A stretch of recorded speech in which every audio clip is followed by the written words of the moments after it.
And good morning, good afternoon, good evening, wherever it is on this blue marble that you might be. Ali Nishad alongside David Lappin with a third day of main event coverage here from an over $2 million prize pool generating lovely Carmen series, sort of cherry on top of a Sunday as we're drawing to the end of the series. Obviously, tomorrow we will be crowning a champion and handing out $367,000 to that champion, David. Yesterday, we retreated to tremendous action, and we're hoping that we're going to see more of the same today.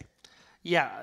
To preview our first feature table, we have the biggest stack in the room, Maxime Chilot, fantastic French player. He is a former winner here at Merit. He won the Vintage High Roller only about less than a year ago for 184k. Also at that table, Elie Saad, a familiar face to the stream. I'm sure people know this man as well. He is the Retro Festival main event champion, and he's also got a fourth place at EPT Malta, my home. I remember that EPT Malta very well, and yeah, he played very well on that final table. So I reckon we're in for a bit of a treat this morning. Yeah, and obviously, as we draw closer and closer to the fourth day of play, who knows whether we're going to get down to 2 tables, 3 tables, not sure. We're going to play 10 levels in total here today. I would imagine we're going to start to see things batten down a little bit, and then our outliers, as we've almost been spoiled here at Merit, the guys that are like, you know what, ICM be damned, screw all of this business, bubbles, whatever. I'm going to play the game that got me this far. And I think that truly is one of the delineating elements of action here at Merit. You still have this kind of best-kept secret. A lot of guys who aren't playing for a living, those that are, many of whom are coming here exclusively to do a lot of their bidding. But the talent appears to be rising to the top.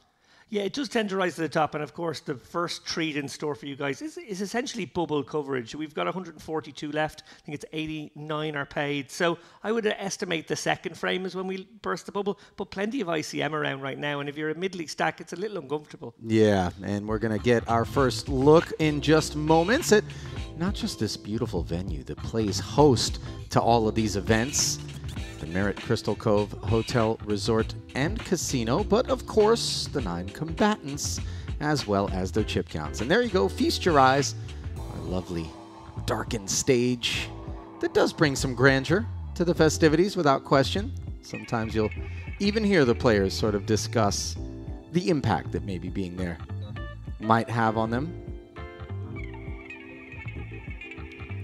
There's Laurie, who we've also seen at a final table.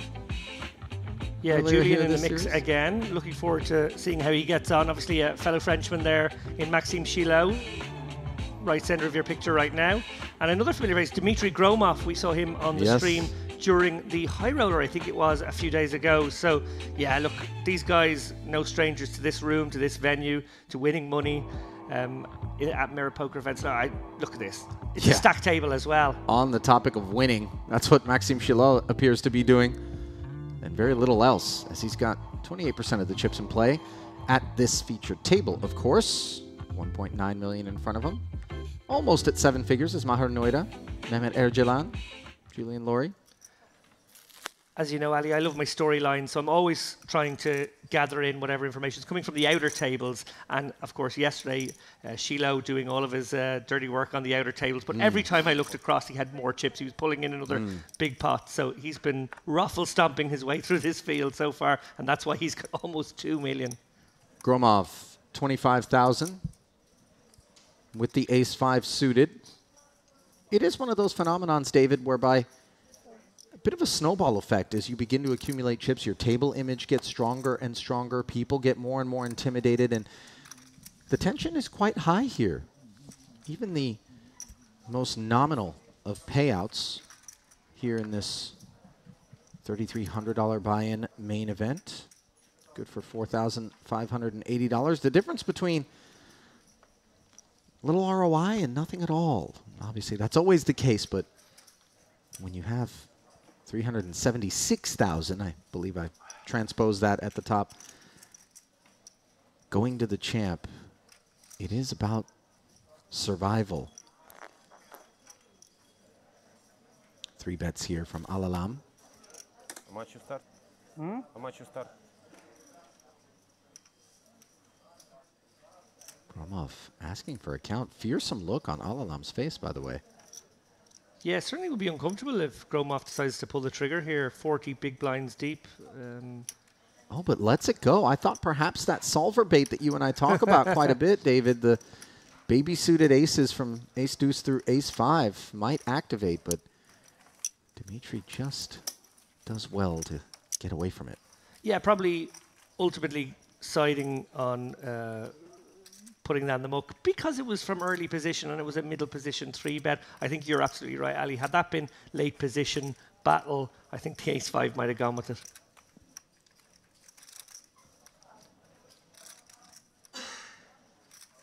Bacos Alalam, the recipient of our first pot here, sitting in seat 3.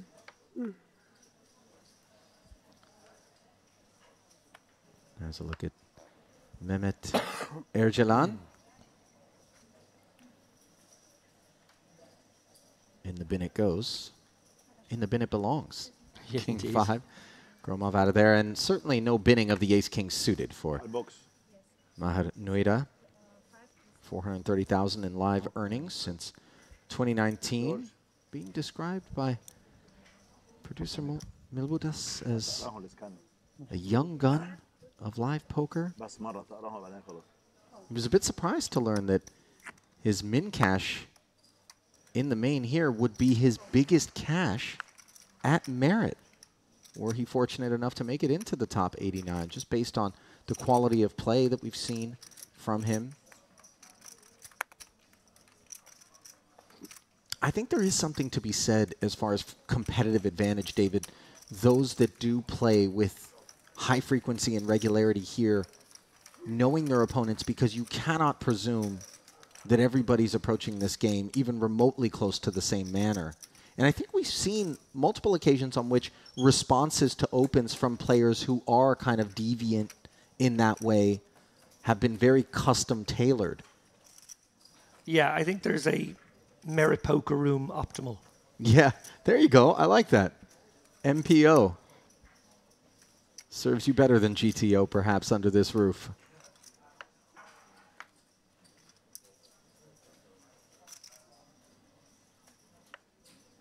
If I didn't know any better, I would think that the beach club was open, just based on Gromov's attire this afternoon, that he'd come directly in to play a little cards from Seaside.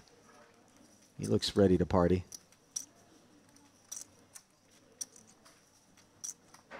Yes, another lovely day here in North Cyprus.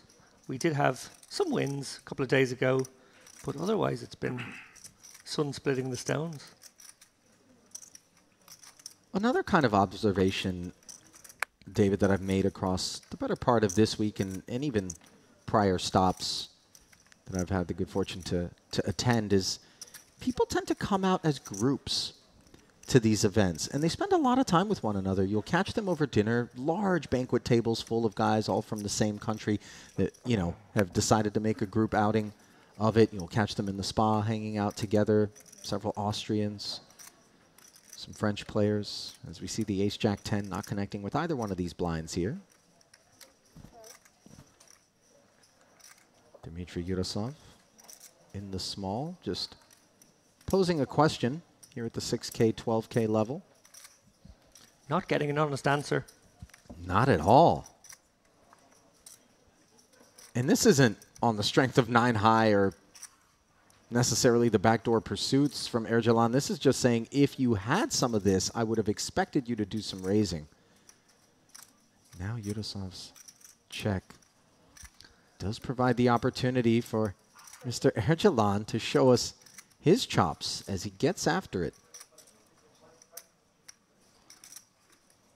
Yeah, pure float there. On the flop, obviously, he had the backdoor hearts, had the 9-10 jack, but basically this move operating as a float against his opponent, who he feels, as you said, Ali may have just gone for the limp stab. Yurosov did coincidentally turn the pair of 5s, which was the best hand, but where do we go from there as he puts it into the muck? So nice there from Mehmet Ergelan. Continuing to be impressed by some of the lesser-known commodities here. Just 12,000 and change in career live earnings for Mr. Ergelan.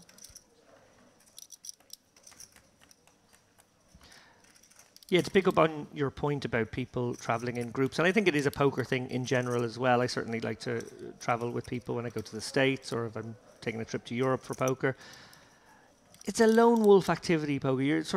You're there on your own. You're playing for your own equity. You might do some swaps with pals. Maybe people buy pieces of you. You sell pieces to friends, whatever that might be. But I think it's so important that you create around yourself, I suppose if you're that way inclined, some camaraderie or some fraternity or whatever it happens to be. We're even guilty of it, David. Yeah, myself, you and James have been spending tremendous amount of time with one another. But go on, the point is fair. Yeah, I just think it's a lonely old business in a way, particularly if you apply your trade online. That's certainly you and your computer for maybe weeks on end. So when you do take that one trip a month or one trip every couple of months down to Merritt or wherever, it's a nice opportunity to maybe hang out with the guys you've been chatting with virtually.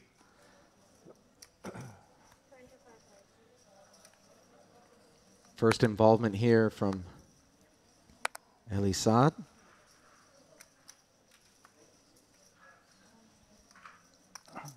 We don't have colleagues, so to speak. I guess that's the point I'm trying to make. So you sort of find collegial relationships with, I guess, the enemy because you're playing against these guys for money too. Yeah. But we've figured out a way to make that work.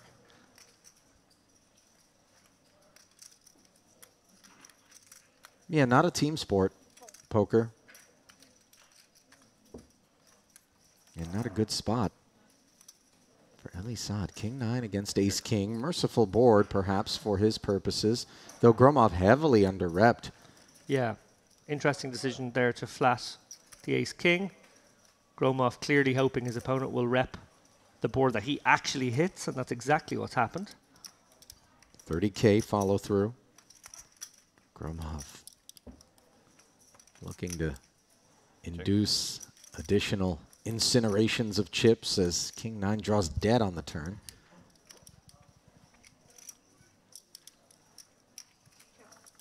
Saad's all done. Check back. 6, not a good card from Saad's point of view. The draws would have made some sort of pair in most worlds now.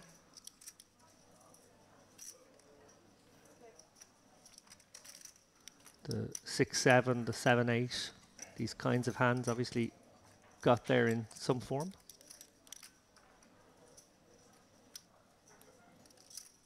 Smart sizing here from Gromov. You want to go big in this situation.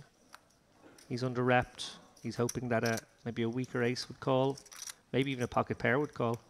King high, looking a little bit curious, just given that sizing and the line taken, David.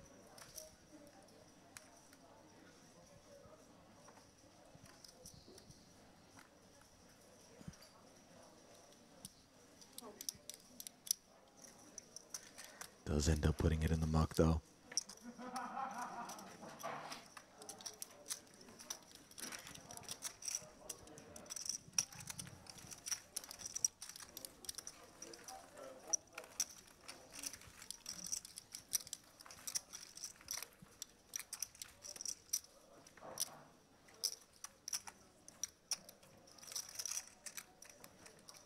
If you're wondering why the prolonged silence, I can shed some light. You'll be seeing it on Twitter in the next couple of minutes.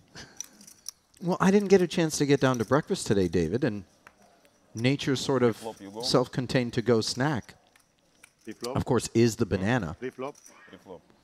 It sure is. Not a particularly flattering thing to ingest. I feel like this is your first April Fool's prank on me. Oh my gosh, it is April Fool's Day. Sort of suggestively eating your banana at close proximity. There is no way to non-suggestingly eat one's banana.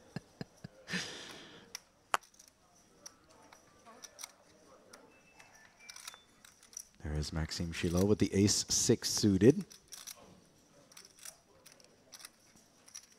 Comes alive.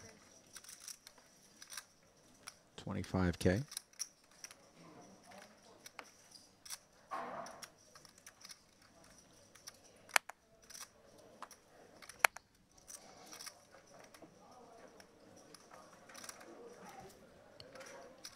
Two kings now for Urasov in the cutoff. All in. Gonna jam the remainder of his 223. Pretty hefty. Yeah, I 20 guess bigs. feeling like maybe, just maybe, an early position open from Shiloh, there will be some calls. Any other raise size just probably doesn't make sense off the 18 big. So just hoping that maybe just Shiloh's got the pocket sixes or the pocket eights and he looks them up. Well, also, when you know a guy's that deep, sometimes he'll make a little bit more of a liberal stand than he would have otherwise. That's true too. He has the chips to play with right now. Maxime Shiloh in the box seat. My goodness, what a stack he's built up over these couple of days.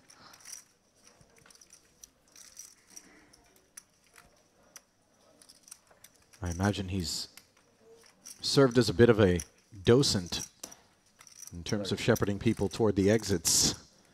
When you pick up that many chips, there's some real obituaries afoot.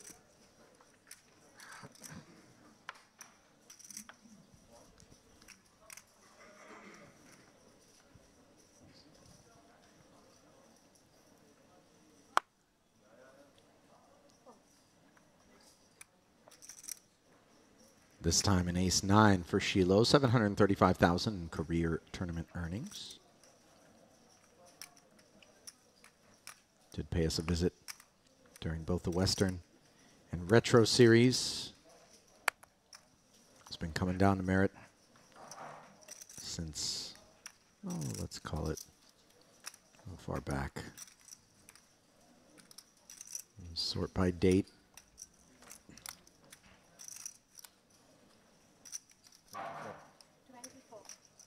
Looks like his first results at Merritt were March of last year.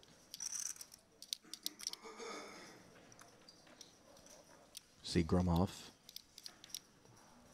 Ducks shooting it up to 24,000. Nuita with the suited connector in the small wants to take a peek. Yeah, nice fallible hand here at this stack depth. May bring in Chaheda. Bit awkward, the king 8. Not connected. Probably just about enough hand to flick in a call, yeah. Price is right, deems George Chahada.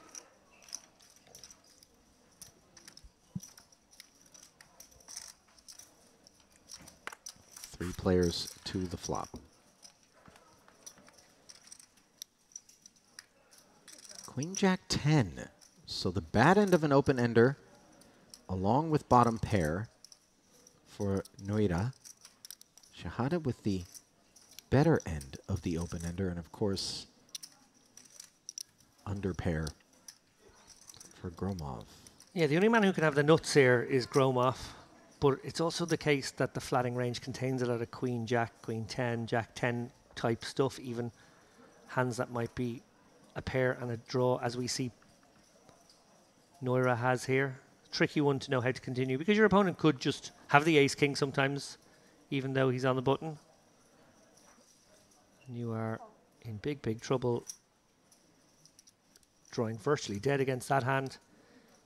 Chaheda, similar equation here. He's got the open ender, but he could be up against the king, queen, king, jack, in which case his hand is very, very ugly. The issue, of course, is also that when you get there, it's not exactly hidden. Indeed. So it's tough to get action from a worse hand. Will be interesting to see how Gromov continues here. I feel like a one street aggressive line here would be foolhardy. I think if you're going to go for this one with the under pair, you really got to go for it. Be willing to fire a couple of shells. Not very likely you're going to get two folds first time of asking. Seeing what we've seen from Gromov this week already, I think he is a man who understands that his line probably needs to be super aggressive. No, he does check it back, so maybe he was one and done. Surprised by that. Don't love the continuation bet if he isn't going to apply even more pressure here. To be fair, there are hands that have 9-10 beat that would be willing to take this line just given the coordinated nature of the flop. But it's a full shutdown for Gromov.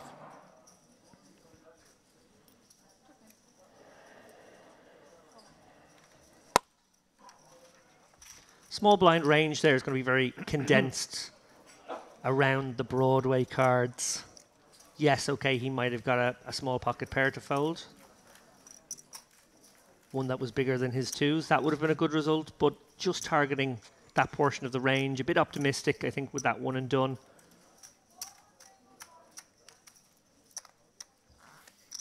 Certainly we see these days players use their small pairs as those bluffs where they go 3 streets and apply max pressure when they have the range advantage. And the nut advantage, of course, which was very important on that particular board.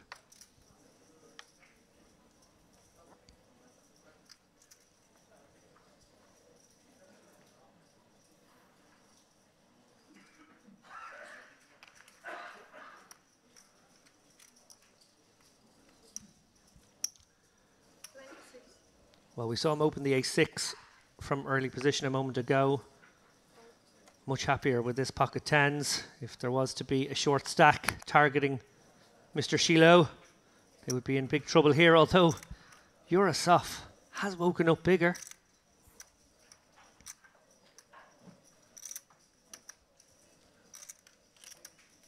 Just 22, 23 bigs. Probably no escape route here for Shiloh.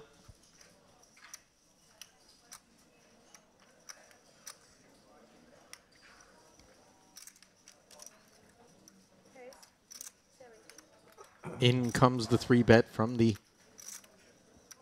red jacks of Urasov. Now an ace-jack suited, which obviously goes way down in value in the face of the under-the-gun open and 3-bet behind it.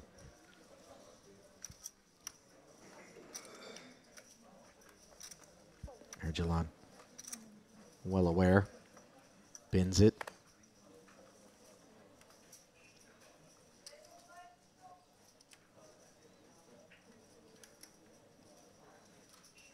Nothing brewing elsewhere in this pot thus far. As Jahada likely to bin the king-9. And not looking to speculate in this situation. Yeah, I wonder what Maxim's going to make of this 3-bet to 70 off the 278k stack. That's the one part of this equation that may furrow his brow. Tens obviously happy to get in for this number of chips, but he will be kind of curious as to whether there's even a possible 3-bet fold range. I guess he just plays so well against the call range too. Not in this instance. Shiloh looking over at that stack and saying, I'm ready to play for the rest of it. Lovely development here for Dmitry Urasov. High-stakes tournament professional. Earned himself a World Series of Poker bracelet in a 10K 6-max championship once upon a time. Queen 9-7. Jacks still looking good. Clubs are a bit of an issue. No longer, as the board pairs on the turn, and Urasov just needs to fade a 10 here to double. And he's done so. 586k pot going his way as tokens are submitted for audit. Yeah, big moment there for Urasov. Obviously coming into this third day with 25 big blinds. It's never easy. You can't hang on in there, hang tough until the money. We're too far away from that period. We're going to have to play probably something like 80, 90 hands before the bubble bursts. So we can't just blind out. We must keep playing. And yeah, when you get that jacks, tens set up right out of the gate, you get up to 50 big blinds, much more comfortable average stack when this bubble goes. It's going to be around about 800k. Well, you want to talk about comfortable, David. Dmitry Urasov has played buy-ins as high as 50k. Wow. The annual high roller event in 2019 at the World Series of Poker. He finished 4th for 458,000, won his bracelet for 775,000 back in 2017 in that 6-max event that I alluded to. Has 3.4 million plus in career tournament earnings. So obviously a force to be reckoned with. Love to see the guys that would be playing a 50k, a 10k, still happy to come down and be a part of a $3,300 main event. And I think it speaks volumes too. Both just the sort of softer field nature, dare we say, of a lot of these lineups, which are peppered with tremendous talent none of whom I would imagine are eager to let the rest of their sort of spheres of influence in on this best-kept secret of sorts, the world's biggest small poker room. Yeah, and I think the other really big factor about here is just the experience. I sat in the jacuzzi with Jason Wheeler yesterday. I think it was during your slot with James in the middle portion of the day. And Jason had come down. He had played a few tournaments, but he basically just talked about treating a trip here like a bit of a vacation. Been grinding away online the last little while. He'd had a couple of good results online, and he just thought, I'm going to treat myself. I'm going to head down to Merritt. Might play a couple of tournaments, but I'm not going to maybe play all the tournaments. I'm not going to go burning it at both ends. And when I do have some downtime, he brought his partner, and they were enjoying the spa and all the things that are here to avail of. Is Julian Laurie with the king-queen suited. First action we've seen from him. Finished 4th in the warm-up for 69,000 last week. Came into that final table as a commanding chip leader. Yeah, mixed feelings there for Laurie. Obviously, if you watch that final table play out, it was a case that he just withered out of the tournament. He really did. I've never seen card distribution so cruel to a chip leader that they would just fall back so gently through the pack, back into the middle pack, and eventually just be really, really short. I think he didn't really put a chip in anger before suddenly he had 6 bigs in front of him. It's happened to me before as well. Sometimes the poker gods are very cruel with the card distribution, and there's just nothing you can do. Yeah. It is frustrating, too, because you know how much hope and promise you sense coming into a final table as a chip leader where the table is very much set for you to haul in the trophy, and then suddenly the lug nuts come loose, wheels go flying off. It can be a bit of a frustrating affair.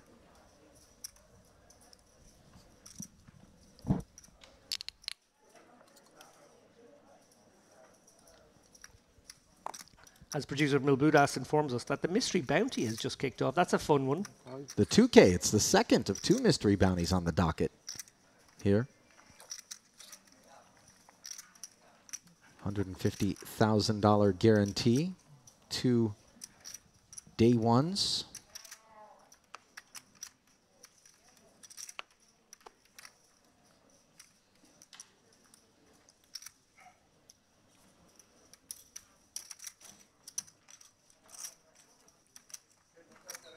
Raise and take it for Bakos Alalam.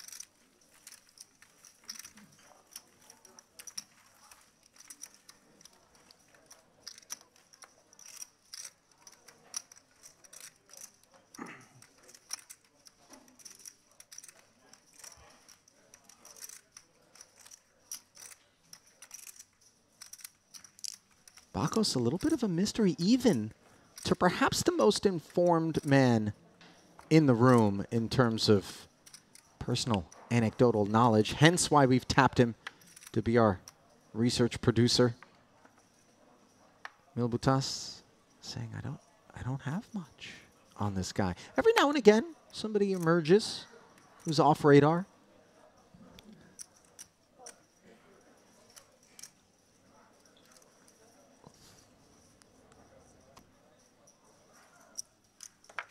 Yeah, it's important for poker to constantly have new blood coming in. Obviously, Darrow Carney and I at the Merritt Western Series actually spent quite a bit of time talking about how the game is marketed, and there is this sort of obsession with getting young people into the game, but sometimes it's the older people, the middle-aged people who have a bit of money, have more spare time.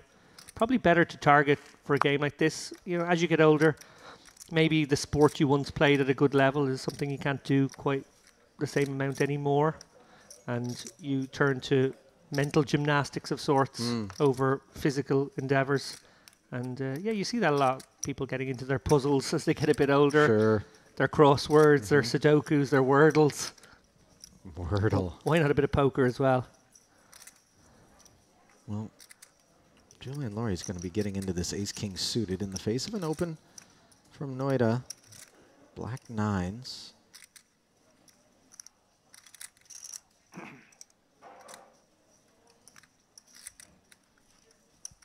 Yeah, this one has the potential to get spicy here. Laurie likely coming with the 3-bet. Of course, we saw the Gromov flat with the ace-king offsuit earlier, playing a kind of a deceptive line. 3-bets from the big blind do often look a bit extra strong, and that's why I think throwing in the occasional deceptive flat is kind of cool, but much more standard to go for the raise here with a hand that could still get calls from hands he dominates. In this case, they are flipping right now.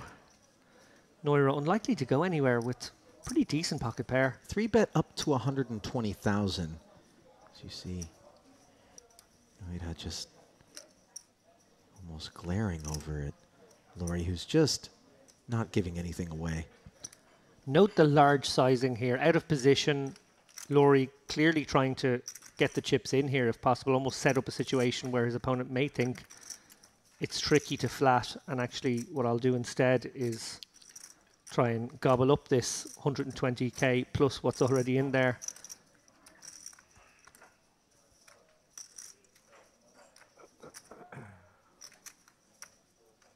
Just reaching down, touching his stack ever so slightly, and then darting a look back up at Laurie as if to inquire as to whether or not there would be any sort of reaction. Julian giving nothing away.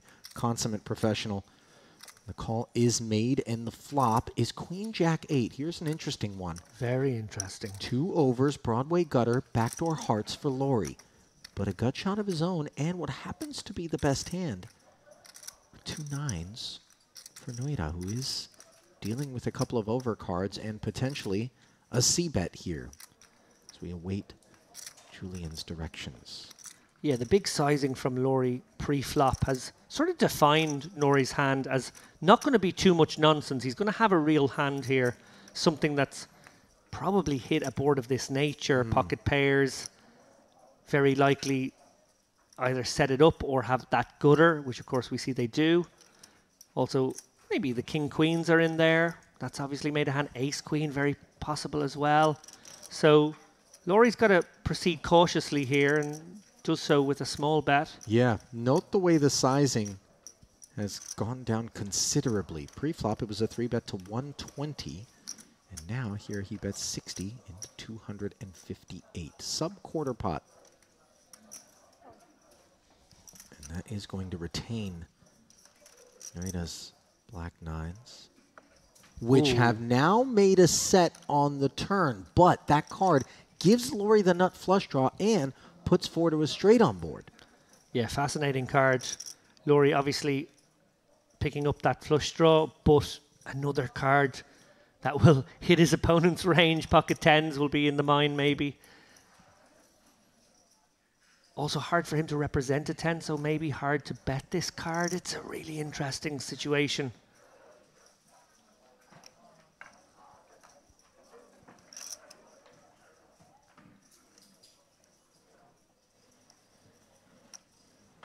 What 10x would go for that big sizing, that big 3-bet pre-flop?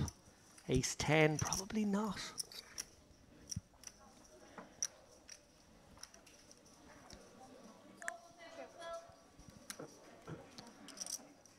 Keenly aware of what he can and can't represent here, Laurie. Yeah, the 10x business seems, even in the form of a couple of 10s, David, to be an unlikely bit of kit, and as such, the check does come in. And for Noida, much like for Laurie, who's looking to realize equity, he could potentially just keep it clean here. But once you determine that your opponent does not have a 10 in their hand, you're going to feel a lot more comfortable about barreling.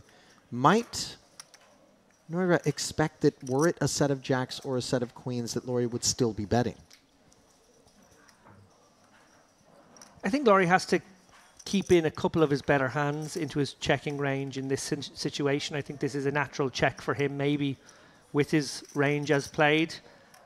I think what's interesting about it, though, is that if you keep in some of the stronger hands, well, Noira will be eyeing up the aces and kings because they're the ones he's in great shape against, and hoping that he can get value against hands that have incredibly little equity now. Yeah, the small sizing, I love it from Noira. 90k. Now that does obviously allow the ace-king suited to try to realise in this spot. 10 would be good, heart would be good. We're going to a fascinating river card here, Ali. And it's the would you 10 believe of it? hearts. Oh my goodness me. Ace high flush for Julian Laurie and a straight on board, counterfeiting the set of 9s. What a disgusting card that is. Perhaps the worst one in the deck for Noida's taste. Yeah, and I think Laurie has to do his own betting here. I don't think you can be confident enough that your opponent will either try and steal this one away from you when both may play the board. Laura obviously has all the ace kings. Makes sense for him to bet in this situation, even when he doesn't have it. If he was out there with, I don't know, maybe the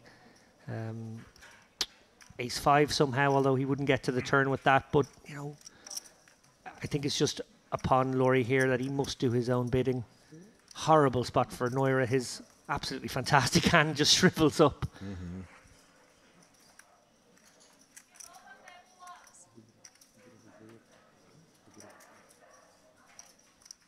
I guess Laura has to target the king-queen. That makes the most sense in this spot now. You're hoping maybe, just maybe, your opponent went for that advanced blocker on the turn with king-queen, and you're going to have that hand not necessarily do its own bidding on the river. Oh, fascinating spot, though.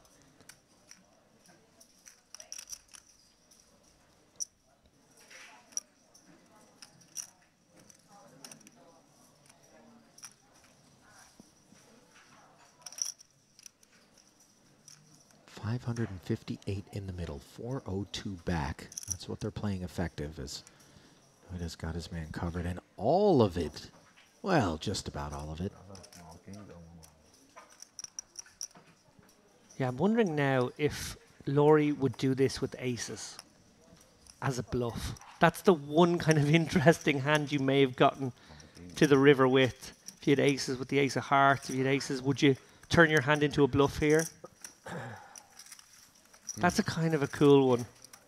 Anyway, it all happened a bit quickly there. The river. Aces with the ace of hearts would be the hand to do it with, obviously, as Noida, undoubtedly disgusted, puts that one into the mug. Tremendously fortunate run out there for Julian Laurie, who knocks on the door of 1 million in chips now.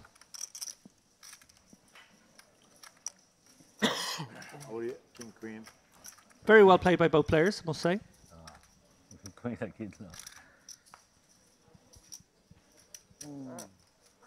I think not often enough, David, do we make assessments like that. I think I've kind of borne witness over the course of the last week of you doing it on a few different occasions, but regardless of outcome and who wins a pot, there are times where you can look up and just go, yes, I know you lost a lot in that hand, but you played every street exactly as one should have, optimally. Absolutely.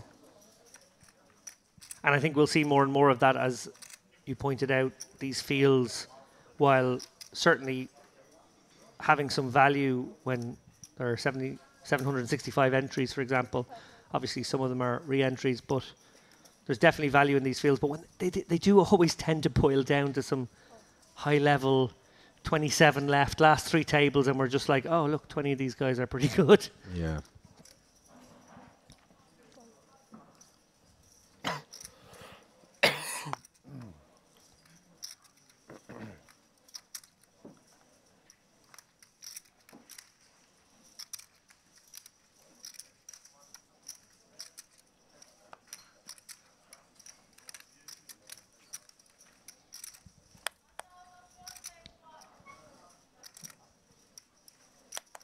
Big sizing here under the gun with the queens. Marcelin.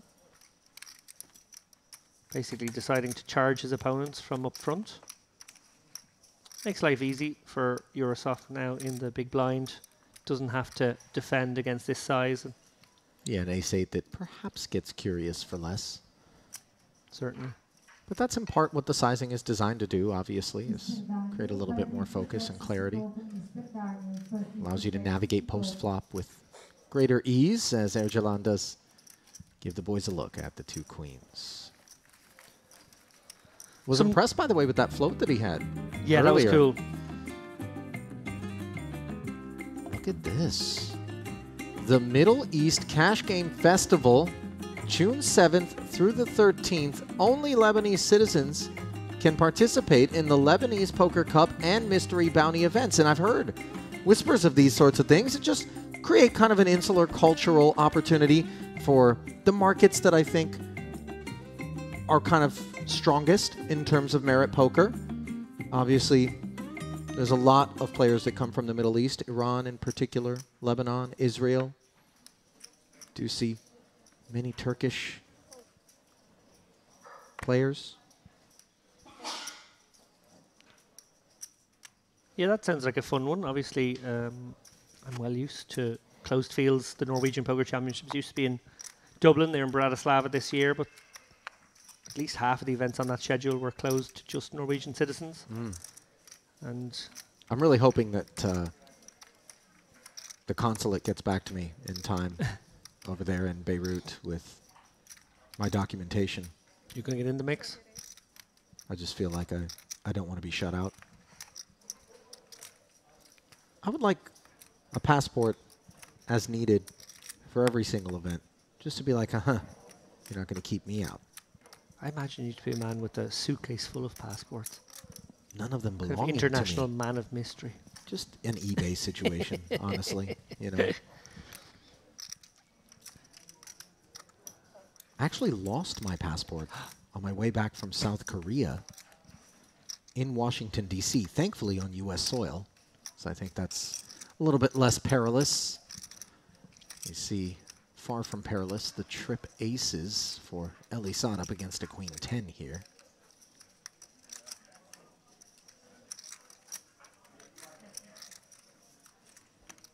Last time we saw him, he had king 9 on an ace-high board.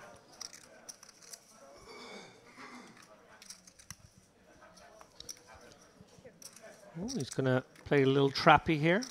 Hope that his man catches up a little bit. And he's done exactly that, courtesy of the check back. The queen of clubs rolls off. Now Ergelan, aces and queens, gonna bite. Beautiful development. Single big blind bet here from Ursulan. Saeed will be trying to figure out what that means. He's obviously got trips here, but it's not the greatest kicker in the world. Probably up against a man who would flat some stronger aces in his mind. So, yeah, he's going to continue to play it slow here. It's going to come down to sizing here on the river. If Ursulan was to fire out a tiddler again, I think Saeed would probably go for some value. But if it was a larger bet, I think Saeed might be a little cautious of this man who doesn't appear to be that one float earlier withstanding the loosest or bluffiest candidate.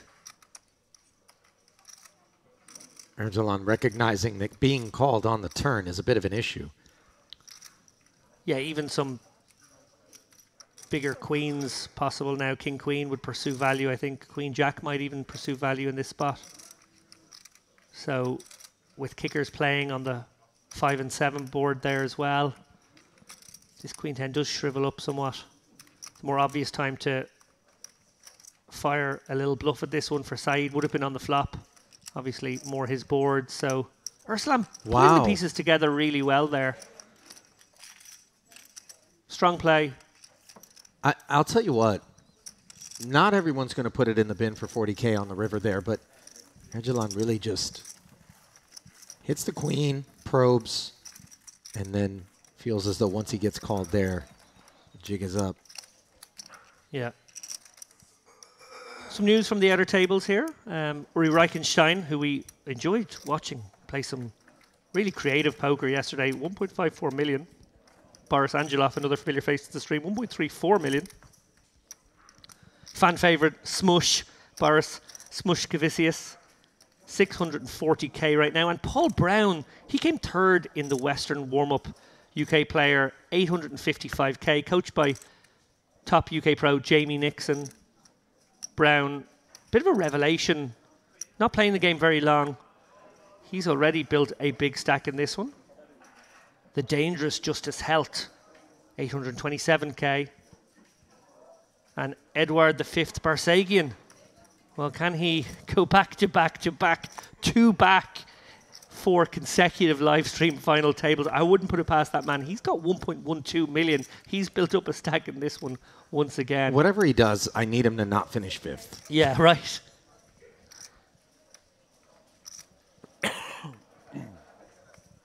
Maxime Chilot, ace 9.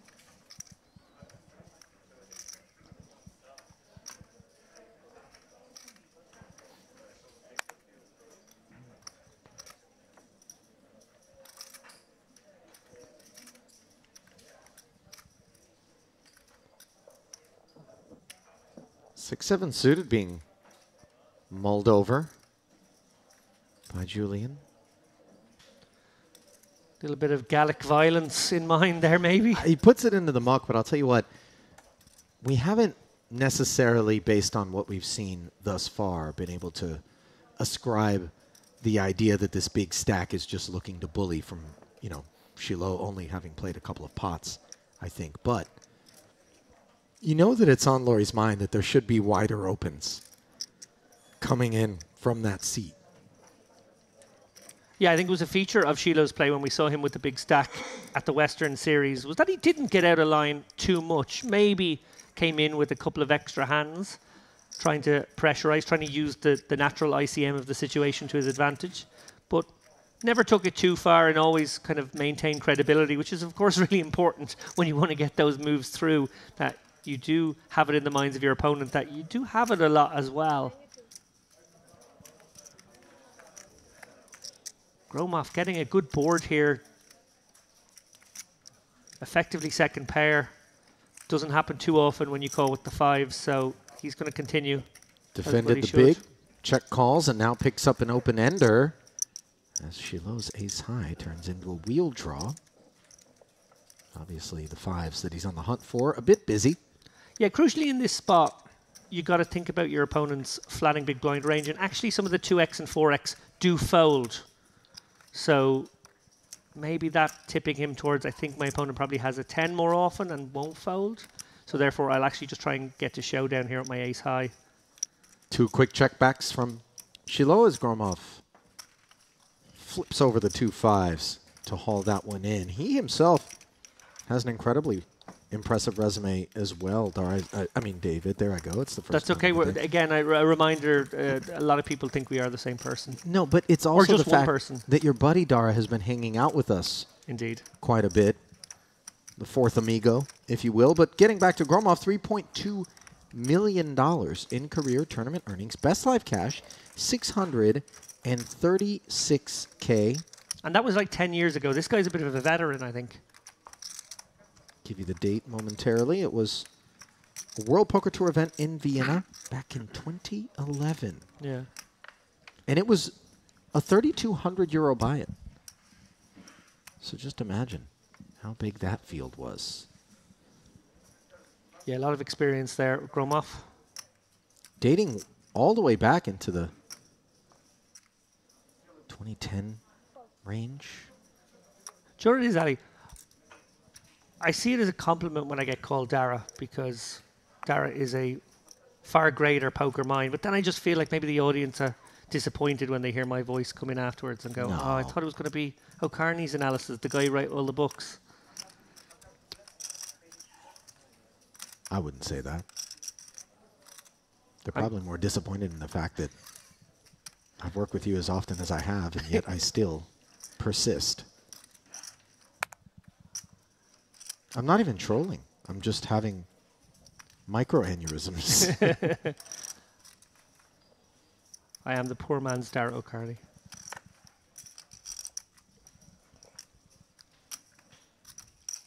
We could call you the rich man's James Dempsey. Okay, I'll take that. James will be in to shepherd us through the second frame. For the time being, we work on the first, as it's Jack 6-4 here, a couple of ace highs squaring off. Noita, the defender from the big blind. Round 2 between him and Laurie. This rating to be a far less exciting affair. 68K in the middle. pair anywhere, and a check back from the ace-8. Now both players picking up a gut shot. The 5 would be particularly zesty.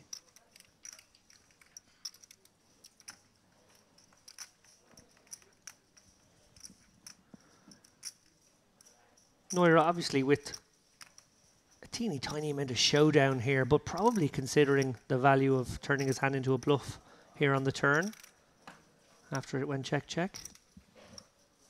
He's in the tank right now.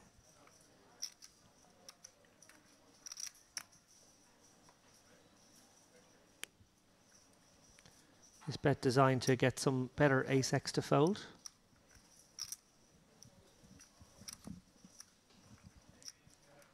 He has gone for a big sizing here, Ali. Note the 85 into 65.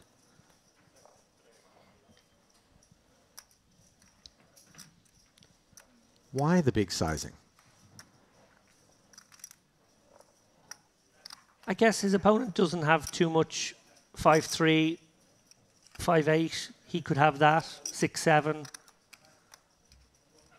Jack 7, Jack 6. It's a board that favors the big blind's range, and I guess he's just deciding, I'm going to go for this in a very meaningful way here. Polarize myself to those kinds of extra strength hands, 2 pairs plus. The risk of polarization, though, when you don't have a great hand, obviously, is the occasions on which all of a sudden there's a little bit of sniff. Yeah, and I think it begs the question in the mind of Laurie there, well, I didn't show much strength. I checked back the flop. Right. So I already appear to be reasonably weak. Yeah. So why go for the big bet if you do have it and be greedy? And there are the levels on levels of poker. Yeah. I had kind of the same thought in terms of a player of Julian Laurie's caliber, maybe reading a bit into that sizing there. But on this occasion, we're able to claw back some of the chips lost in the last exchange. Far fewer, of course.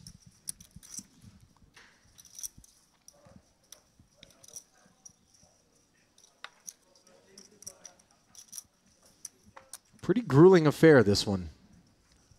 David, 4 day ones. Day 2 in the books. Now our 3rd day of 4 total on the quest for a champion here at the Carmen series. Yeah, we picked things up with our coverage on day 2, generally in this main event, and as we saw yesterday, the average stack was probably 60, 70 big blinds on every table. In fact, we had one table where the average stack was probably deeper than that. But there's a whole day before that as well. Like, we really give these guys an awful lot of play. To play 2.5 days of poker virtually before making the money is only the kind of experience you get in pretty big main events these days worldwide.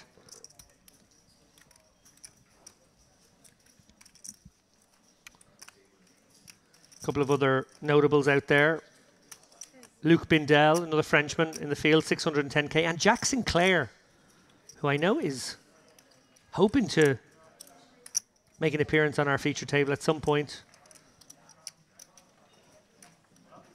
He's got 1,986k at the start of the day. He's chipped up a little bit since. Top player Sinclair came to prominence when he made the World Series of Poker main event final table several years ago. Followed that up with a win in the World Series of Poker Europe main event in Rosvadov. Won that one outright. How do you feel about the World Series of Poker Europe, or obviously there was one in Asia, or maybe there might have been a couple in Asia down the years when they bring the brand away from what was the Rio, now obviously Bally's Horseshoe. Are they real bracelets? Is it a real main event? I remember there being some outcry when that first transpired within the community. In particular, I think a pursuit for Player of the Year involving Chris Ferguson, where he went over to Europe and then gained points, and people kind of felt as though that opened a back door to, you know, thwarting someone else's effort in Vegas, which had always been kind of the pure, this is the one camp that we have, how you perform here I think dictates.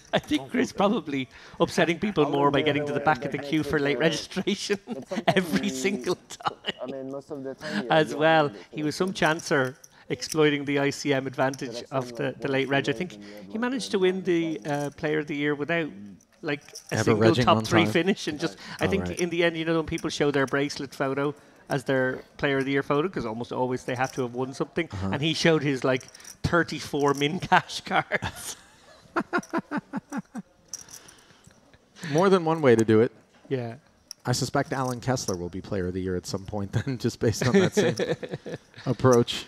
Ace-King for Yurosov. He's got his King-8 customer in a bad way here for Alalam. But just to finish the question, David, with respect to feelings on overseas World Series of Pokers, as we see the 975 board delivering a gut shot to Alalam, who checks over to the Ace-King, not the texture that Yurosov had in mind.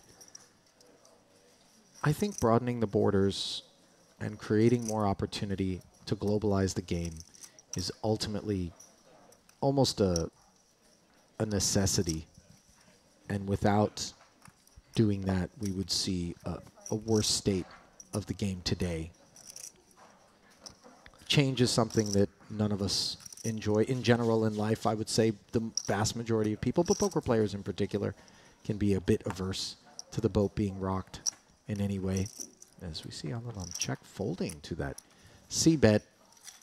So while I can appreciate those that begrudged that decision, I think that even they would be hard-pressed to look at today's landscape and think that that wasn't to our ultimate benefit. Yeah, the WSOP, just such a power brand in poker. Great history.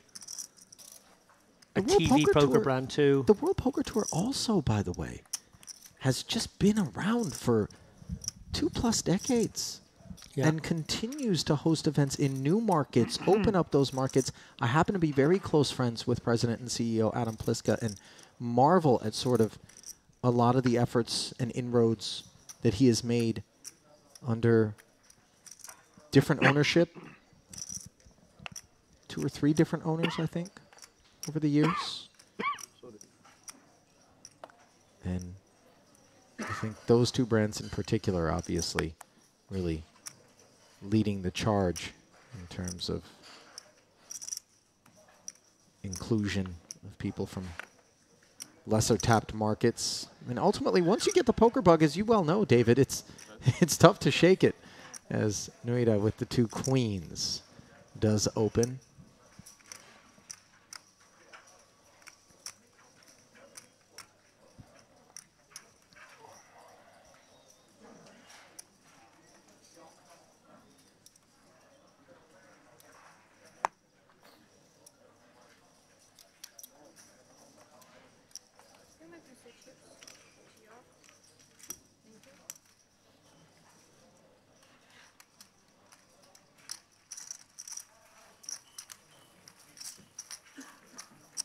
No takers.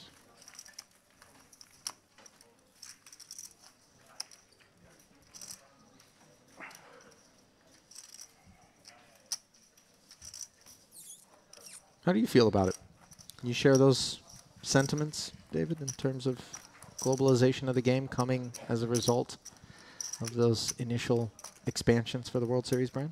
Yeah, I think it's great that the World Series does come to Europe every year. I guess, and it's not trying to be overly harsh on the venue of Rosvadov, but the fact that it's been there over and over and over again, where I think initially it was moving around, it was in London, it was in Paris. I'd like to see it shared around a bit. There was talk actually that it might come to Dublin at one point, which would have been incredible for Ireland to be able to host it, but also a great place for Europe to go to, for it, closer to America in a way. So actually probably one of the venues for Americans, which isn't as long a flight. And Rosvadov is particularly difficult to. It's a tricky spot to to. get to, and then it's obviously a great casino and has the space and the room for it, and of course you need that. But just the fact that it's like made it its home, I think if you're going to do the job of expanding it into Europe, I think choosing different venues each year might be It's more work, of course, but it might be the best way to grow the game like that. Obviously, the counterpoint would be like, well, it's in Vegas every single year in the States. Why shouldn't it be in the same place every single year in Europe? Which is a fair counterpoint, except for the fact that I think Vegas is the home of gambling and poker and is the city that everyone sort of goes to. Right. If you look at just the number of poker industry people and players who live in Vegas, sort of makes sense to make that the hub. I think in Europe it's less obvious where the home of poker is in Europe. Sure. I think you could make strong arguments for France. They are the biggest playing nation in Europe. You could make arguments for some of the great cities in the world. Barcelona hosts the biggest event every year in Europe, in the Estrellas EPT Festival. Blind versus blind here, as Chilot's 2 9s have been outflopped, but he does hold a diamond for a flush draw. Saad with top pair. Both players checking. No change on the turn.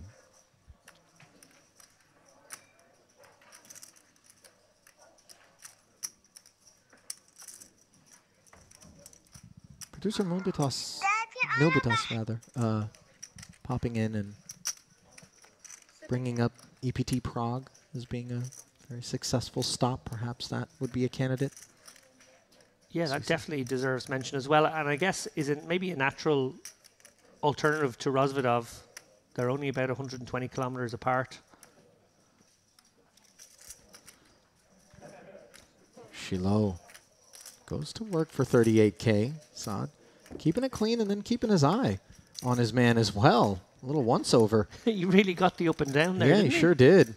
Now he's got trip kings. Does Saad? And I don't think he's even looked at the board yet. I don't think he's aware that he has trip kings. He's just eyeballing his foe.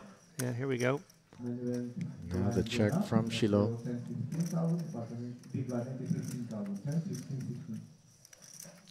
I like to do that as well if I'm in position and I feel like it's a interesting spot. Don't look at the board, just look at your opponent. He's got to look at the board before he reacts, so you get to give him the full dressing down. I'm really surprised Saad didn't go for some value there. Wow. Nitty check. Checking back trip kings there. It's Ali Saad, and anybody that paid attention to that might be well served to log it as a data point in terms of snugness, as the blinds will scoot forward to 10 and 15,000. As such, the big blind depth diluted. Shahade, the shortest of stacks here, is Maxime Chilot, despite losing that last one, continues to reign supreme. 1.4 million in chips. Came in with 28%, now 21. Ali Saad, 49 blinds after picking up that last pot there. I think one of the things, as we continue to expound on the sort of WSOP Europe ideas, it's such a challenge to find venues in Europe, in particular in major tourist destinations, that can handle the volume associated with a World Series event. I mean, we're talking about thousands upon thousands of individuals. I've worked it out. Okay. I've solved it. Oh, wow. Okay. Well, that was fast. The Merit Diamond Hotel. Now, while I do love the Merit Royal Diamond Hotel, I have to say that we're already bursting at the seams. Our cup runneth over in terms of demand and interest for just the Merit Poker Festivals. A World Series would really leave us in search of tents. Just 2 more hotels on the premises and we got it. Now, I've already worked out, as we see Dmitry Yurasov up front with the Queen 10 suited, giving Shahade's Ace-Jack a workout for the time being. I know what we would name the new hotel tower here on the Merit grounds. We have Merit Royal. We have Merit Royal Premium. We have Merit Royal Diamond. Our new facility, which would be built strictly to be able to cater to all of this poker demand that we have would be, of course, the self-evident Merit Royal Flush Hotel, Resort, and Casino. I was going to go with Merit Royal Najad. I'll allow it. I would make a terrific Emirati shake. Truly. King, King, Queen. Less than terrific flop here for Julian Laurie, who is hunting one of the tens that's busy in Dmitry Yurosov's hand after defending the big blind. He checks with the gut shot and backdoor diamonds. Having witnessed firsthand your proclivity for taking cars incredibly short distances, I think you're right. I think I can see it. 6 on the turn after a check back from Yurosov here.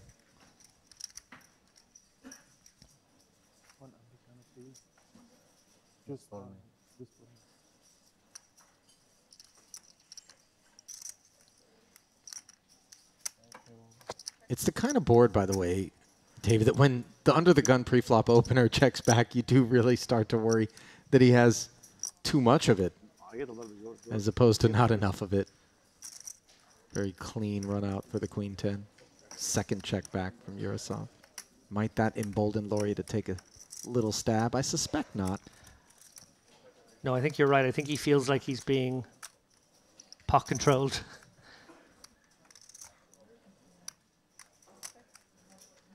Full shutdown with Jack High.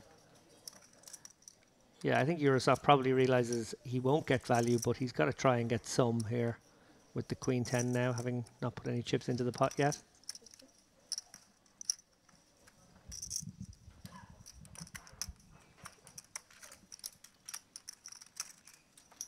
$50K.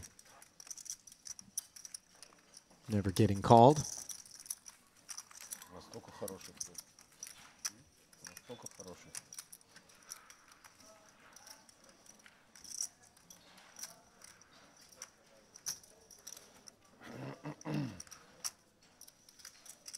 A lot of Russian players also make their way down here to Merit, David, and tremendous support for poker in that nation. Obviously, at present, some challenges in terms of freedom of movement, and you know, the average Russian doesn't have anything to do with what's going on up there. Just have some sympathy, I guess, for some of what they too are enduring. It's nice to see them able to sort of escape and continue to do what they love in terms of play poker.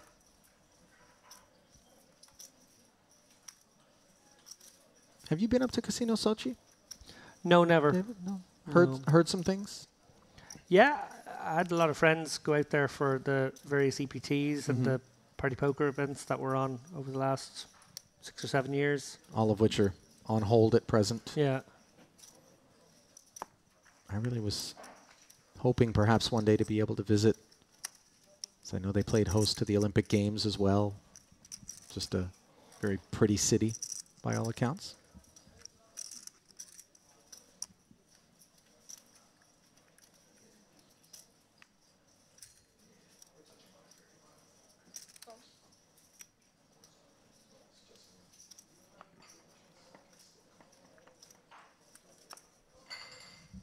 Shiloh with the flat call here in the cutoff. Got the medicine for this ace-10 open from Chahade, who really hasn't popped his head up out of the sand much here at this featured table. Just 200K. Not a deep stack. And with that flat, in comes Yurosov from the big blind with the Queen 6 suited. And in comes an open-ender for him on the 7-5-4 board, which is very much a range advantage for him. Yeah, if you were to construct some leads here, Yurosov certainly could consider this candidate. Got the backdoor diamonds as well. Round of knuckles, and the board continues to trend in the direction that the opener and even the flat caller are unlikely to be in favor of. And you see Yurosov kind of mulling over whether or not This one's available for purchase. Yeah, a bit of a must-bet spot here for Eurosoft now. As you said, Ali, he is much more of this type of board. We see he has the open-ender, so definitely a nice candidate. Queen high, certainly not going to win at showdown, so he wants to give himself 2 ways to win here. Chaheda probably will check back his overpairs on this board, so we'll have some strong hands he can continue with, but ace-10 not one of those, and Shiloh, sort of the same equation. He's got stronger hands he could continue with, so ace-jack probably got to get binned against the Eurosoft range advantage on that board of baby cards. Big part of the reason we like to defend wide these days with those suited hands is, you know, there are boards and runouts that just favour the big blind wide range, and we can win on those boards as well. So it's not just a case of, you know, making the best hand. It's not just a case of somehow making top pair and it not being outkicked, making 2 pair and feeling good about your hand. There's all sorts of other situations that can come up that are favourable. That's one of them there.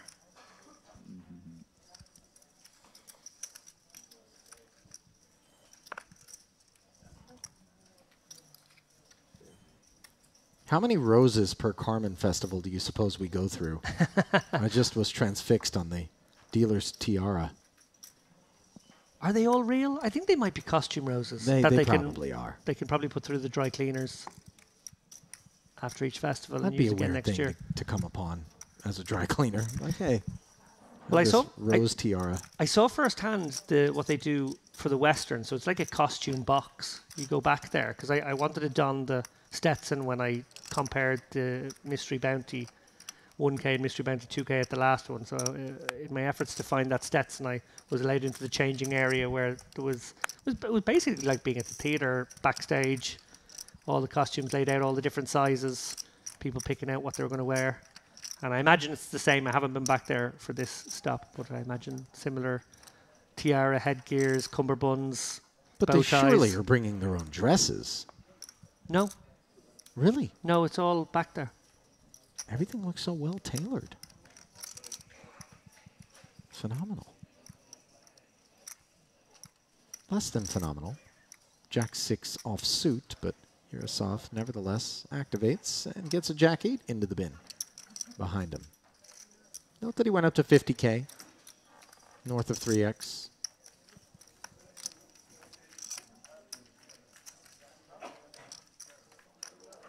We have not been offered a visit to the costume department thus far during the Carmen series. It's less fun for the boys, this one. I think for the Western, dressing up as a cowboy is kind of fun, but Carmen, it's really about that sort of sexy, almost raunchy outfits that a lot of the cast in that one wear. And the boys just, well, there's one Matador, he gets to wear That's kind of a cool outfit, but that's about it. the outfit I had in mind. Was the Matador outfit.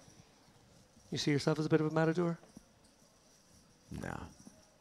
Plenty of bull. Plenty of bull. But very little fight.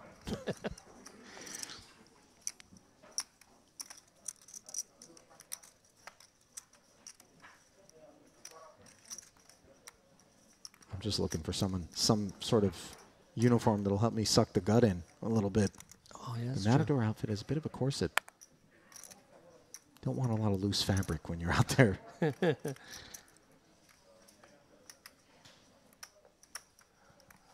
Lori A6 in the cutoff.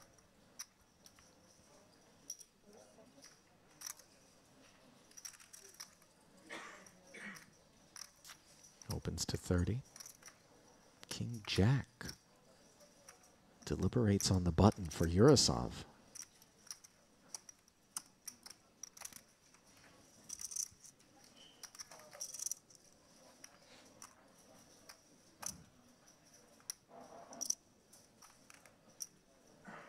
Looks like we're northbound. 3X up to 90K.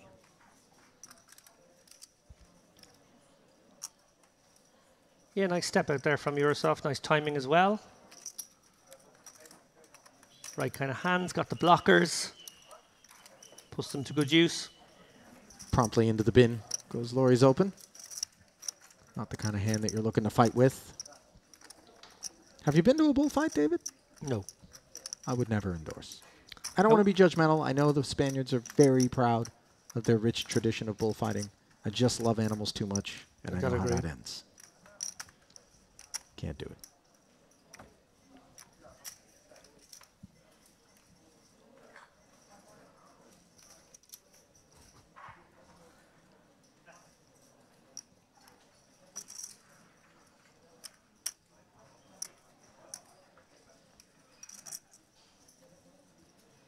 Update from the Twitter sphere from Mr. Lappin. What have we? If you want to take yourself over to Twitter right now, James Dempsey in the jacuzzi. Pre-gaming? You could call it that.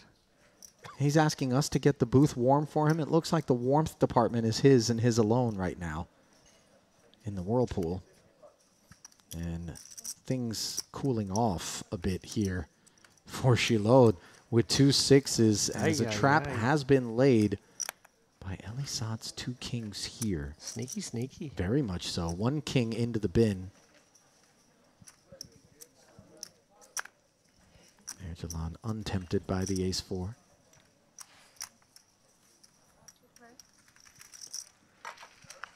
Shilod verifying the 2 6s are indeed in place. 10-5 deuce board. 1 overcard. Not sure how much 10x Shilod assumes Saad will have in his flat calling range. Nevertheless, proceeds with caution, David. Yeah, plan A with this king's flat is to hope for a squeezer in late position. Certainly there were candidates. Plan B is to proceed down the streets with a very well-disguised hand against your opponent. Shilod certainly going nowhere with these 6s here. Just deciding to come with a check out of position. Pretty standard on this 10-5-2 board. He could certainly... Oh! Well, just before I said he could certainly lose some chips in this hand. Disaster on the turn for the 2 kings as Shilod promptly checks, having made a set. 190 in the middle. And they're a bit too deep at present to imagine it all getting in, but certainly we now have the makings of a disastrous development for these 2 kings as Saad delivers 85,000, second barrel. And now if we're Shilod, we're seeing 2 barrels behind us from the flat caller. Are we starting to get the sense that this is a 10, maybe an ace-10?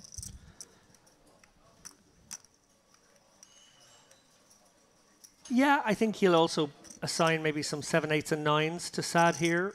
More Pocket often pairs, you mean? than, yeah. Okay. That would be willing to bet again? Or yeah, just going for this advanced blocker, wanting to sort of deny equity to the ace kings, ace queens, not give them a free one. But Shilod definitely has to come with the raise here now, just on the off chance that his opponent does have pocket 5s, maybe pocket deuces, maybe an ace-10 that won't want to give up to further aggression. There we see it. Shilod, never one to miss a spot. And now things are a little bit uncomfortable for the 2 kings, David, because it's the preflop raiser who checked 2 streets and now delivers this raise. I think very peculiar. I think he's doomed, to be honest, because he's played it to underrep his hand so much. It could be jacks or queens takes this line from Shilod. Absolute disaster. Side's absolutely sick. Yeah. 2 outer now. You can see him shaking his head, recognizing just how lucky Shilod got.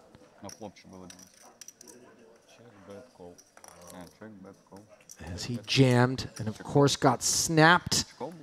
And now the snap is complete. Ace of clubs on the river, and pretty unfortunate there for Elisad. Yeah, gross run out there. These were the two players we previewed in the pre-game.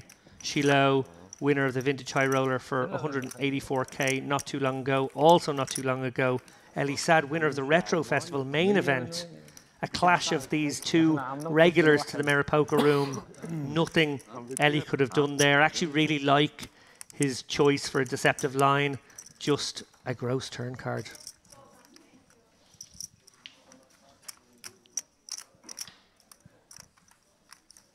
Might this be emblematic of something preordained for Maxime Shiloh, who already came in with a massive stack and now a huge infusion as the remains of Sod stack absorbed. Now he has north of 2 million in front of him.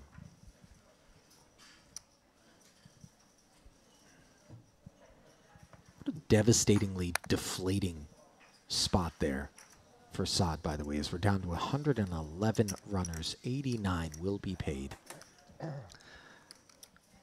When you live by the sword, you will sometimes die by that same sword. Sure. A choice to be trappy in that spot obviously spelled doom for him, to be honest.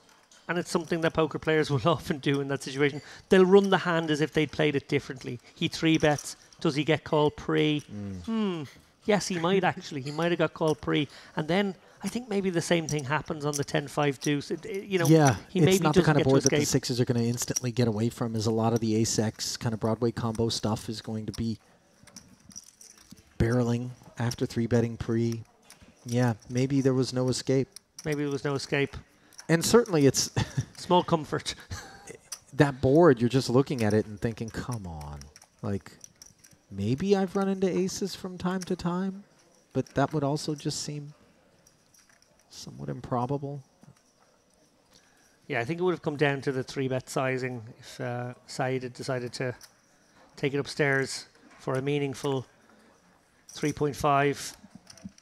The open, maybe he gets the fold pre, but that's not why he took the line. He took, you know, you want, kings are a gift from the poker gods. They really are. Not on this occasion, but yeah. Pre-flop, they certainly are. Yeah, and you try to use those moments maybe 3-4 times a day when you wake up with the super premiums, when you get the queens, kings, and aces. You really want to use them to find a way to maybe double your stack, find a way to win a big pot.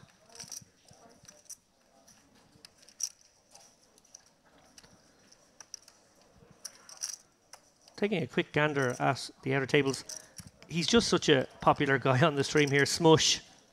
He's just taken down a 3-way pot with pocket jacks. He's up to 1.2 million now. There it is.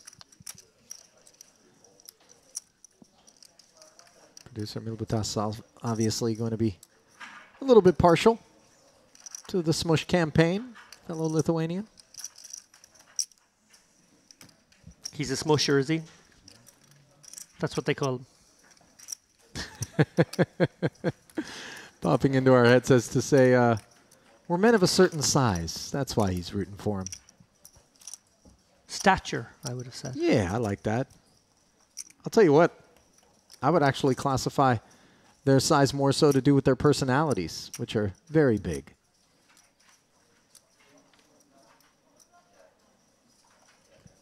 Curious as to where he got the nickname Bori Burrito. Did Smush maybe an affinity for burritos? I love a good burrito. Somewhat of an elusive thing to come upon here in North Cyprus, not sure. You know what? I'd be willing to bet there's a burrito shop somewhere. Oh, wait a minute. Do you know? Well, no, I do remember you complaining about the lack of Mexican food here in Europe, and then within, it was almost like they had bugs on our table. The next day there was fajitas in the buffet. No, and the day before that, a quesadilla. So the power of just you saying something out loud. The power of Queen Jack offsuit being explored by Yurosov here. As the 8-9 suited, we'll speculate for Ergelan. Now pocket fives for Gromov, just bins it. Not looking to set mine.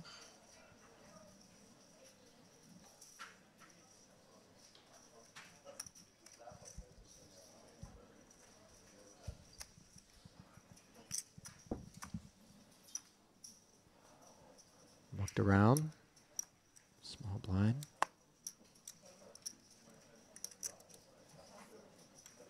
King 6 of clubs going into the muck is very helpful to Ergelan's cause in the event that flush draws are acquired, which they are not. Queen 7-4, though, as the 7 of clubs does interact. Top pair for Yurosov.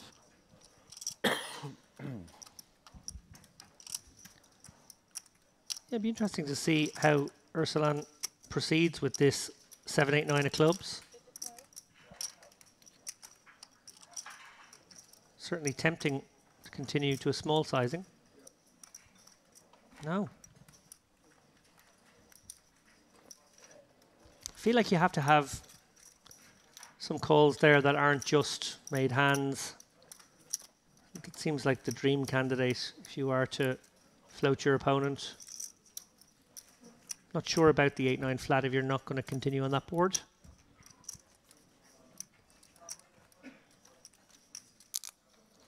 Disaster on an outer table for one of our featured players from yesterday, Uri Reichenstein, 1.54 million coming into today, down to 600k already, and he's bluffing off his chips.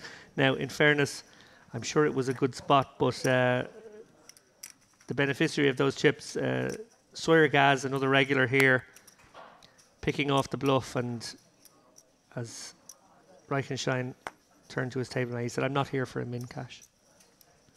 He's going for it. He was going for it. I love that, though. Just in case people kind of give you the side eye and go, what was he thinking? And just kind of put all the speculation to rest, boys. We're going for gusto. Yeah. Ace-10 suited for Shilo. High water mark at present. Small blind will flat against the Yurosov under the gun open. Showing some respect. Yeah, it looks as though Yurosov is going to find himself in a French sandwich. He's a jambon? He's going to be the meat in the baguette.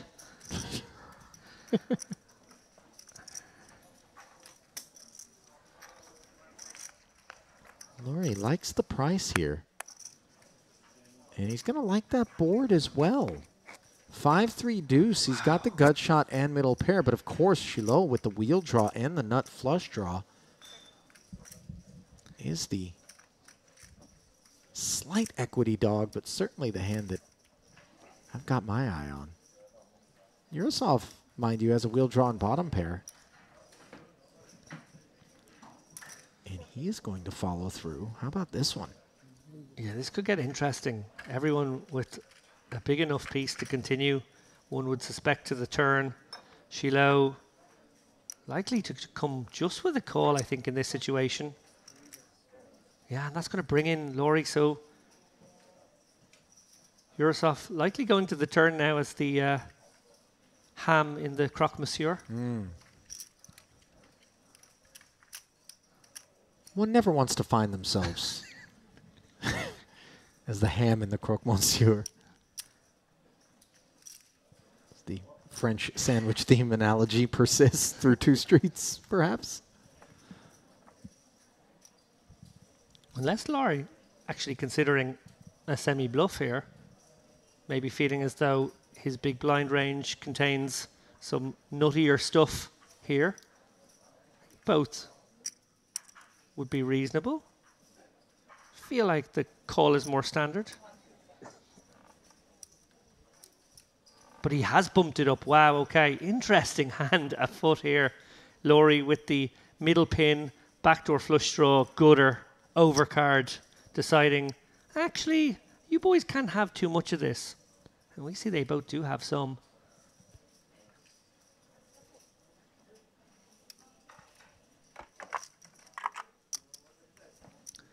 And Yurosov swimming in bechamel sauce at this point.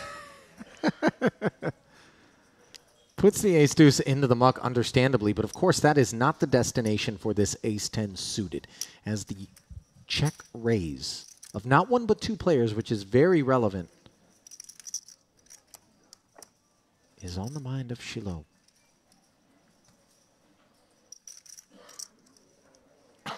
Laurie has 644 back.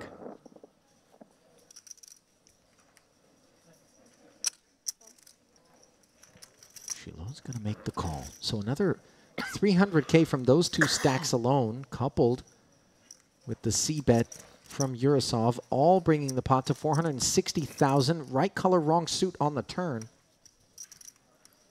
for Shiloh, who checks. And now when we're Laurie, this small blind flat, check, call, and then call the check raise from Shiloh, where do we begin to assign his range? Specifically, flush draws and middling overpairs?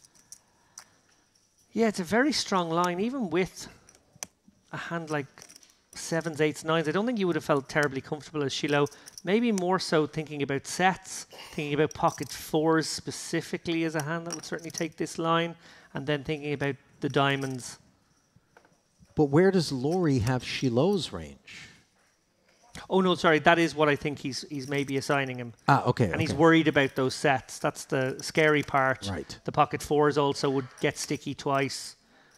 The diamonds would stick around. I actually think maybe the 7s and 8s would find it hard to stick around against the raise of Laurie, just because their hand can't really go anywhere. Is there a bit of ace-4 on Shiloh's mind in terms of Laurie's kit? Oh, for sure. 4-6, ace-4, both very possible here from the big blind. Obviously, he has all the sets as well. The dream scenario for Shiloh is that he's up against an inferior flush draw, which probably has something as well. So maybe like the 5-7 of diamonds, something like that would make sense with this line. But he's gone big here, Laurie. Wow, 230, really taking a full stab at this one. Exactly half pot. Right now, probably not realizing that he has the best hand. Certainly considering the possibility of some big diamonds in Shiloh's hand. And look at what this is going to set up in terms of the river if Laurie thinks he's got to turn his hand into a bluff. It's going to be a sub-half pot barrel for all of it, as the call brings the pot to 920K. Yeah, Shiloh with the implied odds there. The king of diamonds on the river, and Shiloh makes the nuts.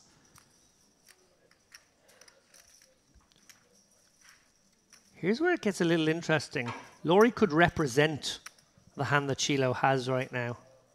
It could be that Shiloh hanging in there with, as you said, Ali, maybe like a pocket 9s at the very best of his pocket pairs that might stick around. He unblocks diamonds. Oh, this feels precarious. Shiloh. Julian was just doing a little housekeeping there, rearranging his remaining 414K.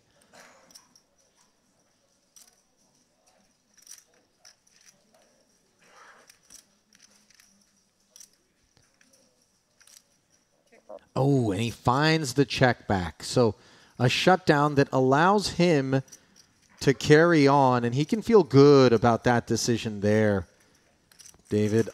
Ironically enough, he got his money in when he was ahead and then stopped putting it in once he was behind. No, it's not ace high. No. It's a flush. Far from it.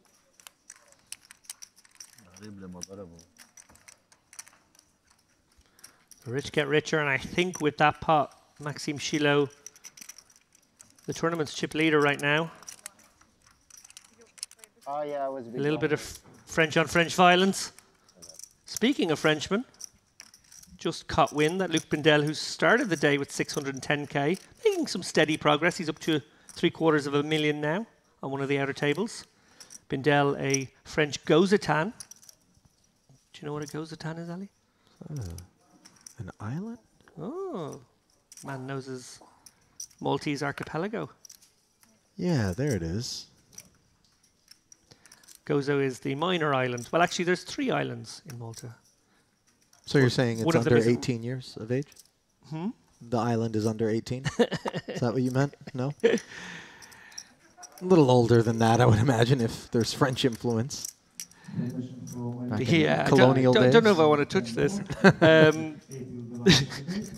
It's probably a good idea, Ironically- actually, David. Yeah, Malta consists of 3 main islands, Malta, Gozo, and Camino. Camino virtually without population. I think maybe 6 people live on the island.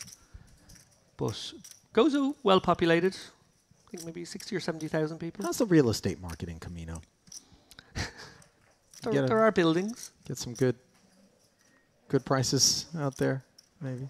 Actually, a lack of supply would suggest maybe the things would be expensive, as Shiloh is increasing the price to continue.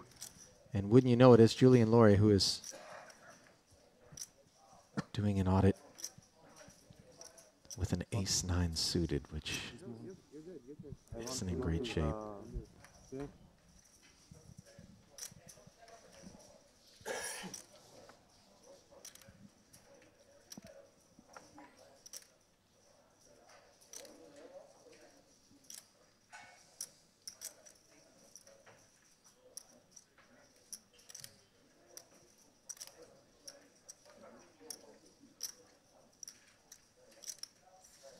Julian very intently looking back at Shiloh's stack, not considering Yurosov at all, it would seem, as he piles for 414,000. Might have had a whiff of vindictiveness on it there after having been downed by the nut flush.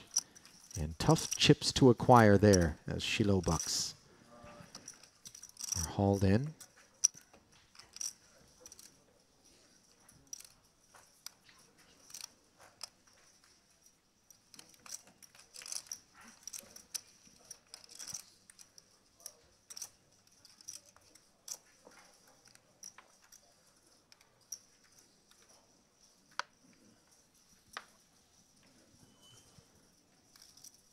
Got to look there at the newcomer who somehow managed to slip in. I wouldn't call it under the radar, but in the middle of that big exchange between Shiloh and Laurie, it is Daniel Kiosef. He's got over 1 million in front of him, so going to be a stack to contend with.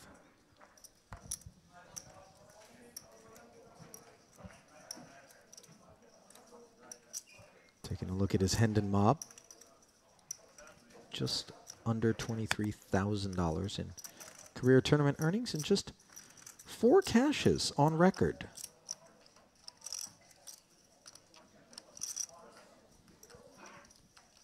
Queen 8 suited for Laurie. Raises it up.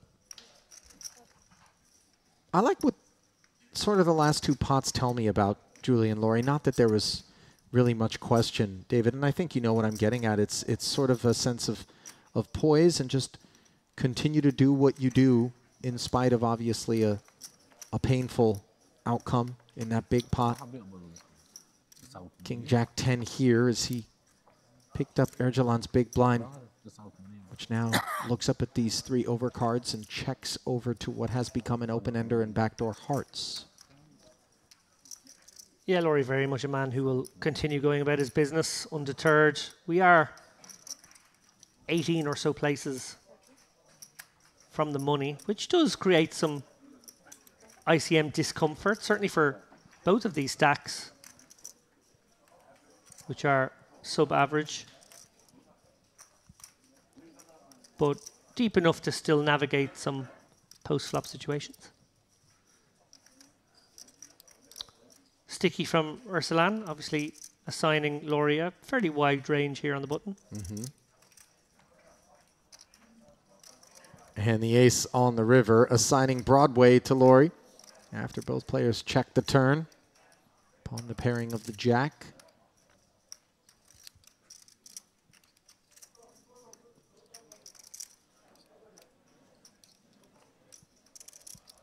Yeah, Ursulan 7's virtually irrelevant now. Just a question of whether he wants to turn his hand into a bluff in this situation.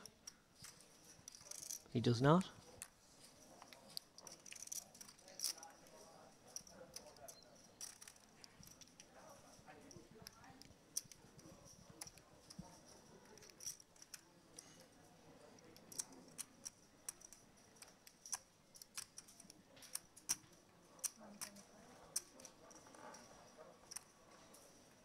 In comes the 125K predictably from Laurie.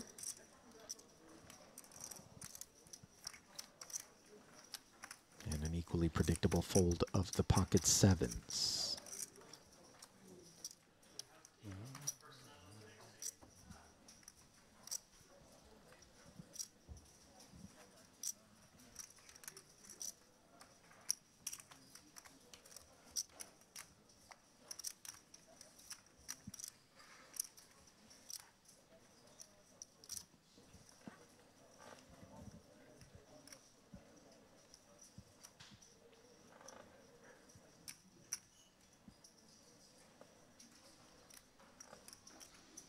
Well, the quality of poker has been astounding here at this feature table during this first frame. David, the quality of the conversation has been a bit lacking for my taste, but you know what? Much respect after grueling days on end of competition. These guys are not really here to make chatter. They're here to make money. And aces certainly rate to help that endeavor for Noira.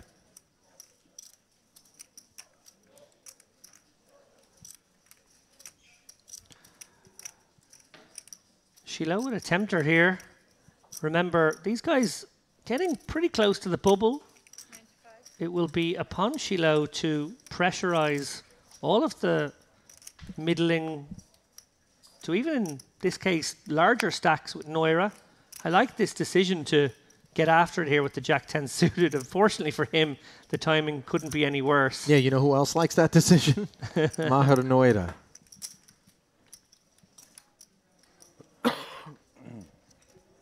Boy, he's got some table presence about him, doesn't he?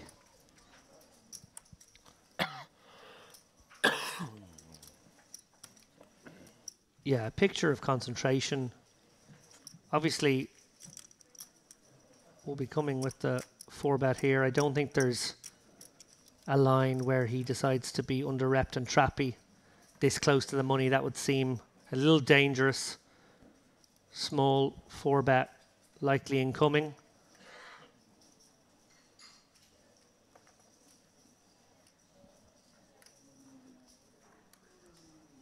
And depending on the size of that 4-bet, Shiloh with a hand that could consider calling. Create some post-flop discomfort. It's very strong here from Noira, though, to come from under the gun, get 3-bet from an early position. Shiloh, who covers you. Covers 17 everyone. places. Yes, exactly. 17 places from the money. You're sitting there with a very comfortable stack yourself. You 4-bet to this 245 amount. It's a great price for Shiloh to call, but it will set up a stack-to-pot ratio of not much difference to 1. Yeah, it'll be like 1.2 maybe. Hard to play Jack-10, even in position against a 4-betting range that does appear to be fairly nutted here. Noira unlikely to be getting out of line, and Yeah. Shiloh abandoning ship. A good decision, as I said. I love the 3-bet. I love the decision to get after it here and start putting pressure on the shorter stacks around him, but you know, probably recognizing in that moment that his man really did have it. I wonder whether or not Noira had any moment where he thought, I can trap with the aces, flat the 3-bet, maybe get Shiloh to get frisky. Maybe what was on his mind is what happened to 2 kings earlier. It's like, no. I don't want to open that door. I imagine you wouldn't have hated it if he flatted. I would have felt it was very brave this close to the money. I think it would have been a sign of him feeling like min cash be damned. This is my opportunity to win a 1.8 million pot with a villain who may well put me to the test and barrel across multiple streets. Yeah. I'll just hang on. Yeah. I'll just put on my seatbelt and hang on with these aces regardless. And I think there's some logic to that, actually. That when you're one of the short stacks, it's much more upon you to figure out a way to navigate to the 89th place here and lock up the min cash. When you're one of the big stacks against one of the really big stacks, actually less of your equity is in the min cash, and maybe it's much better for your long-term equity to take a chance and try to win a huge pot, and that will give you a chance to make a real run at this final table. Raise and take it for Gromov.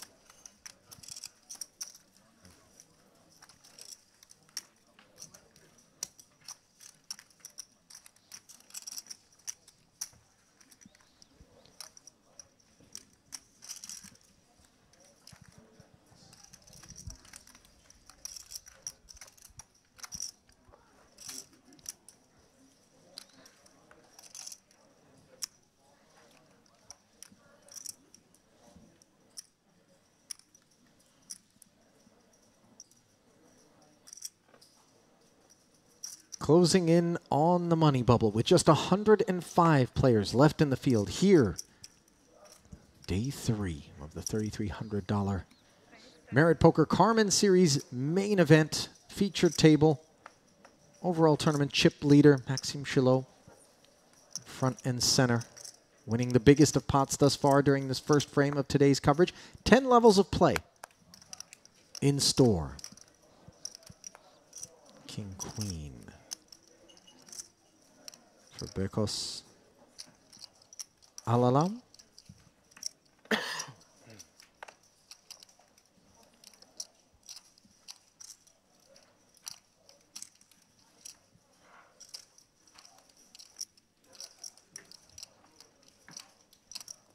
No takers. Been fairly quiet in the 3-hole. Has Alalam. Things not so quiet elsewhere in the room, though, I would imagine. Mr. Lappin, I see you glancing upon the Poker News updates. Yeah, we're converging on that bubble, which is obviously going to create a little bit of buzz. Also getting word from tournament director that confirmation we will be playing 10 levels today rather than the scheduled 9. So there will be a dinner break after level 26. That means we'll be doing 2 more frames before dinner and then 2 after. Wow. We'll bring coverage up to probably 1:30 a.m., something like that local time. I'm ready. So is Chilot with 2 red kings, armed to the teeth. Under the gun open from his big stack. So he's just praying somebody wants to take a shot at him on this occasion. Yeah, what a spot for Chilot here. Obviously going to be opening far wider than normal this close to the money bubble with 2.5 million in his stack.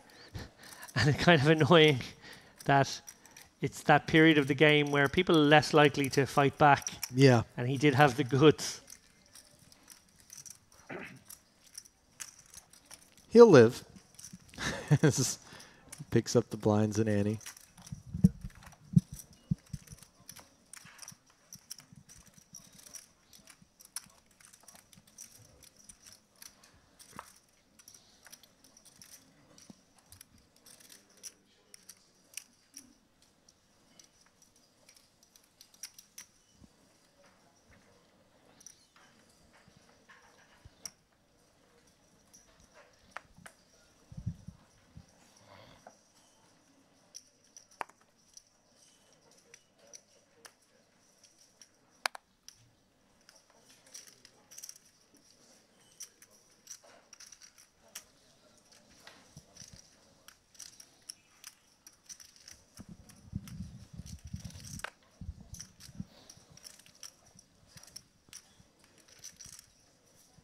Mostly napkins around to the button of Chahare. And these guys will be wary of Chilot in the big blind. Alalam. Definitely a spot where I would consider just pitching the 10-5 suited. Obviously in normal play that wouldn't be recommended, but I think knowing that Chilot likely to drop the hammer. Look at him shoot the look over at Maxime, who raises on the strength of a king-queen out of the big. He just puts it in the muck.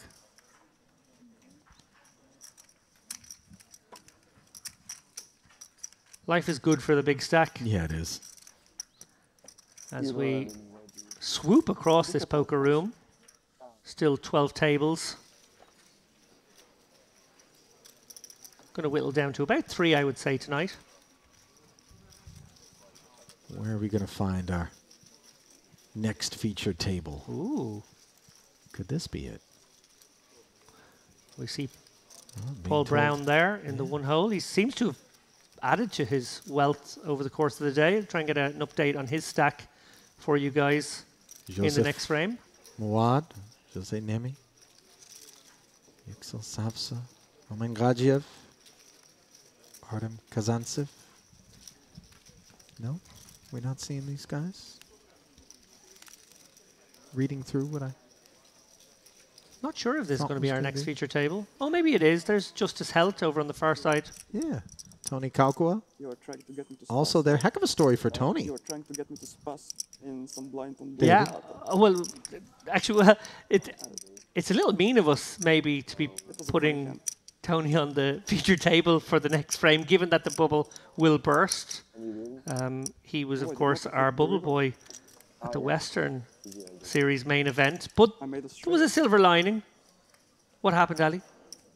Came back and won the high roller. Hell Did yeah. the Finn.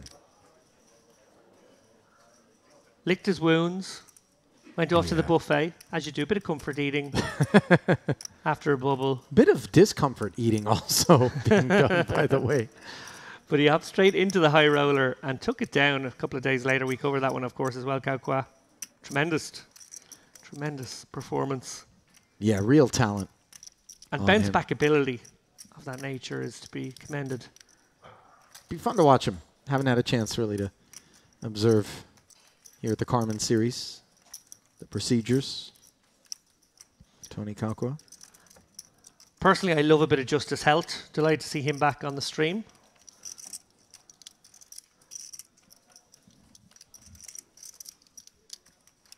Back now, though, for the remainder of this feature table's tenure. Has been a stoic, not at all chatty affair. You got to be kidding me, Ali. I spoke too soon. No sooner were the words out of my mouth. I can't wait for a bit of Justice Helt on the next table. Say it isn't so. If we had just dangled the camera over that table for about 90 seconds longer, we would have witnessed his bust out. He's gone. Well done, Lappin. Sure, he's not going to hold you accountable. I feel like I jinxed him. There is the commentator's curse.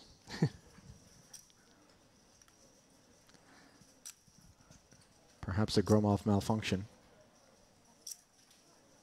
Looks like the reboot sequence is completed there as the Jack 3 goes into the muck.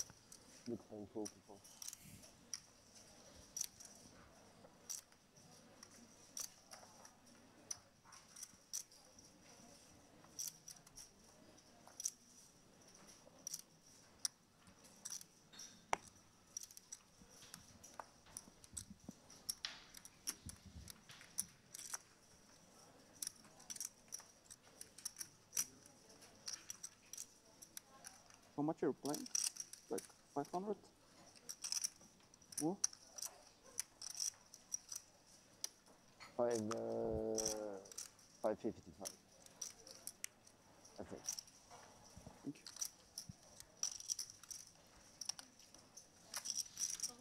Joseph in the small, asking for a count before limping the ace-6 suited.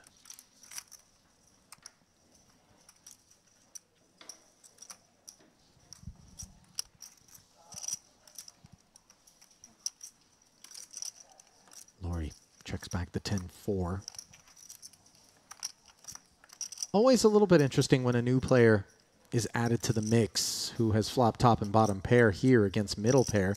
Neither player with the flush draw on the monotone board. Guys don't have a baseline. Don't really have a sense of what kind of opponent they're up against. As we see 2 quick checks. 8 rolls off on the turn. So people are going to be keeping an eye on Joseph, just based on initial impressions and obviously that chip stack, David, I think might be some suspicions that you're dealing with professional caliber competition. Indeed.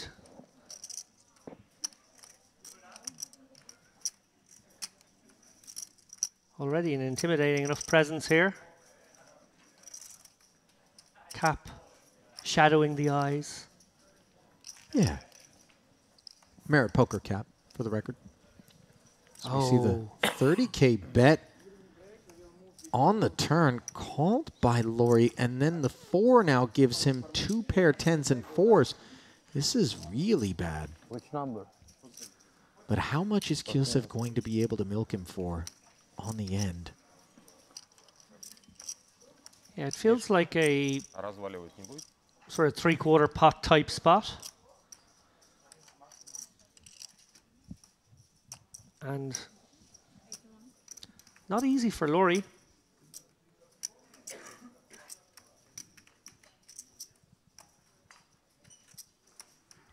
He's not going to have many better hands in this situation. I don't think he can fold, no. 81,000 does get called as he's shown the ace-6. Tough spot for Laurie now, who's being dragged back Yeah. to what will be a 20 big blind stack in about 5 minutes' time. Not comfortable as the bubble approaches. Not at all. Not much he could have done there. Possibly could have gotten away had he not made 2 pair there on the river. Poker gods unkind.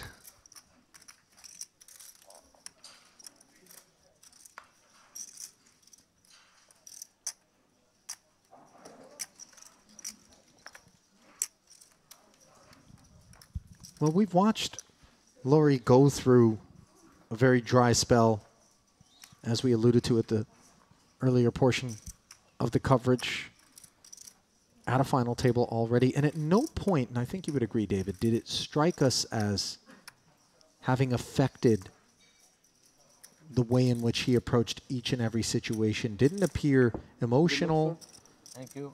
or rattled or flustered, just kind of accepted the flow of the game. Yeah, very cool customer. He's been playing the game for quite some time. Very, Been through all the experiences that poker dishes out. yeah, I don't remember it there. very hot ace-king, Yeah, it was. conversely. As Shahade rips it in there. No patrons. Maybe. But even those little pickups help us tread water That's until all right. perhaps I think the I was coveted losing double for- is provided to a short stack. It could be better, but as the whole of experience, it was quite all right in my opinion. Yeah, I think they did the best they could with the limitation they had with I think the if regulations when like yeah, regulations are tough in it France. was pretty stupid, like tapping it to 80 tables, like they couldn't get a license for more than 80 tables. I think if they do some really small changes, it's going to be a great TPT next year. Yeah, that's a good start. Probably, I think I only enjoyed Barcelona better than Paris. Yeah, Barcelona is amazing. You are live, my friend. Huh? Sorry? You are live. They can hear you. Well, I'm kidding. somebody might be mad. Gromov opening the ace-10 to 35,000 as Shahade just advising the newcomer to the feature that all the subject matter is being beamed out. Nothing wrong with what he said. Barcelona is amazing. I would agree. So are they breaking the table? Yeah, or and I just think as a leaving poker this one around? destination, probably his emphasis there maybe All right. not a good experience at the recent We hit our Paris 5 event, minutes. which I think a lot of people did say was overcrowded and there was issues with capacity They'll be and moving the chips, right? player experience not They will as be good moving as the chips. Right, yeah. other stops Well, on really, that PPT tour. we could just describe that Paris stop then as Parisian. Ace King 3, a couple of hearts, as Ergelan defended his big blind against the Gromov Open. You realize you're also going out, yeah? Yeah. Okay, cool. And I'm also going to Paris in a couple of days, so there's that as well.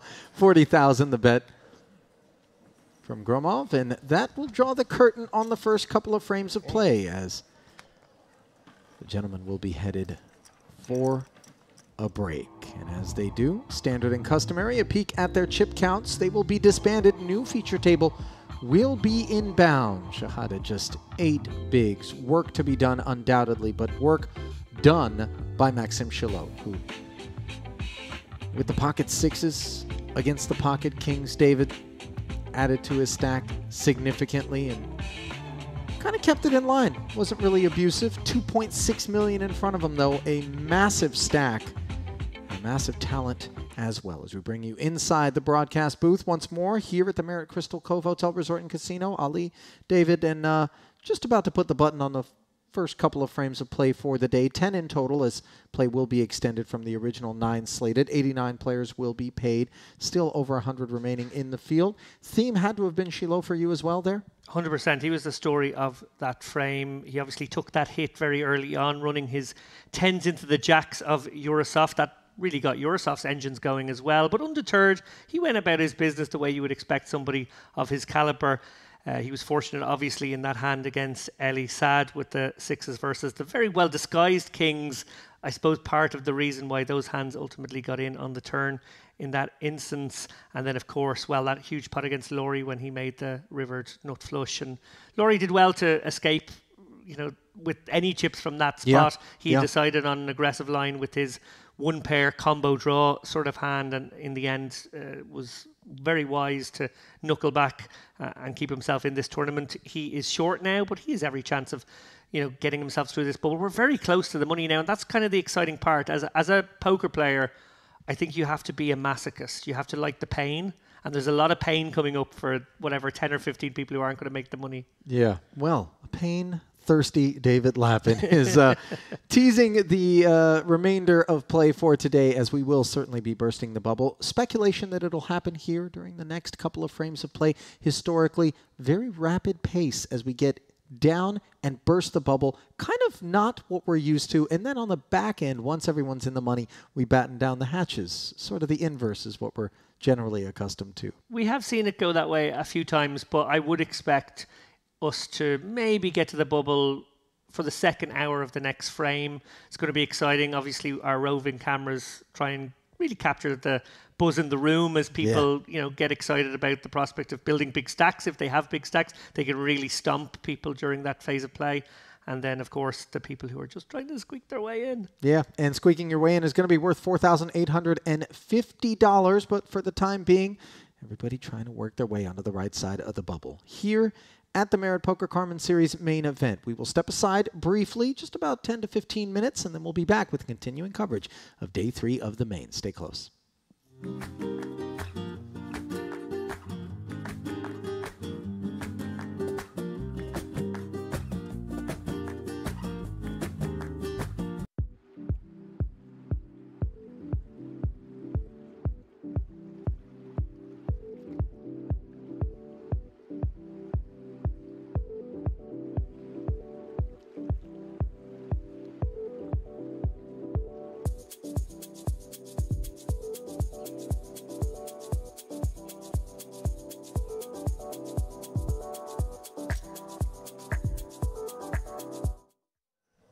Jacks of Eurosov, now an ace-jack suited, which obviously goes way down in value in the face of the under-the-gun open and 3-bet behind it.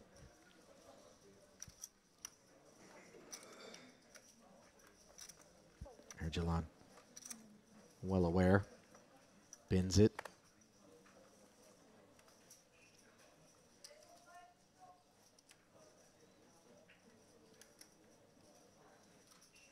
Nothing brewing elsewhere in this pot thus far, as Shahada likely to bin the king-9. And not looking to speculate in this situation. Yeah, I wonder what Maxim's going to make of this 3-bet to 70 off the 278k stack. That's the one part of this equation that may furrow his brow. 10's obviously happy to get in for this number of chips, but he will be kind of curious as to whether there's even a possible 3-bet fold range. I guess he just plays so well against the call range too. Not in this instance. Shiloh looking over at that stack and saying, I'm ready to play for the rest of it. Lovely development here for Dmitry Yurosov. High-stakes tournament professional. Earned himself a World Series of Poker bracelet in a 10K 6-max championship once upon a time. Queen 9-7. Jacks still looking good. Clubs are a bit of an issue. No longer, as the board pairs on the turn, and Yurosov just needs to fade a 10 here to double. And he's done so. 586K pot going his way as tokens are submitted for audit. Yeah, big moment there for Yurosov. Obviously, coming into this third day with 25 big blinds. It's never...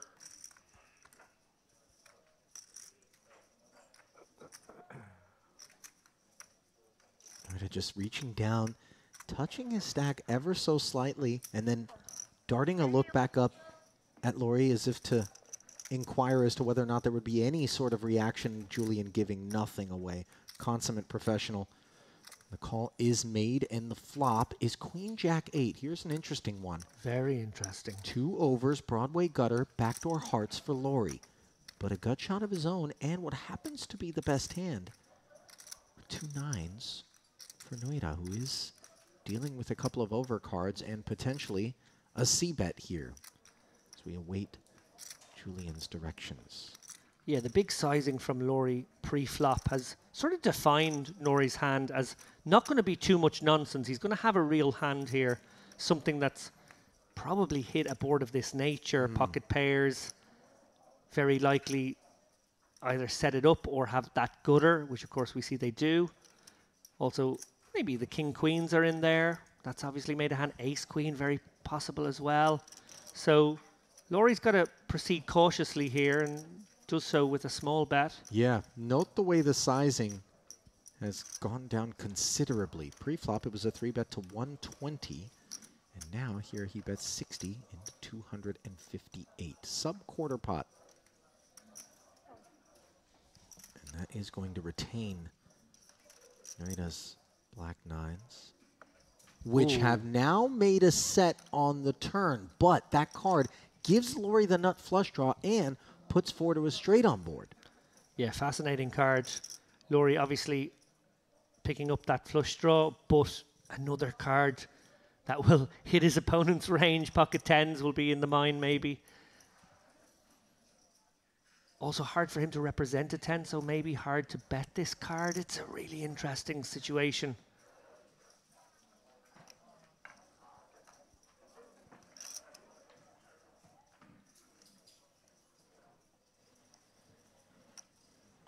What 10x would go for that big sizing, that big 3-bet pre-flop? Ace 10, probably not.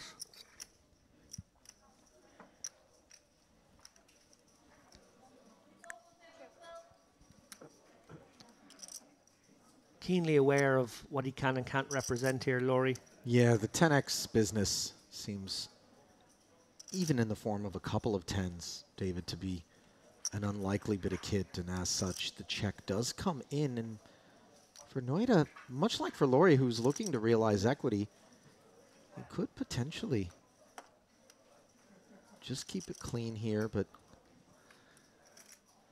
once you determine that your opponent does not have a 10 in their hand, you're going to feel a lot more comfortable about barreling. Might Noida expect that were it a set of jacks or a set of queens that Laurie would still be betting? I think Laurie has to keep in a couple of his better hands into his checking range in this situation. I think this is a natural check for him, maybe with his range as played. I think what's interesting about it, though, is that if you keep in some of the stronger hands, well, Noira will be eyeing up the aces and kings because they're the ones he's in great shape against, and hoping that he can get value against hands that have incredibly little equity now. Yeah, the small sizing, I love it from Noira. 90k.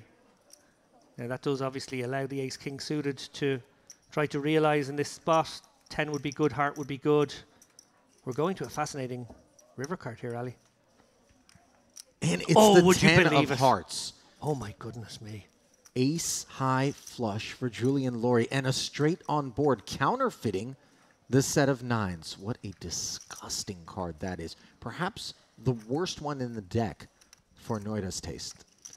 Yeah, and I think Laurie has to do his own betting here. I don't think you can be confident enough that your opponent will either try and steal this one away from you when both may play the board.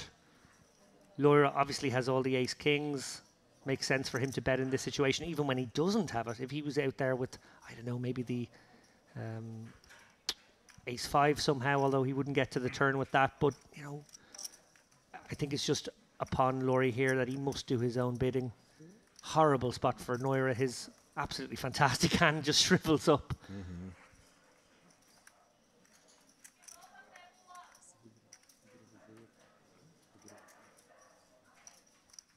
I guess Laura has to target the king-queen. That makes the most sense in this spot now. You're hoping maybe, just maybe, your opponent went for that advanced blocker on the turn with king-queen, and you're going to have that hand not necessarily do its own bidding on the river. Oh, fascinating spot, though.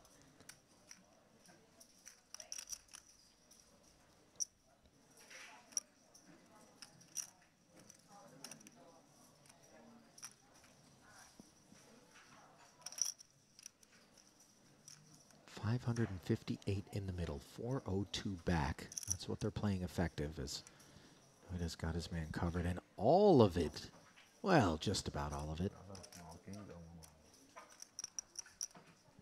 Yeah, I'm wondering now if Laurie would do this with aces as a bluff. That's the one kind of interesting hand you may have gotten to the river with. If you had aces with the ace of hearts, if you had aces, would you turn your hand into a bluff here?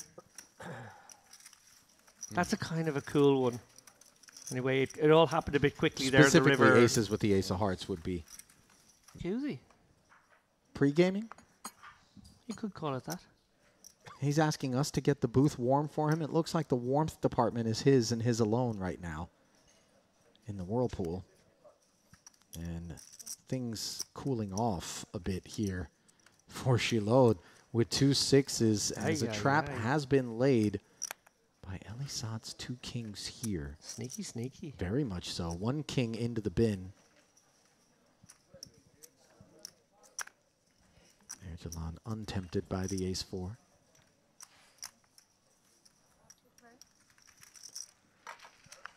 Shilo verifying the 2 6s are indeed in place. And the 10-5 deuce board. 1 over card. Not sure how much 10x Shilo assumes Saad will have in his flat calling range. Nevertheless, proceeds with caution, David.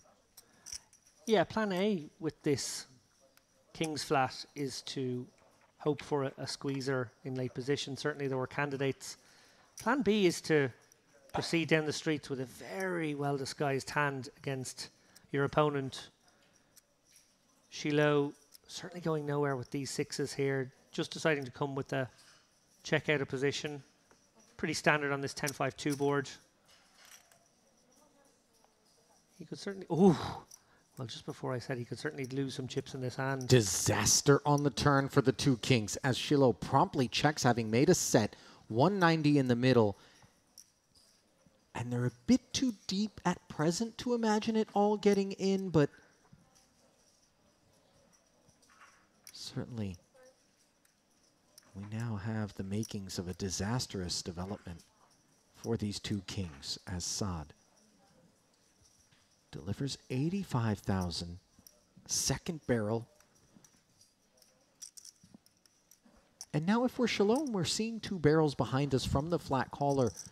Are we starting to get the sense that this is a 10, maybe an ace 10?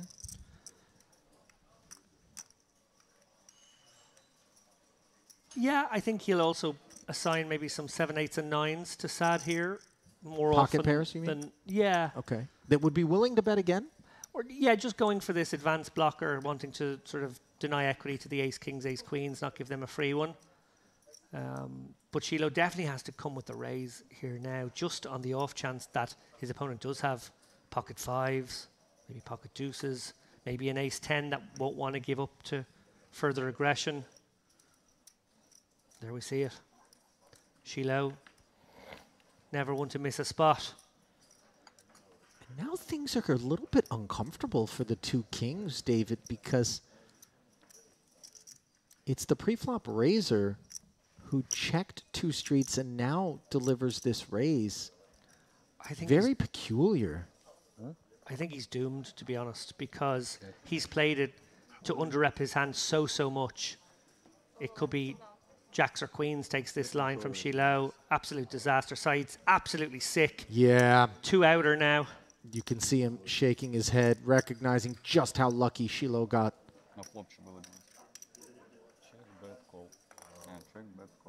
As he jammed and, of course, got snapped. And now the snap is complete. Ace of clubs on the river. And Unless Laurie actually considering a semi-bluff here, maybe feeling as though his big blind range contains some nuttier stuff here. Both would be reasonable. Feel like the call is more standard. But he has bumped it up. Wow, okay. Interesting hand afoot here. Laurie with the middle pin, backdoor flush draw, gutter, overcard, deciding, actually, you boys can't have too much of this. And we see they both do have some.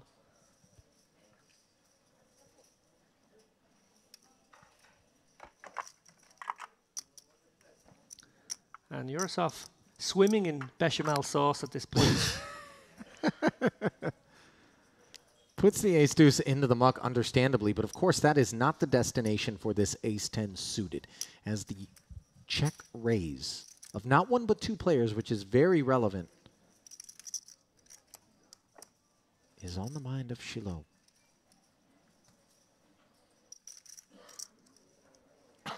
Laurie has 644 back.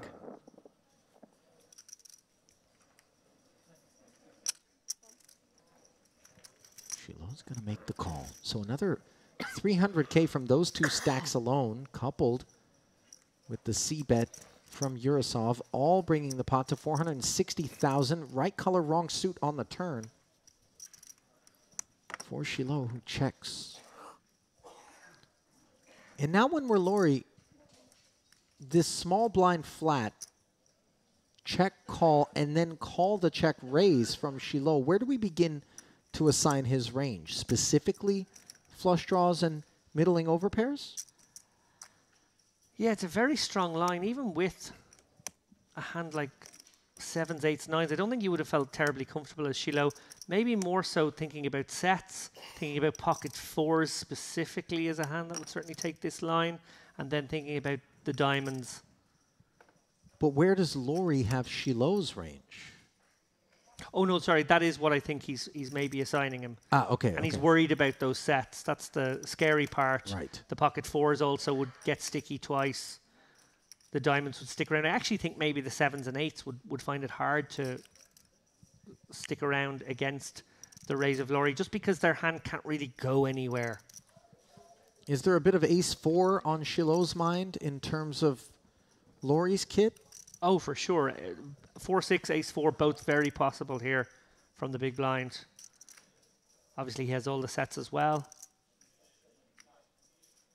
The dream scenario for Shiloh is that he's up against an inferior flush draw, which probably has something as well.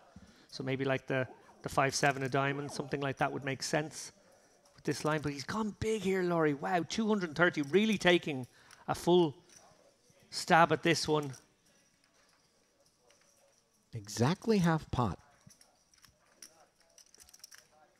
Right now, probably not realizing that he has the best hand. Certainly considering the possibility of some big diamonds in Shiloh's hand. And look at what this is going to set up in terms of the river if Laurie thinks he's got to turn his hand into a bluff. It's going to be a sub-half pot barrel for all of it, as the call brings the pot to 920K. Yeah, Shiloh with the implied odds there. The king of diamonds on the river, and Shiloh makes the nuts.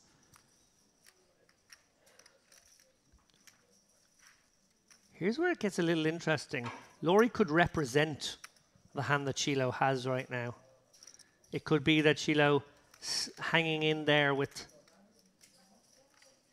as you said, Ali, maybe like a pocket nines at the very best of his pocket pairs that might stick around. He unblocks diamonds. Oh, this feels precarious. Shiloh. Julian was just doing a little housekeeping there, rearranging his remaining 414K.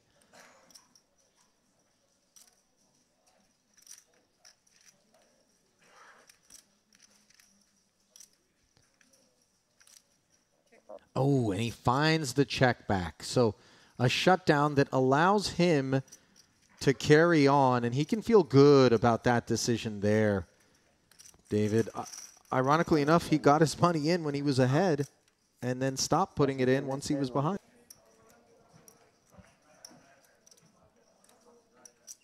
Taking a look at his Hendon mob. Just under $23,000 in career tournament earnings and just 4 cashes on record.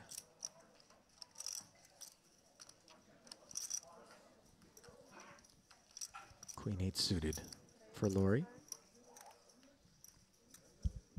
Raises it up. I like what sort of the last 2 pots tell me about Julian Laurie. Not that there was really much question, David, and I think you know what I'm getting at. It's sort of a sense of poise and just continue to do what you do in spite of obviously a painful outcome in that big pot. King Jack 10 here as he picked up Ergelan's big blind, which now looks up at these 3 overcards and checks over to what has become an open-ender and backdoor hearts. Yeah, Laurie, very much a man who will continue going about his business undeterred. We are 18 or so places from the money, which does create some ICM discomfort, certainly for both of these stacks, which are sub-average, but deep enough to still navigate some post-flop situations. Sticky from Ursulan, obviously assigning Laurie a fairly wide range here on the button. And the ace on the river, assigning Broadway to Laurie after both players check the turn upon the pairing of the jack.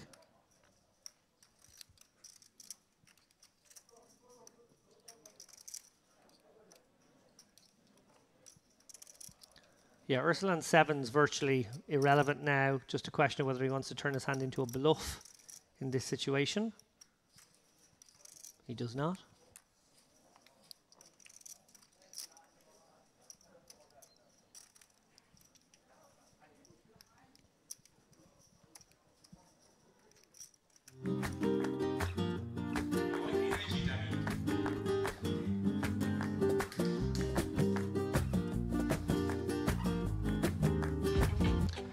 A very warm welcome back to continuing coverage of the Merit Poker Carmen Series Day 3. We are bubble adjacent.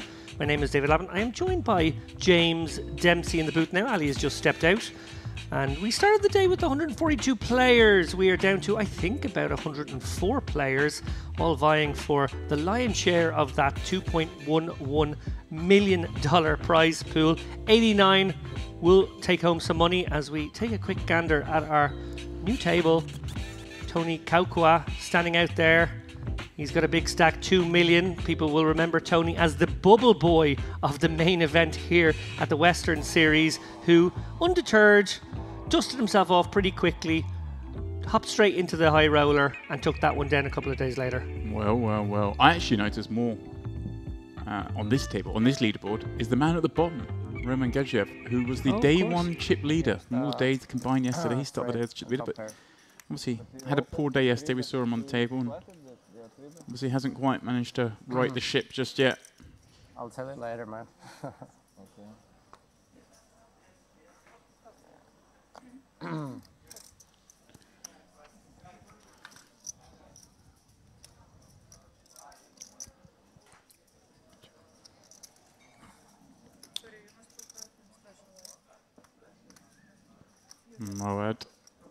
under the gun. Under the gun plus 2, pardon me.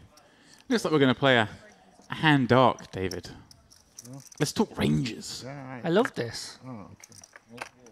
Let's hope it gets around to the button where the ranges are widest, and then it gets more confusing. Not so. Name is going to bump things up here from the hijack. Yeah, hijack off, what, 50 blinds, a little under as we play 10k, 20k. And I like how you said bubble adjacent. I like that. We're actually closer to the bubble than I predicted. I thought it was 104. We must have seen a few bust outs in the very last hand across the remaining 12 tables because it's already 100. Yeah, 89 paid if memory serves. You know, my memory never lets me down, David.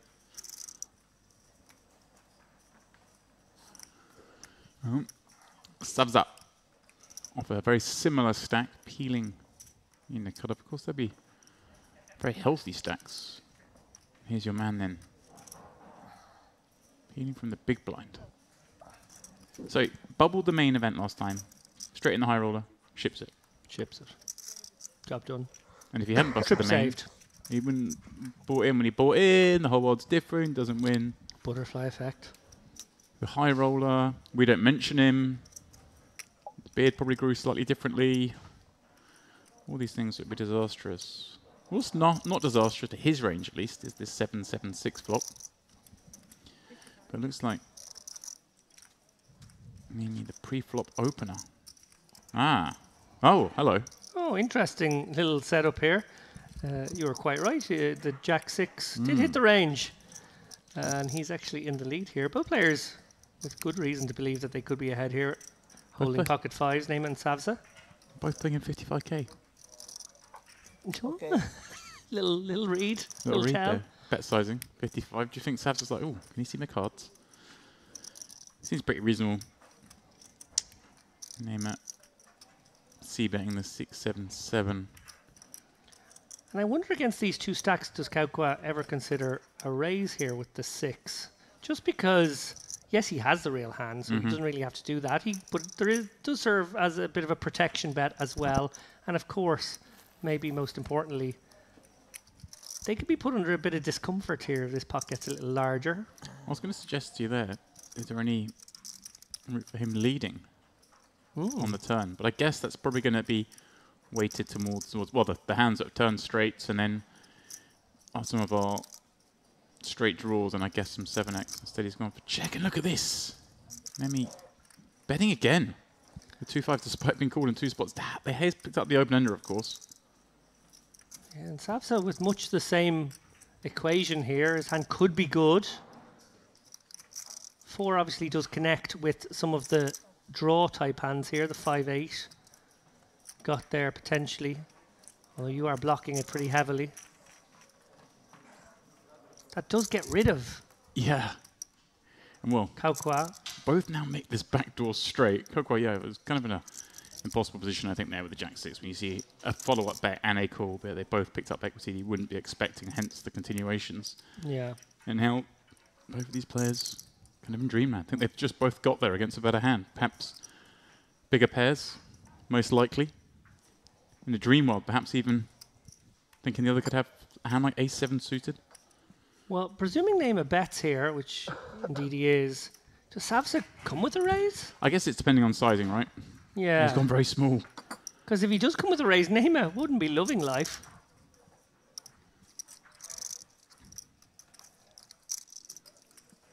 Yeah. 9-10. Maybe a possibility, maybe not after the turn bet. You never do know. Savsa.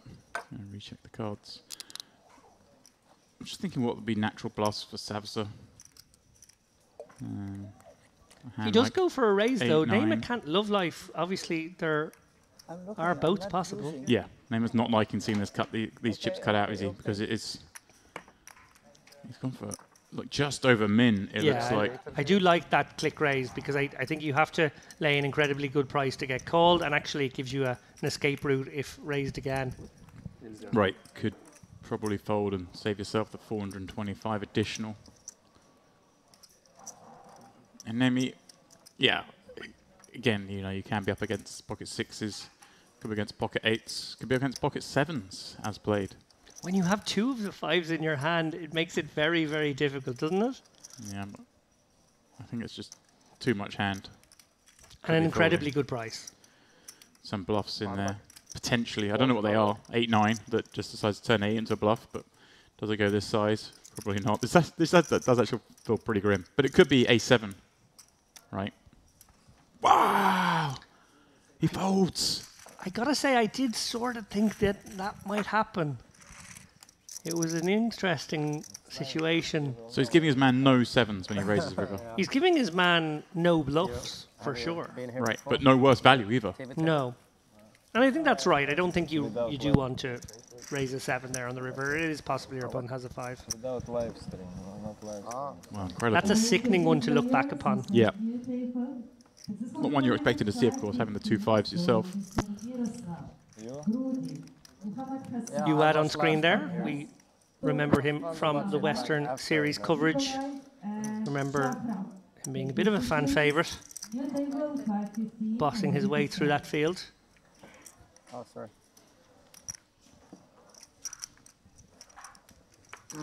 Now there's a hat. You like that? Let me tell you, the last time I commentated on a main event in Merit, there was a man wearing a bucket hat. He did very well. Is it the KFC bucket guy or an actual bucket hat? An actual bucket hat. His name is Steve Warburton, and he walked out of here with $500,000. Oh, I do remember this now.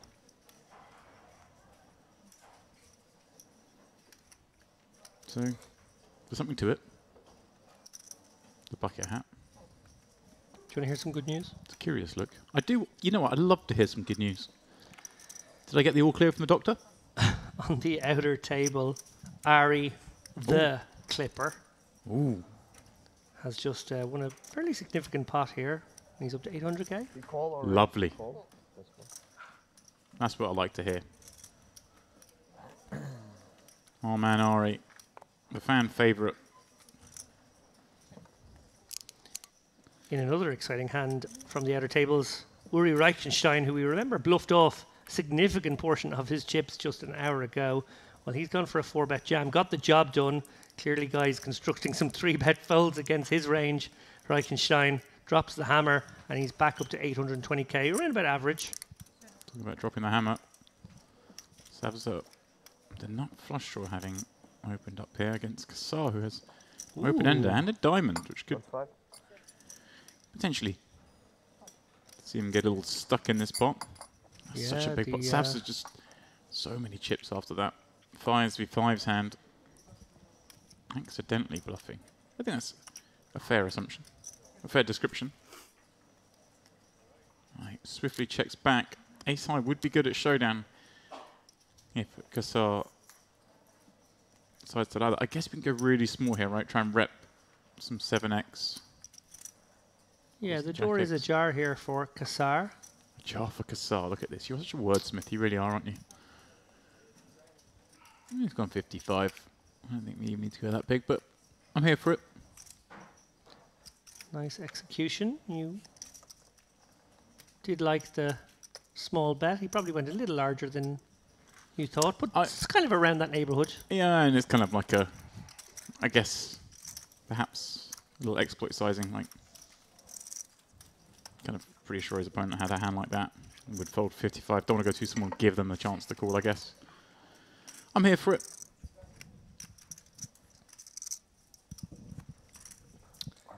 Davut Aydemir is out there in the field. Now, you'll recognise that surname, but you might be thinking, hang on, Davut, that's not, no, it's Recep. Recep's the man we know. Well, Davut is Recep's son, and he's building a very big stack out there, 1.7 million now. We've got a fresh face at this table. Filling in that vacated 1 seat. Lamb. The man sliding on in there.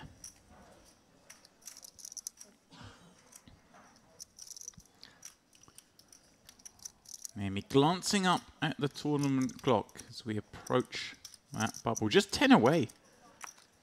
David. Yeah, and at the current rate, we're losing roughly one player every 1.5, 2 hands. So I would expect to get right up to this bubble around about the second hour of this frame. Yeah. And then obviously things will slow down. Sometimes it goes quick, sometimes it lasts a long time. That's kind of The high part roller of the went fun. insanely fast. Yeah. We went from 28 down to in the money in 23. We came back with 28, had to pay down to 23 to get the money in it, and it took all of about 25 minutes. Whereas in the warm-up, we were hand for hand for a good 40 minutes. As Bismanis peels with deuce 4 of hearts from off that rather inflated stack, 1.5 million. Kuznetsov flopping the open end up, having opened 6-5 from the cutoff. Not a board he's going to hit all that often, of course. We'll hit it on occasion. One that probably think the big blind's going to have a little bit more of, but with a hand as bad as 6-5, David, I guess it makes sense to just go betting, can make a lot of better hands fold, and obviously have equity against a lot of hands down the street, as we see here, flipping against the flop pair. And he's taking that bottom pair as a check raise. I like this. Sometimes, David, we take the aggressive action with the bottom pair, and I guess with the deuce and no backdoor flush draw, probably the better candidate. Yeah, you get to protect your hand, you get to exploit some hands, and I think as well, just proximity to the bubble, ICM pretty high, a 575k stack, 30 pigs, very vulnerable. Has to get sticky here, obviously, with the 5-6. Oh, and that makes life a little easier. It does. Bismanis won't love seeing that card. He knows he's going to move against a host of hands that do improve on that, having check raised the flop, the 8-10s of the world, the jack-10s even, the 8-9s, the 7-8s. Question for you, James. Oh, yes. Given that Kuznetsov is the one who has all the ICM pressure on him, it's often the case that when you start constructing your range down the streets, more of the value go into the bluff catching range because essentially you're not meant to have that many bets. Right. Was that an opportunity missed just there? To sort of play possum, to look weak, and then, you know, have your opponent come at you with this value, but maybe come at you without any value as well. On the river. Yeah. Yeah, I'm with you. If we had 2-pair set kind of hands, then I'd see maybe throw some of that in. When we got the straight and we unblock all those pair combos, I always feel like straight's just a hand I want to fast play. Just unblock all the pairs. Let's build some pots. But yeah, I hear where you're at. The reason I say it is because we faced a check raise on the flop, which is quite polarizing, and then a check on the turn, which to me would have said, oh, he had one of those double backdoor hands that didn't sort of come in for another barrel, or indeed, as we saw there, bottom pair, you know, no equity really against me. So maybe I have to decide, oh, there's a lot of those kinds of category of hands I'm up against now. I'd always give the avenue that my opponent's made a mistake on the flop. I always have that as a consideration. Fair. So if they have made a mistake and maybe misplayed a hand slightly, I want to punish them.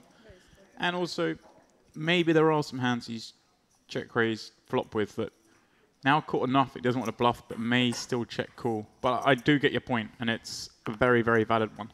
But it just does look like your opponent has given up. And we are nutted. Maybe with like Jack 10 sometimes, but 5-6 is still a little vulnerable. For sure. I'm scared of things. I'm vulnerable with 5-6 there. Two of the scared stacks, perhaps. 25, 26 big blinds. Not a comfortable situation here, but they may, regardless, open things up with the ace-3 of clubs. Might shave that kind of hand off my own range, if I'm honest here, in this particular bubble-adjacent situation. Alalam with the ace-7 of diamonds. Going to get sticky here and see a flop. Yeah, seems pretty reasonable from Alalam. I'm with you with Edward Name. He probably wouldn't venture into this pot, given we are that close to money. But having done so, always going to be c-betting king 10-3 from +1, and especially with the 3 backdoor clubs. Nice to get something going. Alalam wants to continue, but you just can't against +1. If that was against a button raise, sure. We got ace high, we got backdoor diamonds, and we do beat a lot of hands. Against +1, we're not really beating anything on that board. So a nice fold. But yeah, it's interesting to see how players approach that, David. You and I perhaps fold that ace-3. Maybe he's going the other way. And again, for those of you watching yesterday, I do hark on about this, but we're joining this table 2 hours into the day. There's all sorts of dynamics and playing styles that the other players will be privy to that we're not. And so he may just be of the opinion that, hey, people aren't punishing me. I've seen everyone get away with just raising and no 3-betting happening pre-flop, in which case, hey, let's give the ace-3 a go. I always say, do it until they stop you doing it, David. Don't just adjust because that's what the book says. He's not going to adjust here. Ace-king, certainly. And we're going to raise and 4-bet if necessary, David. Yeah, I've just checked the book, and ace-king, you're allowed to open that one, yeah. Okay. Okay, I like it. We did see an incredible fold of justice held last night with ace-king during the last level of play. It won't be Amy's ambition here. He 3-bet snap folded with ace-king. You say, David? To Biz, you did the frame before. Was he right? No, he was wrong. Biz had king-queen. Poor old Helt. He actually messaged me after that particular hand to say, one of these days, I'm going to get one of these hero folds right on the stream. I mean, I kind of liked the... We'll keep an eye on this hand, but it looks to be progressing in his way. For those who aren't aware, Biz, he was playing pretty snug, opened off sort of 40, 50 blinds. Justice was having a great time at off-featured table.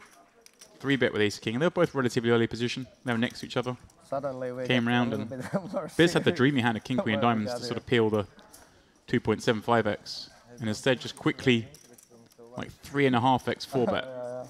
And I'm with Justice. If I'd seen that action in his seat, I would have folded ace-king as well. It didn't strike me as the flow, the pace at which it happened, everything. I would have folded, but he snap folded, and it's like one of those. When you snap fold, the guy's got king-queen, makes you look a little silly. Obviously, he snap folded king-queen, the guy had kings, we'd be screaming, what a genius. Yeah. Muad defending queen 7 from the big. A little liberal, perhaps, David, against under the gun? Yeah, although what I would say is Muad may be very conscious of the fact that he can apply ICM pressure post-flop. So important in this situation. We always talk about ICM as a pre-flop kind of idea, range versus range. Now people have to tighten up. They can't open as wide. The guy with the big stack can open wider.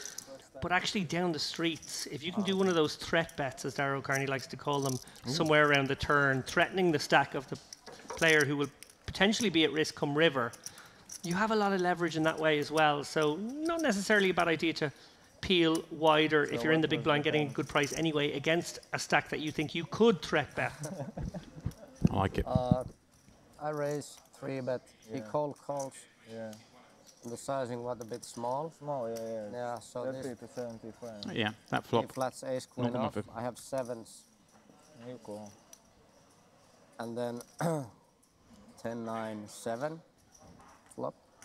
It went check. Queen turn. I check again.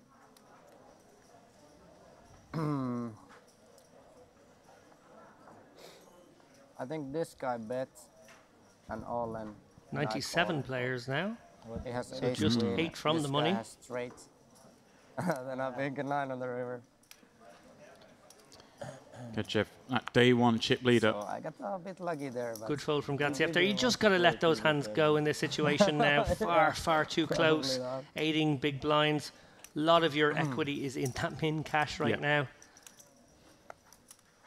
Min cash, of course, worth $4,580.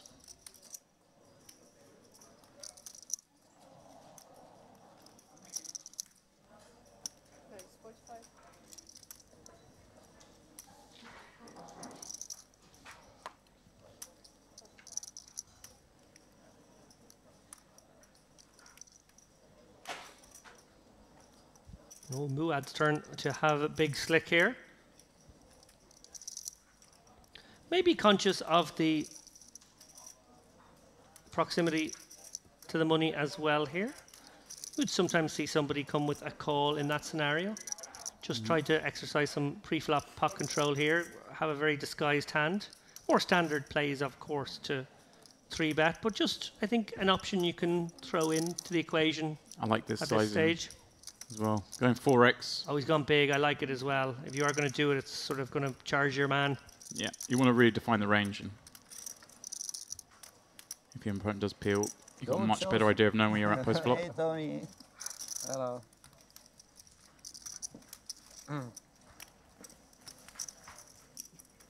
Merit, make your video, right? Huh? I see you, I guess. Merit, make your video or something. Joseph up to 60 So, blinds. Merit. Video of you. Like, Ah, yeah. yeah, it was you, right?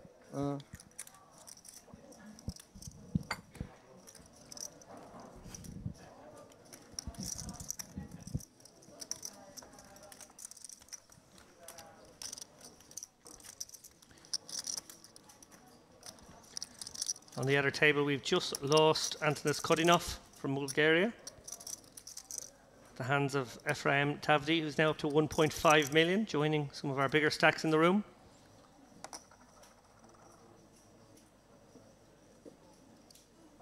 Yeah, some real big stacks forming, right? Maxime Chalot, star of the day as chip leader, has increased that stack even further, up to 2.6 million, according to the fine work of the folks over at Poker News. 45. Kukua, as you mentioned, all too familiar with the bubble in this main event. I'm running into some resistance here, one would assume against Vismanis, and this is kind of a grim spot, right? It's not a grim spot, you've got ace-king, but it's not a joyful spot with ace-king. You've got 60 blinds, someone who covers you's open from +2. It's not thrilling to get things in. Again, goes for a nice sizing. 8.5x. +2 obviously denotes a strong range, but when it's the chip lead on the table, they're obviously a little bit wider. Now, when it gets back to Kakwa, do you go for the set mine / board mine / I'm the one with the chip lead and can maybe put you in the bin down the street, or do you just toss it away? I think you just have to give this one up. I like where your head's at. It again, partly comes down to the perception of how you see Vismanis. How likely is he to be 3-betting light? You know, we do still have 3 bets in this situation. We are targeting someone who's going to be overly active. But some players just don't do it. Sure, but counterpoint, if you're very confident your opponent does have a very strong range, then the set mine becomes a little more profitable because you do get paid. It does, but I mean, it's so hard to stack people 60 blinds deep near the bubble. You do flop the set. Well, he's going to go for it. 330k in the middle here, stack to pot ratio. Again, it may be a 4. You know, if you think Vismanis is going to be in here doing this with some offsuit Broadway combos, his bluffs, maybe even, you know, some ace jacks that just don't want to peel. It seems pretty reasonable. King 6-3. This is where things get awkward though. King is obviously a likely 3-betting candidate. I could say those hands like ace king, see kings, aces, and then perhaps every now and again those king jack offsuits, king queen offsuits. But then you've also got the ace jack offsuit combos. Ace queen maybe some of the time, why not? Ace queen off can definitely 3-bet and fold, so it could be in there. Down bet from Vismanis, 45k into a pot of about 330. Yeah. So 15%er. Yeah. Obviously, Koku are going to be continuing with some of those Broadway combos that don't involve a king pre-flop that just really don't want to call here. Although I would go a little larger than this, David, I think, because I think given the situation, you kind of do, the fact we're this close to the money and you're against a big stack, you do kind of just want to shut them out a lot. Sure. I think Alcoa are going to come with a call here for this price. For sure, for this price. Especially because he has some connectivity with the 3 and 6. Right, there's some continues. Is he considering something else? Looks like he is. Looks like he went, as you said, board mining. And for all the reasons you just mentioned, you kind of want to knock out, perhaps, some of those hands that are going to check back turn, like the ace queens of the world. deny them equity. They're unlikely to bluff turn as well, so you don't want to give them that free run out. And you kind of paralyze a hand like this anyway. Like Ace King's not going to be willingly putting more chips in this pot from now on. It's not going to make aggressive action. This man's going to call here and say the turn's an 8. I'm pretty sure you'd see it go check, check. Yeah. So Kakua almost buying himself 2 cards here when he does get called. So some tippy-tappy play, and that virtual brick that James mentioned there, 9 of hearts on the turn. Certainly possible that Kakua would have some backdoor hearts. Right. Yeah. Would need something a little more interesting, maybe like a 7-8 of hearts, makes a lot of sense. Or like Queen Jack of Hearts, something like that. Jack 10 of Hearts. He does check. Now let's see if I'm right and this man decides to check this back. Would imagine so. For almost a carbon copy of the hand we had earlier, where you posited that question of when your opponent check raises flop on these kind of boards and then checks. Oh, is he going to try and get something out of it? Bet here and then check back rivers. Maybe bet here and bet some rivers as well, but yeah, it's an interesting one. Obviously, this will and should shut down the hand pretty quickly. Yeah, I'm not. But it opens the door in an uncomfortable way. It does, and also you're just not going to get bluffed now. Sure, Like, sure. I like checking back there, David, and keeping the pot to a position where I won't get knocked out, but also See you later. allowing Kokos to continue to bluff, and he may check raise flop, check to bet river. There are still some credible hands that take that line, and you've still got some weak hands that peel the check raise. He's not going to fold jacks to the check raise, I don't think, and protect those kind of hands by checking back ace king. You're correct, man. I don't really like having many bets on that turn, really. Even with back to a hot combos I've stuck around with, I don't think I really want to bet with them. But there's more than one way to play this game, David. Huh? I should bet like 50 on the turn.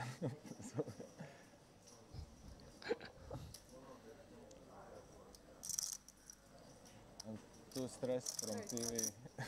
Too stressed from what? From TV table. Oh, sorry. Can't think straight.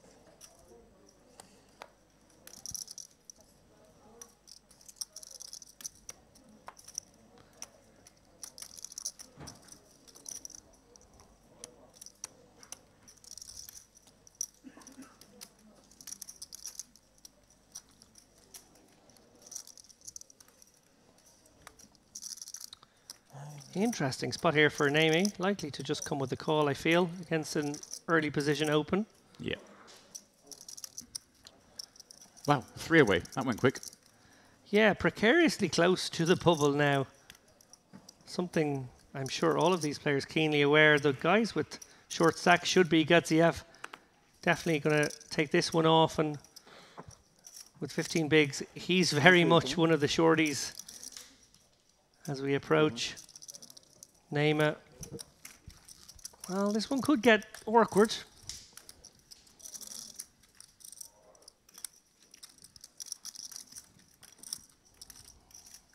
Yeah, obviously a great flop for Naomi here. 6, 8, 9. Under the gun doesn't have too much of this, especially the bubble We scenario. go to EPTs? I feel like we can just No? bet here and assume the game's going to play pretty honest. Again, Zentsev does cover us, but he doesn't get. He does check it back. I'm okay with the check back. I think this is a spot where, similarly, you just don't want to inflate pots. Maybe firing in a small bet has some value. High ICM situations, Yeah. you know, throwing in lots of min bets does seem to be quite clever. I like it too. No, I hear you, and Run like action it's definitely not bad. I just feel like because Zentsev not going to check raise this 9-8-6 almost ever when we bet. Sure, but having checked it, even calling the 75k bet, we can't be gotten in by the river, and I think that's just so important right now. For sure. And well, disaster strikes on the river. It's because Zentsev gets there after firing I mean, with the, you know, at a all queen on the videos turn. and social media and everything, they're sure putting effort on it. And given that Namie check back flop, we kind of almost always exclude the 6s, 8s, 9s. So here we're only really worried about king, queen, and maybe jack 10 suited, but we hold a jack.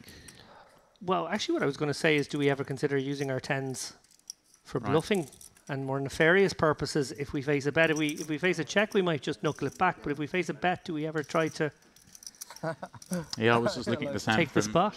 Like a point of criminal. view. 10 jack, a very defensive. reasonable holding for Neymar here on the button. Well, he is counting out some raising chips, it looks like. I think it's a thought in his Stop head and something that he quite likes the idea of, but probably hates the fact that there are 92 players left and 89 getting paid. Yeah, and I think you're right. I think raising's better than calling. Yeah. Don't think we really beat a whole lot the way this is played out. However, folding That's fine. is also a good play. I like that he did consider it, though, because I think it is one worth considering, but I do believe that the high ICM in this situation, with those particular stacks, neither of these guys particularly well stacked. It's just very important for them to make it to the money right now. What did you have that time? The hand we played Artem just shy of a milli, courtesy of that Rivered King. in 20 minutes. No, I feel like it is courtesy of that Rivered King. I don't think he was necessarily going to be likely to win that pot without hitting. straight. Yeah. 5. Maybe for that good reason not to bluff with the 2 10s. It's kind of, But here it's an I feel like when you want to, when you're bluffing, David, some of the time overlapping. you want to be bluffing with the best hand. You don't always be bluffing into highest. strong There are ranges. different dates. Here first, then it's straight up bar slow. Oh, You, that? you had the high. Yeah. You bluffed me then. You had pocket 5s? Sick. Just finding out there that the it was 5s versus 5s. Ah, fun hand. And he's saying how sick it was, indeed. Jürgen in the chat asking, is Daniel Rizai still in? According to the good people over at Poker News, I'm showing him as having 382,000 chips. So yes, to answer your question, Vismanis from Yeah, I plus had 2, Gachev. Wow, this is pretty grim. 3 to 15 blinds and 10s in the small. Is just going to run it. I feel like we just have to, right, David? Yeah, I do. Or would you advocate anything else here? These Oh. are always the spots where I don't want to reveal too much of my own proclivities, but yeah, I actually mucked this. Yeah? Yeah. Because you're I thinking thought full house. just a few hands away from being in the money. And Well, the gain is If we so go marginal. if we go to showdown, it's pretty horrible because we can obviously be eliminated against 2 big cards, having virtually a flip. If we get this through, yeah, okay, we pick up an extra 80k, which is great, but I think we can probably navigate the 16 bigs through the bubble. I'm not sure what this extra 4 bigs would accomplish Yep, I hear you. in the bigger scheme of things. Yeah, the lights are very bright. Don't get me wrong, 10s obviously seems pretty reasonable. Can we see? Vulture? And he knows he's getting credit for a real hand there because there just shouldn't be any like Let's check. Right. shoves there. Coins? The fact that he does get some coin flips to fold is a great outcome, but Tens? I think I probably take a good 45, 50 seconds and then muck my hand. And Don't tell, don't tell anyone anybody about it. ever. Oh yeah, I had A7, but I just thought you were at it. Look, getting it all in first with fold equity is obviously much better than calling it off in a spot that's even Yeah, indeed. more clear at some level. But yeah, I think they're making reference, of course, to the bubble there. Save the conversation. Aye. What could I do? He's jamming. Rejamming on the bubble. Got to give him credit for a big hand. yeah.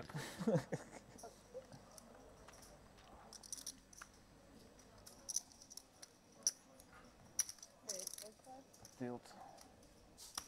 Huh? Tilt?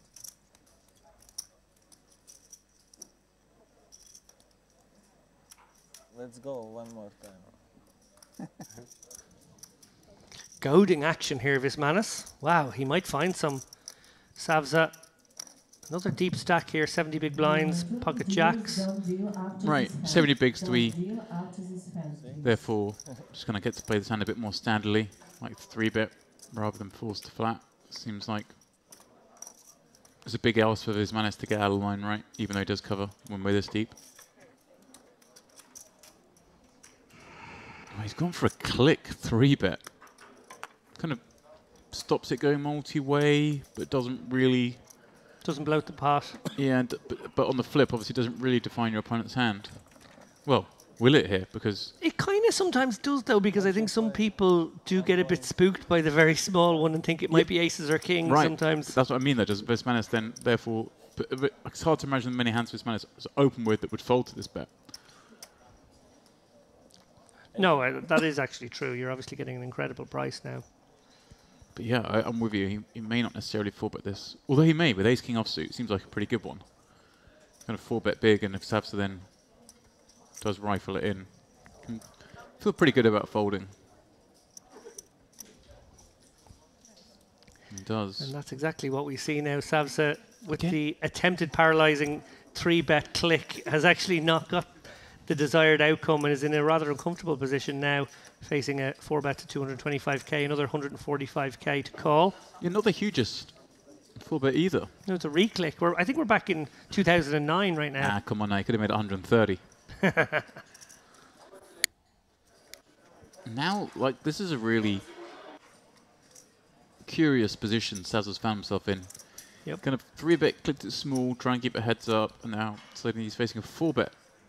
But such a small 4-bet, and they are so deep, starting the hand 70 big blinds, but here's, as you see, the covered stack. So there is always that bit in your mind about, oh dear, what am I doing here? I'm about to bubble with 2 jacks. Ooh. Are we about to see a re-click? This, wow, this could be epic if we do. This would seem pretty out of line, I think. This would be pretty epic if we do. No, that looks like calling chips. Yeah. Yeah, and now Vismanis has got to feel pretty... What's happening? Sick about this. What have I done? I'm out of position with ace king. The guy's just 3-bet, called my 4-bet. We're on the bubble. I've just bloated it to 500k. Right. Feeling better from the window onwards. Yeah. Now you're feeling pretty damn good about life. Thinking that was a brilliant bet I just made there to juice things up. It's still hard to give Savsa the kind of hands that are going to 3-bet call that 4-bet with, right? We could potentially see the 3-bets being some Broadway hands, but they kind of fold to that 4-bet. So you do kind of give him now just these jacks and 10s and such.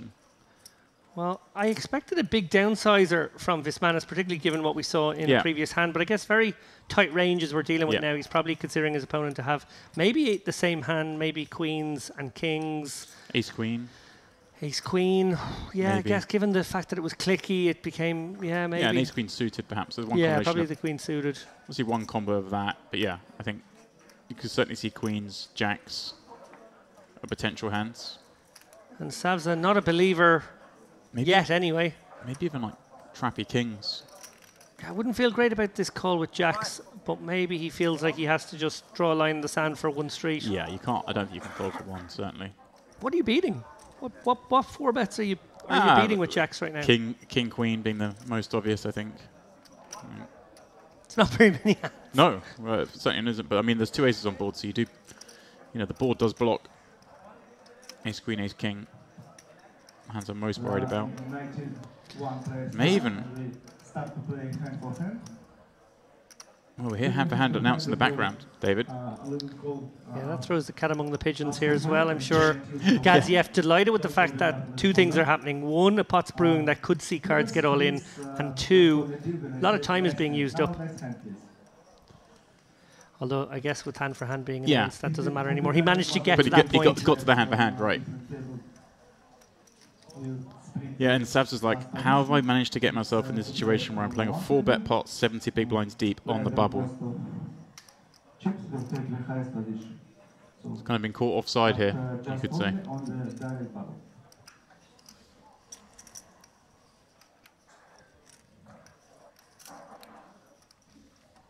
Oh, fuck. Sorry. But Following good money after bad here. It looks like Savza counting out the 225k. It is the sheriff's badge. But again, if you do call here, you can feel very good about folding river with 2 jacks, right? Yeah, I would have felt okay about folding flop, to be honest, but yeah.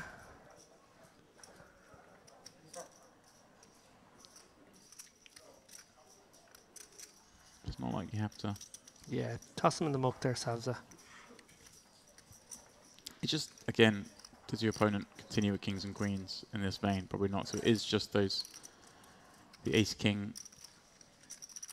He's done that thing, James, that you talked about yesterday, which was he counted out the chips and then did the pause, and then you kind of feel like it was going to come, but it didn't come in the end that time. Yeah.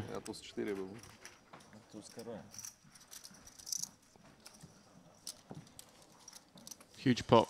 Given the situation we're in, we are now into hand for hand, David. I know you love this part of the game. The bubble. I don't mean just the hand for hand. I mean this last half an hour we've played. I do love a bubble. We see these fascinating situations arise, like that one there. TV table is good for me. So you have it again? Yep. I always have it. I would never bluff on TV table. Then after I can never bluff again.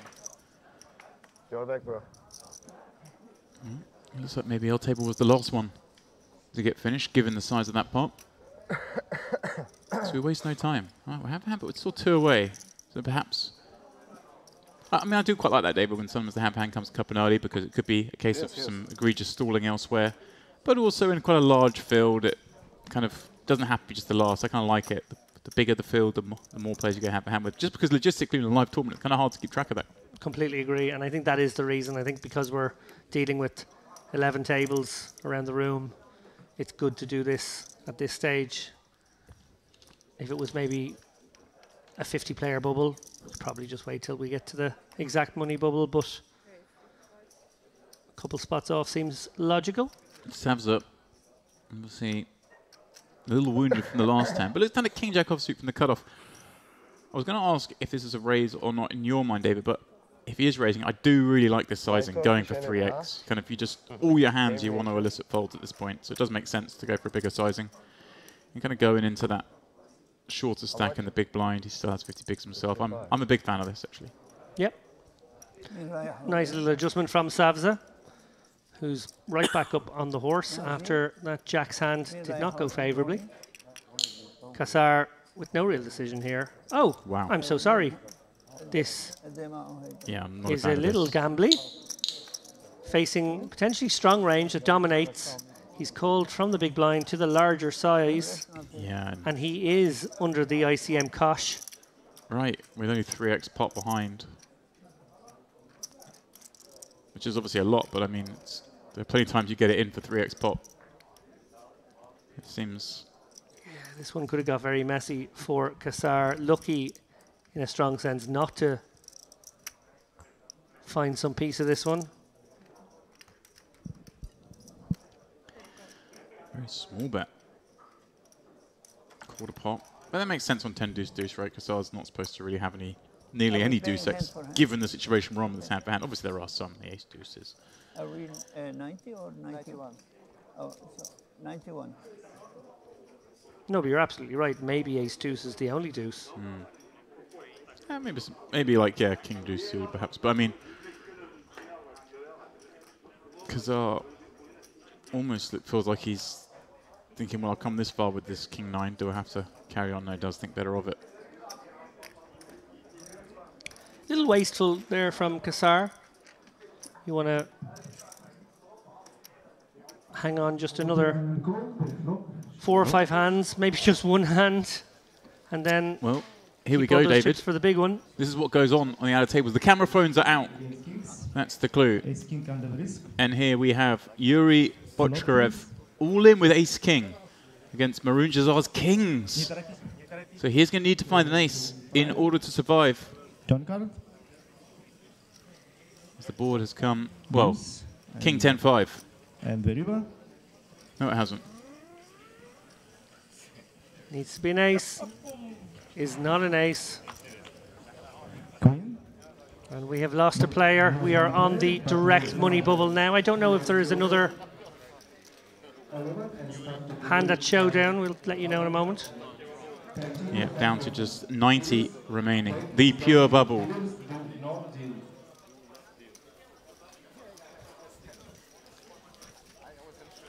Luke Bindell there, bottom of your screen, bottom right, at that table.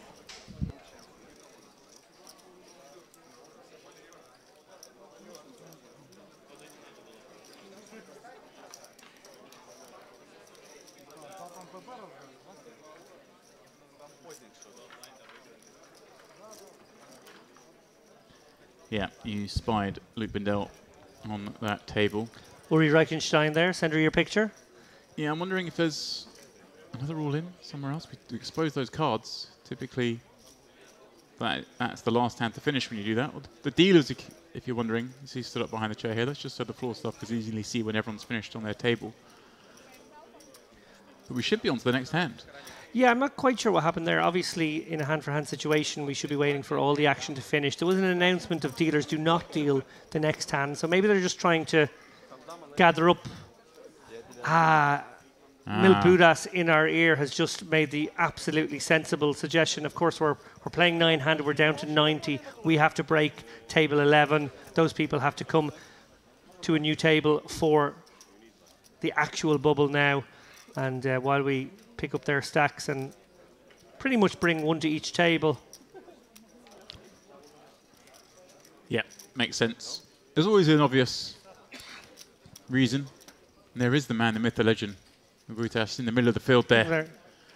He's chatting to us. Doesn't he look snazzy in blue? Merit blue.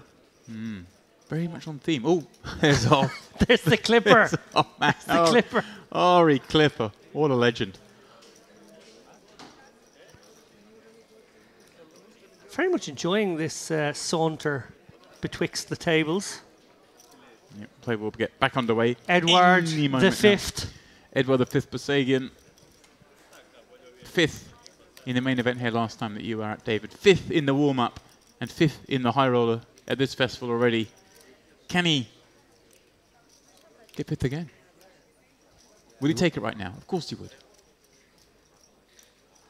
You wouldn't put it past that man. Incredible record making final tables here. It makes you feel like they're in 100-player fields, that the same people make final tables all the time, but it's not. They're 700-player fields.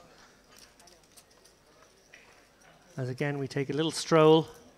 Beautiful work here. A bit of banana eating there. God, I had to deal with Ali eating a banana during the last frame. Don't know if you saw that on Twitter, guys. Take yourselves over there. Very disturbing photograph of Ali. Was it done seductively? Deep throating a banana, yeah. Not necessary. I hadn't even had my breakfast. Did it put you off? Oh, I think I spy Jack Sinclair's, the top of his head anyway, just briefly in shot. As Jack we Sinclair, who made me very envious of a t-shirt he was wearing the other day, though. Oh yeah? I must try and source a T-Rex taking a crocodile for a walk. If anyone knows where he got that t-shirt, please do let me know. I'm in the market. Well, we're in the market for a fresh hand. That's what we're going to get here. This play is back underway on the pure bubble. There will be some very short stacks out in the room. The rest now will find it very hard to play. Also, you would think we've seen the last two hands, they would play out very differently to how we perhaps thought they may, given the situation. Yeah, caution to the wind for a couple of these guys. I promise you, Sabzo want to look down here and see 7 deuce. She would not have to get involved. The heart rate is high for this man. Although he had a few minutes of recovery. Coming with a 3x again. Love it. Exactly the same reason as last hand. You kind of don't want to get peeled. You're only playing strong hands here. You don't really have light hands. Kaukua with an interesting holding here on the button. Yeah, kind of fun. Obviously, when you're on the button with a covering stack, you just get to realize equity so often post-flop that you can enter a little lighter. That's why we 3x. I mean, Protecting my blind. This is the one player who's worried about. Yeah. Going to see Savza probably proceed very honestly down the streets now. Kaukwa covering. Yeah, that's it. You just get the showdown so often. And Kaukwa trying to use what I described there earlier as the post-flop ICM implications. Obviously, pre-flop he could throw in a 3-bet here, you know, sort of put a bit of pressure on Savza, who doesn't really want to play a bloated pot out of position. However, the other way to go, and particularly with a holding as nice as Jack-9 suited, something that can flop so nicely, is flat, and then maybe you find those leverage points on later streets. Yeah, let's see how that plays out. This man is actually interesting. Had ace-9 offsuit in the big blind. I wonder what he would have done to that 3x. I feel like he may have folded, and this board is Savza just... You want to throw up all over this board if you're Savza. May as well just throw the cards in the muck. Does have backdoor hearts, of course, but very hard to see him betting this board. And Kolquat can go either way here. Could even bet this a later street. Could just decide to start betting now. Staring up at the clock.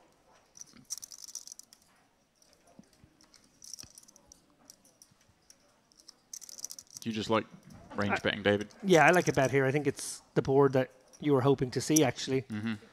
And you're right, you could go a bit more sophisticated. You could do it a bit more intricately and come with a turn barrel.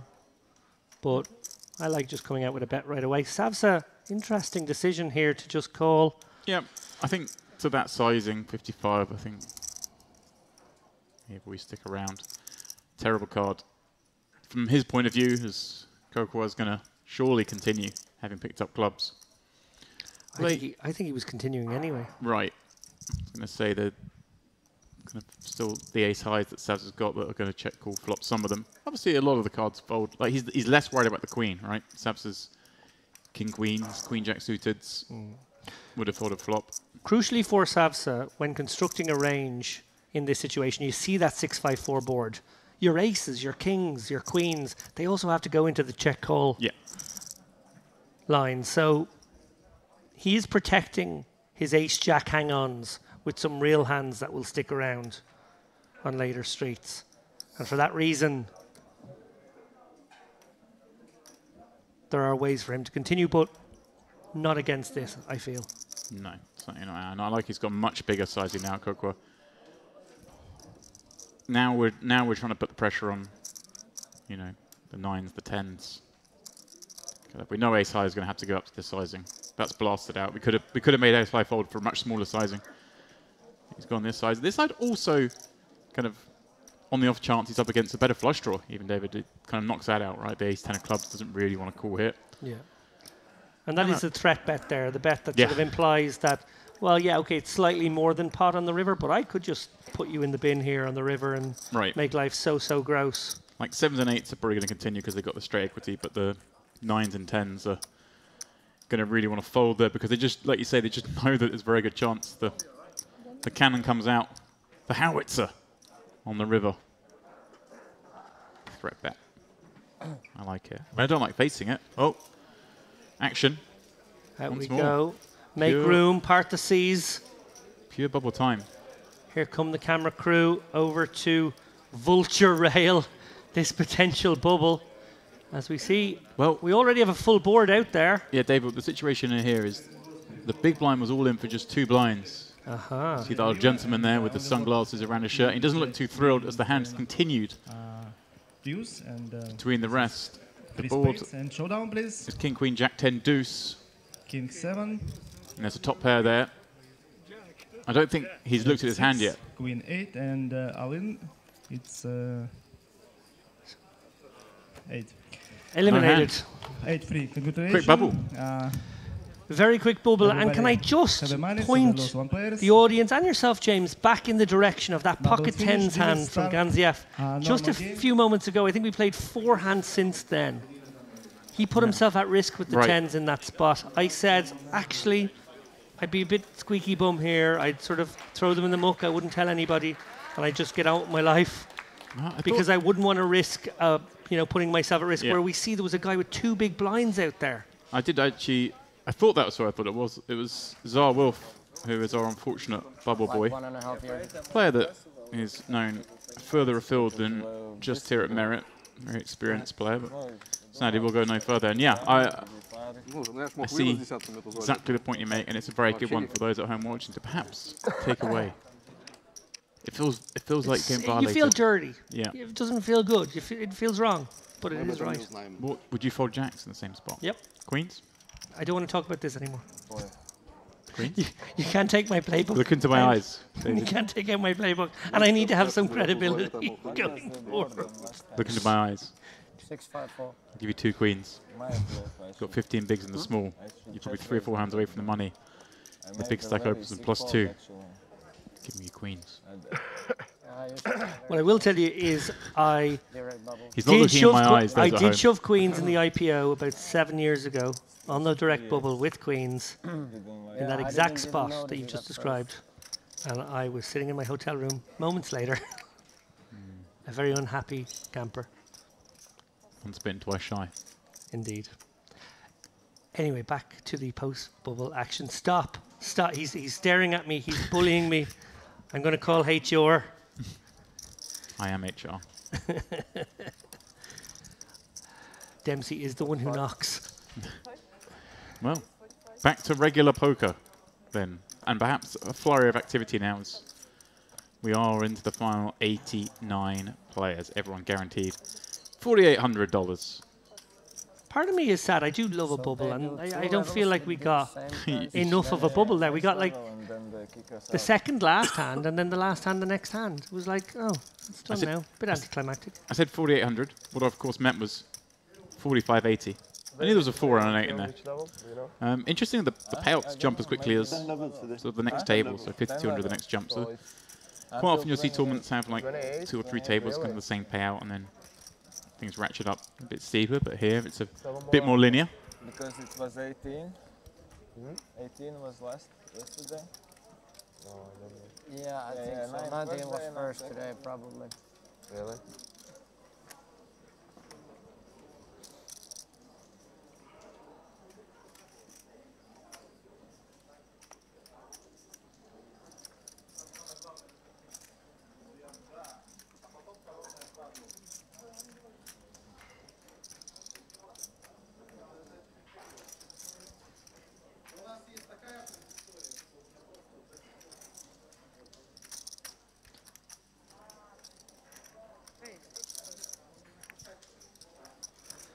Savza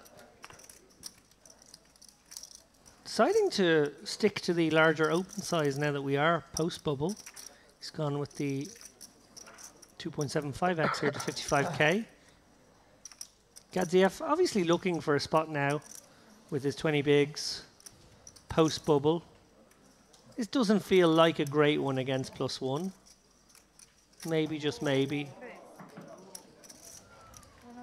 he would toss this one away, but he is going to go for the 3-bet for 40% of his stack.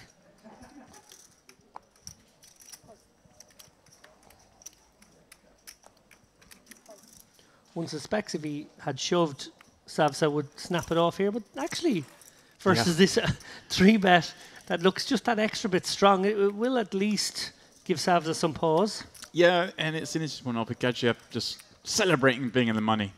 Getting a little light here, but I tend to go the other way in these spots. I think people expect you to be a little spewy once you get in the money, so I would just still want to play this pretty honest. I wonder how Savsa does approach it. It looks strong to me.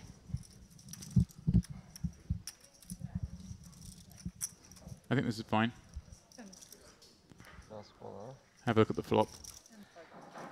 Well, Gadziev may find a second way to win this one if we don't see a board with any Broadway cards on it. It's a good chance he might take this one away from Savza. Gadziev, remember, was the day 1 chip leader. Had a pretty torrid day yesterday, but has managed to navigate himself into the money with 3 or 4 starting stacks. And 3-betting here sees a 7-5 deuce or spade board, and he's got the king of spades with less than pot behind. Just maximise fold equity here, David. We're obviously going to, I guess, want to jam with all our over pairs, no spades, so jamming this hand seems pretty reasonable. And that's what he does. Savsa relinquishing with the better hand. Okay. Change.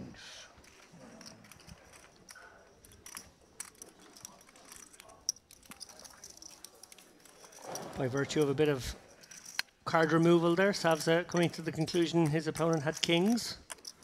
He had one king.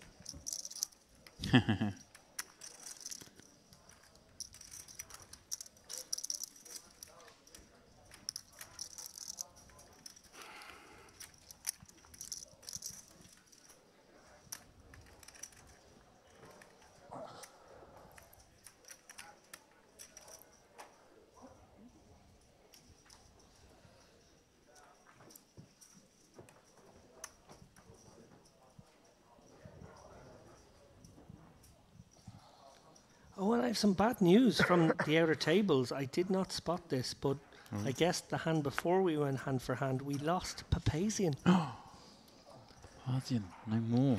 Shame. Yeah. Great action last night on our feature table with him in the mix. Yeah, very entertaining player. 45. Papazian, big winner.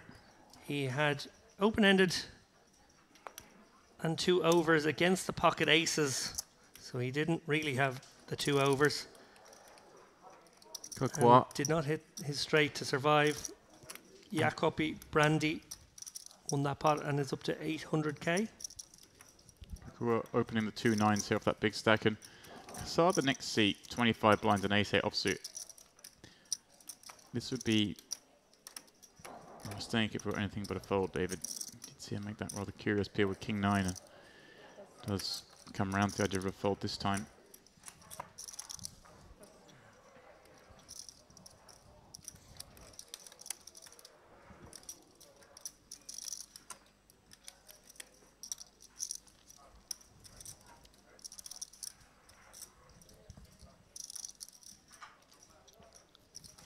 Little tempter there for Muad.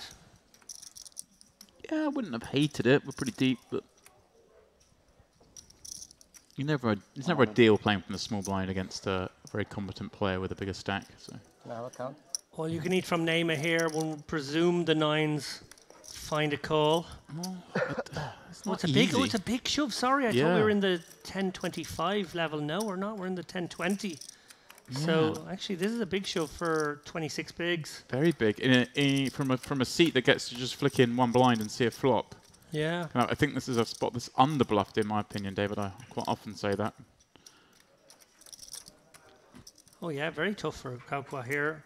Certainly reasonable that his opponent could have 10s or jacks. Yes, that's the thing. It's also pretty reasonable for him to have smaller pairs too. Is actually the way you would proceed with smaller pairs. Yeah. So I think it's still a call, but I think it's incredibly close. It's probably like the exact line. Right, 8s is a fold, 10s is a call, 9s is a decision. Often in this game we find ourselves in those spots. And it might be a question of how he feels. I mean, he's played, his strategy, now we've got in the money. The reason I give this one a call is I cap my villain out. I don't think he's going to have queens plus. So I'm thinking to myself, okay, 10s and jacks. But then I think, actually, maybe all the under pairs to 9s do this. Yeah, pretty reasonable. 3s don't just peel sometimes. Maybe they do out of the big, I guess. You know, you're getting that it's great so tempting out the big. Yeah. I wouldn't be able to give them... I agree with you. I wouldn't give them queens plus. I agree with that part of the range. But I wouldn't be able to eliminate all the smaller pairs, or include all the smaller pairs, as you've done, purely because this is a spot that I say so many players play differently from the big blind. Yeah. Myself, sometimes I jam here with those pairs, sometimes I'll flat, just kind of depends on my opinion of the opponent. I think I call with 9s and fold 8s, personally. I think this is my rock bottom. I'm too tight. I think I'm side call. I think I fold 9s and call 10s. You fold 9s? Am I the loose one? Who'd have thought? Never thought I'd be the nit, yeah. I was advocating folding 10s a moment ago. Now I'm like, snap, get it in with the 9s. How great is poker? Though that's the case, yeah. Such a different scenario. You're advocating folding 10s to an open. And now here we are saying, yeah, we've got a call with 9s for 26 big blind rejam. And I don't even think the fold with 10s is close. I don't even think I'd necessarily always exclude queens here, actually, thinking about it.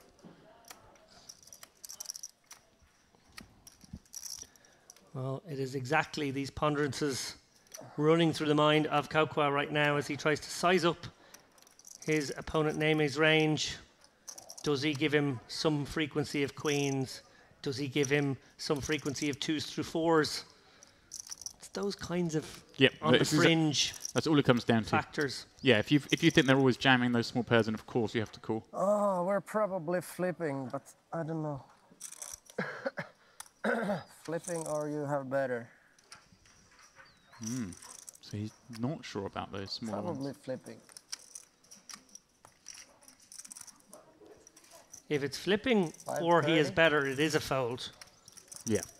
It very much relies upon there being some 5s through 8s to bring it into the call column. I'm a nit. I'm a nit with you. Who what? Not yet. Huh? What? What break? Ah. Is there any thought we're to flipping with this guy, say but that situation, the 5s through 8s? Does it not make more sense in that situation, perhaps jam the smaller deuces through 5s Snap and then jam. peel And with then the actually try and, 6 through the 8s, because they're navigate the the other ones ones. play past post. If you're jamming deuces and making 9s fold anyway, like 6s aren't raise calling. So do we have that kind of inflection? Do you think? Or Maybe, although I think I might just Snap jam almost all of them. I hear you. We get up towards 30 bigs, not maybe so much. Now, would this be a case that if we had a super tough tournament, maybe we're kind of more inclined to call there, but in a main event field like this, perhaps maybe just throw a few more folds in? That's a really good extra factor. I think you have to size up your own edge in situations and decide if that's a determining part of the equation. Look around the room. If you were a small blind, I would call. I feel that as well. Thanks so much. I'm happy you folded, to be honest. I was happy with my shove, but when you thank so much, no, I wasn't excited. How much?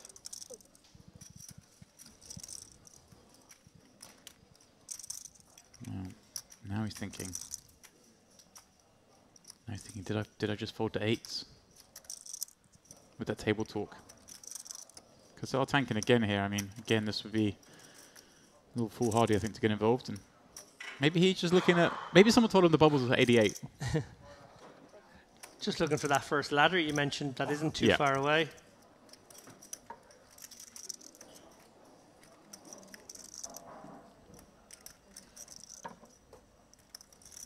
I guess you have 8-8 then. No? Ace jack? Yeah, we're flipping. Huh? Yeah. You have like 9 something? Yeah. Yeah. First in equity. Very hard to overrate that tournament poker. I just had a whatever.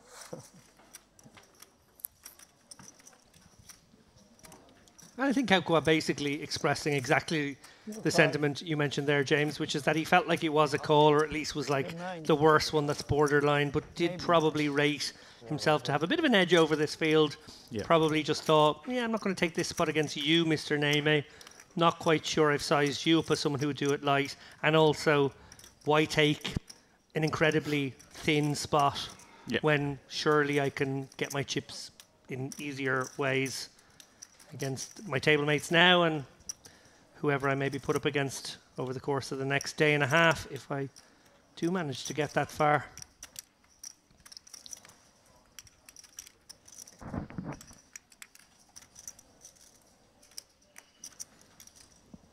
Kazantsev getting to river this ace jack is ahead of that 8-5.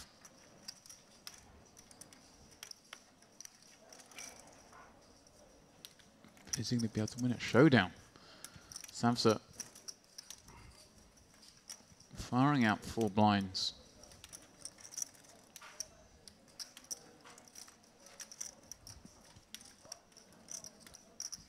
Savsa's been fun to watch so far. He's been down to some awkward spots. He's clearly got the gears. Büyük masaya bir çay alabilir miyim ya? Canlı yayın masası. Ends up picked up the nut flush draw on the flop. Now faces the prospect of just ace high and a bet from the big blind on this board. The spot where David obviously Savza can be betting fairly wide for value, right? Yeah, cute little bet there from Savza. Very cute indeed.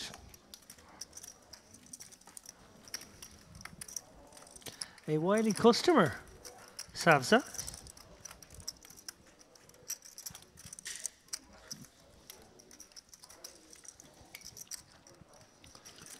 Very tricky customer indeed. Perhaps the one unfortunate situation with the 2 jacks, but other than that, I think has been very tidy. Yeah, that ace king jack's hand was a little on the more unusual, unconventional side, I guess, because it began with his ultra small 3-bet. Yeah.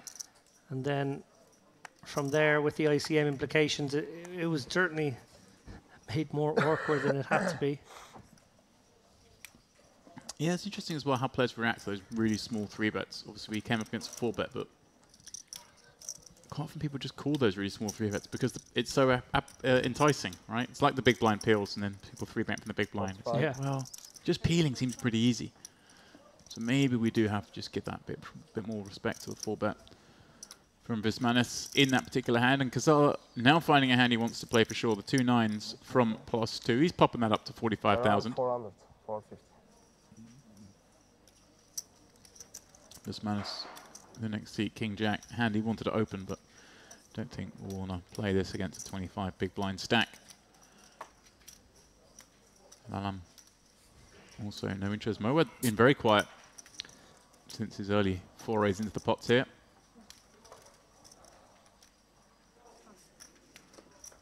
And Gedgiev, the day 1 chip leader, looking down at 2 napkins in the blind. We're going to see a rare raise and take, David. Indeed we are. Easy game. 86 players now. We've lost a few on outer tables. Not the crazy bust-out fest one might assume, but I think probably the fact that we only played 1 hand of a bubble helped that fact. Short stacks were not forced to sit on their hands for orbit after orbit and get shorter to the point that they fancied a gamble. If you fancy a gamble, come down here May 10th to 25th for the Cash Game Festival. That will be held in the Merit Royal Diamond Hotel and Spa, across the road from where we currently are in the Cove. And that Cash Game Festival will be played alongside the Triton Cyprus event, which, James, you know an awful lot about. Yeah, Triton is what's known in the business as an entry-level series. So we get you in nice and cheap. Just sort of anything from 20k up to 200k. Yeah, for any kind of budding, poker player, billionaires who just want to dip their feet. Yeah, before you start playing the private $1 million buy-in tournaments, you kind of want to dip your toes in the occasional 200k, then come down to Triton. Well, I said Moed's been quiet. Ooh. This has woken him up. Nimi behind, 30 blinds in the cutoff with ace-queen. Could see him for go 2 Nimi. ways here. I think cutoff against hijack, I would do what he's doing here, which is reach for some additional. And I tell you, if it got back to me here, I would love a flat from Moad with these stack depths. David, I'd go a little, I feel like I'm always saying this, I'd just go a little larger. Yeah. Especially against Moad, who's not been out of line from what we've seen. You are attacking a tighter range. Only 3-bet. Kind of go a little bit bigger, but yeah, I'm with you now, David. I think a 4-bet would look so strong from this player, given what we've seen of them over the last hour. And also just as a situational spot, theoretical spot, flatting here with the aces, protecting all those broadway combos you want to continue with, all the smaller pairs. And I'll let Nimi blast off, both for value with a weaker hand and as his bluffs.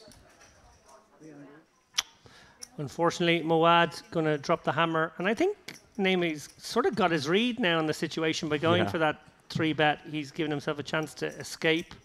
Moad, certainly a capable player of putting in some light stuff here, but this feels very strong, 300k 4-bet. Very much so. Yeah. It's one of these exploits, you know, theoretically you don't really want to be 3-bet folding ace-queen from the cutoff against hijack. However, look at the situation. Moad, from what we've seen, has been pretty snug. Hasn't made aggressive actions. So Neem's actually done very well to get away from that. David, we were talking about action. Of course, this is day 3. We are going to finish this tournament tomorrow. With there's still some gambling to be done for players who perhaps are unfortunate today, because it is the 1K mystery bounty. Both day 1A and 1B occur today, David. So you've got the 12:30 flight. That's obviously well underway. Registration on that has actually just closed. And then, of course, day 1B starts at 7 p.m. this evening, which is nice. And when I said 1K, David, obviously I meant 1K of the portion is for the bounty, and then 1K for the prize pool. Deliberate mistake that I understood. Vitatus, there we go. Sorry, Vitatus. I keep butchering your last name, so I'm going to go with Vitatus. Has corrected me.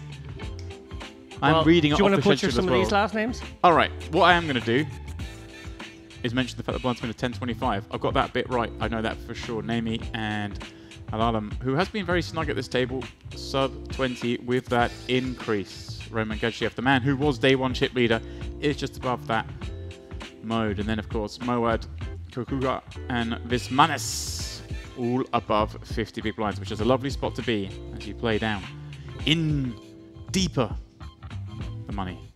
And this, the Carmen series main event. Yeah, David, I want to say there was a tournament yesterday that I didn't realise was taking place, even though there's a giant schedule printed in the poker room here, and I had looked at it and noticed this tournament. I just kind of forgot, it slipped my mind. They had a double board PLO bomb pot tournament yesterday. So for those unfamiliar, it's PLO with 2 boards. That much should be self-explanatory. The bomb pot aspect is basically everyone the antes and you just go straight to the flops. And a tournament, a 1K. This sounds like heaven to me. Why weren't you there? Exactly. Why were they not there? Especially because when you take a look at James's lengthy record of victories, included in there is the Lockerbie bomb pot. Wow. That was brave. Kasaha, ace queen, under the gun. Got one through a minute, go with 2 9s. Trying with ace queen. Gadzhiev. Attack there with the 2. Ooh, hello. Kazensev against that 20 big blind open, but he's under the gun. Finds 2 8s in the small himself, a little over 30.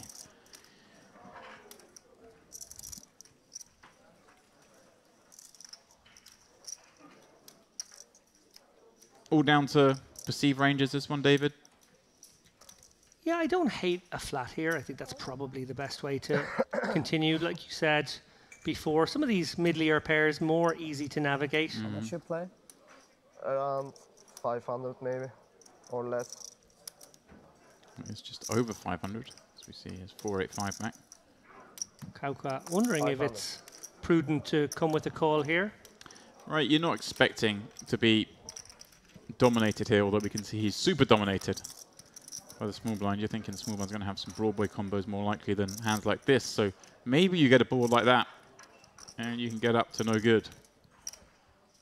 Will we potentially see a lead here? I was about to say the same thing. It's an interesting spot for Kaukwa, who can basically have 2 pairs, straights, all the good stuff on this board, and his opponents can't. I think it is a spot where I like a lead of about 80, 85k, just to lean into the ranges of your opponents. If Kazensev has a big ace, he can't really stick around. And Norkan Kazar, who, well, that's exactly what he does have. Love it. Oh, 55. Suspiciously small. Because I'm having to worry about, of course, not just that bet, but the small one behind. Although, kind of figures the small one's probably not continuing on this board for the most part. It's not about this street. As you said, David, it's the threat bet. It's the building of the pot. So uncomfortable now for Kassar, who is sandwiched between the ever-aggressive Kaukwa and the small blind calling range, which absolutely could be all over this one as well. Pocket 8s, Pocket nines, sixes and fives will be going nowhere. Really just deciding if Kauko is just at it more often than not, and he can put in a raise here to represent an overpair. In the end, actually just decides to call. Sort of not quite sure what the plan is here. Yeah, I guess it kind of makes your hand looks like what it is, but hey, we may make this play with like the best of the overpairs. Aces, kings, maybe just slip in the call. Best hand in the muck. Wow. Very surprised by that one. Yeah. I wasn't thinking we had a decision point there, David. I thought the eights certainly had to call. Now I see the plan. Queen on the turn. There's the plan. Yeah, I'm shocked to see the eights fold. For 55k. Could I see it make a big fold against a bigger lead out and call from under the gun? Yes, sure. If he'd gone sort of 100k, I could see the argument. 55. It's a little surprising. Notice Kassar a little more upright and a little more sort of content in his seat. He's got top pair, David. Wouldn't you be happy? Well, we did say Kauko, a dangerous operator, going to continue to represent that board of babies, the queen, sort of a brick to what he's trying to represent here, which is 5-6, 7-4. And well, Kassar just drops the hammer, says, actually, let's end it here. I have top, that'll do. If you have me beat, good luck to you. Yeah, could see both ways here. Could argue for the flat. It'd be a little easier if we had a heart. Equity denial. Interesting hand. Sure was. A little unlucky that it happened to come the queen. If his opponent had not found that pair, he most likely would have picked the pot up on the turn.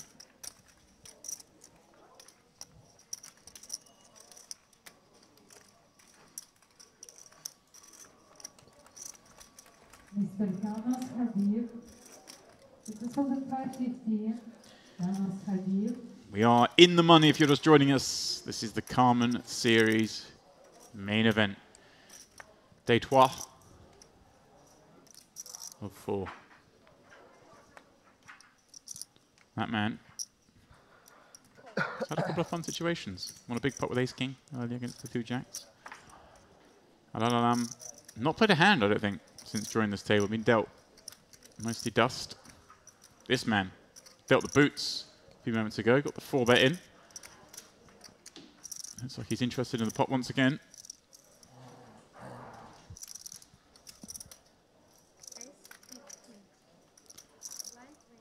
And looks like he's not noticed the blinds have gone up and tried to make an illegally small raise, but will be held to a min raise. All good with king, queen offsuit.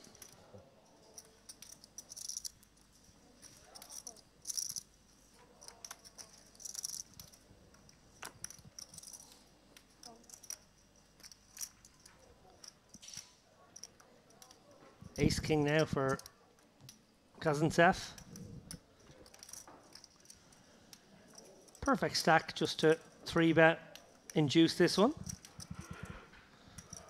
Sticking about maybe 165, something in that region. Yeah, again, I was advocating against this range, against this player from +2, kind of giving him some tighter hands. You want to go 3x, I think. Once you get to 30 blinds, obviously you can start to go a little bit smaller, but I think player specifically, I'd go a little larger. That is a little larger.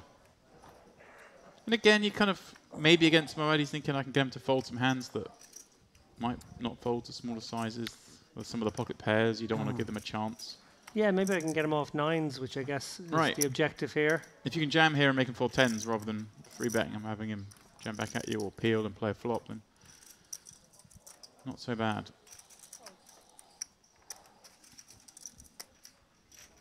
I love how Moed goes about his business. Very assured, obviously a veteran of the game.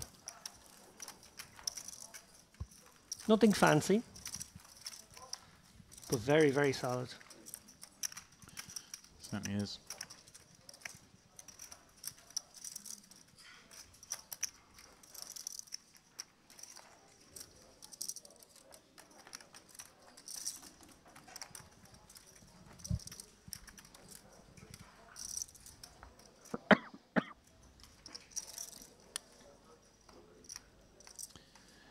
Nothing fancy, unlike the buffet, David. I did wonder, okay, who had it? Like 83 minutes into the... That might be your personal best. Before the buffet got invoked. Actually, sort of didn't give the buffet my all earlier. So I left a lot behind. We're running out of days here, Dempsey. You don't want to be leaving food behind. Jamming from under the gun with 2 jacks. I think this is the first hand he's V-pipped at the table. With what, a little over 15 blinds, deciding that jamming makes the most sense. Kazantsev in the cutoff odds for a count, but 2-5 surely not one he's going to play.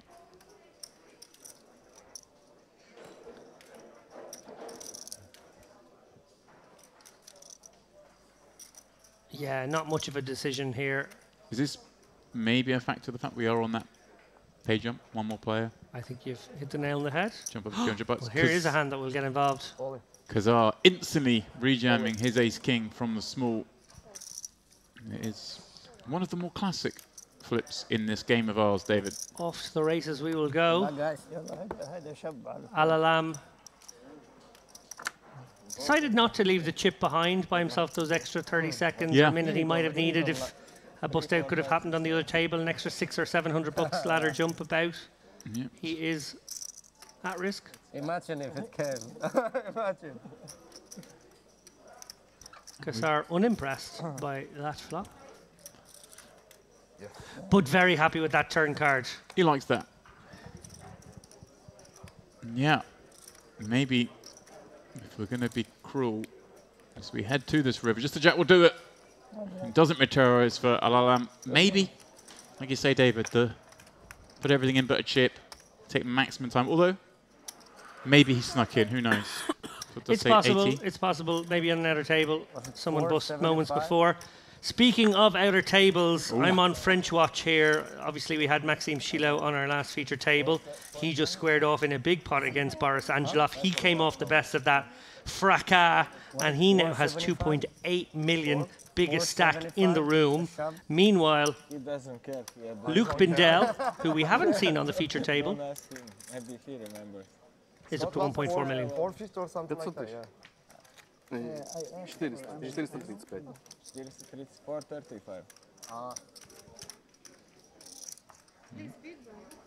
Some discussion continuing on the previous hand, but it all seemed pretty standard to me, David. Yeah, that's nice. I mean, this is, I'd like to call it, David, moving day. Moving day at the Merit. Nimi with the same hand, 2 jacks in the same position, under the gun, with a not too dissimilar stack in 19 blinds. A big difference from 19 to 15. Let's have some more raise folds, so I'm going to put jacks in here. Certainly as a raise, get in. Gadjev, 2 seats down, ace jack suited. I think they're a good enough hand to be peeling with. Get a little protection from behind. It's not like people can go squeezing lightly. If you peel here, Nimi's going to have some hands you dominate. You jam, you kind of follow those out. So he does. Put in 2 white 25k tokens. Kazantsev. The next seat with exactly the kind of hand that may decide to squeeze jam here. We saw him rip the ace-king a moment ago. It's a pretty similar spot. Very similar indeed, and well, we know Neymar's going nowhere. Just a juice pot with that peel, isn't it? And if you are incentivized to raise now. And however, I do like the non-all-in because here you've still got other players behind to worry about. Not like someone's going to go bluffing you here behind, because the action does look pretty strong when Neymar under the gun. If you about this seat, I think he's 3-betting a size that he's obviously going to go with against Neymar if he has to. Doesn't want to. Obviously, would love to see a fold from everyone. Oh, wow. Would you believe it? Well, what's going to happen here? What are these hands? Neymar is going to feel sick if Moe decides to continue. We assume he will. David, it seems like a pretty good spot just to rip. Obviously, we're playing only 30 blinds against the 3-better, 20 blinds against the other 2. Ace-king is the dream hand to find in this scenario. Well, maybe aces. All in. He does move all in. Nimi, those two jacks suddenly look like dust. They really do. My goodness me. He's open under the gun off 20. Gadget's peeled. Okay, that entices some weaker hands to go with it against him, but far fewer bluffs. Kazantsev then comes out with a 3-bet, and then Moad, who is potentially the tightest player at the table, or at least perceived to be, comes out with the cold 4-bet jam. And Nimi, I think he knew straight away he had to fold it, David, but I do not begrudge him for thinking about it, laughing at the situation. Kazantsev has been put in the bin as well. Muad. Love this man. Huge pickup without showdown. It's incredible stuff. He's like, that's right, boys. Welcome to my game. Here's the hammer. Kiddie games down the street. Bosh. Giving nothing away. Joseph Moad. To 60 blinds with that pot. 1.5 million in chips. And it's funny, obviously, it wasn't that long ago, an orbit or so ago, that he 4-bet against Nimi's 3-bet with ace-queen, and then Nimi find another strong hand and jacks, having to fold to his 4-bet again. Must be thinking, at what point do you start thinking, hang on a second, is this guy really finding the hands? Probably happy it's a stream table and you can find out he has, because you might start second-guessing yourself. Yeah, it would be understandable, the frequency with which he's in there. Hard to put him on anything light in that particular spot, though.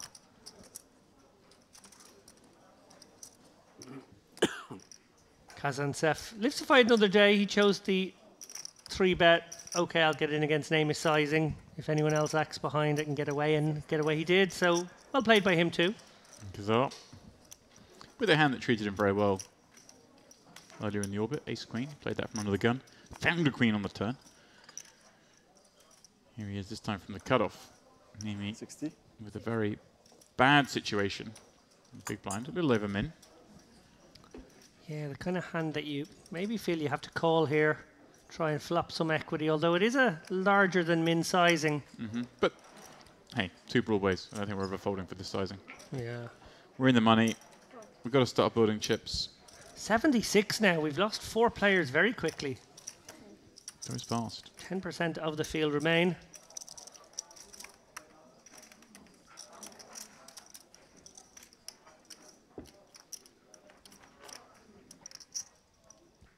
Ten in the window. Jack behind it. Kazar with 2 overs and a gutter to Broadway. Also has the backdoor nut hearts. Kind of the best miss, I guess, David. 350. Nimi has second pair. And it responds to the... Does he maybe just stick this in? Is that what he's thinking? No. I kind of like the check back, I guess. You're gonna check back. If you're going to check back some of the time, David, this is a pretty good hand to check back with. Sure. All that playability. Kind of, you beat all the non-players that aren't going to fold anyway. You have the hearts covered. Every overcard's good.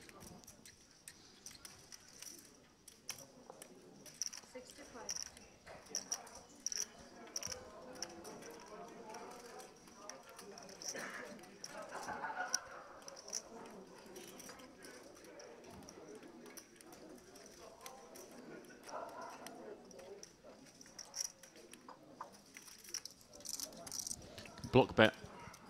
Well, blocky value bet, I should say. Do you call here or do you go for the semi-bluff? It's a bit of a weird line to take. Check back and then raise turn. Don't think it reps much. Now, Nimi sees that river card. It's a warm one for him. Fewer combos of hands he loses to now. Done. And he's going to win at Showdown. A much needed win at that, David. Yeah, Neme just folded the jacks there in a rather disgusting spot where he was flatted, 3-betted and cold 4-betted. Had to put them in the muck. Yeah, wild hand. Gets a bit of those chips back now. Maybe got more than that.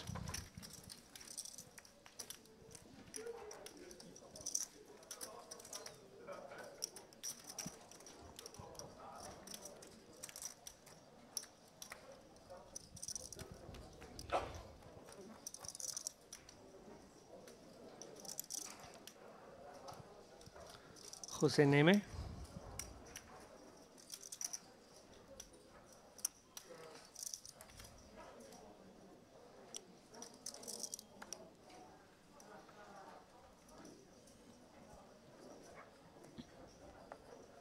Ten levels of play today, David. Try and get down through as many of these players as possible, as we're now down to the final 10% of the entry, 75 left to battle it out. Stage 1 complete, they're in the money. Now it is time to acquire.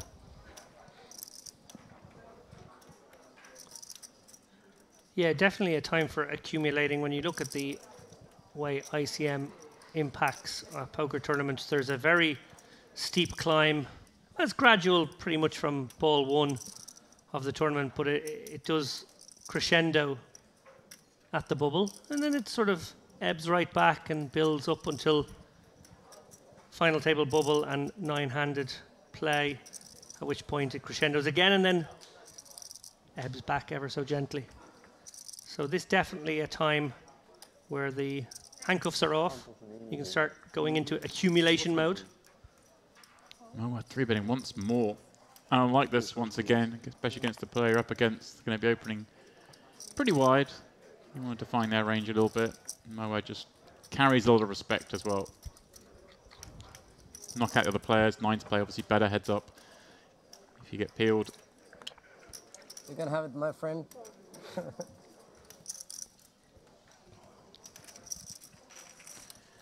You could have it, my friend. Well, Muad's an absolute crusher. I'm just going to say it. It's like, you can't have it. He took it. Just an absolute crusher. Love watching him play. As we take a quick look at the leaderboard, Vismanis, he's been quiet for a couple of orbits now, but obviously he did the bulk of his hard work in that ace-king jacks hand earlier on. Muad there we've seen steadily climbing the leaderboard. Really crucially, not going to showdown ever. Just building the stack without anyone really wanting to fight back. Everyone giving him credit for a hand. He has had some hands, in fairness. Kaukwa going in the wrong direction right now, down to 1.3 million. But he's still a very dangerous proposition. Yeah, made, I thought, quite attractive bluff with the 8-6 from the big blind in a 3-way pot on the 7-4-3 board. Didn't really work out, and he's had a couple of raised folds. Little nicks, but that's what happens. I mean, yeah, we say, you know, he's got a big stack and they're playing deep, 50, 60 big blinds deep kind of range, but you play 2 or 3 pots with 50 blinds and you don't win any of them, and suddenly you start slipping down the counts. The blinds go up a level, and all of a sudden you find yourself kind of handcuffed a little bit. Such is tournament poker. They changed the cards or something? Yes. Oh, yeah, okay. Attention players who registered found the tournament shop was ready. Please take your seats.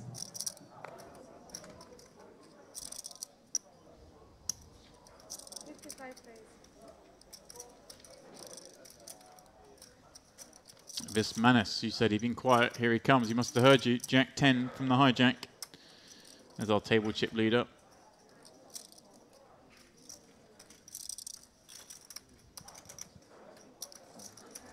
Snaps up.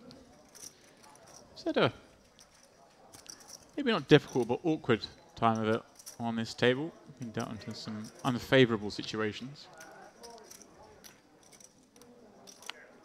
Can't you have King 3 offsuit from the big blind? Hard to imagine he wants to play that one, and he does just flash the 3 as he gives Vismanis the pot. Bucket hats usually get the job done at Merit. When you're all coming down here in May for the Cash Game Festival, or in August for the Classic, bring your bucket hats.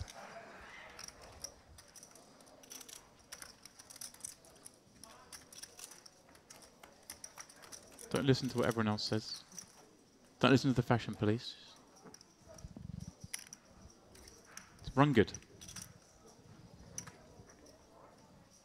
What's the worst thing you'd wear, David, if I told you it's going to make you run good? There's no limit to just anything. Absolutely. What if I dressed you up as a banana and sat Ali Najad behind you? Is he going to gnaw on me? Potentially. Okay. How well do I run? 3% increase. Oh.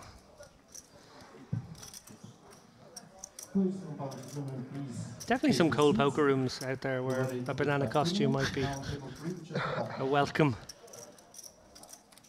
Oh, I know you've got supplier some of poker warmth. coming up next week. Maybe pop down to the fancy dress shop in Dublin and get yourself a banana costume.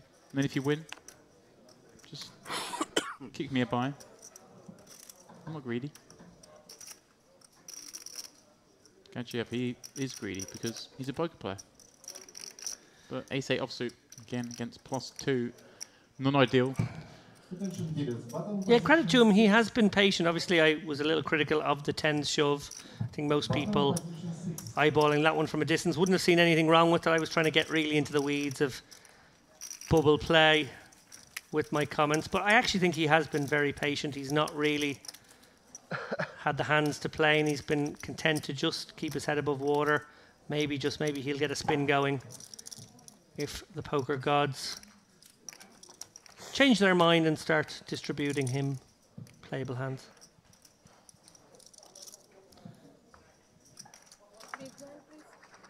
Yeah, sorry. Kaukua shy.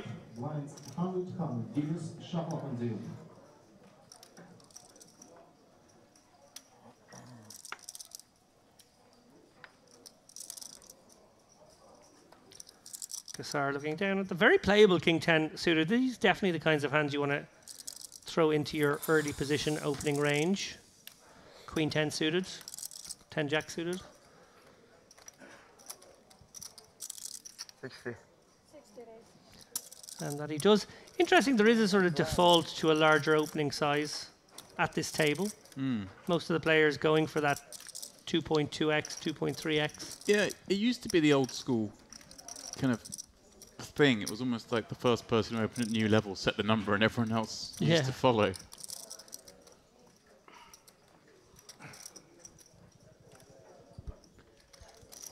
King 10 suited, raising up on Kokua's blind. The man, he got a fair few of those chips off. Although, of course, the bulk of his increase coming from the ace that fell on the turn, sending a lamb's jacks into the muck. His body and into the spar, most likely.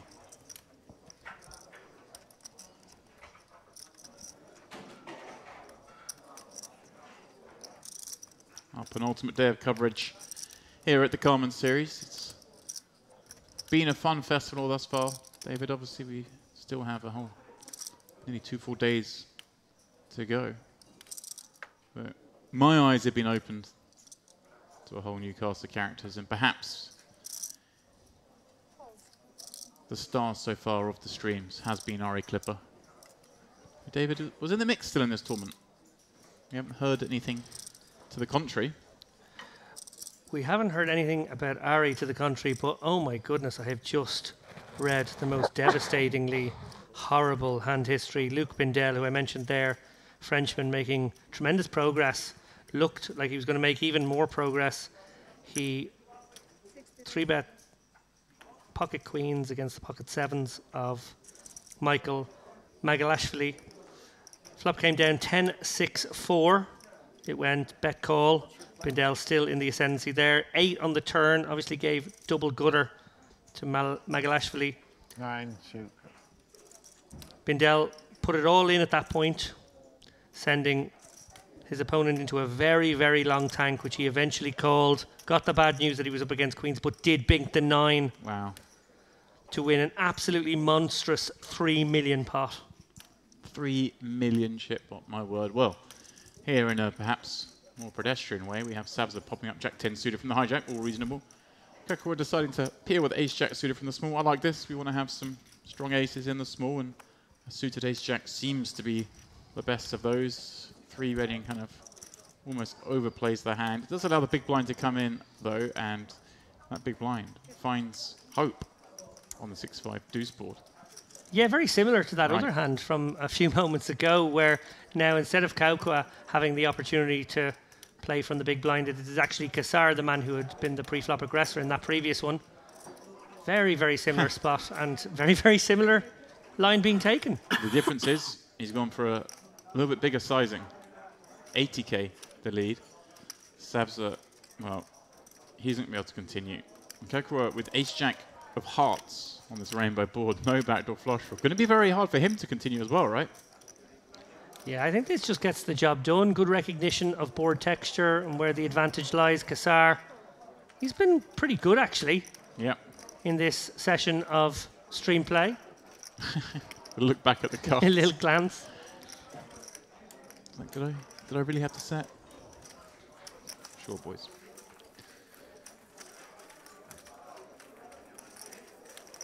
Yeah, that's a monstrous pot. 3 million chips. I'm hearing average is under 1 million. Sorry, the average is 1 million at this point. We're down to final 10% of the field, of course. 100k starting stacks in the Carmen series. Mawad. Well, he's got a few more than that in that stack of his. Well, I just said Magalashvili is our chip leader with over 3 million now. We actually have a new chip leader in the room. Maroon Jazar has just taken a big pot off Daniel Razai. He's up to 3.6 million now. Would you believe it? 3.6 million stack at this stage. One of the men who helped burst the bubble, of course, is Kings holding against the Ace King. Put us on the direct bubble as Mawad now has to play a non-tier 1 hand. David, from under the gun. Queen Jack suited. I have no doubts he will play it in a beastly fashion because that is what he is. I pity the fool who tries to tussle against him. Well, there's the man David just called a fool. What? I may just give this up against under the gun. Does play it. Look, you just look at that face. Is that a new, face of a man that you think you're going to take this pot? Do you think you're going to win this pot off this man? That's a new pose, the hand across the chest. He does come out with a flat. I almost feel like that's the... Mawad just looking off into space, pitying his opponent who he knows he's about to poon. Yeah, the flat's curious. Oh, look at this. Kazar. And it brings them all in. It's a four-way party. This man is the easiest call he's had for a while. 2 6s completes the action. And finds a 6 in the window to go with the 7-8 rolling out behind it. Unfortunately for him, that's the ball that no one else is connected with. Is that play area? Did Moed check at a turn? It seems like he really wasn't going to snap bet this board. Hadn't even... Everyone playing cagey here as well. They might on the 6, 7, 8. Kua with the king of spades, Moed with a queen. That's the most actiony of turn cards we could have had. You got to do your own betting here as Vismanis now. Muad, well, right. This will test him. It's funny because Vismanis obviously does have the most of the 6, 7, 8 flop. But a lot of players can have spades in this pot. I'm going to call it now. Muad just lays it down because he just knows when he's beat. He's that good. He makes his hand and he's like, no, I'm out of here. Wheels spinning in the mind of Muad right now. Not a very pleasant situation. Board still favouring. Wow, you were right. There he is. Look at this man. Wow. Kakua, a much harder spot, of course, with the king of spades. Is on the button. Let's have Kazar behind. But I guess Kazar does his own betting most of the time on the turn here with his hand, so kind of very unlikely you're going to meet resistance from that seat. Does just give up the king of spades draw. I think you have it set. Huh? He always has it, right? Of course. Oh, nice. Muad already knew he had it. What did he show? I could do something, Pocket but six. I think Did you he have show? Pocket 6. Pocket sixes set. Set. Set 6. You always try to do something, but you stop. No, what did he show? Okay, I kind of knew that anyway. Ideas, yeah. That's what I assumed. Yeah.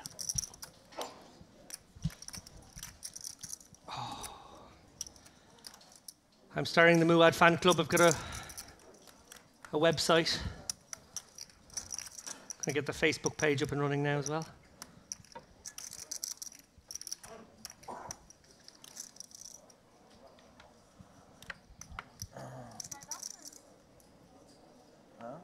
Did you bring?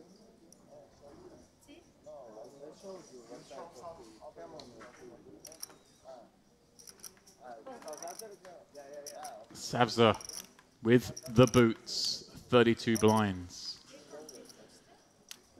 He's going to want to see some of this furious action we've been treated to.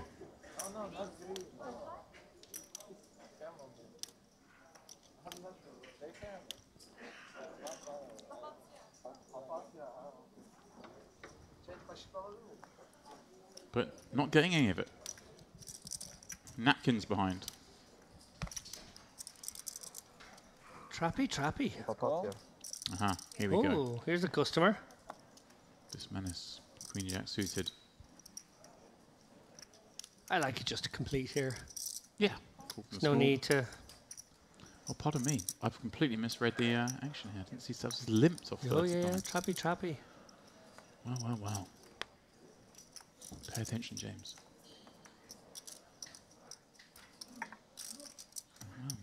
Not too dissimilar board texture to the last hand, where we have Queen Jack having top pair on a flushy board. Savza just quickly checking it back. No one's invested a chip just yet.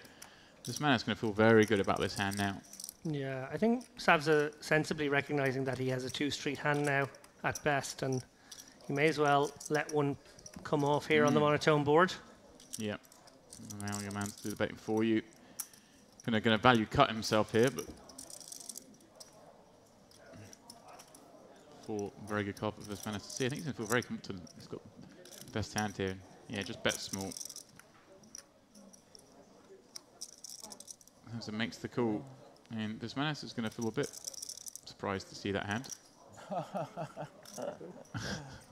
Nice hand. Shit flop, you know. I didn't like your limp. It was, I had a good hand. I thought Jack 10 suited. Все остальное там разыгрывается. What's a limp? Was bad for you. A limp ace? Yeah, yeah. You raise or? No, I just called them on the flop. It was check, and on the turn I started to bet. I bet small on the turn and small on the river. Well, half pot on the turn, but I suppose when it's 2 blinds, it is a small bet. Yeah. Oh, yeah.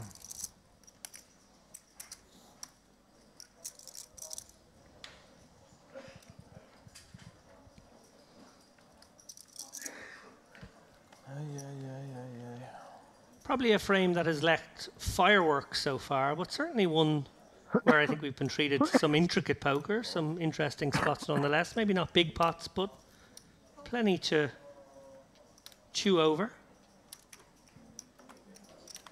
Speaking of chewing, buffet was lovely. Go on, tell us what you had for lunch. No, I went light, but they did have a few variations. I do feel like the buffet raises its game on the weekend as the resort fills up.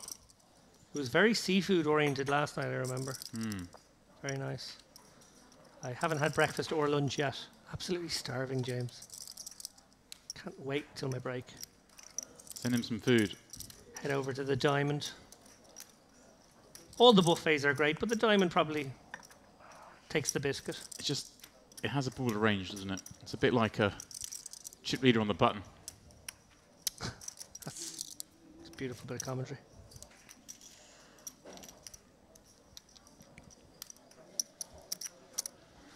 Yeah, the Diamond does take it. Beautiful terrace as well when the weather permits. It's lovely out there today. It's also, again, we're going to talk a lot about the buffet, David. I held off for as long as I could. No. But here we go. I'm in. Restraint. For those of you coming down for the Cash Game Festival, this is what you got in store. It's not just the buffet. That's the key thing here. There's loads of stations where they make things to order. So lunchtime, you've got the little pasta station. You've got the grill. You've got the guy just stuck in the middle there, creating all sorts of delights as well. I mean, it's a buffet / a la carte / buffet / desserts. Lots of desserts. And a baklava station. And yeah, 2 dessert stations, yeah. And of course, they're more than happy to pour you a glass of Prosecco, should you wish, David. If that's your tip.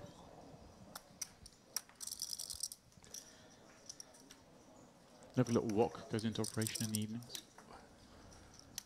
King 10 is Kaukwa's tipple. Under the gun 2 here, but Cassar with a very playable ace-jack here could come with a raise. Yeah, either way, I think here, probably David. It's one of those in-betweeny kind of spots. You might have a mixed strategy here. Maybe check the clock. Let that determine your frequencies.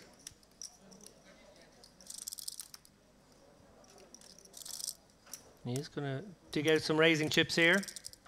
Looking to get jiggy against Kaukwa, who, it's fair to say, hasn't really had a great session. You will have these sessions on the way to a final table. Got to weather them sometimes. You never know when.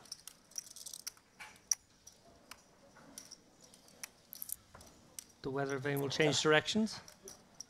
Although, now, having felt as though he was coming with this raise, he's... He does. What happened to... Very small. Incredibly small clicks. He had more chips ready to go, but took some of them out. And, yeah, well, Kaukwa can't fold to that sizing. Certainly can't. And that's why I feel like a bit of a broken record.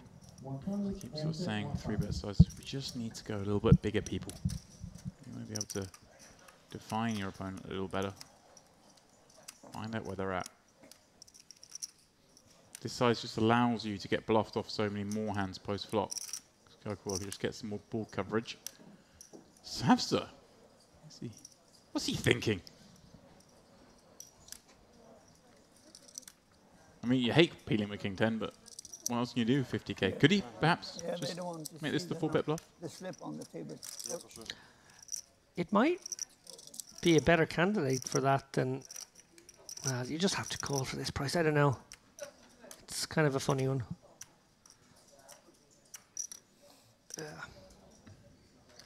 Non-standard. We've left the game tree already.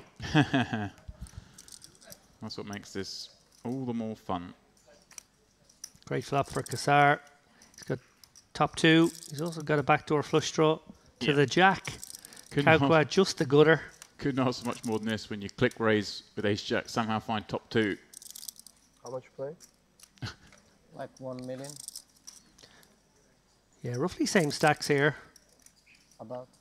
Oh, I wonder what we'd read into that, suddenly asking how much he's playing after he flops top 2. Yeah. 130. So half pot. And a board that his opponent does have a lot of continues on. All those Broadway combos that are forced to call 50k, like this King 10, the Queen 10s, the Jack 10s, the Queen Jacks, King Queens, some Ace X's. Of course, there are plenty of hands that just fold as well. The 10-9 suiteds of the world, the pocket 7s. yeah, I don't know if Cassar tipped off that he is a man with a strong hand here, and that he's sort of looking for the easiest way to get 3 streets in by the river. But how much can I win this hand? Sorry, I mean, how much are you playing? 130, 300, 700. That'll get it in. Okay, let's do that. Yeah, the half pot is a nice size in there, Dave. I think it does make it hard for the gut shots. Yep. So I'm a big fan of this. Careful with one of those gut shots. No club in hand. Maybe he feels like he's up against super strength and thinks, hey, if I peel here and spike the queen, can I get all of it? But the thing is, if that's the case, you've got to spike the queen, have it not be a club, and then potentially not fill up if you're up against super strength. So I think even if you think that, even if you think this guy's got a set of aces from trying to crack him, then you can't really call with this King 10.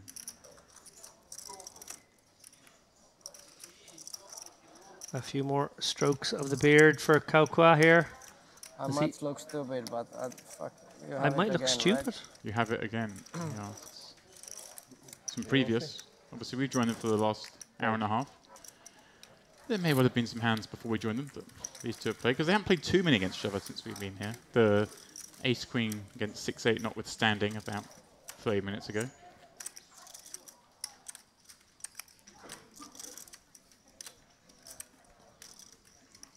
Carmen Series main event day 3.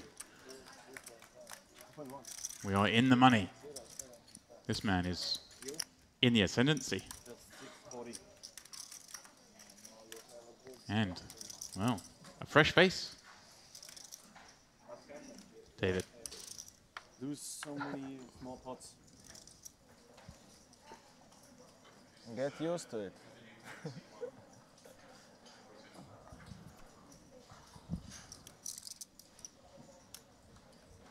Back round to Kassar here. Not going to get interested with the 8 high. And we do see here our new player quickly pitching. Schmidt.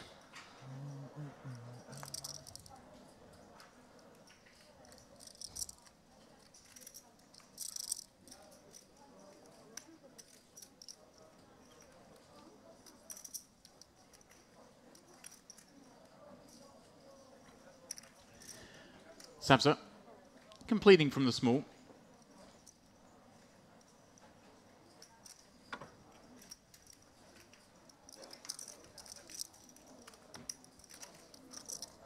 Gadjev checking his option with 8-3. He only has 15 blinds behind. Fucking stupid hand. There's It's some such a big players sizing. find ways to Last incorporate some bluffs here. Oh, 8-3 would certainly be a good hand to do that with, but Oh no, checking he back. flicks pre-flop. Yeah, yeah. Then a half pot on the turn. Ah, I didn't see flopping. I was.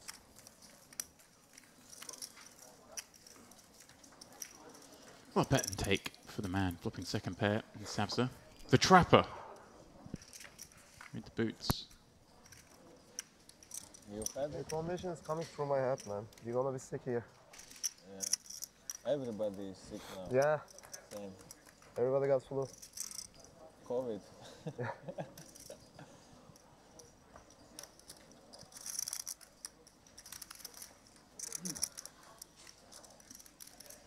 David, I'm happy to say that in the near future, we'll be on a break, and it will be losing you. No, I'm happy to say, for the viewers at home, that on the flip side of the next break, which is a little while away yet, we'll of course be changing the table. Ooh, who have we got? Ari Clipper. Get in Give there. the people what they want. Okay, go on. I'm going to stay on. Tell Ali to hit the hot tub. I want to see the clipper. Actually, no. I'll just watch you guys doing it from the hot tub. That'll be fine. Uri Reichenstein will be joining the mix. Mauron Jazar, our chip leader. Fantastic cast of characters.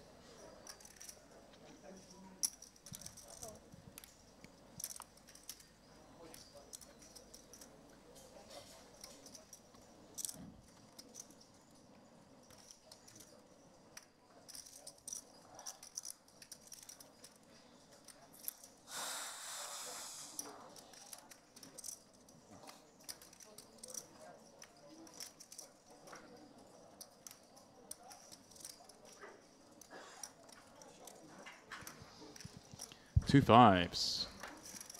For those of you who've been with us for a while, we saw a very fun hand with 2 5s earlier, where 2 players held them. They raise it up. Mawad calls with King Jack. Gadjev, King Queen in the small. Is this the Yeah, this is what he's been waiting for. Yeah. This Manus opening going to be pretty light as the chip leader. Mawad peeling. It's a little intimidating because Mawad it's been pretty tough, but you'd imagine anything that has Gadjev in bad shape would have 3-bet, so it feels like a slide him in situation. Yeah. Oh, just gone for a flat. Keep in some worse, like the King Jack, but does make it a little bit harder to play. And the pickup is so worthy. Look at, there's already 215k in the middle. It's kind of the dream risk to reward ratio. Yeah. And I'm very surprised he's turned it down. It's brought in a 4th player in Kazantsev from the big blind, Jack 8 suited. Yeah, good holding for him. Certainly worthy of a complete. An unlikely 4-way pot developing as we see 10-9-4. That is somewhat wet. Kazantsev with the open ender, Mauer with a gut shot and 2 overs, as does Gadjev. In fact, just this Manus with the actual hand that's in the lead is the one who's not interested. in this flop of 10-9-4. Yeah, we might get a check through here. We may also see some antics from Mawad. Yeah, he's too wily. Bang. 8 on the turn. Kuznetsov takes the lead. Mawad now with the open ender. With tie with Kuznetsov one side of it. I wonder if Kuznetsov kind of feels like he probably has the best of it, but also just has the best enough to check, do you think? Yeah, I could see this one checking through a second time, actually. Muad obviously will have the option, but, you know, very easy for his opponents to have some of this.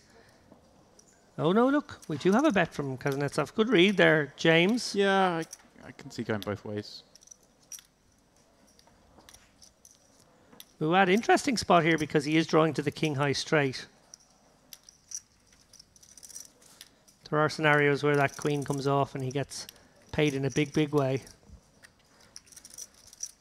Although, these guys not really deep enough to maybe justify such a moment.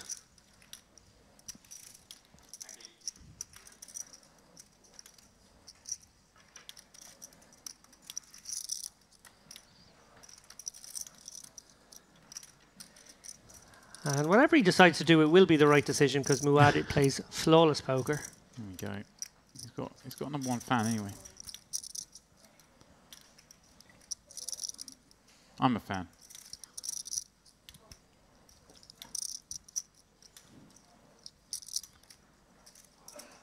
Wonder if he's just looking at the remaining stacks of the guys and thinking, I could stick them in. Ooh. He doesn't in the end. But it's maybe what he was considering.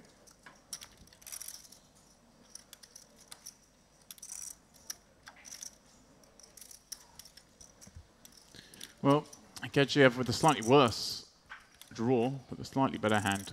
Also kicks into the muck. And Kuznetsov takes down the pot. Never a bad scenario here. 4-way. See, obviously had the best hand. Very good equity, but 100% certainly better than 67%. And here is that next feature table. Aha. Well, here's the room. Yeah, you get a great sense of the hustle and bustle of the room here. I love these roving shots.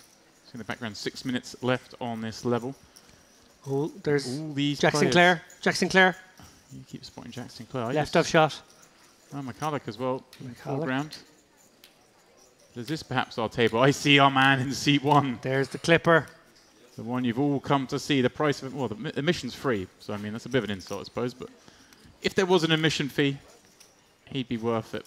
He certainly would. There's Gromov. We saw him earlier. Yeah. Resplendent in his surfer gear. Well, he got rid of his lucky T-shirt. Or maybe it's in the laundry. The ever Clipper dangerous says again. Uri Reichenstein as well. He knows we're coming for Clipper. Come on. Mazar might be the chip leader with 3.5 million, but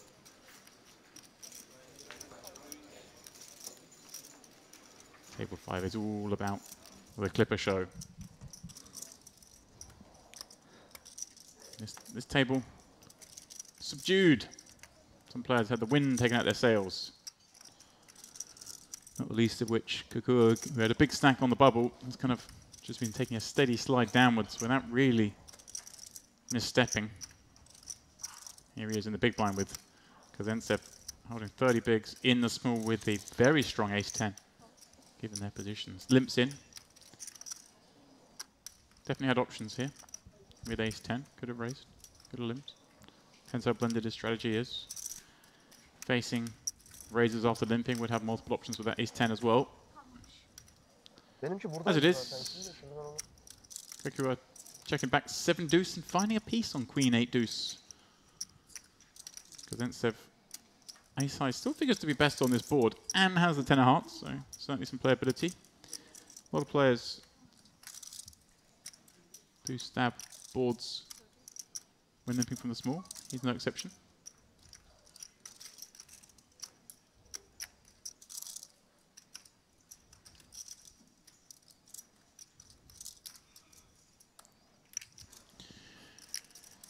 And he has bet just over 1 blind.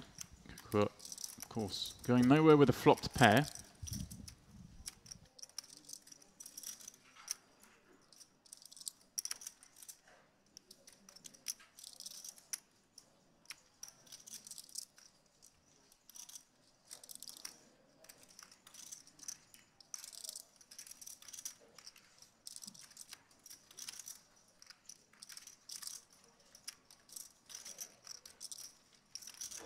3 of hearts on the turn. Does give Kazentsev a flush draw. And looks like he's going to fire a second barrel, going after exactly these kind of hands. The deuce. Maybe a hand like pocket 4s, pocket 5s, maybe a turn 3, even if that's possible. Little mergy here. Yep. And there we go.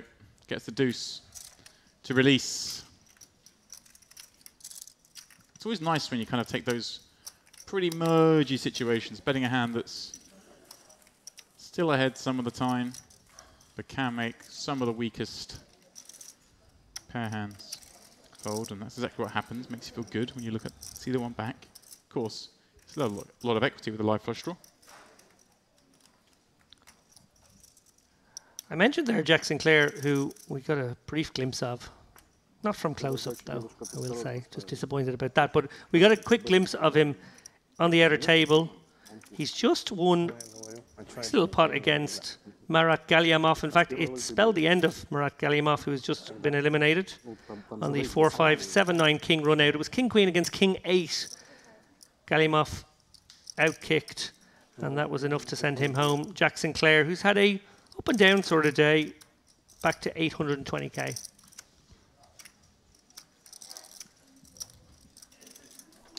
There's Manes from under the gun, king 9 suited. He's going to raise it up. Mawad, a man who's made very few missteps, if any. Next seat with 2 8s. Very nice spot to peel. Very deep.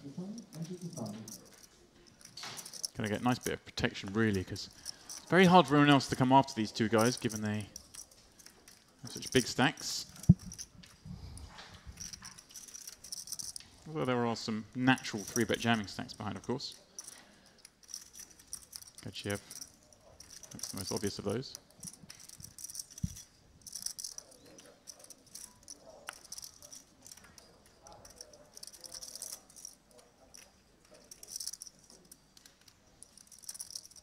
Gachiev, here he is with the same hand he declined a moment ago, this time suited.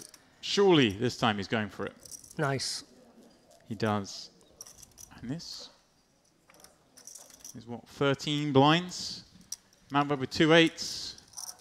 Might not be thrilled by it, but the overlay of a raised fold in front of him. Yeah, he's getting a good price here. I think the 8s are going in as well, and we're going to be off to the races. Gadziev versus Muad for a 780k pot, something in that region. Yeah, got to call 270 to win 490. Still can be ahead, of course. Can be flipping a lot of the time, as we see here. 20. 320. The only thing preying perhaps upon the mind of Muad here is how tight Gadziev has really been. He's been so patient that maybe, just maybe, they feel like he might be turning down some reasonable opportunities and only waiting for the very, very good ones. Yeah, I mean, this is still a very good scenario for him, really. It really does have to make this call, in my opinion. Yeah.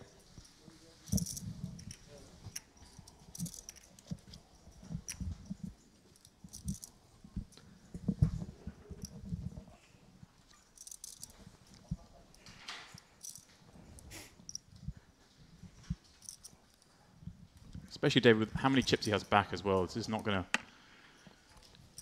hinder him going forward if he were to call and lose. If he were to call and be shown 10s. And he does make the call. Took some time, but ultimately, David, came to the right decision, in my opinion. It was never in doubt that he would come to the right decision. Muad, an absolute specialist. We're all stood to watch this one. I believe this will be our last hand with this crew. And it is the day 1 chip leader at risk of elimination. Midway through day 3. We are in the money, of course. 70 players remain. He will need a king or a queen, and a queen in the window. It's going to bring him plenty of joy. Just 2 outs, Mawad. No back doors for the man either. Oh, and there it is. Word. Mawad spikes the 8 on the turn. Gadziev is no more. A cruel way to go, David. Give him the queen on the flop and then take away all his hope with that 8 on the river. Yeah, a dagger in the heart there. Gadziev would have been already thinking about what he was going to do with 700k after this break, but instead chips are going Muad's way. Wow, he has played so well. Came to the right decision there. Couldn't blame either player. Sometimes it is your time to die. Vismanis, well, he's enjoyed his time at the feature table, it must be said. Yeah. Resplendent in his bucket hat. He's accumulated quite nicely. Muad, for me, the star of the show. I'm not going to make any qualms about that one. I just love watching him play. He's just a very wily, cagey, sneaky, balanced, maybe a little bit rockish operator. He got dealt in quite nice few situations there. Obviously managed to get a full bet through with ace king, make a whole host of hands fold. Got dealt aces versus ace queen in a full bet spot as well. And then the finally kind of had to be put into the mix there in a much harder situation, or at least a hard situation for a lot of chips with the 2 8s there. Came up with an 8 on the turn. Yeah, up to the test in that one. Kassar made some inroads as well. He came into the sort of pre-bubble period relatively short, not uncomfortably short, but sort of, with the handcuffs on, and he made some significant inroads. Obviously, we loved that donk lead just a few hands ago, where he just spotted board textures that he could represent. Smart guy. Yep, certainly did. I think maybe a couple of missteps early on, but got it going towards the end of the frame and goes back onto the floor with a very healthy looking stack. Well, before we go, could you please preview the next frame? I will be stepping out, Ali is stepping in, and, well, the Clipper show is back in town. It's the Clipper. You want me to preview it. You want me to mention Maroon Jazar, the chip leader. You want me to mention Reichenstein. You want me to mention Gromov. Well, I've done that for you now. Who cares about them? After the break, Ari Clipper. I am excited. Yeah, dying to see Ari Clipper in the mix once again. I'll be watching that from the jacuzzi, from the spa here, because it's lovely when you have a little frame off. You can go enjoy yourself, and that's what I'm going to do. But look, do come back to us. 70 players left here at the Carmen main event, day 3. Ali will be stepping in for me. Don't go far.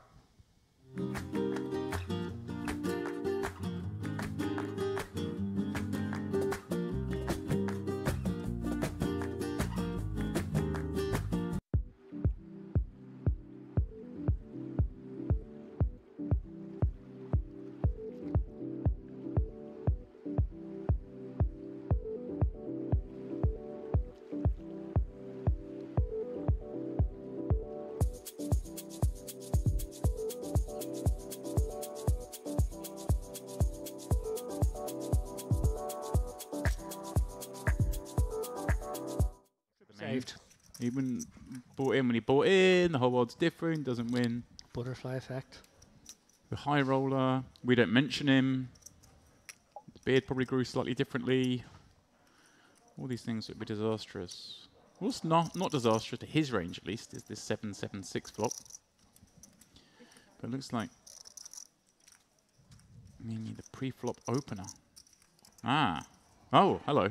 Oh, interesting little setup here. You were quite right. The Jack-6 did hit the range. And he's actually in the lead here. Both players with good reason to believe that they could be ahead here. Holding pocket 5s, Neyman and Savza. Both playing in 55k. Okay. little read. Little read tell. there. Bet sizing, 55. Do you think Savza's like, oh, can you see my cards? Seems pretty reasonable. Name it. C-betting the 6-7-7. And I wonder against these two stacks, does Kaukwa ever consider a raise here with the 6? Just because, yes, he has the real hand, so he doesn't really have to do that. But does serve as a bit of a protection bet as well. And of course, maybe most importantly, they could be put under a bit of discomfort here if this pot gets a little larger. I was going to suggest to you there, is there any route for him leading on the turn? But I guess that's probably going to be weighted towards well, the hands that have turned straights, and then some of our straight draws, and I guess some 7x. Instead, he's going for check, and look at this. Maybe betting again. The 2-5 despite being called in 2 spots. The hair's picked up the open ender, of course. Yeah, and Savza with much the same equation here. His hand could be good. 4 obviously does connect with some of the draw type hands here, the 5-8. Got there potentially, although you are blocking it pretty heavily. That does get rid of Yeah. And well, Kauqua. both now make this backdoor straight. Kauqua, yeah, it was kind of in a impossible position, I think, there with the Jack 6. When you see a follow-up bet and a call, but they both picked up equity you wouldn't be expecting, hence the continuations. Yeah. And how both of these players can even dream, man. I think they've just both got there against a better hand. Perhaps bigger pairs, most likely. In the dream world, perhaps even thinking the other could have a hand like ace-7 suited. Well, presuming Neymar bets here, which indeed he is, does Savsa come with a raise? I guess it's depending on sizing, right? Yeah. He's gone very small. Because if he does come with a raise, Neymar wouldn't be loving life.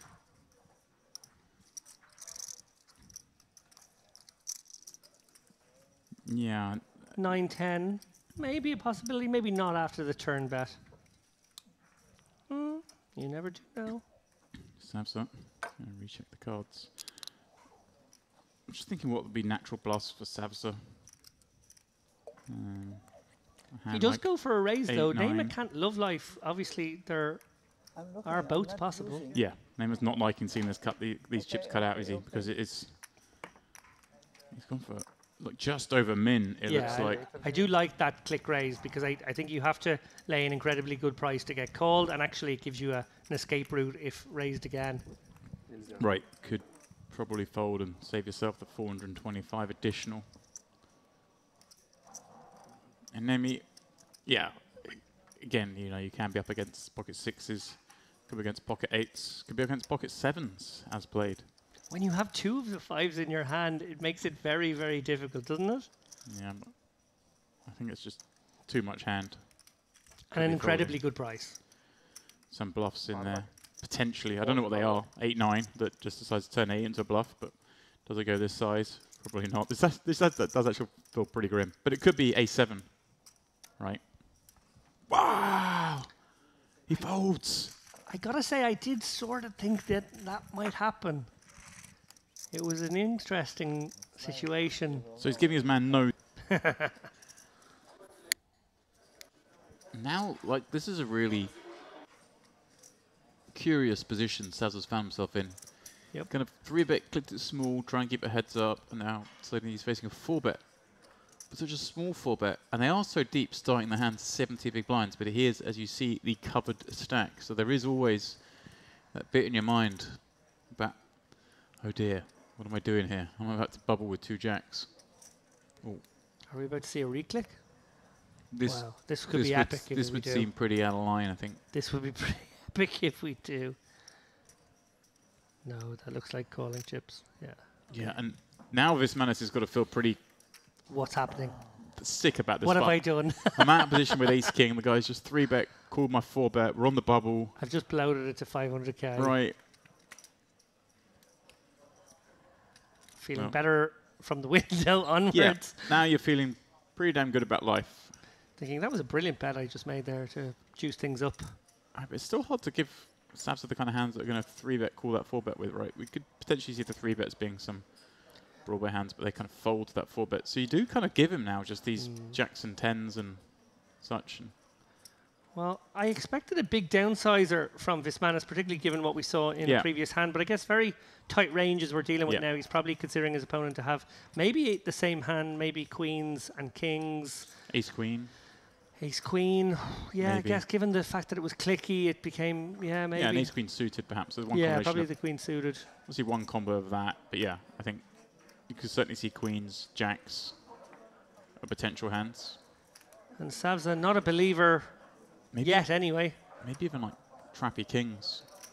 I wouldn't feel great about this call with jacks, but maybe he feels like he has to just draw a line in the sand for one street. Yeah, you can't. I don't think you can fold for one, certainly. What are you beating? What 4-bets are you beating with jacks right now? King, queen being the most obvious, I think. It's not very many hands. No, well, it certainly isn't. But I mean, there's 2 aces on board, so you do, the board does block ace, queen, ace, king. Hands I'm most worried about. May even. Well, we hear hand for hand announced in the background, David. Yeah, that throws the cat among the pigeons here as well. I'm sure Gadziev delighted with the fact that 2 things are happening. 1, a pot's brewing that could see cards get all in, and 2, a lot of time is being used up. Although I guess with hand for hand being Yeah. announced, that doesn't matter anymore. He managed to get But to he that got, point. he got to the hand for hand, right? Yeah, and Savs was like, how have I managed to get myself in this situation where I'm playing a 4-bet pot, 70 big blinds deep on the bubble? It's kind of been caught offside here, you could say.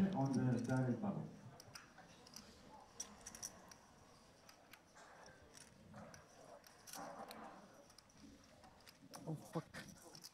Sorry. But Following good money after bad here. It looks like Savza counting out the 225k. it is the sheriff's badge. But again, if you do call here, you can feel very good about folding river with 2 jacks, right? Yeah, I would have felt okay about folding flop, to be honest, but yeah.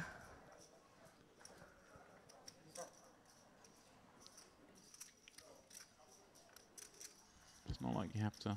Yeah, toss him in the muck there, Savza. It just, again, does your opponent continue with kings and queens in this vein? Probably not. So it is just those, the ace-king. He's done that thing, James, that you talked about yesterday, which was he counted out the chips and then did the pause, and then you kind of feel like it was going to come, but it didn't come in the end that time. Yeah. Here come the camera crew over to vulture rail this potential bubble. As we see, well, we already have a full board out there. Yeah, David, the situation in here is the big blind was all in for just 2 blinds. See the old gentleman there with the sunglasses around his shirt. He doesn't look too thrilled as the hands continued Deuce and between the rest. The 3 board spades and showdown, please. is king, queen, jack, 10, deuce. King 7. And there's a top pair there. I don't think he's looked at his hand yet. Queen 8 and all in. It's 8. Eliminated. 8-3. Congratulations. Quick bubble. Very quick bubble. And can I just point the audience and yourself, James, back in the direction of that pocket tens hand from Ganziev. Just a few moments ago, I think we played 4 hands since then. He put himself at risk with the tens in that spot. I said, actually, I'd be a bit squeaky bum here. I'd sort of throw them in the muck. I wouldn't tell anybody. And I'd just get out with my life. Because I wouldn't want to risk, putting myself at risk. Where we see to the larger open size now that we are post-bubble. He's gone with the 2.75x here to 55k. Gadziev obviously looking for a spot now with his 20 bigs post-bubble. This doesn't feel like a great one against +1. Maybe, just maybe, you would toss this one away, but he is going to go for the 3-bet for 40% of his stack.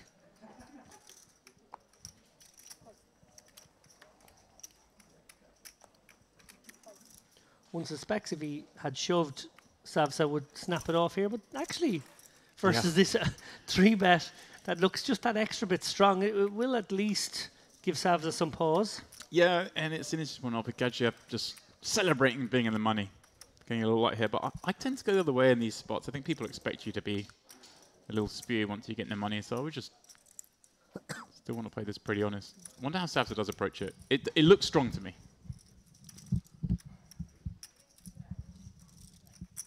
I think this is fine. Have a look at the flop. Well, Gadziev may find a second way to win this one. If we don't see a board with any Broadway cards on it, it's a good chance he might take this one away from Savza. Gadziev, remember, was the day 1 chip leader. Had a pretty torrid day yesterday, but has managed to navigate himself into the money with 3 or 4 starting stacks. And 3-betting here sees a 7-5 deuce or spade board, and he's got the king of spades with less than pot behind. Just maximize fold equity here, David. We're obviously going to, I guess, want to jam with all our over pairs, no spades, so jamming this hand seems pretty reasonable. And that's what he does. Savsa relinquishing with the better hand.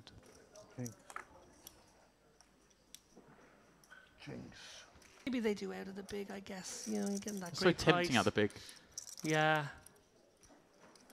I wouldn't be able to give them. I agree with you. I wouldn't give them queens plus. I agree with that part of the range, but I wouldn't be able to eliminate all the smaller pairs, or include all the smaller pairs, as you've done, purely because this is a spot that I say so many players play differently from the big blind. Yeah.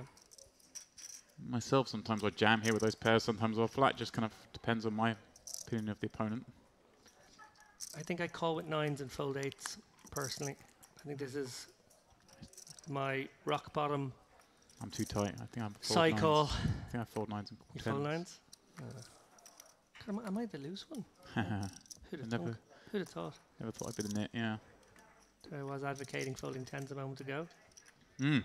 Now I'm like, snap, get it in with the 9s. How great's poker that that's the case, yeah. It's such a different scenario. You're advocating folding 10s to an open.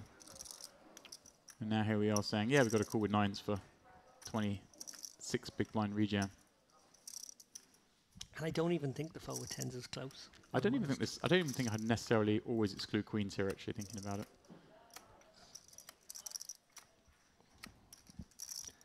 Well, it is exactly these ponderances running through the mind of Kaukwa right now as he tries to size up his opponent Neme's range.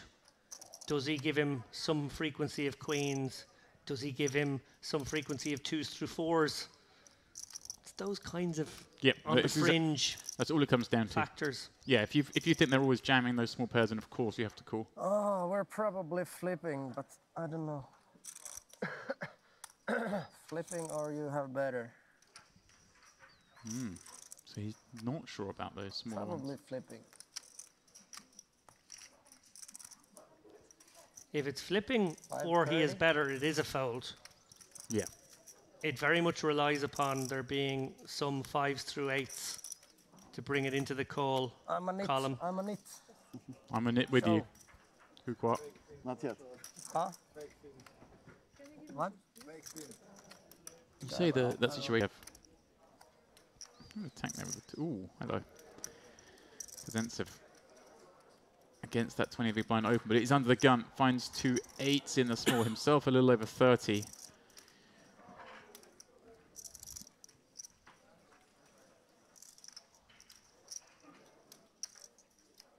All down to perceived ranges. This one, David.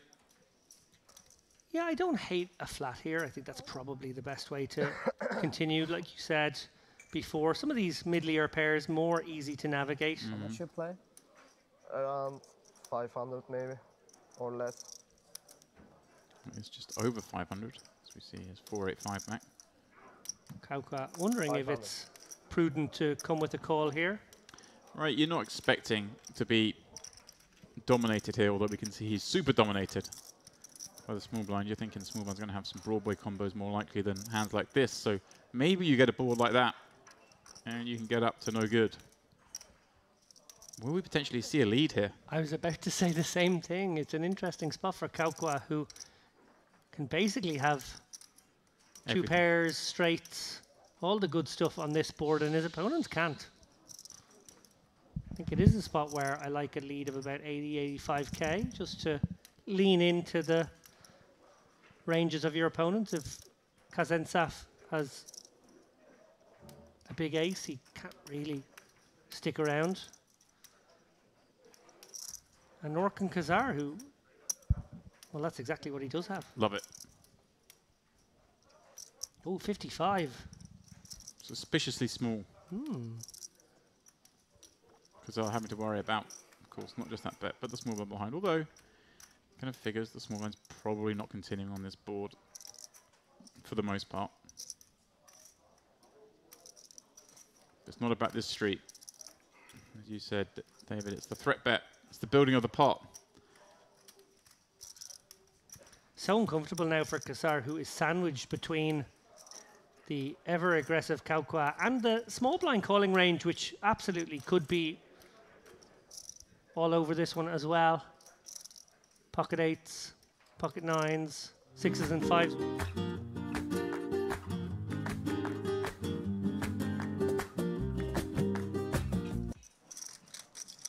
And a warm welcome back straight into the action. I'm happy to say that I'm now joined by the one and only Ali Nijad. Ali, how are we? Very happy to hear you say that. And in no small part, James, I'm doing well, thank you for asking, due to the fact that we've got this cast of characters on our hands here as day 3 action from the Merit Poker Carmen Series main event continues here. Ari Clipper, the champ in the warm-up series. Out there, Dmitry Gromov as well, action on him. Queen 9 off, into the muck. Champion of the warm-up and champion of my heart, Ali. This man. Mr. Jazar. He's the favorite to be champion of the tournament at the moment. Look at that stack. Maroon. It's 4 million, but just look at it physically. Towering over the rail of the table. Indeed. Reichenstein, also with a very healthy 2 million in chips. Part of that mountain of chips, by the way, in front of Maroon Jazar is courtesy of those 2 casualties during the bubble, James, that he was involved in. Yep. Kings versus Ace King, busting Yuri in 91st, and a multi-way all-in where he was the man that put everybody into the money. Queen 6 suited on the button and open from Yuri Reichenstein, who David Lappin during the previous frame delivered an update regarding his kind of downswing where he was bluffing off his chips. He said, Yuri looked at everyone and said, I'm not here for a min cash, boys. Going for gold, as Miss Sibgatova with the King-Jack offsuit defended, as did Clipper with the 6s to the 10-7-4 board. Yuri not looking to barrel through. Check back, closes the action. A jack on the turn, which binks Sibgatova. Yeah, and a card she just wants to bet a lot anyway. She's built from the small, gets to have a lot of these broad-based combinations, even slightly lower, like the 9-10s, for example. And so it's a board she's going to bluff a lot. So when you've got it, you're also going to bet a lot. Reichenstein, wise to that. We're probably more worried about Clipper's big blind peel on the 10-7-4 than the small blind peel, but once that turn comes, he's got no interest, was never going to bluff at it. And this was Sibgatova recognizing that and leading out with her turned top pair. Elisa Sibgatova, here alone, a pro since 2018, says she doesn't like playing on the feature tables, James. Thinks that she runs bad. Now, that feels a little bit superstitious, but there are those who, beyond the borders of superstition, actually have feelings on playing at feature tables that are negative, mostly due to the fact that their whole cards are ultimately going to be exposed after the 30-minute delay, and they think that that may create some competitive disadvantages. Of course, it's a level playing field for all players at the feature table, but obviously if you never have to be at a feature table en route to a final table, let's say, nobody's got a scouting report on you. True that. Jazar. What did he do? Yeah, and I don't like it when players verbalize things like, if I run bad on feature tables. You don't want to put that out there. You don't want to lodge it in your own mind that even as subtly as it might be that, I can't even think of the words, Ollie, I'm trying to say. I'll tell you what it is. Professional poker players are like wolves. And when they smell any blood whatsoever, they tend to encircle and prey upon what they might deem to be a bit of an Achilles heel. And if they think you run bad on featured tables, maybe they target you. They will indeed. Nobody's targeting that, man. Just look at that you'd monolithic stack. Maroon Jazar, over 4 million in front of him. How about it?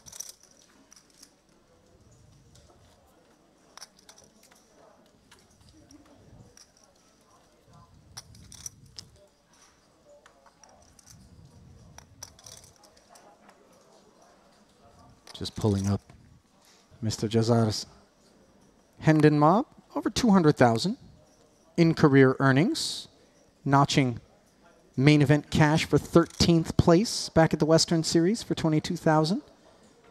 Also a mystery bounty cash during the Vintage Series, Mediterranean Poker Party. He was here for that, couple of cashes. Of course, you were here doing some streaming during that event, James, along with Henry Kilbane. That was a big old festival. Sure was. A lot of events. A lot of brands came down here.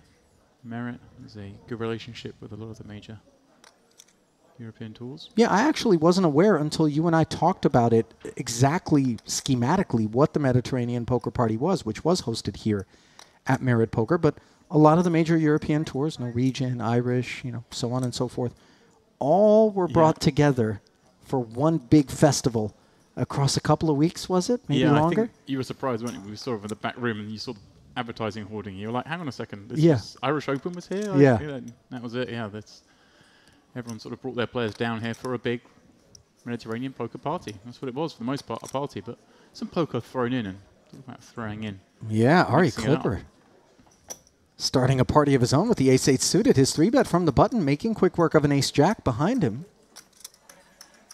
And that's obviously a positive development for Ari. Really, truly have enjoyed getting to know him across our streams and having had the opportunity to interview him after his victory during the warm-up. His lovely wife here as well, his family soaking up the streams, rooting for him.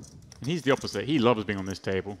He likes giving us a little look into the camera, very playful, very, well, talkative if given the option, but very expressive in between hands. He's a lot of fun to watch because of the way he plays and the way he behaves. It's super refreshing for me, James, because obviously Ari is endeavoring to play at the highest levels. But I think oftentimes, as we look to craft a professional disposition, the way in which we carry and conduct ourselves on the felt, oftentimes we're guided toward eradicating any emotion, toward completely ridding ourselves of a sense of personality almost. And I don't think that playing top-tier poker and having a little bit of personality while you're out there doing it are mutually exclusive. As we see Clipper here with the king-queen, eyeballing Sibgatova's open with the jack-8 suited. Case in point, Daniel Negreanu, who for a time was going through a lot of coaching and really developed this completely sterile affect at the table, something that we really weren't accustomed to seeing. And he said he wasn't having any fun. Yeah. And he got rid of that, and he came back to doing what Daniel does at a table, talking out loud, as we see Clipper doing what he does with the 3-bet, running into the aces, however, of Hayek behind him. Yeah, this is unfortunate. I like the 3-bet with king-queen offsuit. Could flat hijack to cut off, but I prefer the 3-bet. And Hayek just waking up behind with 1140. Some of a decision. Could just cold call here. Oh, the Clipper's going to have a lot of these kind of hands that just fold here. Yeah, the 4-bet. I mean, if we're going to 4-bet, I'd rather a much smaller sizing. I know it's kind of transparent, but this is... We're never folding once we put 450 in. So I'd almost actually rather a jam than this size. Try and make it look like maybe a hand like 10s or ace-king and try and trap in some... Perhaps that sizing is exactly what's on Ari Clipper's mind, as you see him furrow the brow and can't really make sense of why it is that perhaps the 450 comes in as opposed to a jam, given the committing sort of declaration. Yeah, I'd have loved a flat. Flat, we get to have 9s, 10s, jacks, ace-queen, perhaps. Want to continue, don't really want to get it in. Well, the nice other to problem protect that range with the aces. Going the other way, though. And Ali, sometimes better to win a small one than lose a big one with the aces. In Vegas, when I played cash there, like every time there's a dealer change, you do like every half an hour they do a bump pot. Like you always do it, or the table has to agree on it? The table has to agree, yeah. It's like you pay rake by time. Like every time the dealer change, you're supposed to give like $7 each. So instead, they do a bump pot and then they just take it out of the pot. Okay, that's cool.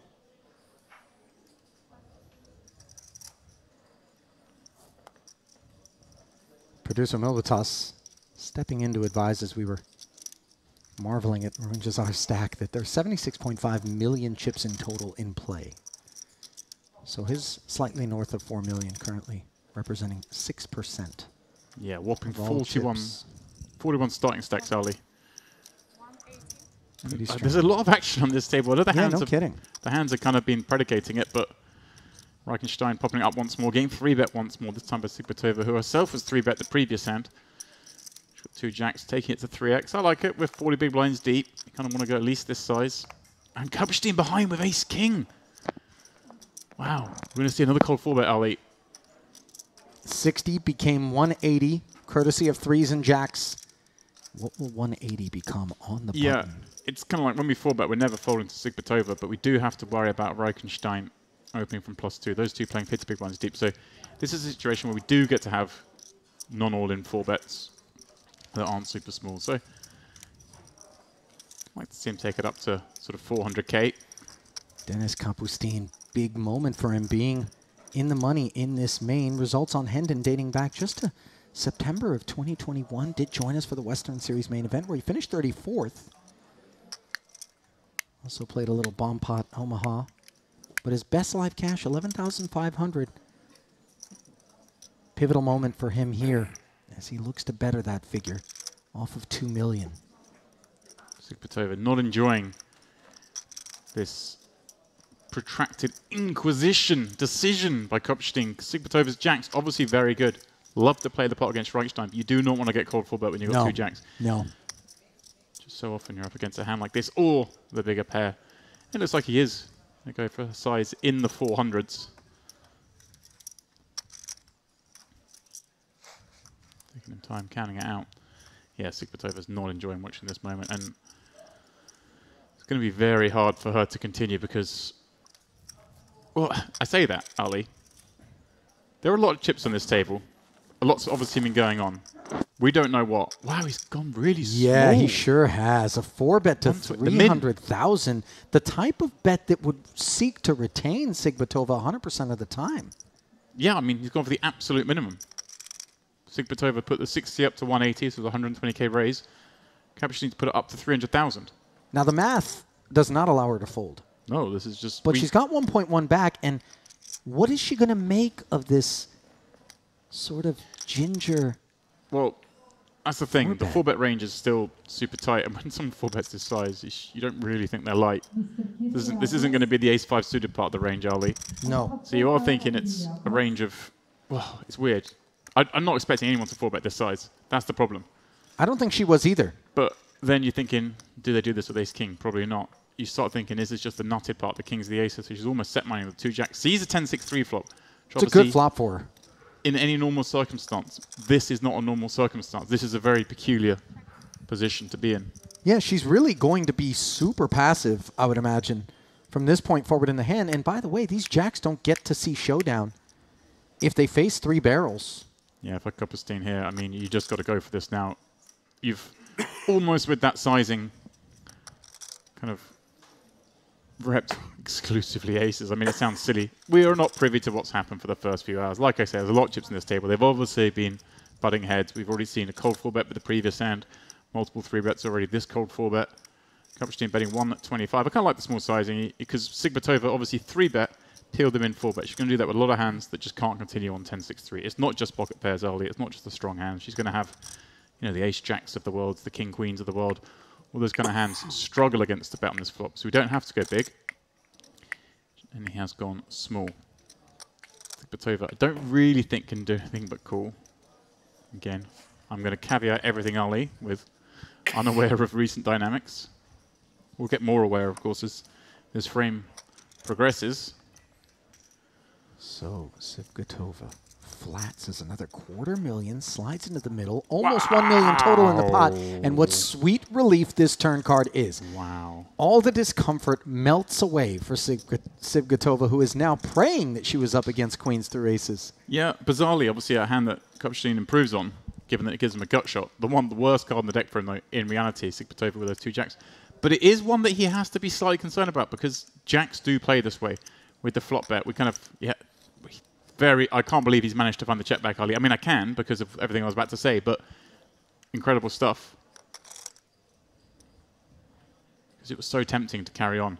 So tempting to go after the 9s, the 8s maybe that were still in there.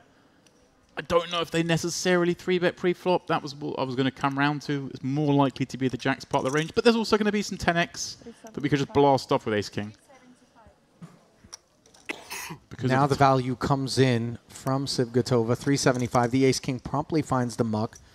So avoiding further losses is Denis Kapustin. Bizarre hand, Ali. Thank you. All because of that click 4-bet. Sigpatova was hating life heading to the turn. Ali, she thought, oh, what spot am I in here with jacks? And then right. Bink. And then, regrettably, she wasn't up against the hand she feared in aces or kings.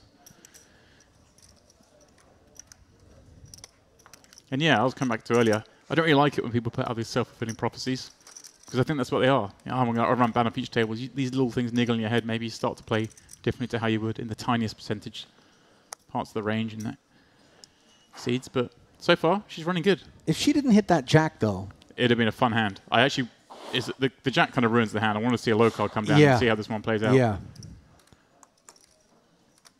Really would have allowed us to peer further into the mind of Dennis Kapustin. Yeah, I think he would have. I hope he would have gone blasting, because that's what you got to do there. He could have bet small again and then just shoved rivers. Really, really made it hard for her. The jack anticlimactic. Of course, she may have passed the test, Ali. This man has been acing the test. 19 of diamonds. I've noticed this before, actually, Ali. He opened a 2.5x last time, opened a 2.5 again. My children are watching, probably, so... Suggestions that the offspring are soaking up the stream right now as they watch Papa do his thing. Welcome to the offspring. I know this man's offspring are watching, because they always are. Chatting away. They will replay on YouTube. What's that? They will replay the stream on YouTube. Ophir and Ori. Shout out to them. Like, Daddy, you were such a fish.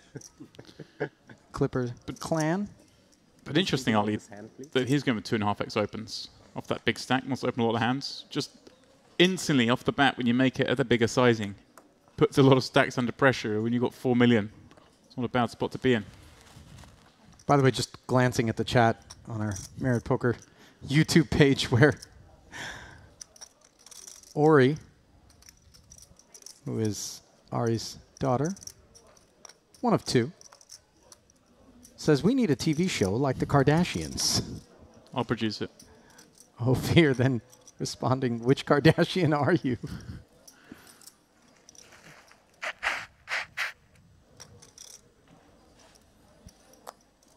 Papa going to work with ace-9 suited. No takers.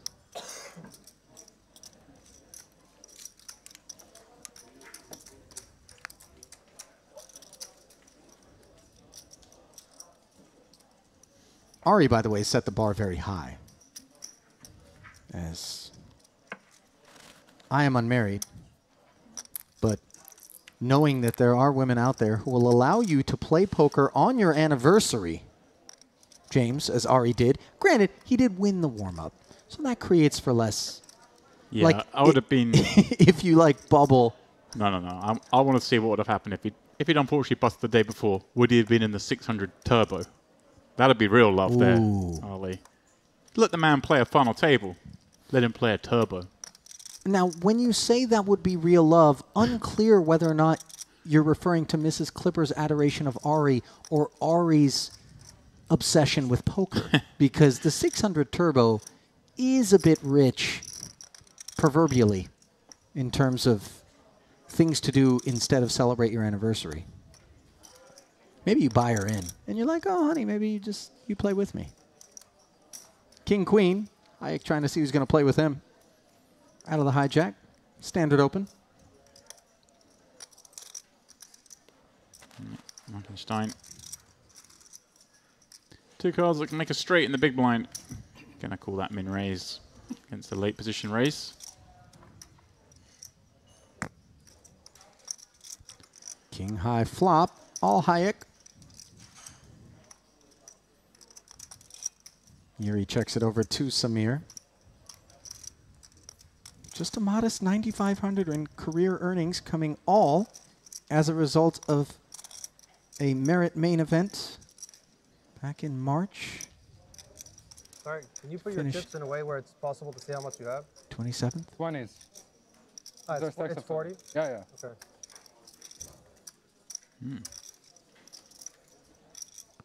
I always don't like hearing that from players, Ali, when they like this is a million. Go like that. It's almost, if it's 40, it's okay. It looks it's almost like like you're visibly frustrated or audibly frustrated. No problem.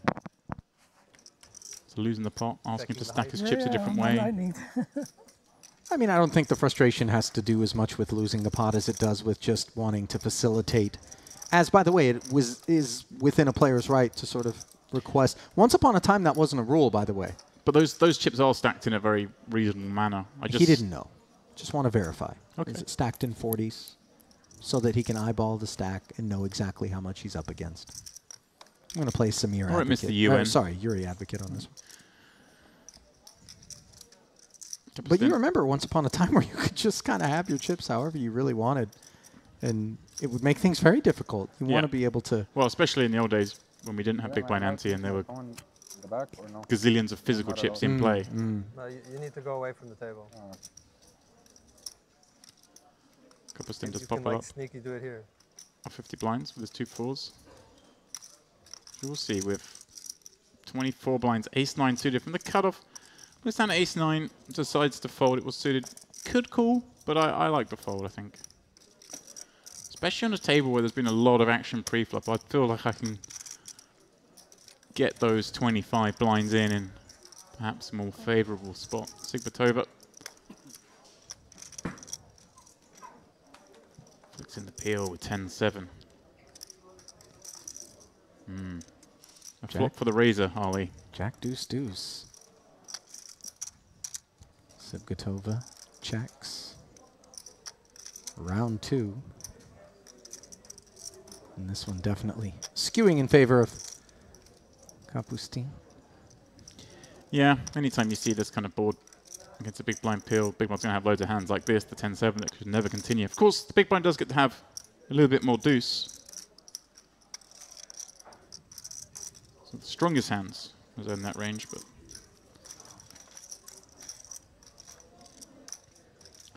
ultimately, that bet going to get through a lot. It's kind of nice to have fours there. You can get called by some worse hands, of course. Ace highs stick around, perhaps. The fours do need a little bit of protection. Don't have great playability.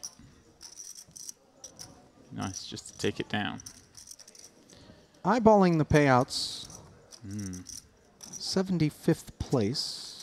Where are we? 68 now? Yeah, I think Last check? I think we're into the 60s. We'll see the graphic momentarily, are we? For those of you watching top right, once the hand gets underway, you'll see how many of our 685 players remain. $6,035 was breached between 72nd and 71st place, a jump of about 800. Yeah, there you go, 66 remain at the moment. So we're getting close to the next jump, Ollie. Yeah, the next 62. jump will be happening at 62 players. Flat payout up the chain. Yeah, but they're worthy of noting. It'll be an extra 1,000 jump. So when we get near to that point, the savviest of players will be aware. And should they be in a situation, Ollie, where they're going to wager all their chips, they'll certainly take time in doing it. It won't change what hands they go with, of course, because the 1K jump not significant enough to make you fold a hand you would normally play, but you just take that little bit longer in the hope that someone finds misfortune elsewhere. And you just sneak in. 1 minute could be worth $1,000. Kind of Ali Najad kind of money, that is. $1,000 a minute.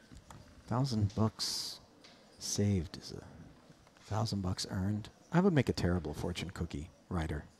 That was not, I think, the spirit. I'd be curious if we gave you a few hours to sit down and write out some fortune cookie wisdoms. I would write. I'd look forward to open those fortune cookies. Put it that way. But see, I would write misfortune cookies. That for me would be far more entertaining. To just condemn people to just horrible fates as they finish off a 3-item combo from Panda Express. Do they have Panda Express on your side of the pond? We do not. But you do know what it is. I'm familiar. Other fast food restaurants are available, of course. Gromov playing this one a little fast. Ace-8 from +2. On this table especially. So Matin, interesting. Folding the 9 deuce suited. I wouldn't expect him to fold a suited combo there, Ollie. He does let that one go. He's a short stack himself.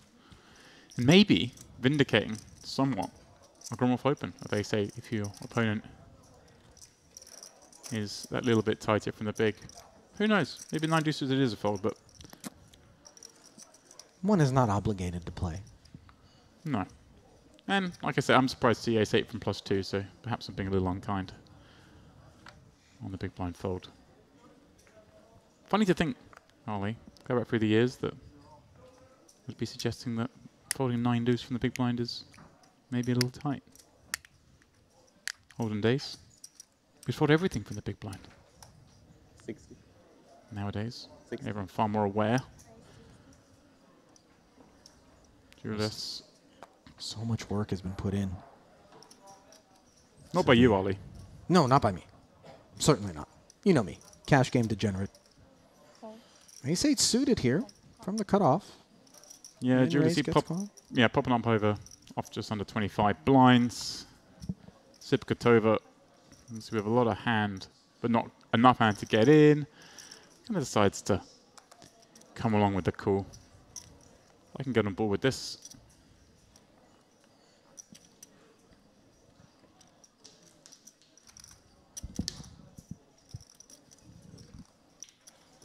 Kapowstin in the big blind with Jack 5 of hearts. Will make this a 3-way scenario. 10-8-5 board. Bit for the peelers, Ollie. Nothing for the razor. Big blind, bottom pair, checks, backdoor hearts as well. 2 overs for the party starter, Jualsa. And then second pair, ace kicker, best in class right now for Sipgatova.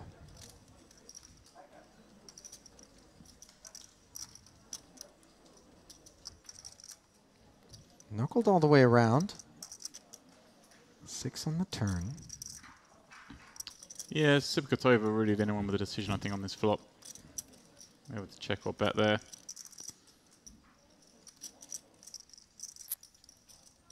I'm not sure which is best. A little bit of each, I think.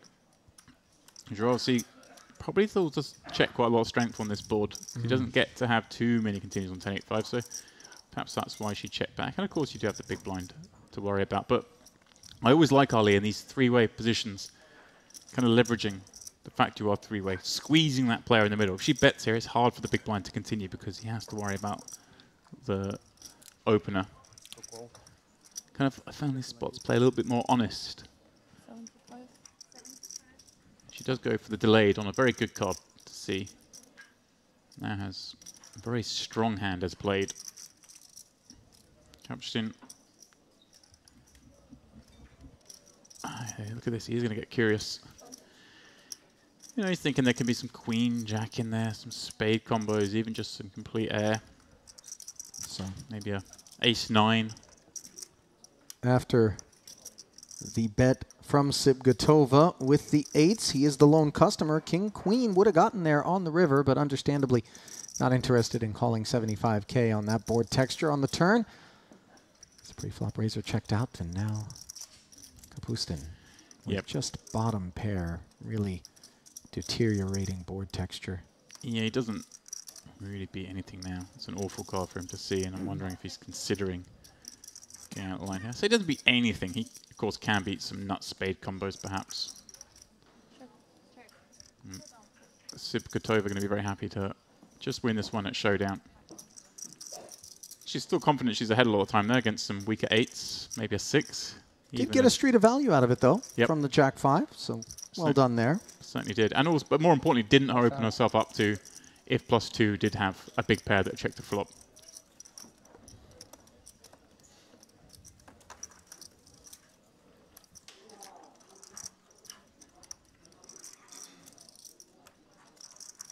Sipkatova suggested that she doesn't like playing on the feature because she runs bad. But so far, Ali, it's been all up. Maybe she's going reverse.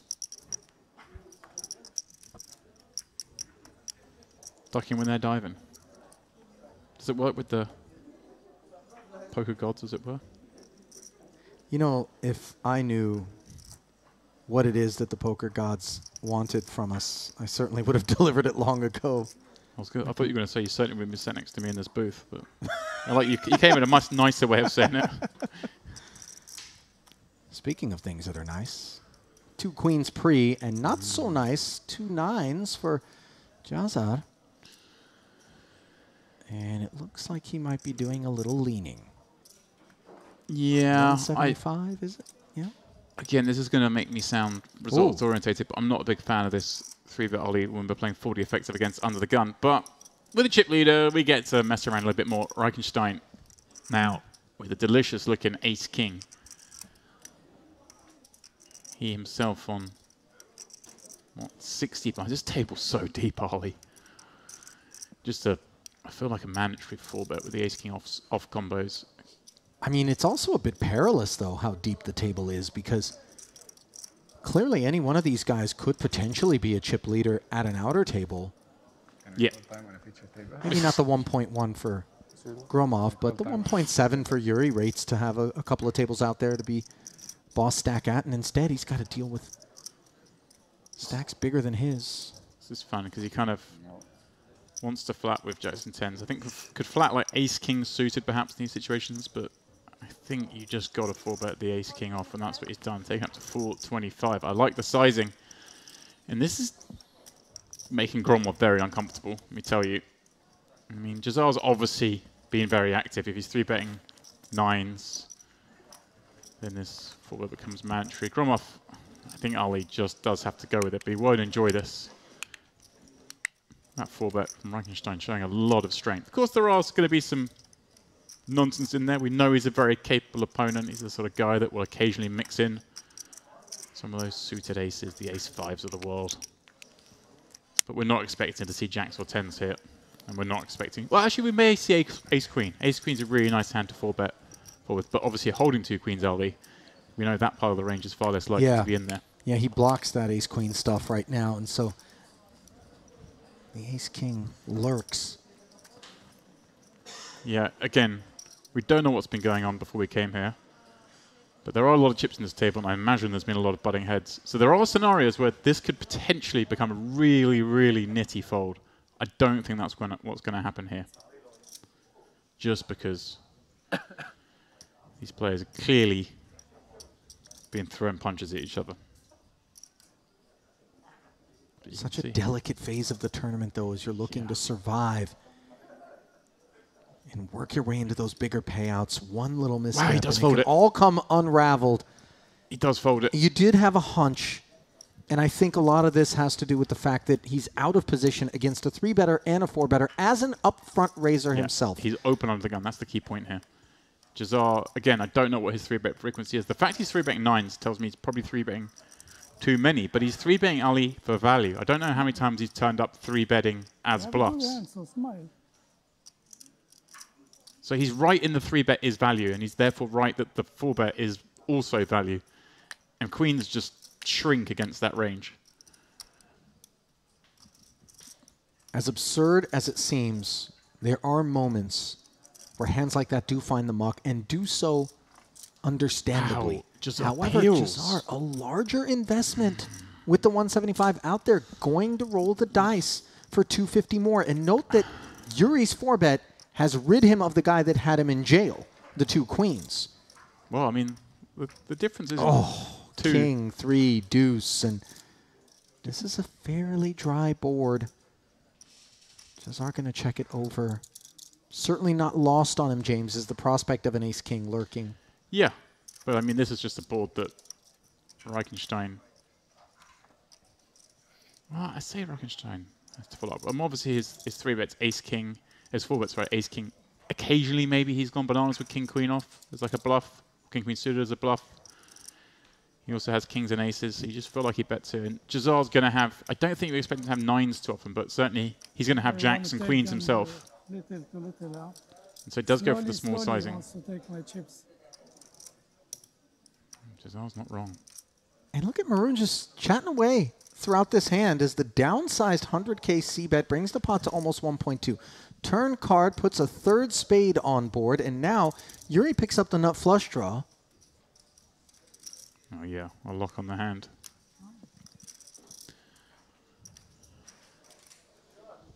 Checked in once again. He sized it up, leaving himself pot with still 2 streets to go. Only behind here, Ali, against the traps. Maybe... Oh, no, I was going to say this. If I'm trying to find a hand he could possibly be losing to, it's like king, queen of spades. But I mean, that's so out of line as played. So just going to go very small again here. Ollie, make it very hard for basically jacks and queens. That's what he's targeting here. And maybe even the other ace kings. Ollie, that is possible. And perhaps that's probably the most likely, is the other ace kings.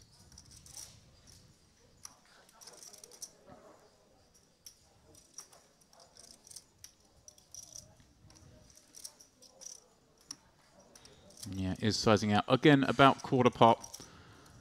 No need to go any bigger. Really, really hard pitches are. Jacks and queens with a spade will obviously, I think, be very tempted, but red nines surely now must find the mark. Has to be said, perhaps a little bit late. And he does. I don't blame him for peeling the 100K after he had Yeah. that much out there. Obviously, the price is right for the two-outer to certainly is. Try to tear and get there. Said now or after 30 minutes? What's that? Said now or Go after off. 30 minutes? We're gonna find out anyway. Gromov be upset he folded to ace Maybe if he king, tells me what he had before. but he'll be happy to see He has to be the result. the Rosetta Stone. I folded queens. Queen? Oh. What you folded? Queen. Queens. What now? I like to fold, Gromov. And I think that's spot for queens. You were better than me. As it turns out, he avoided. You play for children, I know. Yeah, I want to show them not what to do.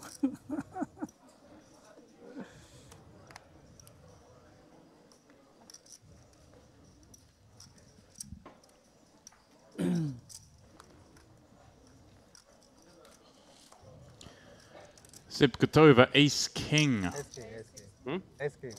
Ace king? It's funny, she's looking at an ace king, raising with ace king as everyone starts talking about ace king. Because that was the hand in the previous episode.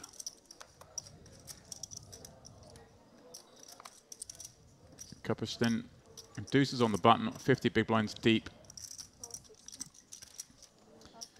He is going to flat, take on the play. He full bet. Not long ago.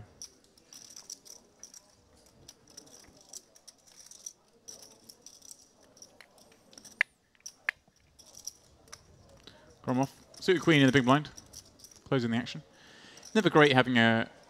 the queen's quite weak here, Ollie, with the button calling and the open coming from that position. Sure. But at the same time, we're suited, we're closing the action, we're getting an amazing price. It doesn't have to be no good if it hits, which it doesn't on the ace-jack-4 board. An easy one to get away from for Gromov. Yeah, Snap checks at Gatova. That's the thing, you pull these queen threes, but you can't be as attached as you would be when it comes with a queen on the board as Yeah. you would be to one player. That's the key thing. And hey, if you're the kind of player that gets too involved when you do full pair, maybe you fold some of these pre-flop if you're going to make that mistake. Gromov, of course. More of that ilk. Great flop for Sipkatova, of course, with that top pair and backdoor hearts. One barrel, two folds, one pot over to Elisa. Хорошая была.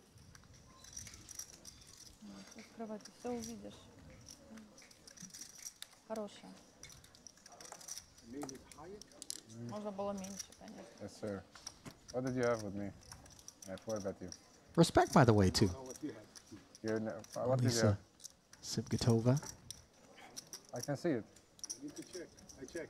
All right, check.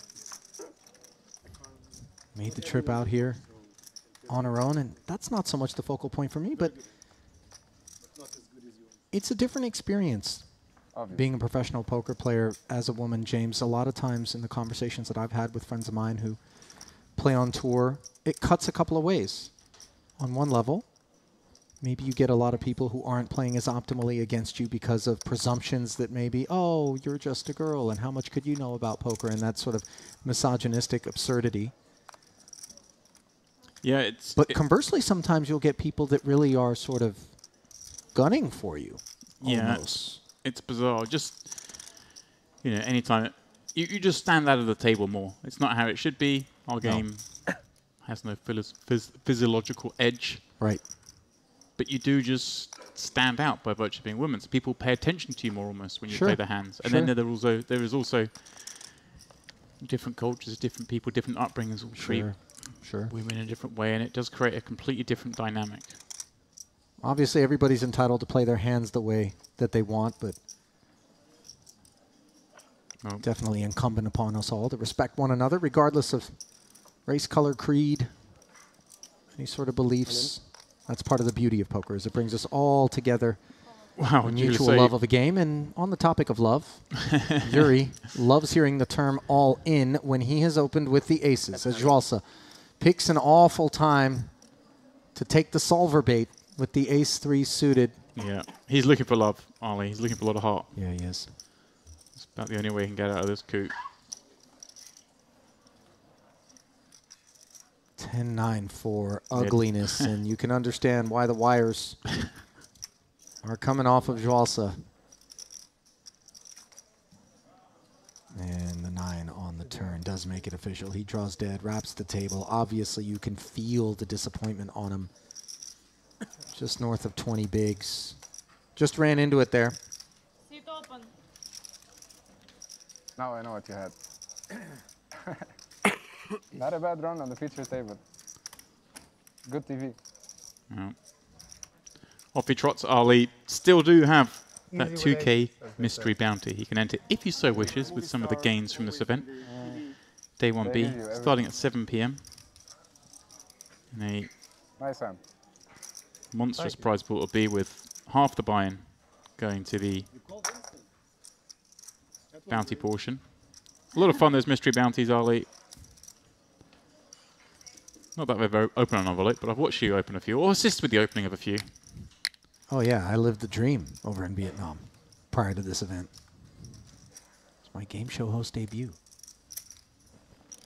You know what, though? It's funny. We talked about how cool it is to have the format in a mystery bounty where the envelopes are opened after the event has come to a close. But really, in any large enough field, that's just not a viable option. It's not. Can't keep people hostage.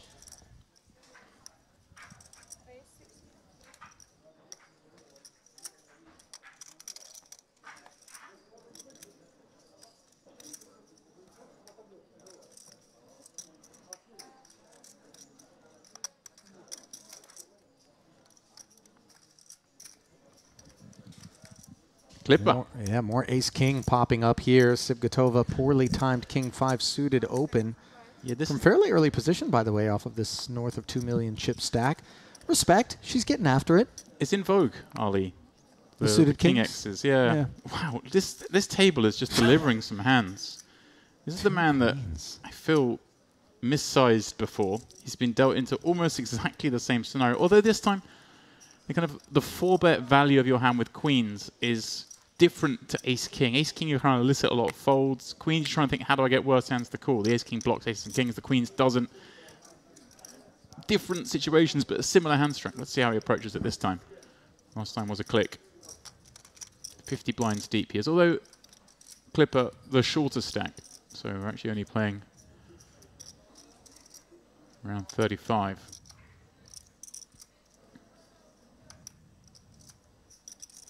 We know Clipper 3-bets a lot, Ollie. We've seen it time and time again. And this time, not the bigger sizing, but certainly bigger in relation to the open. And again, it does make a little bit more sense to go smaller against Clipper, because he only has just over $1 million to start the hand. So the 4-bet to 325,000 again. Yeah, this is on the lighter side. It is, but like I say, it makes a bit more sense. Clipper's less incentivized to peel, and he does move all in. And this snap call from Dennis as Clippers off to the races here. The most classic of all no-limit hold'em confrontations. Yeah, huge pot. Yeah, and you see the exhale there. 5-bet jam for Kapustin. As indeed, the 5-bet jam is snap called. 2.3 million chip pot to the flop. Jack high, safe for the 2 queens, which have a spade at work as well.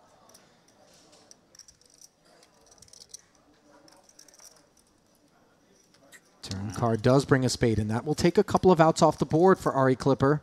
Door closing, Ollie. Needs to hit a red ace or king on the river, and instead It's the deuce of diamonds. Yeah. Inquires as to the severity of the situation, but it is curtains for the warm-up champ, Good game. Ali, and the man who has perhaps provided us the most entertainment over the last 10 days or so. The man I've enjoyed watching the most. And the man I think he'll never forget this anniversary. GG. There you go, my respect Basta. from some of the others. Yeah, Yuri coming over. No king queen this time. Sad to see him go, James. Yep, give us a little loss. Goodbye. I think he would make a terrific mime, by the way. I mean that, just in case this poker thing doesn't work out. I don't know how much mimes make, but true emotion able to be conveyed without so much as a word by Ari Clipper, who on this occasion won't have to hang his head low, did what he did, ace-king suited. Won't be the first time a hand like that sends us to the exits. Right, it's nice to see when they 3-bet, 4-bet you every time you see like ace, king, queen. It's nice to see some receipts. Okay. Nice to see the receipts. I like that. I don't think I've heard that before. No, neither have I. I want to see the receipt. But that goes back to what I was saying. We don't know the dynamic that's established already. We saw he obviously cold 4-bet earlier, ended up folding to Sipkotova's river bet when she'd actually had made a set of jacks. And that's the only time we've seen it. So there's obviously been other skullduggery going on. Or Cortex. Who knows? Gromov, the man who folded queens. And I'm on board with it. Yeah, on the button. On board with the king 10 open, which has Yuri's king 5 in a way. Yeah, this is one of those hands that you can sometimes 3-bet with. But mostly, we're going to flat. 3-betting does make it very hard for Gromov with 30 blinds to peel with a lot of hands. These are the kind of stack sizes the likes of Reichstein will look to attack. And here we go. He is reaching for white chips, Ali. This is purely down to the fact that Gromov has around that 30 big blind stack. Takes up to 200k. Gromov just going to find it hard to peel. Lets it go. On fire. Nicely done by Reichstein. Huh? Running hot. Gives it the running hot as he steals a pot with king 5. And we give you a glimpse at the next date on our calendar, May 10th through the 25th, side by side, Merit Poker Cash Game Festival and Triton Super High Roller Series right here in North Cyprus. Shifting the whole operation over to the Merit Royal Diamond Hotel and Spa, a lovely ballroom that they have there that will play host to a jam-packed 2 weeks of poker action. Book your trip today. Yeah, and Ali, when it comes to the cash games, and when it comes to anything Merit, of course, the best way to get informed, head on over to Telegram. That's right. Our Telegram channel up and running. Now currently, it's at Songul Beckham, which is, of course, the director of poker here at Merit. Yeah, it's nice. Get lots of up-to-date information on what's going on in the cash games here, the tournaments. Get notified every time we're coming live here, for example. And exclusive access to promotions and bonuses as well, of course. They reward loyalty here, Ali. They run a... Oh, he's going for it again. La Cosa Nostra-esque philosophy of rewarding loyalty. Don't get out of line, Dempsey. We'll toss you in the Mediterranean. Reichstein doesn't reward honesty. 3-betting 2 hands in a row with a King X, a low King X. This one from the small, the suit King. Again, these are the kind of hands that are a little in vogue, are we? Well, Ace Queen suited. That's been in style for a while. Yeah, and a 4X, which is a good sizing, but a 4X is not going to get rid of this hand. So the flat. As Samir will have the benefit of position from this point forward. You see Yuri, gaze fixed upon his man on the Jack 8-6 board. He is completely unimproved, not even a heart to speak of. Yeah, this has got to be a shutdown spot. Hayek hasn't connected at all either, though. The good thing about making it 240, Ollie, is you really do narrow down your opponent's range, and it's going to include some pocket pairs, the higher portion of that range. Hands like ace-jack, certainly still going to be around. Maybe some king-jack suited, although we do block that with the king-4. He is going to reach, Ollie. All right. And hyper-aggressive. Very small bet. 160 into 540. Reichstein himself obviously gets to have all the big pairs. He's going to have some ace-jack and king-jack as well, 3-betting from the small for his strength. Probably less likely to have flush draw combos. Most of those kind of good suited hands like to peel from the small over 3-betting, but there you go. Aggression wins out again. I do like the small bet there, but it's not one I don't think he expects it to work too often, Ollie, but the price he's laying himself, betting 116 to 540, making hands like that fold. Ah, here we go. Edward V takes the empty seat at our table. Ollie, it's all the familiar faces. The man, 5th in last time out's main event, 5th in the warm-up of this trip, 5th in the high roll of this trip, and deep once again. The Tudor monarch. Edward V, as David Lappin christened him, I believe. That was you, Dempsey. Yeah, don't go stealing my Okay, my I know. lines. The English are big on the monarchy. Yeah, I don't think the Irishman's going to make any kind of royal connections. All you Republicans out there. Small R, not big R. You understand? Before the chat goes off.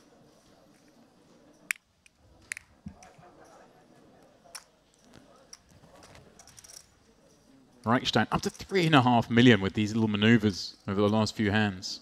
Good luck the rest of the table. And good luck to our former chip leader, who is now out of position to someone who covers him despite having that many chips. Subkotova in the small blind, king-jack. Deep herself elects just to flat with the king-jack. You can go either way. I like flatting against this opponent because he's just putting everyone in a cage at the moment. Barsegian. Big blind, the ace-7. Opportunity to close the action, getting that price. 6 to 1.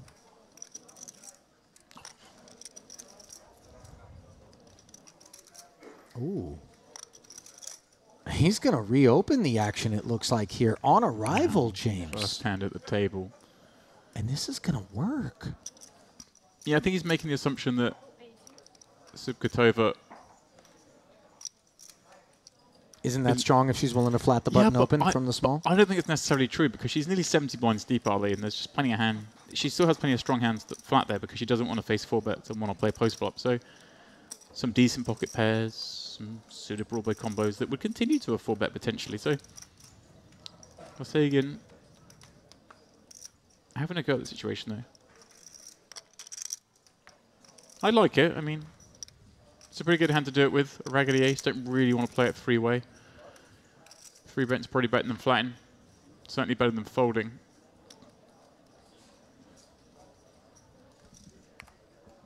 So announcing his arrival is Edward Barsegian. Walked through his resume already. Such an impressive one. Capustin. Ace Queen. This is a raise in anyone's game, Ali. Chazar, there's the man who has lost the chip lead by virtue of Reichstein going bananas behind. Yeah, it was the pocket 9s against the ace-king that left Chazar off of his high water mark. A flat caller here with the 3s, set mining. Yuri not interested in the ace-10. Yeah, good understanding of what's going on here. Under the gun open, Chazar peeling, ace-10 off plays pretty poorly. If he's going to play it, has to 3-bet. Doesn't want to 3-bet against the under the gun. So just lets it go. So Matty in a different situation, of course, from the big blind. A very nice price. Oh, with 400k back though, is he thinking of just ripping here? Maybe. Kind of Chazar, maybe he's thinking doesn't dominate him that often. Yeah, Just he gotta is get through the going to first spot. deploy his remaining 400 plus as Dennis Snap asks for a count here. Yeah, and obviously Ali, the other players have referenced this man being very active, so that clearly going to lead into Zamatian quite rightly thinking there are plenty of hands that are going to raise fold under the gun here, and he is correct in that assumption, just happening to run into one of the ones that won't be raise folding. Yeah, Mikhail Zamyatin. Fate hanging in the balance. Very much tethered to this decision. It is funny though, Ali, how the ace-10 on the button can be quite a comfortable fold, but the ace-10 from the big blind can be a comfortable jam. Such is the nuance of this game. I mean, the depth of his stack, Exactly the situation that's presenting itself to him. Exactly that. It's the perceived dead money of Jazar. It's the reverse implied odds you have peeling the ace-10 on the button as a big stack versus the gain you can have by ripping here. Zamyatin. Bad news for Zamyatin is that Denis Kapustin has decided to make the call. The pocket threes go into the muck, and we're in front of this ace-queen and ace-10 with another ace-10 in the muck already. Yeah, he would have been in great shape. Not that he could call. 8-8. Up against bigger pairs a lot of the time here against these two actions. Pair of 3. Flop. King, Jack, 4. Broadway draw versus Broadway draw. Well, a good flop, given we know 10's gone. Switches the outs around. Does have backdoor nuts, spades. And here we go, Ali. And as you mention it, in comes a spade for Zamyatin, who picks up a total of 11 outs, courtesy of that card. Can he improve and stay alive here in the main? No. 4 of clubs on the end. An ace-queen high. Will hold as Mikhail Zamyatin fist bumps, but a departure nevertheless. And he will earn $7,080 for the effort. As Kapustin earns the rest of his stack.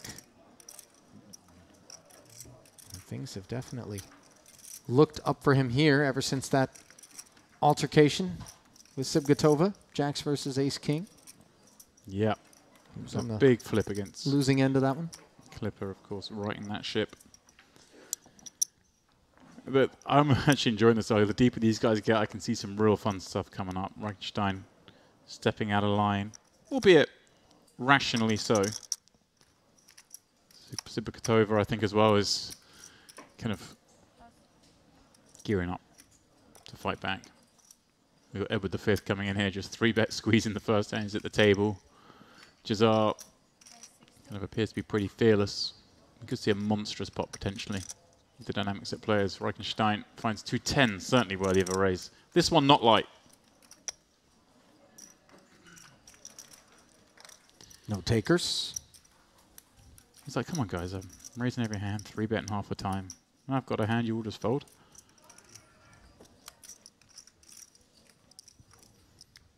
Ali, you were at the booth for a couple of hours. Mm-hmm. Was it in the horrible non-buffet window? No, I did sneak right into the buffet. 4 minutes remaining. Nice. What did you ingest? Any pudding? They don't have the pudding here. I did the crystal buffet. Ah. And they don't have the famous Oreo pudding. Ah, I was going to say, they definitely have pudding, but not your one. No. I did get a little slice of cake.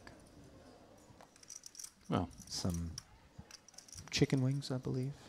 Little mashed potatoes. I mean, it's a bit of a sewage treatment plant right now in my GI tract in terms of the variety of things that I threw down the hatch. It was all delicious. But just a hodgepodge, if you will. It's not a thought I want to spend too much time on, so let's just focus on this ace-check suited, shall we? Sibgatova. Well, you held my hand and walked me down the path, James. What did you anticipate? That I was just going to be like, oh, I had a little beef, a little chicken, onwards we march? I was thinking front end, yeah. I didn't want to discuss the back end. I didn't want to know where the food was now. I wanted to know No, it's not there now. I'm still processing. Jack 7-3 here as Samir Hayek will be processing a c-bet from top pair, top kicker. Should be noted, of course, the players here never have to endure the missing buffet gap. As in the main hotels, they have the buffets. There's a few hours where it goes dark, where they're turning things over before dinner service, but the player buffet, ongoing here all the time. So just off this floor, players can pop next door, a few meters away, get some fresh food whenever they so wish. It's like a fresh dealer, Ollie. Listen, Thank you. player buffet is nice. Good TV for you. But in terms of the pecking order of buffets on property, I've got to say it ranks toward the bottom, just due to the limited real estate available. Otherwise, I'm positive that the spread would be even more substantial. I'm assuming you have a rather conventional ranking for the buffets here, but just in case, do you want to...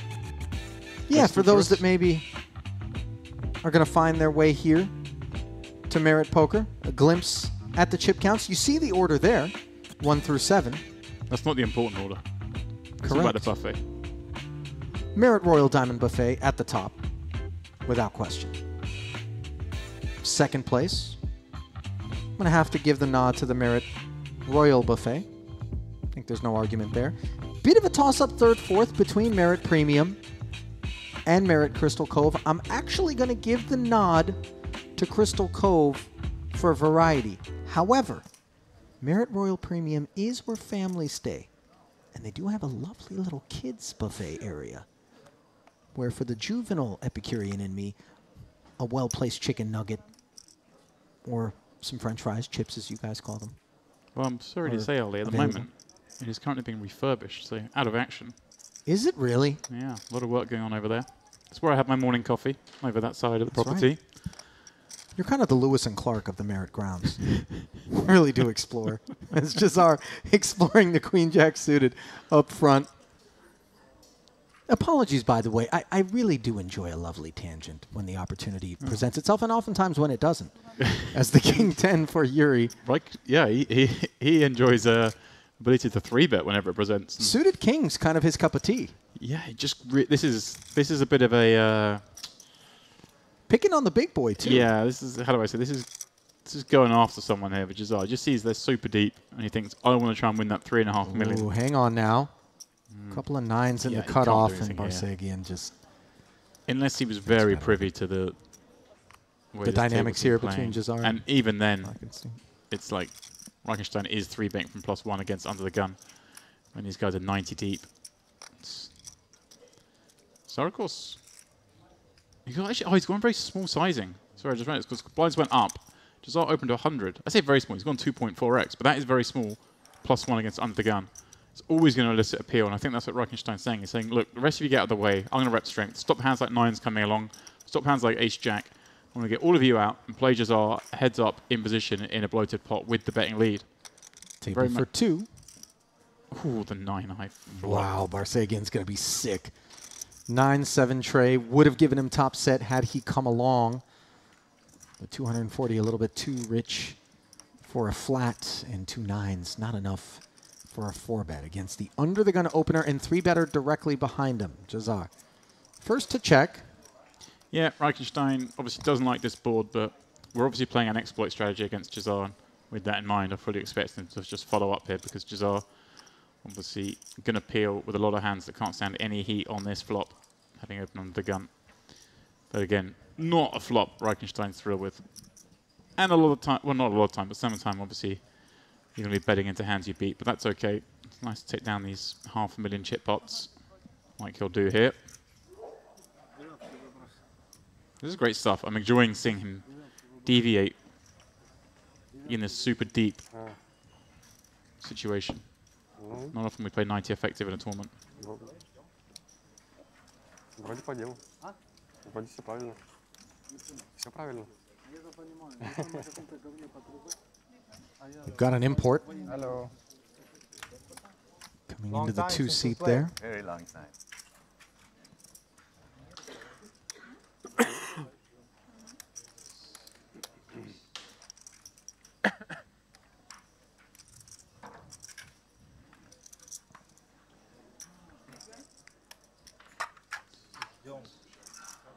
Looks like another healthy stack joining us in that seat too.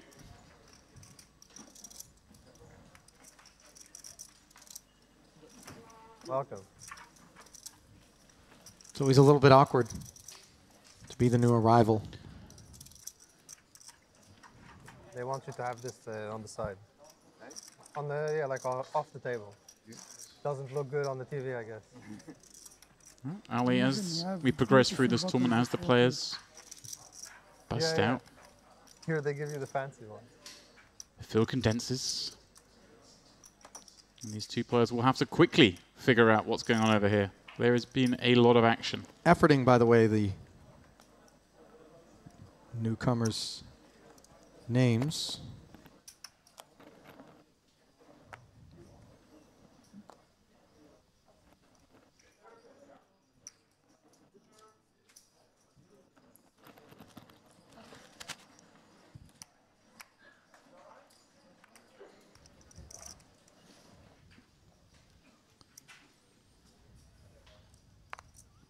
$1.9 million chips, are we, for Mr. Yagmai? That's what I was going to go with. I feel happy Yeah, about was life. it? Is that what you were going to go with? I was going to say Yagmai, I think, actually. That's not bad.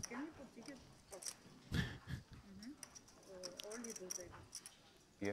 Suited connector for Dennis Kapustin. Going to work from the cutoff. Very Ferris Bueller's Day Off vibes.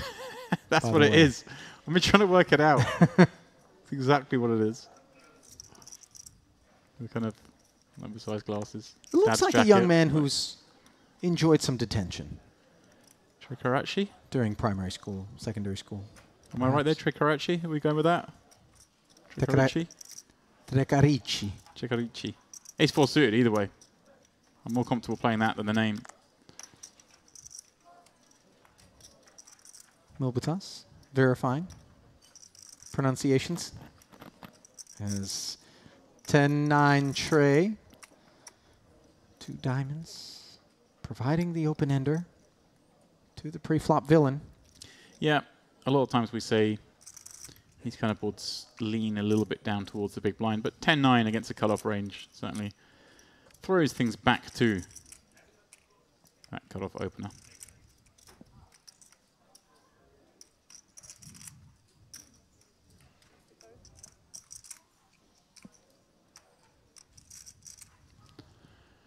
$65K follow through here.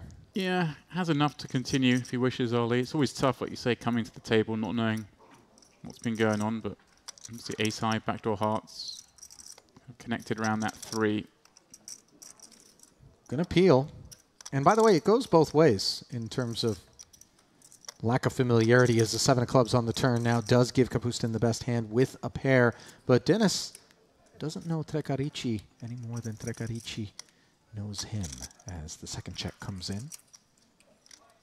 Shouldn't be presumptuous, by the way. They may very well have been seated at a table with one another, if not earlier in this main event across 2 full days of play, but also at prior festivals or prior events at this festival. It's a very good point, Ali, especially as we lose more and more tables. Fewer remaining. Just 54 at the moment.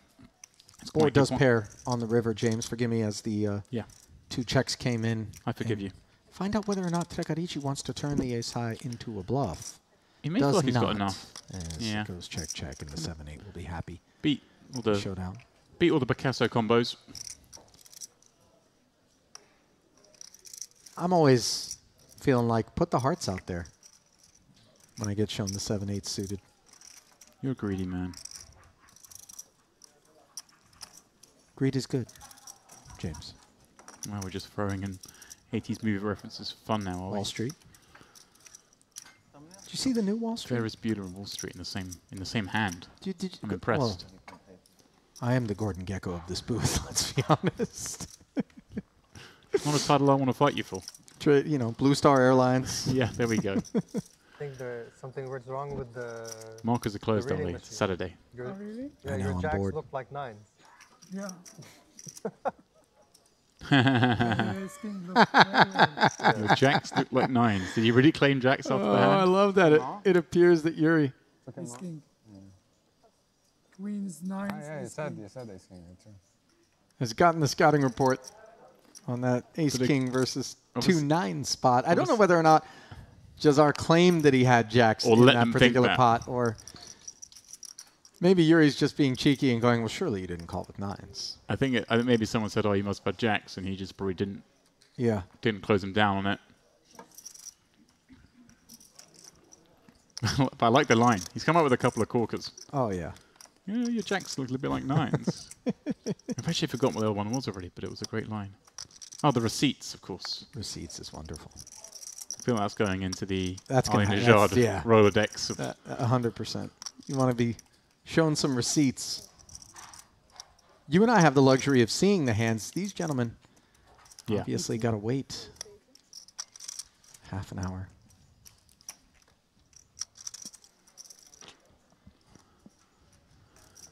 Jazar raising the limp, but min raising the limp, Ollie. It's never going to really achieve anything other than reopening the action. Take out one white. Been a less than warm welcome so far for Walter Trecarici.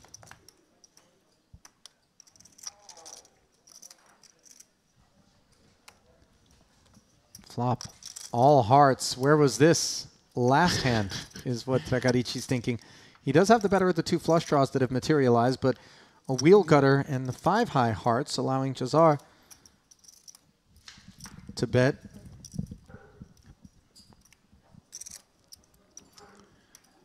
Yeah, continuing with a bet on a monotone board. Kind of, you're going to continue a lot. And the 9 of hearts, not interested in tearing one off here. Makes sense. Yeah, kind of. It gets icky. Jack high's probably not good. Very rarely good, and then you don't really know you're the 9 of hearts, or the Jack of hearts even.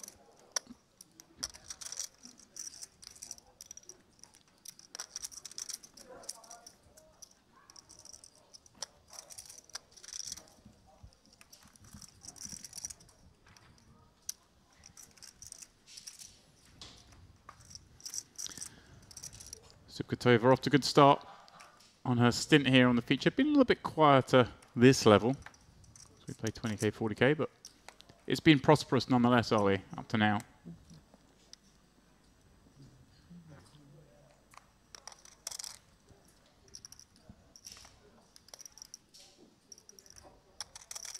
$100K in orbit. The price of poker.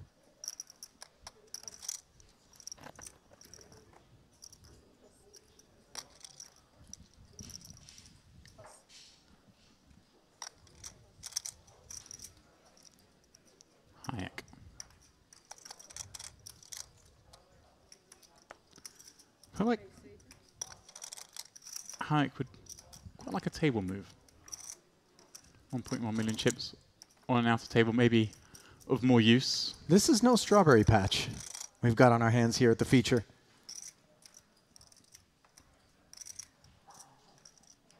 Ace 3 suited.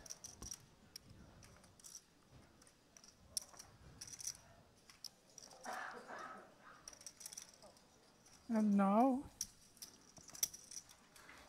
Yeah, just putting from the small with the suited ace. Seems reasonable. And look, he's just kind of goading Yuri into putting in a re-raise as he's done so many times when Jazar's involved in a pot. Yeah. Different circumstances here, as Jazar's a flat caller, not an opener. Yeah. Hayek, I think, playing a little snugger, but given that row behind Sorry him. to let you down. Yeah, really. But I It's mean, not in your, certainly is possible. It's a wider opening range, maybe. 10-8-5, and the 7s are still in front despite the arrival of the 2 overcards and both blinds having called.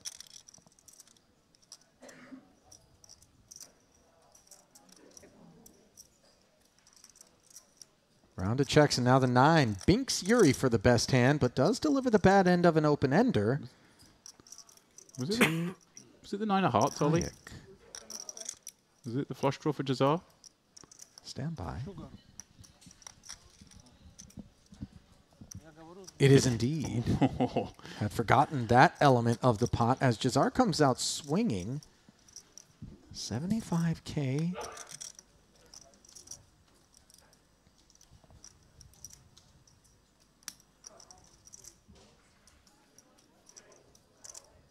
Yuri gonna flat.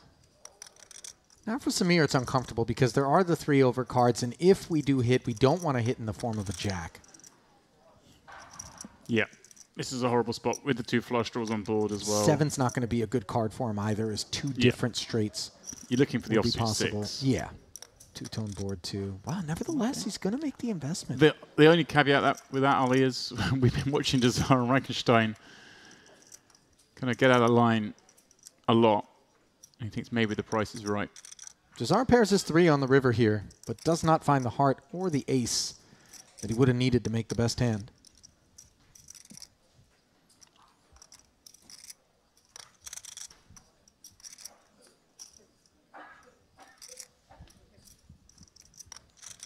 And Reichenstein happy to try and get that 9 to showdown, as well he should, and he'll be pretty happy to find out that 9 is good. When he got No more overcalled, hearts in the deck. perhaps wasn't thrilled. Running too good. No, Reichenstein said it himself, but he's playing pretty damn nicely too, Ali. Don't think he expected to be good with the King-9 there as it was checked You have around. No heart either. Just given that overcall. Yeah, the overcall's a bit worrying. You have no hearts either. Although a good river card. Not you, the deck.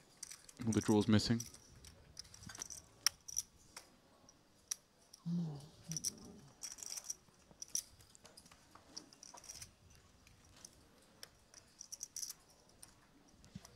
You lie on TV table, yeah?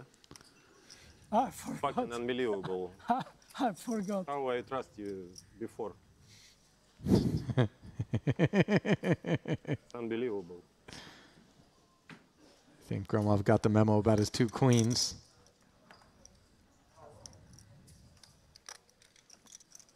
And we're good against the 9s. Yeah, but it was a good fold, Ali. Yeah. In my mind. Tough fold, but... As it turned out, he would have been downed right on the flop by the King-high. Yeah. I mean, being results orientated, he obviously kept himself in the tournament and making the fold, but I think it was a very nutted range. Queens don't do too well in those spots. Kapustin, the opener here with King-Jack offsuit, and now Jazar with 8s, going to flat, putting the snowmen to work. Warming up outside, Ali. The snowmen, maybe not so much use here. A hard 8 in the big blind for Sibgatova.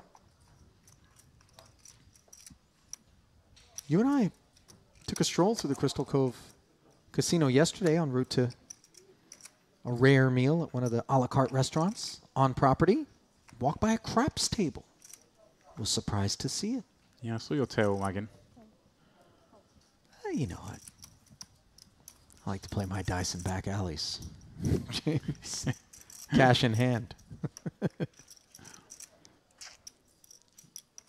Elisa closes the action.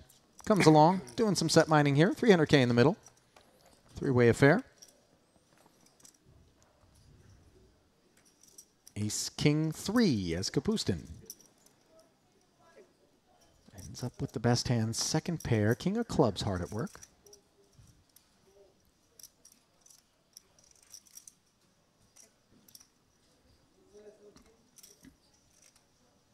Interesting Kapustin checking this. Check. We just get to bet Ace King 3 is the opener. Hell of a Look lot. at this card. The But 5 of clubs delivering Sibgatova with not just a wheel draw, but a steel wheel draw. Yeah, if we are going to check a king on this board, which you do get to do sometimes, of course, then a king of clubs does make sense. It's the one to do it with. And, well, Ali, you called it. I think she's just more setting her own price here. Of course, does have some 2-pair combos on this board, and it's going to be near the deuce 4 suited. Now, as the pre-flop raiser, Kapustin's check on the flop isn't 100% going to remove an ace from his range. No, you guys have some ace, some king. Most of it bets, but you're going to balance. With that said, though, it does embolden Sibgatova to be able to bet with a variety of holdings here, as she can leverage the fact that it's a 3-way pot to maybe put some pressure on Kapustin by betting the 150. Well, I'd be pretty confident he doesn't have a strong hand. So when she comes up betting here, I'm loving it if we then follow up with a big bet on the river. Well, it's going to depend on what that river is, James says. Yes. Jazar is out of the way, and now we play for 600. Ace pairs on the river, and that's actually a pretty good card for Kapustin. It is, but if you're Sipkatova, yeah, you can still tell a credible story, Harley. You peel from the big, you've got a lot of suited combos. You also have deuce 4. You can have 3s, 5s, ace 3, ace 5. You shouldn't just shut down just because the river card comes a good card for your opponent's range when you have a broad value range yourself. So you can still continue to go here. Like I say, she has a load more flush. She does just wave the flag up. Look, it's easy to sit here in the booth, Ollie, and say that you might be up against an ace here, but I would like to see her follow through there.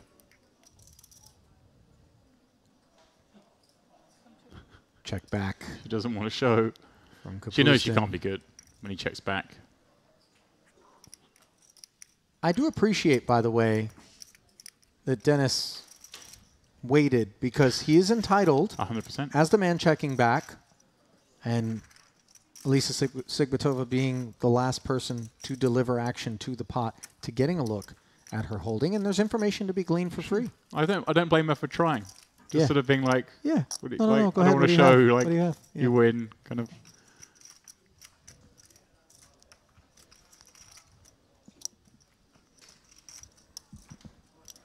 Not a win, but a draw for the good boys from Brighton and Hove Albion, as James Dempsey resides in the south of England, in Brighton, keeping an eye on the match. Keen eye, Ollie. Inbounds. Kind was the business end of the football season. Chasing a very unlikely 4th place finish. A team that's never played in Europe. Potentially against the top tier of European competition. Today, perhaps a missed opportunity. A lot of opportunity for the 54 who remain in this tournament, though, Ollie. Indeed. You don't need top 4 to be happy either. Just ask Edward. 5th, worth $94,300. He's the favorite, obviously, to be the 5th place cash. Just chalk him up. 54th is a pay jump, by the way. 53rd, worth $85.35, still $7,080 on tap. And it looks like we've lost our 54th, so pay jump realized by the field here, quietly. Casualties elsewhere in the room. Let's Gromov. Gonna haul one in with a couple of 6s. Raise and take it, sir. Also, Ollie, on the topic of sport, a little shout out to the South Saxons ladies hockey team, winning the league today on the last day of the season. I have a personal interest. Go on then. No, personal interest, James? Are you betting ladies hockey? It's not a financial interest, Ollie.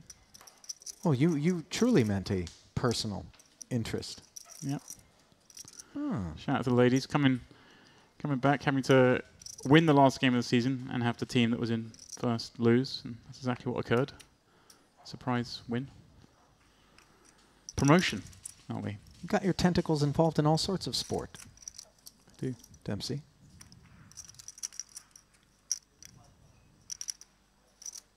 Ace Jack here for Gromov.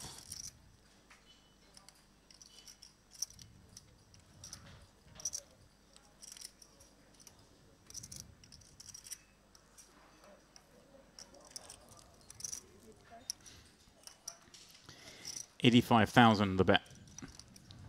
Min and a chip.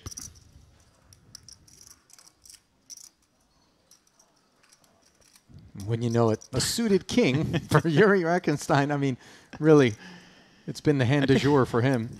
I think if I ever sit down at the table and see Reichenstein, he 3-bets me, I'm just going to call and go bananas on any non-king flop. It's a pretty good strategy against this man. Somehow I've allowed you to Here we shape the way that I've been pronouncing his last name up until this point, which was Reichenstein. But you've suddenly turned it into like a Hogan's Heroes character. Ollie, you know me. I'm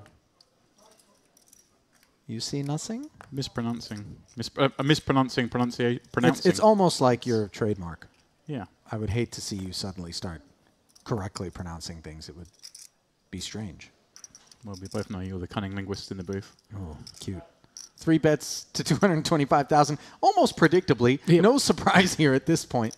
Gromov. I wonder if Gromov. I mean, this hand's pretty bad, but I wonder if at some point he just draws a line. I mean, he's got over he has, 4 million in front of him, it. and yes, Gromov, I Well think, done. is one of those guys that's very keen, observant, recognizing that there's been a little bit too much VPIP and friskiness out of that corner. Well done, Gromov. Because ace-jack not generally the hand that you want to sail off with, obviously. No, it was a good adjustment. Exactly what you said, Ali. He's been observing. I'm sure he's been fed the information from someone watching the stream if he's not got it on the sort of phone tucked behind him somewhere. And by now, I mean, even if he hadn't seen the hands, Ali, he's seen a number of 3 bets. Unless he got an unbelievably heavy card distribution, you'd know he's definitely stepping out of line. And so, ace-jack, you kind of take a big gulp, rifle them in, and hope to hear fold. And if you hear call sometimes, you win a flip. Of course, sometimes you hear call and you get shown ace-king and you're playing the mystery bounty. But that's why it's gambling. Hayek, king-jack of hearts. There's no gambling open this hand. Pre-flop. Love that one. And he kind of has the fuzzy protection of having open under the gun. Sibkutova. King 10 suited in the cutoff. I think she's going to want to play, but I wouldn't be shocked if she wanted to fold, given that it is Hayek opening under the gun, who again has adjusted his strategy, it seems to me, Ali, by just opening far fewer pots. My ace-3 suited in the small. And it becomes a little bit more attractive, perhaps even playing 3-way purely for the suited value. I have some water, please. Water. He's got the medicine for the king-high diamonds of It's okay, it's okay. Sibkutova. Thank you. Really does. First participation that we've seen thus far from Nariman Yarmai. Did win the 5K main event in 2016 here at Merit for 263,000 and was a 10K high roller Merit poker champ in 2017 for 140,000. So there's a man that knows how to scale the summit. Ace 7-6. He flops top pair in a rare 4-way spot, and he is the lone ace in the field.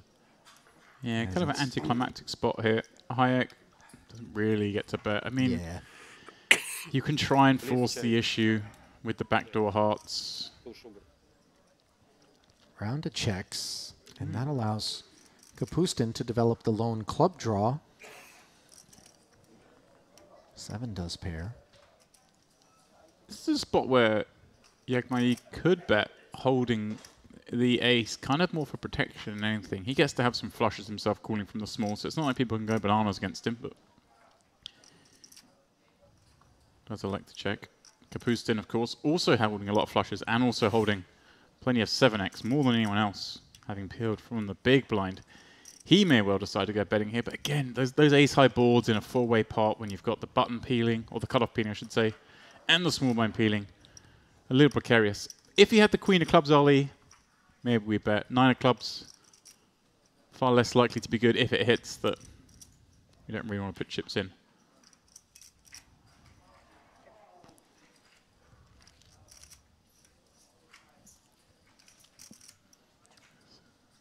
Sibkutova.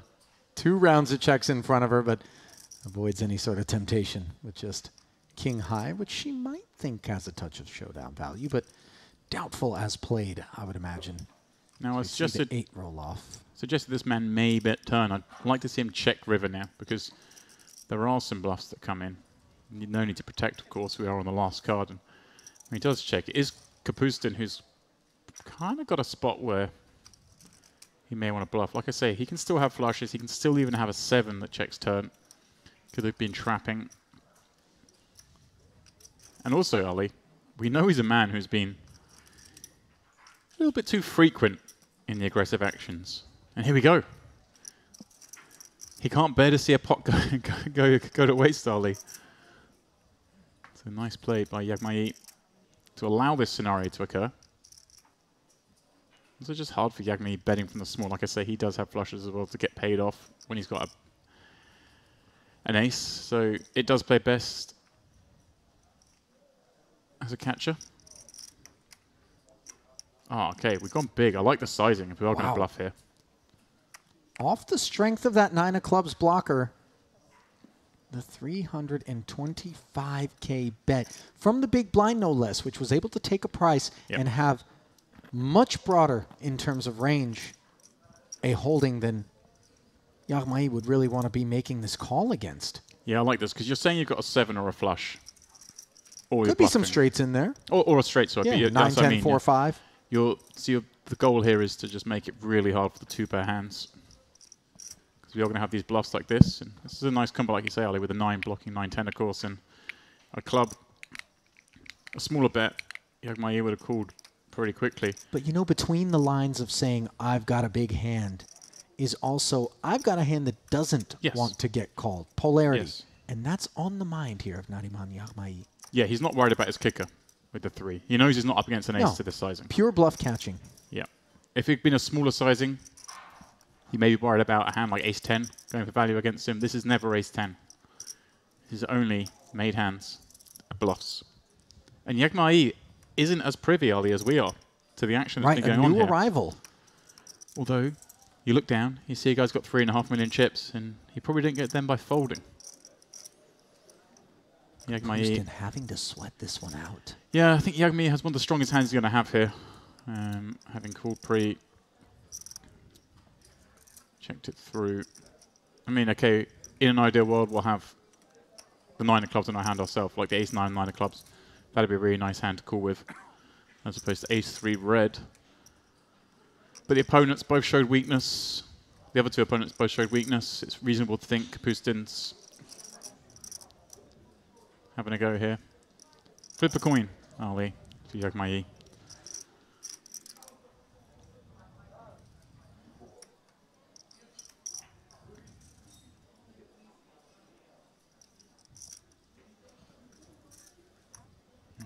Looks like he may be about to pass the test. 325 is remaining 1.7. Trying to think what other hands we'd call with in his seat. Make no assumptions. If he had a hand like 9s with 9 of clubs, that might be a better hand, bizarrely, than this ace 3. But there aren't many better hands he has. Going to be folding, of course, all his I had one before, it was like here, and they come pitch cards. He does make the call, Ali. I like it. As fast as possible. Catches Kapustin out of it. He won't even show the hand. Also on the tables, always they come and take it. Now that's a peculiar development there, because by not showing his hand, Kapustin denies himself and everybody else at the table the opportunity to see Yagmai's hand. Could someone out there have asked to have seen the hand? Yeah, I think you can, but it's generally kind of frowned upon. A little bit poor form. And especially on a TV table, you're going to see it in half an hour. But it's a good point, Ali. It's a very good point. I wonder sometimes there, you know, you're guilty sometimes of mucking when you get called and not wanting to see, but sometimes the information you glean from the opponent's call is perhaps more valuable than the information you give away by showing your own hand. Especially when he's turned over that queen 9, because it's a bluff that makes sense. We've got the 9 of clubs. That's a really good card to be bluffing with. So it's not like he stepped way out of line. I'd find it hard to check the 9 of clubs in his seat. So I'd rather just show and get the information what I was cool with.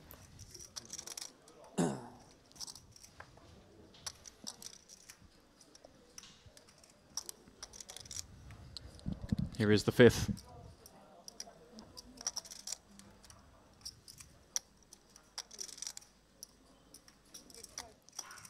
Edward, the 5th. Queen 3 suited. House Barsagian. Rates to be an inferior queen against Yagmai, who has at least the Queen of Hearts here and has really made an announcement here at the feature table, James, with that call. Yeah, this is a little loose. Nobody saw what he had, though.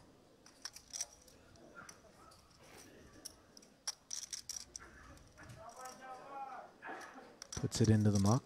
A couple of 5s for Kapustin. Could see a 3-bet here, aren't we? All in. That's a 3-bet. Yeah, it's a big one, obviously. Nope.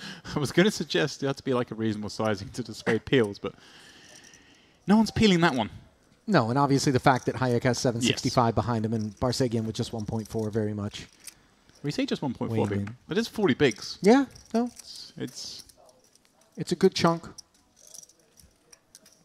Hey, I don't Still hate the jam, by the way. less than half of what Kapustin had. We're making some better pairs fold. 6s, 7s, 8s. Sometimes maybe even 9s are going to have to fold to that sizing. All the flips fold. You just take down the few blinds that are in there.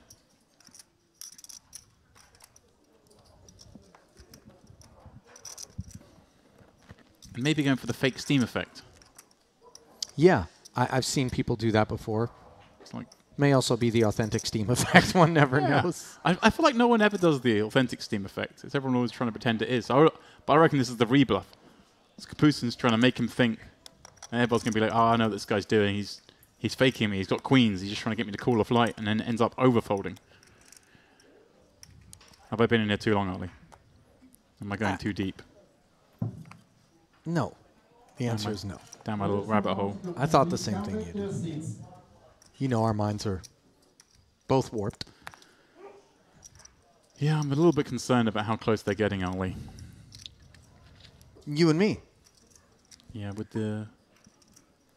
I would be concerned too. If your mind is nearing itself to mine, that's a dangerous place. We both see as something as innocent as a jumper tied around a man's neck and both go to the same place instantly. By the way, he's still got it on. It's time to maybe take a month apart, Ollie.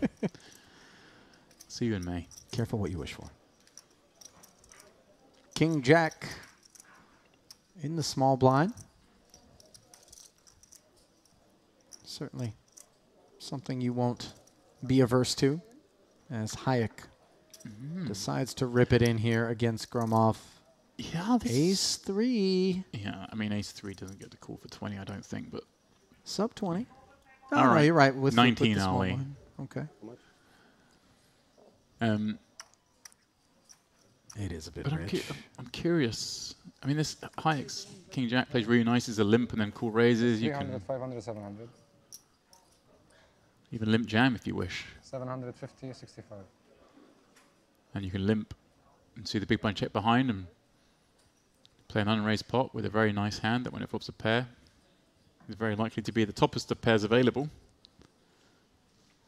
Jamming here just kind of makes all the worst kings fold, all the better kings call. The dominating aces call.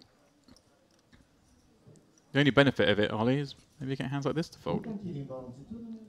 There's no guarantee yet because Gromov hasn't come to that decision yet, but it is most of his chips as well. There you go. Last time. Gromov's going to show him the ace. The problem with those ace 3s is when they're up against two inside cards, Ace 10, I jump which is on the table. kind of the best case scenario. I thought you said ace 10. You said... Thought I heard The edge is so narrow for that Yeah. blinds. You're not Dimitri's dominating. saying, by the way, that if he had ace 10, he would have jumped on the table in terms of how ready he would have been to make the call, but go on. Frowned upon. Poker rooms generally are jumping on the table. What is the most out-of-line thing that you've ever seen in a poker room, James? I was in the room when that guy in the main event a few years ago was going berserk. I think he had his shoes off and he was... Oh, When he throwing mooned his everyone, right? Yeah, and then... Oh, that was late in the day. He got done for throwing a shoe across a craps table in some other casino late the same day. I mean, the guy was off his lids. Yeah, I think he got up, didn't he? Mooned everyone. Got a warning. After he got busted? Then or? jumped on the table. No, he was still playing. I think he then stood on the table. They booted him. Then he was caught throwing a shoe later on that day or something. I think... Did he throw a shoe at some point? I think he threw a shoe. He must have been in the press corps in Iraq when George Bush Jr. was in the Great- room. Do you remember great that scene. famous video? Great No, scene. Saudi Arabia, where was he? He couldn't have been in Iraq. It was Iraq after Was the it invasion, Iraq? I think. Wow. Yeah. Mission accomplished. Yakmai. Mission accomplished with the ace 3 for him when he picked off that bluff.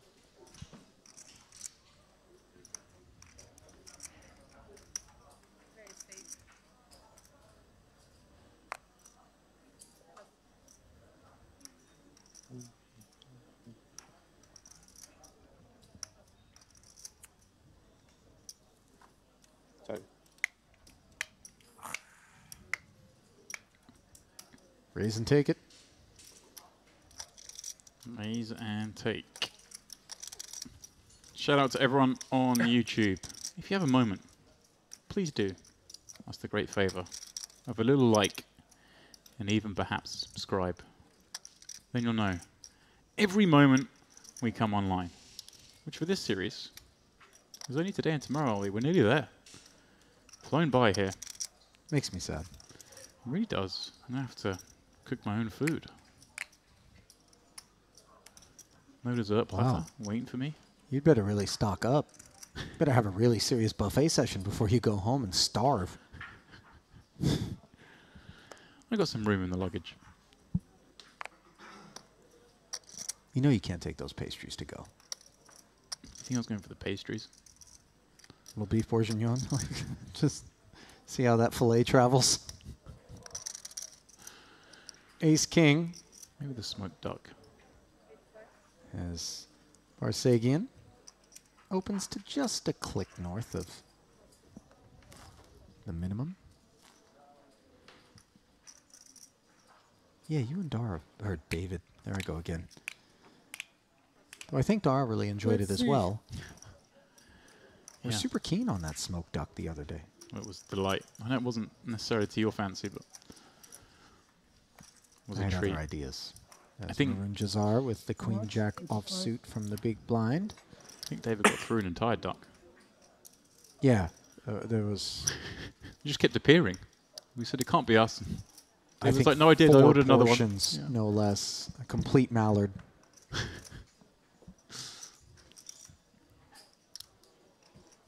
Jazar defends and hits top pair here up against 2 overs and the Broadway gut shot. Does not hesitate to lead right into the pre-flop raiser. The kind of stuff that we don't see often. Yeah, this is a little peculiar because I like the big blind having a leading range, but just we don't really get to have one on Jack 10-4. The pre-flop raiser is going to see bet this board a lot, so with your good hands, you're going to be playing as check raises, check calls.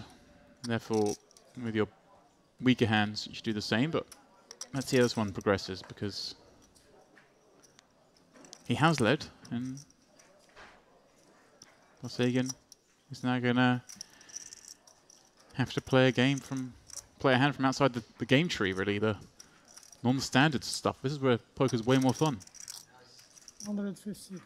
And now he's going to have to play it unimproved on this turn, potentially, in the face of another barrel from Jazar, which moves north to 150,000. He has picked up a gut shot straight draw.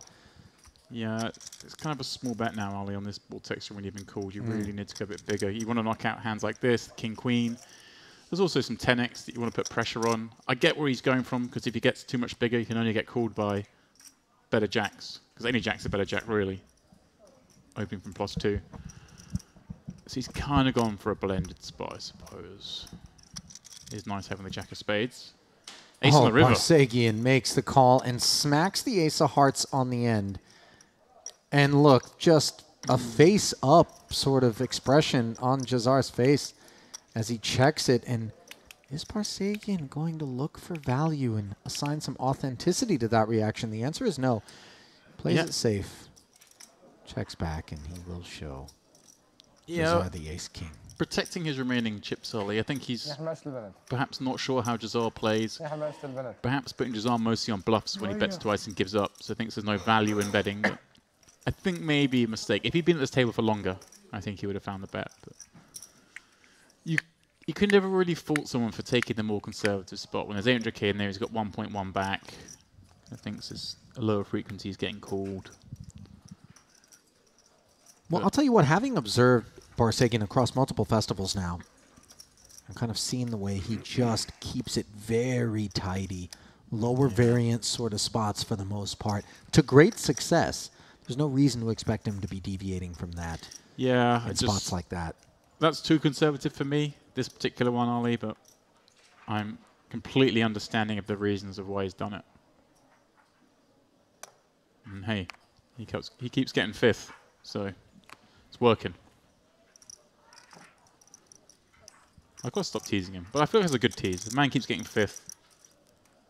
I'll tell you what, Have a go at me if you're getting fifth every If you tournament told me play. I was going to put a career together where I just finished fifth all day, I'd be into it. Yeah. If I start ripping him for being the first guy out in every tournament, I'd feel a bit mean. But no. Fifth is walking out the door with handsome payouts. Yakmai thought about it for a minute, but he's seen that this table is not one that can be pushed around. So light opens discouraged. Ace-2 suited is not light when you're sitting with 3.5 million. Kapustin. Min-raise open. Gromov, couple of sixes. He's got 1.1 in front of him, shy of 30 bigs. Yeah, it's kind of right on that border. Hands he wants to play. Does have to worry about the players behind. Fives he may have folded, Ali. I'm playing sixes. But I am concerned about this man, above all else, just lurking behind. He strikes the fear into me. Yuri is definitely a tough customer, but not a customer on this occasion, as Gromov is left to do battle in position after flatting. And the ace in the window, followed by no 6, is a problem for Gromov, as he's been outflopped by Kapustin. There's maybe one he can check, Ali. You're going to want to check some hands on this board. Cut off peeling against +3, gets to have some of this board. Maybe even a little bit more than the opener. But like he is going to bet the ace-2. This man doesn't really ever slow down from what I've seen. He's like 100% C-bet. Got Gromov. With one of the few hands he can fold on the flop. 90K. It's literally like the only hand he peels. Yeah, 6s and 7s, Ali. 6s, 7s, maybe 9s, about the only hands that he peels with pre-flop that fold this flop. And that's what he's thinking. He's like, how have I got this part of it? Yep. Kind of why I like a check from Kapustin there. Just because you've got to recognise that your opponent's continuing so often. You've got to have a more balanced checking range.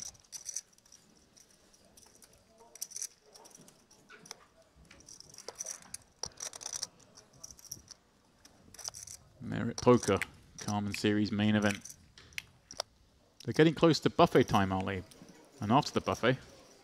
Yeah, we're getting close to new feature table time. Jack Sinclair, I gather, are going to be in the mix, Ali. They're like, wow. Look at this stack, Ali. Michael Malashabi in the 8th seat there, behind the Great Wall of China. My goodness. That is insane. No wonder the man's smiling. I mean, he's got every chip on earth. Can you see him? Where is he? Jack Sinclair in the foreground, going to be on that table. McCulloch, also Ali there. Yeah. Man we were very impressed with the other day. More for his demeanor at the table. Kyosef, by the way, who had a little stint on the feature, also going to be headed back. But Michael Maglashvili, rather, forgive me. 6 million in chips. Enormous stack. Simeon Spasov. Color the man up. Mentioned there. No, never color it up. I knew Stop you were going it. there. You kidding me? Color me down. I want as many tokens as possible in front of me, just for psychological advantage. I want to not be able to see my card. I want to have to like wrap my arms around a 3-tiered layer cake, and just like I want to have to build a hole through the middle of my stack to be able to look at my cards through, like a functional piece of architecture. That's how many chips I want. I don't care if they're all 5s. You know? He's that guy. Oh, yeah. That's a lot of chips. Even if you cut them up, Ali, it'll still be a lot of chips. 6 milli, 10% of the chips in play, nearly. Average, nearly for the final table with 50 odd left. Man, it's deep. It's going to be a fun frame.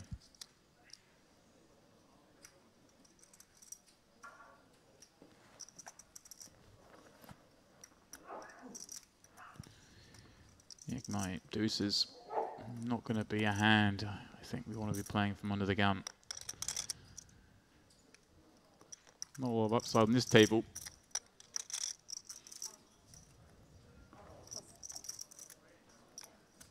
Kapustin, he's feeling good about life.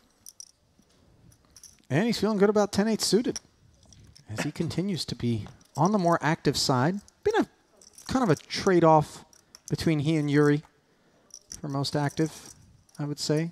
Jazar had a stint there, but his activity was sort of smacked around. Feel like he's, yeah. And he's got to be really frustrated by the fact that he's sitting directly to Yuri's right and he continues to get 3-bet every time he seems to open a pot.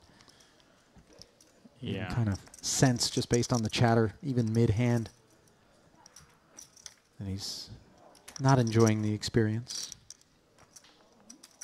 No, understandably so.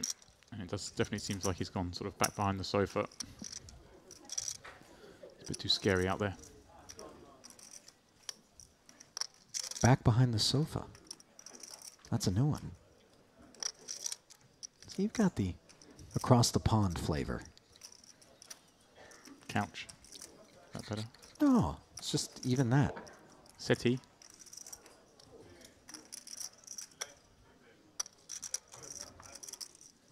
I really do like this man. I need to actually introduce myself to him. I have not met him. I don't think he wants to meet you, Fair James. enough. Fair enough.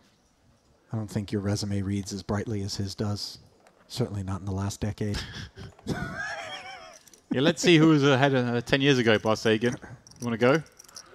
Don't look at my resume. Bring up my Hendon Mob. How poor is it? I don't play tournaments. I reckon I know. I reckon you handpicked the picture. No, Why you cashed for $5,710? I did? On your Hendon Mob. When was that?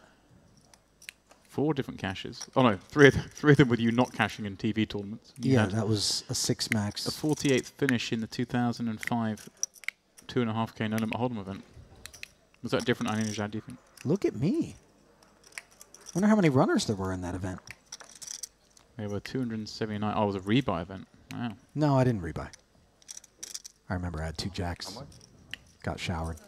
That event was won by Fawzat Bonyadi. There's a blast from the past. Oh.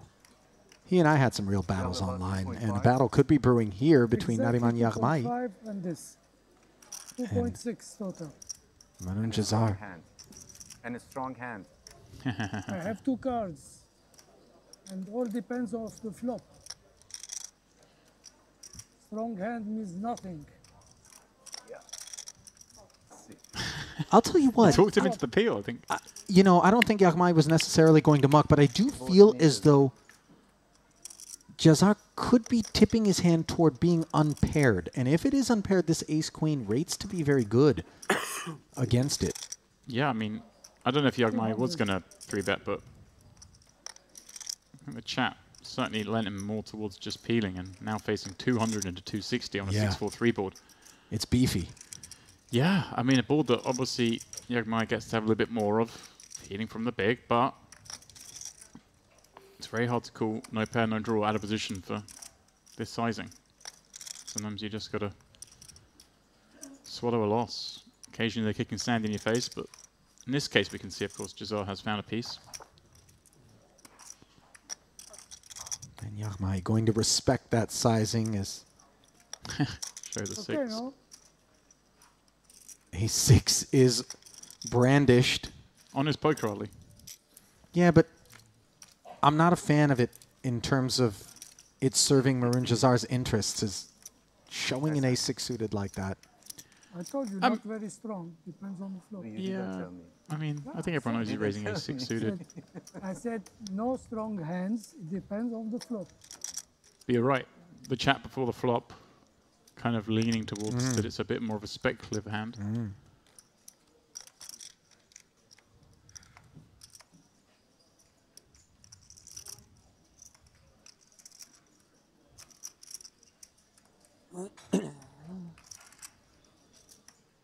Everyone's got their sunnies on at this table. It's just dawned on me. I actually noticed the bright corner earlier on.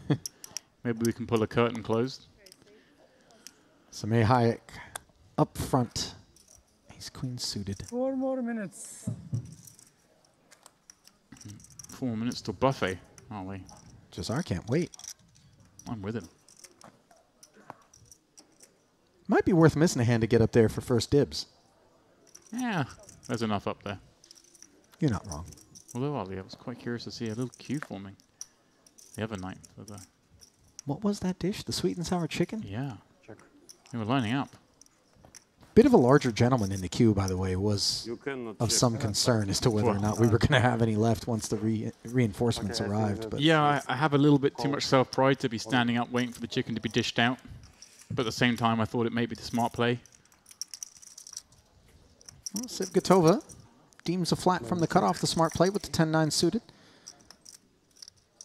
Heart in the window was pleasant, and a 7 and a 6 behind it with a second heart, adding to the pleasantries. Yeah, this is a great spot for her. 2 overs, gutter, flush draw, and a check from the pre-flop raiser all coming together. Yeah, because even Hayek traps here.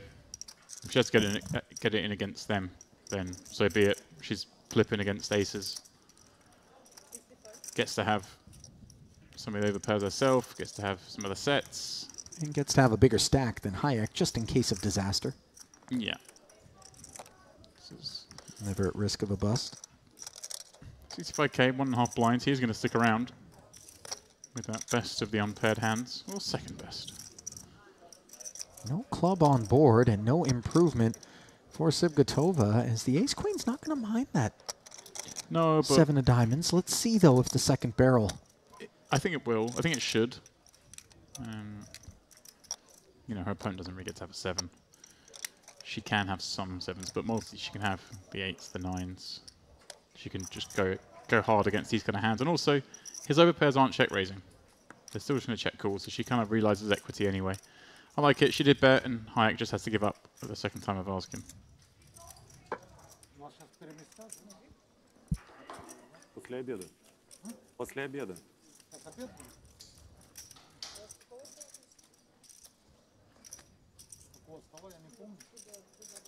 Номер 5.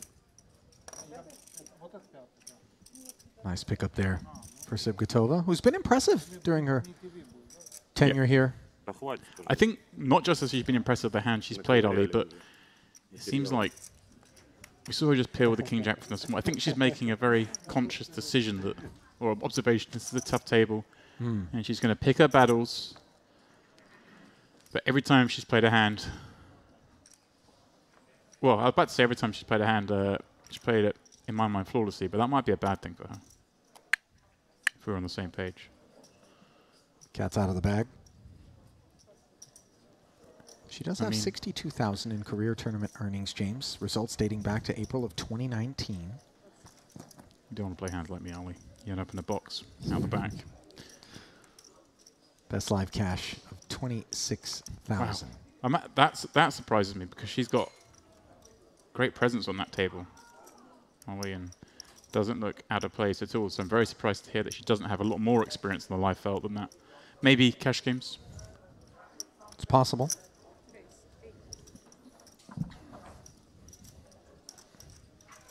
Our first ever live tournament coming in 2018 in Barcelona, according to producer Milbitas. Yeah, he's telling us that we'll see a lot of online experience. But that shows in the caliber of play, but the demeanor certainly strikes me as someone who's spent a lot of time at the table.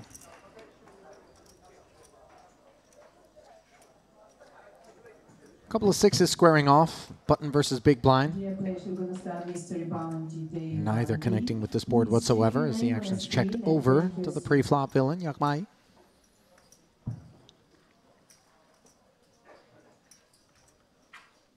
As much as he gets to have a lot of this board. Tournament, you have break 15 minutes. Break 15 minutes. Hayek. Obviously. Rates to be defending with something a lot better than 6-3 offsuit, typically. Not on this occasion, though. Yeah, when we say this, barrel comes in. When they say this, you know, players have got range advantages. Of course, Hayek can have king 10-9 as well. It's more that he just has more of those 6 highs. Although, ironically, Ollie, case in point, both having 6 high in that particular one. Well, that's it for the frame, James. Samir Hayek will end up the shortest of stacks as the boys will be relocated. Boys and the young lady. There we go. He's going to correct you. Sibgatova. Yuri Reichenstein active toward the middle part of the program, then slowed down.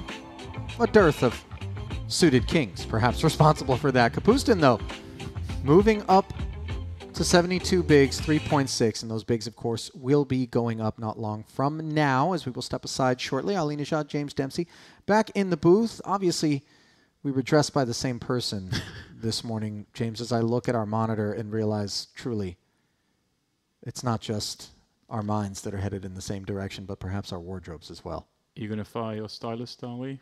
Is that what it's come to? Is that what you're trying to say? Definitely not. But on the topic of fire, it was Dennis Kapustin that was on fire really during that frame, James, and worked his way up the ladder. Very impressive. Really don't think anybody stood out as being somebody that we would have some concerns about moving forward in this event, which has less than 50 runners remaining, 376,000 up top. That's a talent pool, any of whom we could pluck out and find at the final table. Yeah, wouldn't be surprised to see 2 or 3 of those players make it to the final table. Sure, Obviously, there's some differing styles in there, but they're all very competent. And we saw that post-flop especially. They all played very well post-flop. And sort of merit veterans as well, who have the context necessary to navigate post-flop situations against one another in a custom-tailored fashion, as I've alluded to. Yeah, that's a big point as we lose more and more players. And you get forced into the situations where we saw players join a table without understanding the previous dynamic. That's where local knowledge really comes into its own, and you can come in with a template already how to play against somebody's different styles. Well, you can't spell template without plate, and plates are what the players are going to be reaching for right now, as it is the dinner break. We will step aside from the stream. However, bookmark it. We'll be back end of the dinner break with continuing coverage here from day 3 of this massive Merit Poker Carmen Series main event. You don't want to miss the conclusion of play for the evening, and of course, we'll crown our champ tomorrow. But in the meantime, just a little bit of a break, and then we'll be back with more coverage after this.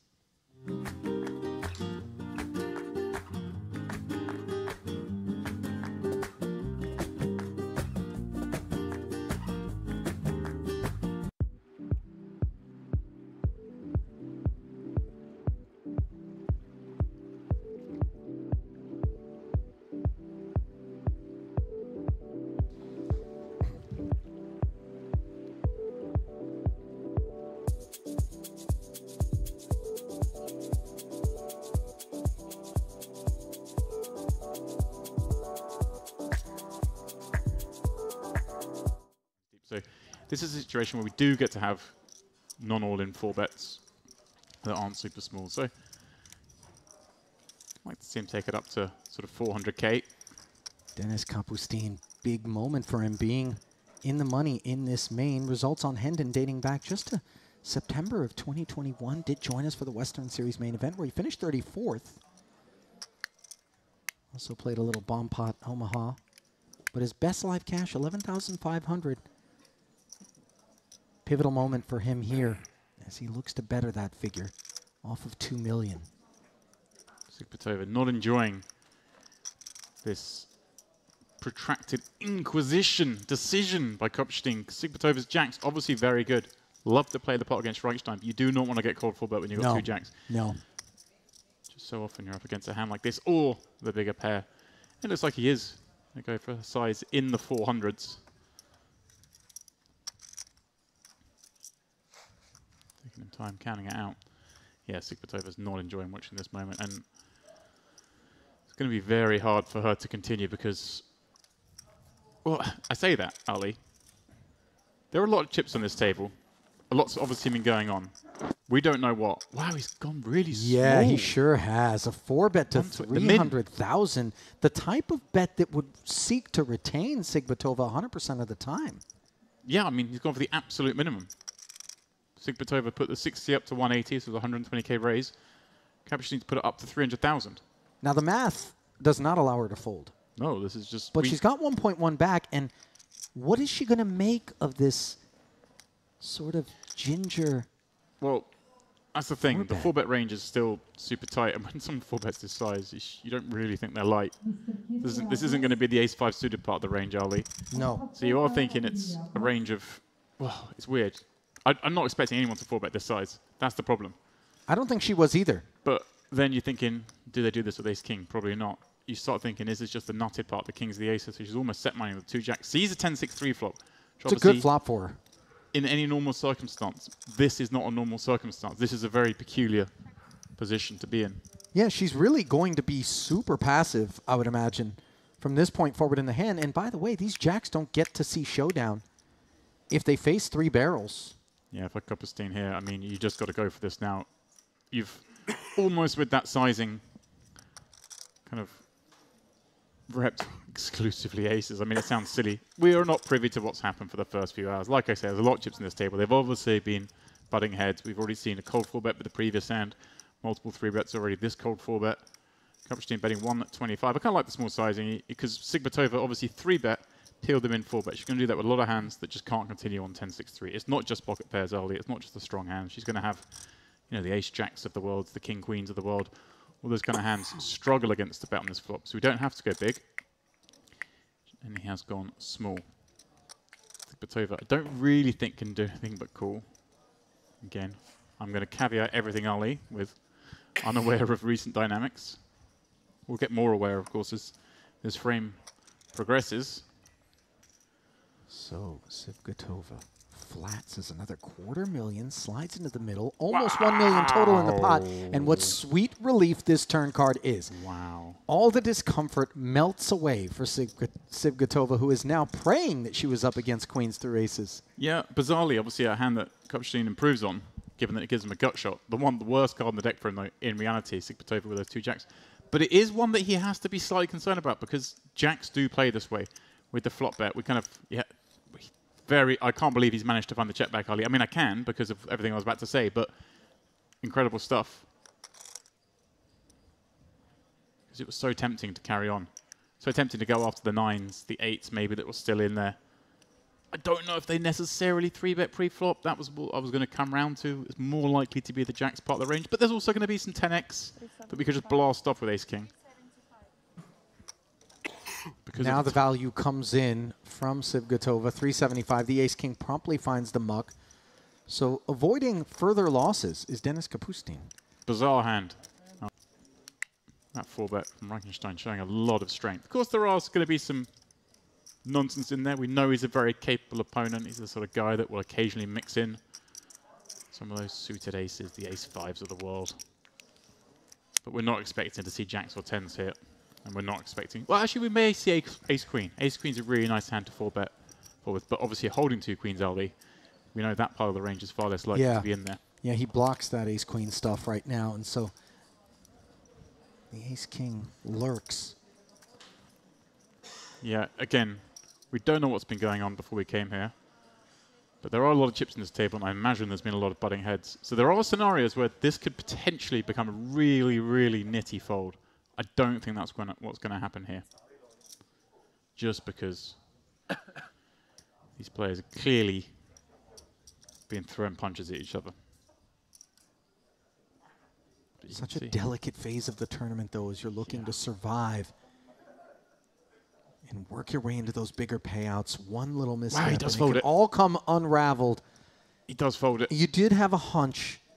And I think a lot of this has to do with the fact that he's out of position against a 3-better and a 4-better as an upfront raiser himself. He's open under the gun. That's the key point here.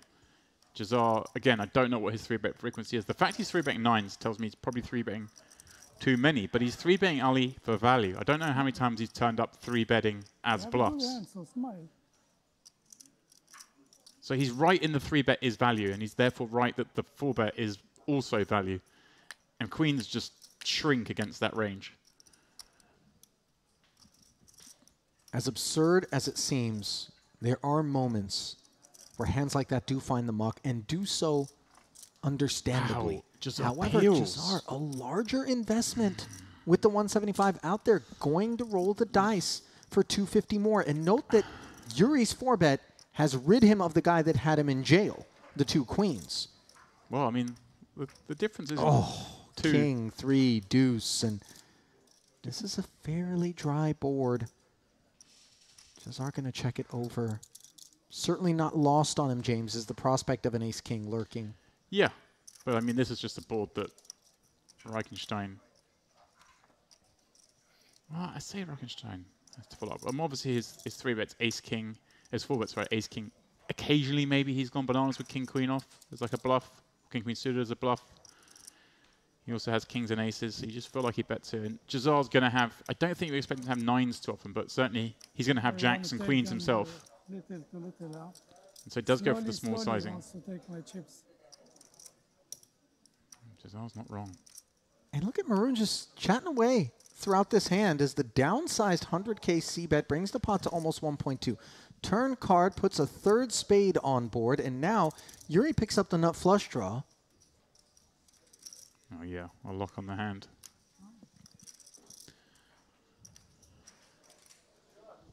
Checked in once again. He sized it up, leaving himself pot with still 2 streets to go.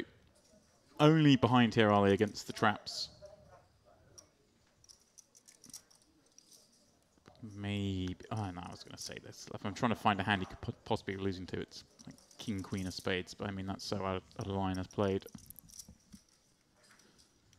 So just going to go very small again here. Ollie, make it very hard for those, for basically jacks and queens. That's what he's targeting here. And maybe even the other ace kings. Ollie, that is possible. And perhaps that's probably the most likely, is the other ace kings.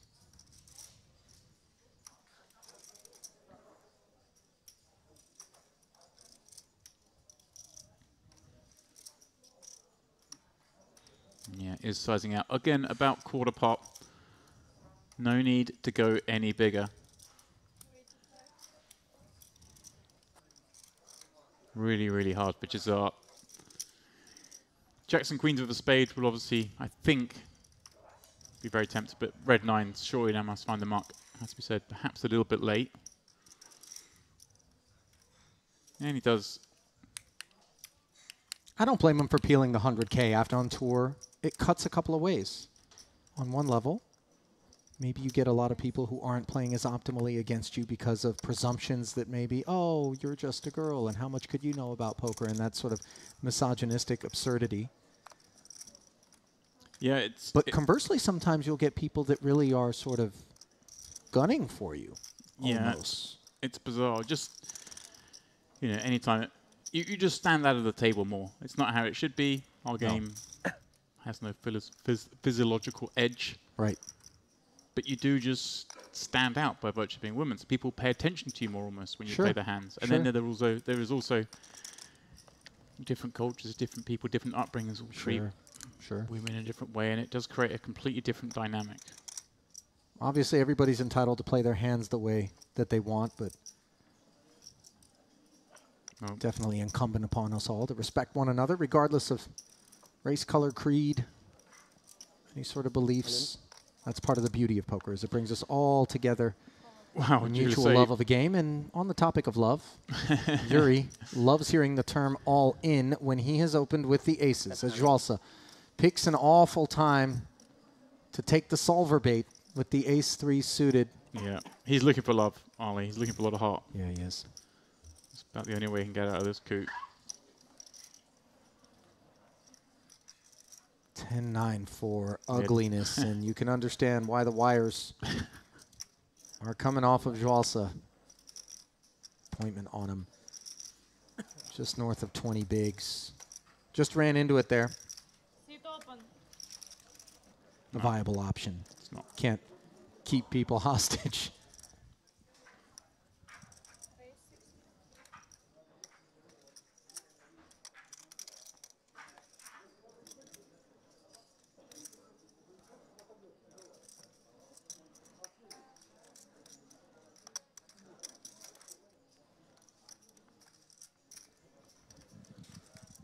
Clipper. More ace-king popping up here. Sibgatova, poorly timed king-5 suited open.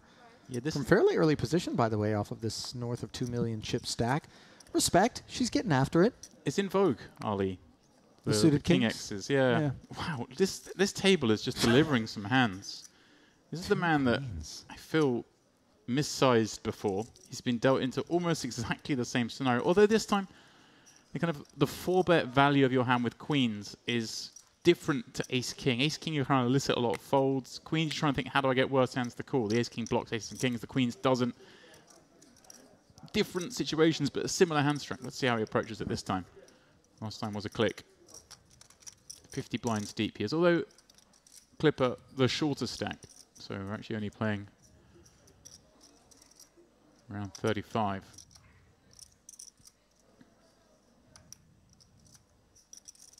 We know Clipper 3-bets a lot, Ali. We've seen it time and time again.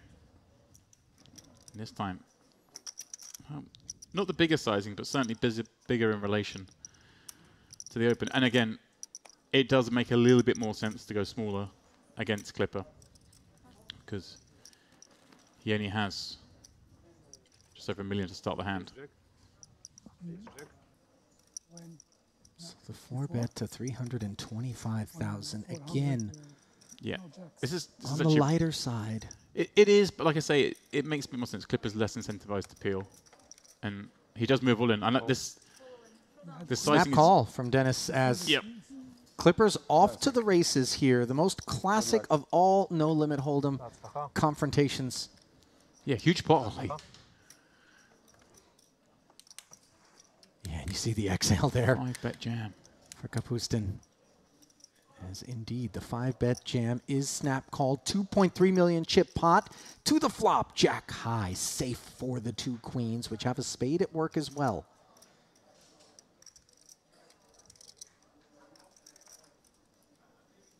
Turn card does bring a spade, and that will take a couple of outs off the board for Ari Clipper. Door closing, Ali. Needs to hit a red ace or king on the river, and instead, it's the deuce of diamonds. Inquires as to the severity of the situation, but it is curtains for the warm-up champ, Ali, and the man who has perhaps provided us the most entertainment over the last 10 days or so. So announcing his arrival is Edward Barsegian. Walked through his resume already. Such an impressive one. Kapustin. Ace Queen. This is a raise in anyone's game, Ali. Jazar, there's the man who has lost the chip lead by virtue of Reichstein going bananas behind. Yeah, it was the pocket 9s against the ace king that left Jazar off of his high water mark. A flat caller here with the 3s, set mining. Yuri not interested in the ace 10. Yeah, good understanding of what's going on here. Under the gun open, Jazar peeling, ace 10 off plays pretty poorly. He's going to play it, has a 3-bet. Doesn't want a 3-bet against the under the gun. So just lets it go. So Matty in a different situation, of course, from the big blind. A very nice price. Oh, with 400k back though, is he thinking of just ripping here? Maybe. Kind of Jazar, maybe he's thinking doesn't dominate him that often. Yeah, he is going to deploy his remaining 400 plus as Dennis Snap asks for a count here. Yeah, and obviously Ali, the other players have referenced this man being very active, so that clearly going to lead into Zamatian quite rightly thinking there are plenty of hands that are going to raise fold under the gun here, and he is correct in that assumption, just happening to run into one of the ones that won't be raise folding. Yeah, Mikhail Zamyatin. Fate hanging in the balance. Very much tethered to this decision. It is funny though, Ali, how the ace 10 on the button.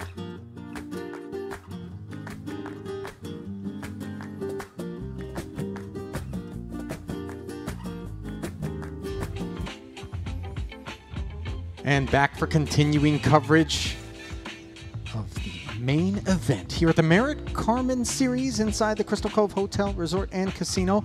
Ali Najat joined in the booth now by one David Lappin. An upgrade, if you will, from James Dempsey. Lovely. Teasing, of course. What do you mean you're teasing? Fair. There's a look at our new group of 8. Blinds at 2050. Just the big blind ticking up from the 2040 level. Michael Magalashvili, 112 big blinds, a whopping 5.5 million plus. 42% of the chips at this table. A distant second is Simeon Spasov, Antanas Pavlov, Daniel Kyosef, Alexander Ivanov. Jakub Michalek also there. Jack Sinclair, who seems cinched into that hoodie. Yeah, I think the phrase is bet on. I mean, not since E.T. have I seen something as well wrapped. Maybe the last burrito I ordered, but that is remarkable. Remarkably taut hoodie there on Mr. Sinclair. Obviously, know him. It's not even cold in the poker room.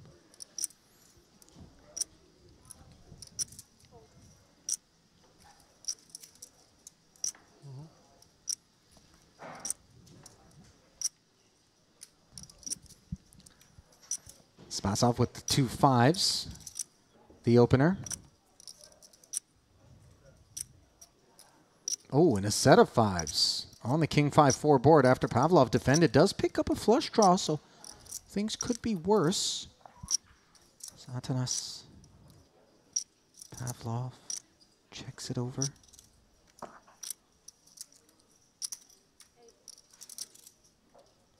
Just shy of $1 million in career tournament earnings on that man there as he faces an 80K follow through from Spasov.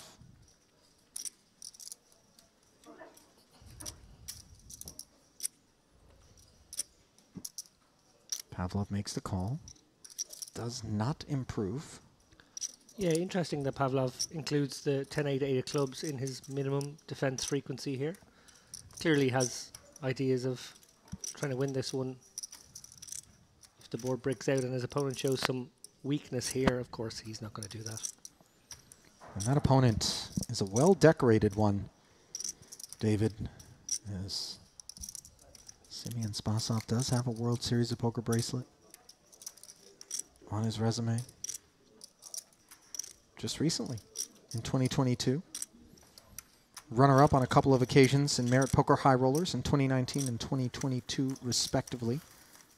1.4 million plus in career tournament earnings, and the turn barrel does get the job done. Man likes to play a big buy-in now and again. Most recently in February, cashing in the EPT Paris High Roller. Makes a lot of sense, right? 45th place finish there. Makes a lot of sense, right? Didn't make his mark during the Western Series, but 3 cashes during the Merit Vintage Series.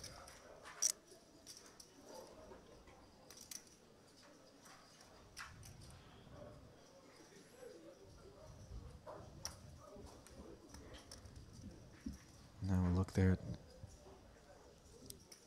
Azmat Berganov.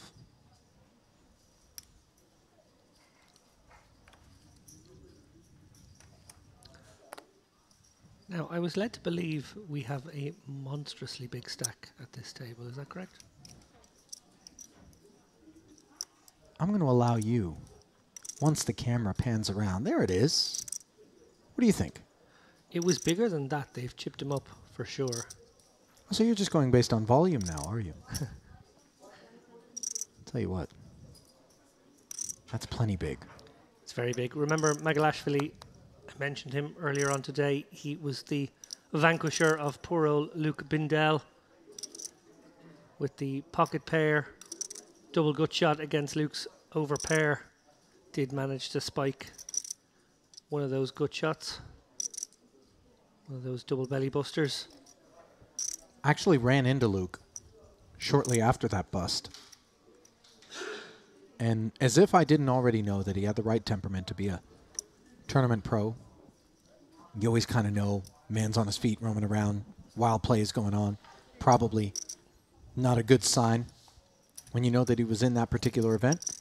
He simply looked up, said, "Do you know where David is? I know the two of you get on very well." I said, "He's in the booth. He'll be out in about 15 minutes. I'll be tagging in." I said, "Okay." I said, "What's going on with you?" I said, "Oh, busted." That's poker. And meant it. Yeah, I spoke to Luke. He's jumping into 2K any minute now, actually. May have already just started. So he had a little break between both tourneys. And indeed, a very stoical, well-seasoned pro. 35 big blinds deep is Antanas Pavlov. Talked about him having just shy of $1 million in earnings, courtesy of the Hendon Mob. Results dating back to 2017.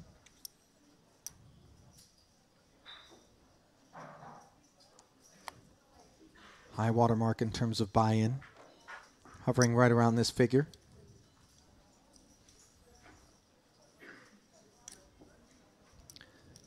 Michalak looking for a spot to get it all in. This might be it. Yeah, 400K in front of him.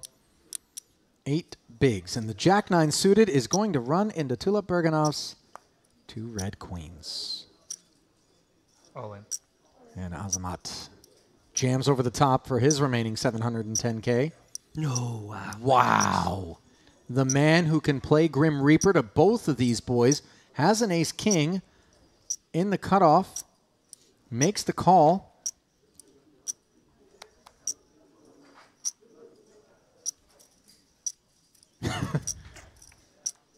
Yeah. Never mind the 9-3. It would take oh so much kit for Sinclair to look to get involved in this particular spot. Bad one for Michalak, who has 17% equity. Tulip Berganov, 45% equity, but threatened by the ace-king in a 1.3 million chip pot. So the main will include Jakob, and then the side will be between the queens and the ace-king. Both are at risk. Michalashvili, if he were to bink this ace or king, up to 6 million. What a stack at this stage of the tournament. Burn down, 3 off the top. Bated breath in the room, and the queen high board is a wonderful one for Tulip Berganov. However, it is monotone. Not a fact lost on the field as Michalashvili looking for the spade. Deuce of clubs, clean, and you see tension on the face of Azamat. No longer for Michalak, who doesn't need to sweat this river. And that river is clean. Top set holds, and that is going to be a triple with cheese. I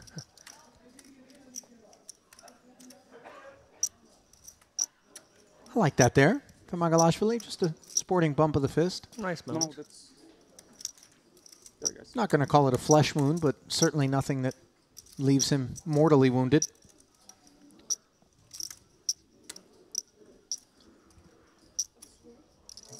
Tulip Berganov dragging in 50 or 10?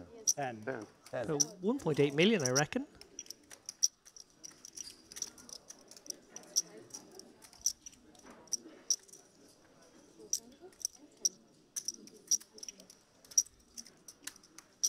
What a sweat. Yeah. Oh, man. But you're so fast call, I see. Oh, You're doing okay against the fast call as well. Looks like the west wing of that structure there has been sort of lopped off for Michalashvili, but it's still an impressive piece of real estate. Yeah, not quite the Taj Mahal it once was.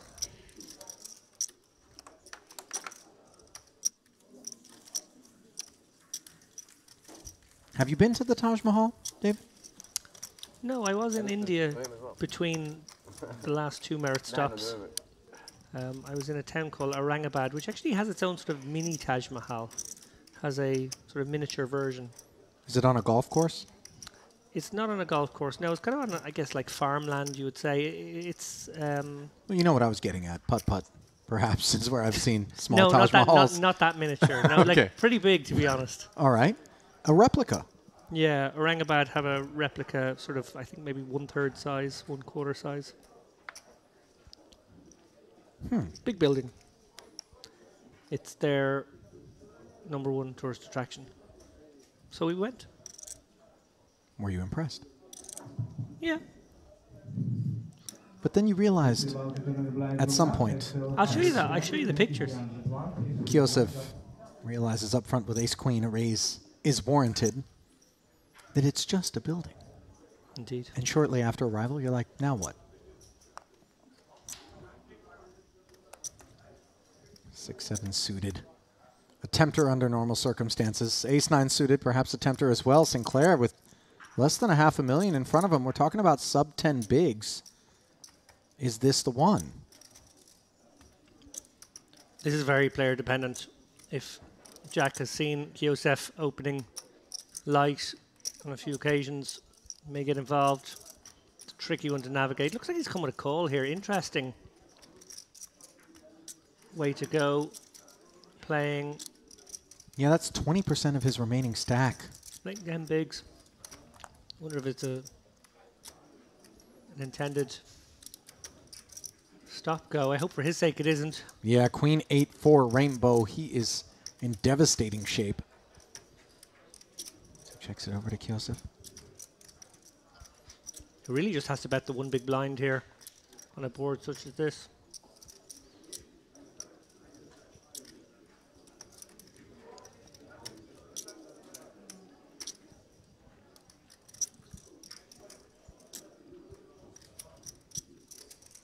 Sinclair obviously has those back doors, but not a lot to write home about here.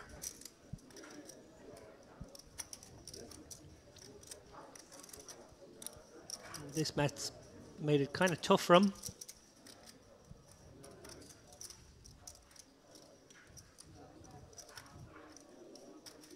This is almost offensive to be facing the 60K bet here. The price is just so wonderful, but the situation, not a great one. So Sinclair is retained, and that is a beautiful development for Ace-Queen. Now the board pairs. Kiosef just never getting away here, despite how tricky and trappy this one appears. So question is, how do you get your chips in? And I guess you go small again, maybe 100 this time. Don't have to worry about Jack having a 4. One would think he would have put in a big pocket pair, feeling like there was pot commitment already by Kiosef. So it's a ponderous situation for Kiosef, who I assume is just going to bet small again. Maybe putting his opponent on something like Queen Jack at best and feeling like he could get it all. Oh, crafty. Now the check back, bringing backdoor diamonds. Sinclair's got to just want to get this one to showdown, right? 420 in the middle, 350 back, shy of 1 SPR. Is he going to turn his hand into a bluff, figuring that Kiosef is never checking back a hand as strong as Ace-Queen? Right, yeah. Wouldn't blame him, but it would be a self-inflicted wound. An immortal one. Oh, and he does jam. As played, we know Kiosef is going to be snap calling. And that's the end of the road for Jack Sinclair. Didn't even need to be shown the Ace-Queen. He knows as soon as that call is made, Ace-9 is never good. So it was a short-lived stint here at the feature for Mr. Sinclair. Well played. Yeah, a nod of 95th. approval from one of his table mates there, acknowledging the deft little turn check back. Yeah. Thinking to himself, maybe Jack had a play such as that one in his arsenal. And throwing out enough rope to the Englishman. Couldn't quite make out if Jack finished in 44th or 45th. There is a difference. 85.35 for a 45th place finish. 9,990 for 44th.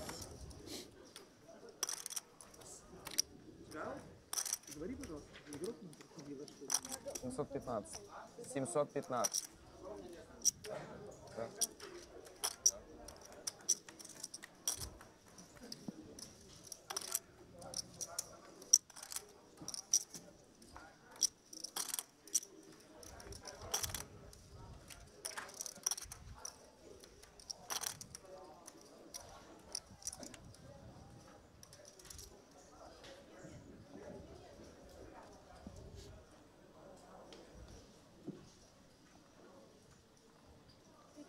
Knocking on the door of 5-figure payouts, which will come our way once we get to 35 players.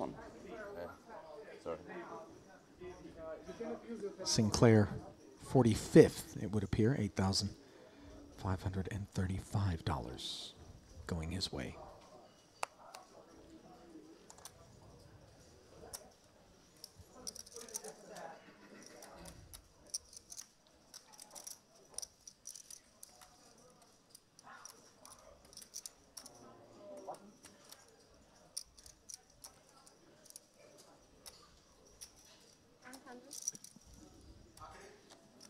Pocket eights for Dennis Kapustin. On the button, was very active in the last frame.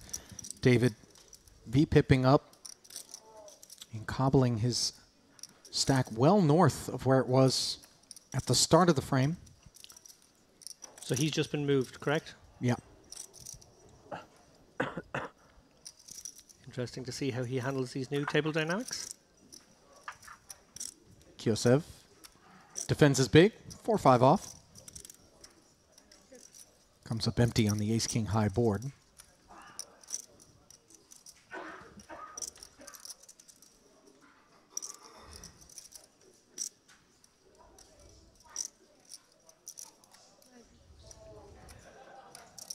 $90K follow through, and Kiosev puts it into the muck.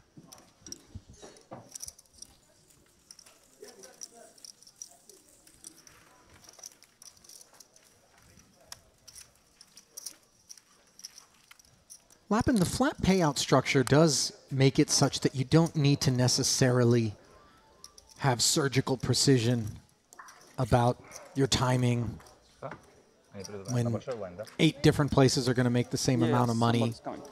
There's not immediate pay jumps to be realized. Yeah, I think if I'm in that position, it's always nice to get the jump, and you don't want to feel like you missed out on the jump if it was there to nab. But yeah, I'm probably not thinking about it too much until maybe one away from that moment. As we see another player move to the table. Filling up here on the feature. Don't like to leave a void behind for long, do we? Kind of brutal. It's like when your ex gets with someone new shortly after you break up. And you're like, wow. No one remembers me. No one remembers Jack Sinclair. Who's that? Oh, you mean E.T.? He was but a dream.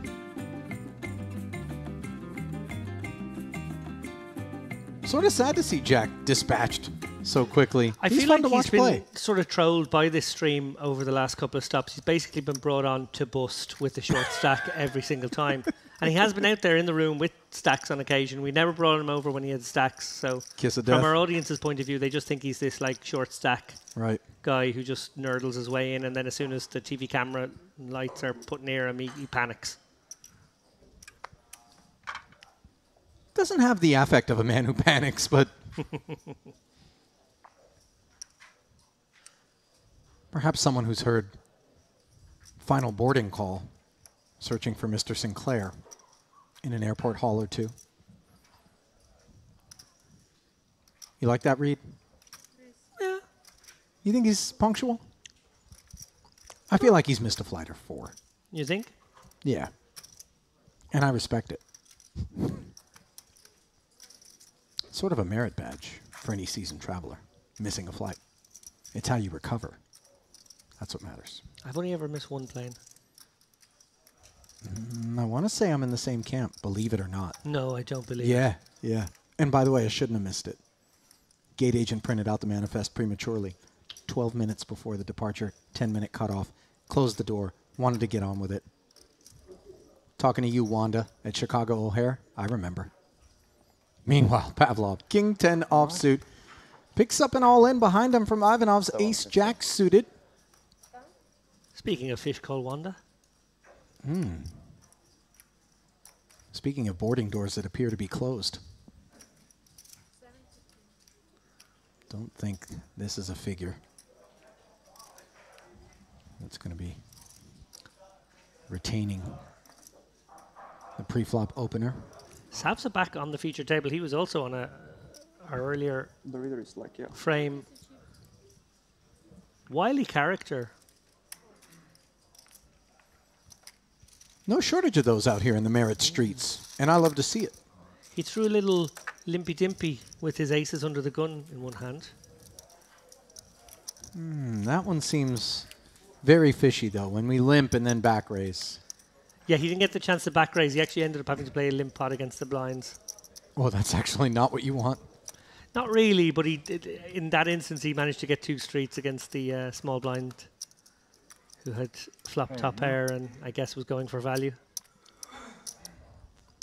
There he is, Yüksel Savza. Those 2 million chips are only 41 bigs now. Sorry, Ali. No. Same point to be made. 20. 4 blue. Okay. Sorry.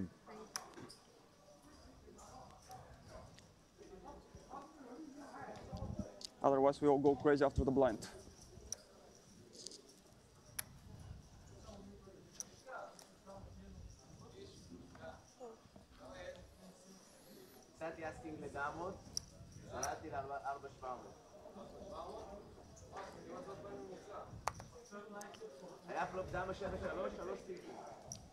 And some news from outer tables. Uri Reichenstein, who I know was on your last frame, is now up to 3.7 million. Battling hard there. Boris Smushkevicius, or Smush as we like to call him, 1.6 million. Edward Barsagian, Edward V, as he's been dubbed by our colleague James Dempsey, 1.3 million. Who would bet against him making another final table? But the big mover is Maxime Chilot. He's now amongst the chippies again. Chilot was just a chip vacuum at the top of the day on the feature. As Simeon Spasov hauls in another one, knocking on the door of 50 bigs, 2.5 million. I think the particular threats, David, when we get down to this many players in the field, are not simply the folks that have chips, but specifically the players who have won big multi-table tournaments before. Because when you get down to that final table, provided that you're able to do so, there really is a sort of nuance, sort of navigational shift that you really need to have a firm finger on the pulse of if you hope to get into that spot. And also, you're going to end up playing heads-up poker. And that is a very different animal. Yeah, picking up on your general point there, I think one of the aspects is the experience and the composure that you will bring, having been there, done that before. But I think the other point within the point you made is having to play shorter handed. When we get down to 14 left, it'll be 7 on each table, then 12 people, 6 on each table. We'll have some 5-handed poker, back to full ring, and then shorter and shorter again. And you're right, a lot of players, even very experienced players, if they normally play their trade live, may only make 1 or 2 final tables a year. And that's not even that bad an outcome. And therefore, you won't really have a lot of final table experience, short-handed experience, compared to maybe the guys who play online or the guys who are proper grinders and have, you know, been there, done that, won many tournaments in the past. Right. Savsa hauling one in. A rare, unknown commodity when it comes to producer Milbutas, who knows just about everybody that comes through the door. And if he's not known to Milbutas, and he's probably not that well known to any of the players here at the feature either. Though maybe some scouting being done based on his tenure at an earlier feature. Yeah, I think people could have picked up quite a bit from his last stint on the live stream. Certainly somebody who is a little more unreliable, a little trappier, a little more unusual. Larger opening sizes was a feature of his play as well. Not necessarily with particular strengths of hands, just preferring a larger open. We'll have to see if he's continued in that vein when he gets a chance to open now. Obviously, the relative stacks have all shrunk down to fewer and fewer big blinds, so maybe he has a different strategy with a 40 big blind stack than he did earlier on with a 60, 70 big blind stack. We're not going to find out this hand, I don't think. Would be a little optimistic. Dinner for 2. Beautiful. One of the more unsavory hand nicknames.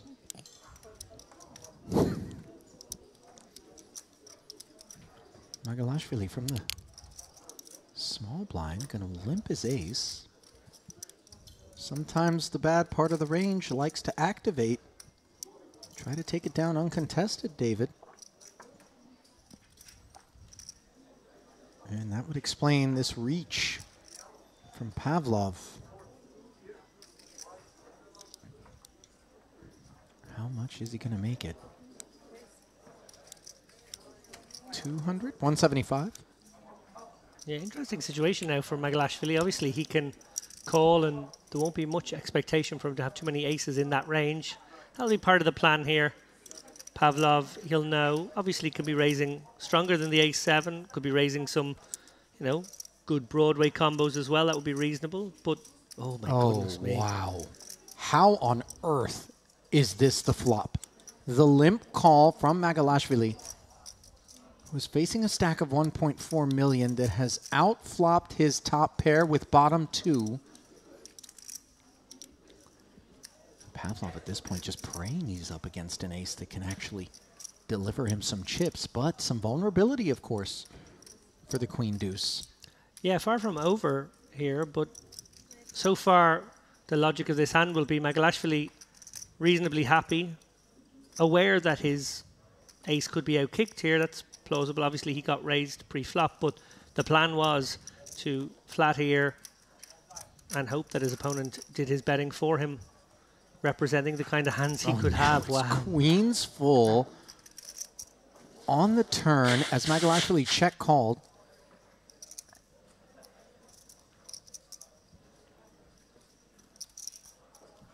No reason for Magalashvili to slow down here. He's got a customer. In fact, the most likely cards are another Queen X, maybe. Ooh. Now the check back from Pavlov could very well contain some ace X, David, that's just looking to avoid an uncomfortable situation if they follow through again and get raised on the 2-queen board. Yeah, I just wonder if Pavlov sort of discounted the number of ace X because of the pre-flop action, discounted the number of queen X because combinatorically it's not very likely, and therefore came upon maybe his opponent having a king 10 or a king jack and thinking, well, maybe I need my opponent to catch up, and maybe it could be great if they do make a straight, so I'll give them a free one.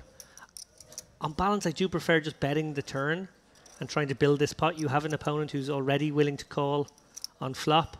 Maybe, just maybe, you can target the ace-5s, the ace-7s as we see here. Well, we did see a very slippery check back on the turn already from Daniel Kiosif, which led to the demise of Jack Sinclair. How much will this turn check back from Pavlov cost Magalashvili? The answer is 450,000 as Michael makes the call and continues a recent downward trend here. Yeah, 1.6 million lost in those two hands so far. Not the start to this feature table he would have wanted. And yet he still has plenty of chips. Yeah, it can be psychologically a bit funny when you're up stuck, as Phil Lack termed it many, many years ago. Obviously, if you were to look down at those chips coming in cold, you'll think, oh, this is fantastic. I'm probably 3rd or 4th place in the tournament. But when you were way out in front a few moments ago and basically had an orbit from hell, but it's an orbit that would have eliminated a good chunk of players in this field. And I guess the fact that you had all those chips meant you could take a few hits. That's a consolation. To expand upon that point, though, psychology really has so much to do with tournament poker, and just recognizing the idea that this is still plenty of chips to continue to do exactly as you were doing before. Yeah, and I don't anticipate he will panic or do anything different. Not much he could have done in either of those two hands, just the way it went. We've both witnessed players, though, from time to time, Lappin, who are on the big stack, kind of run into an orbit such as this one, and then feel compelled to hastily kind of plug the holes in the hull and get after it and try to right what they feel like is a listing ship. But this is a seaworthy vessel. For sure. Still with almost 4 million in front of them.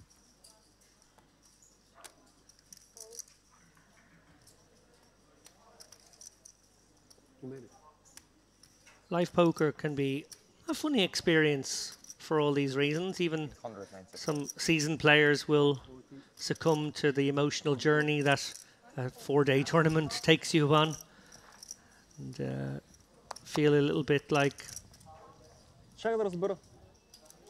they've been beaten up and they are out for vengeance, when if it was just a postage stamp on their Sunday screen, right, it wouldn't give them a second's thought.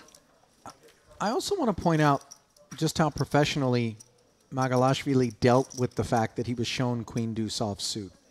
It demonstrates that he understands the game. He knows that lower range, when he limps, oftentimes will try to take the pot away pre, and that's the way the cookie will crumble from time to time. None of this sort of big demonstrative, what are you doing, why did you raise pre-flop, as sometimes we can see from a less seasoned player. For sure.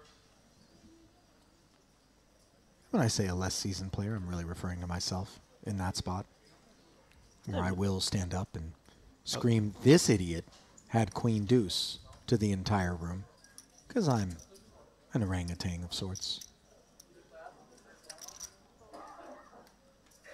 I imagine you to be over-seasoned. Very salty. Salty for sure. Occasionally bitter, spicy. even. Spicy at times. Sure. Those who play in my private game back in Las Vegas will definitely attest to the fact that sometimes the money trading hands shouldn't create the emotional responses that it does, but it's just playing against your crew and just having that competitive drive, wanting to emerge victorious. As now Pavlov putting the ace-7 offsuit to work that didn't fare well for Magalashvili, albeit from the button where he limp opens. Not the kind of stuff we see all that often. King 10 deuce. Ivanov. Second pair. Yeah, I must admit I do incorporate a limping strategy into my game at times. Not necessarily at this stack temp, but remember he's playing the 795k effective with the small blind. Didn't want to call it off to that stack, so maybe decided this would be the more interesting route. Also, if you feel like your button open's going to get called pretty wide by the big blind and you just maybe don't really fancy your chances against a very strong player in the big blind, sometimes keeping it a little smaller is no harm. Also, Kapustin has him covered, so that's a bit of a concern as well. Yeah. I don't think we're going to see habitual button limps from him, but that setup there. Yeah, I definitely like deploying the limping strategy off the sort of more conventional 20 big blind type stacks when you get into that spot. Actually spent quite a lot of time studying those exact situations. I've spent quite a lot of time, much though these days, David, studying the various snack offerings that players have available to them here at Merit at all hours. Put in a cash game session till the wee morning. A couple of nights ago, 5, 6 a.m., we called it quits.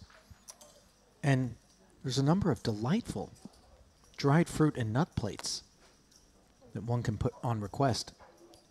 Now, we didn't get the dried fruit, but here in the booth, I give you a splendid cornucopia of the Middle East's finest dry roasted cashews, pistachios, walnuts, and whatever those things are.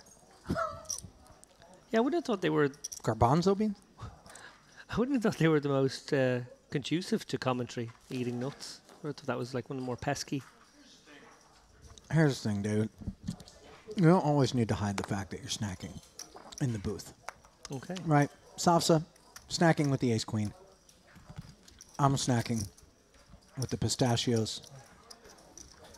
It doesn't get any better than this. Well, I can remember in the not-too-distant past an even more splendid moment where we were in the spa together, Ali, you and I, and James was there as well, and decided on a little sauna. after, no doubt, an hour of sitting in a jacuzzi. And you delivered to James and I dried apricot, which I thought was both classy and a bit surprising. Socially awkward, perhaps. It was a bit socially awkward because it was in front of people as well. Yeah. Nothing awkward about ace-9 deuce. An easy continue for the pre-flop raiser. Savsa, Spasov, nothing on the stovetop. Had a prison barter vibe. Shut this kitchen down. Now, had I come in with cigarettes, perhaps a more high-dollar barter item in a carceral environment, David, Well, I could see it. It was a small sauna. It really was, and honestly, it was rude of me not to have brought more. That was the most people I'd ever been in a sauna with, and perhaps the smallest sauna I'd been in a while. It was a dense configuration, and I didn't offer any dried apricots to anybody else, which was rude of me. What worried me most was you didn't have them in your hands walking in, so I didn't know where they came from. They were fresh when I walked in. The sauna was so hot that by the time I opened my palm and handed them to you, they were dried. That's really what happened. They say that sauna is good for you. I don't think I stick around long enough to find out. It's just due to my kind of death-averse disposition. You definitely get a sweat on. Yeah, I'm not into the sweat thing. I like to smell good.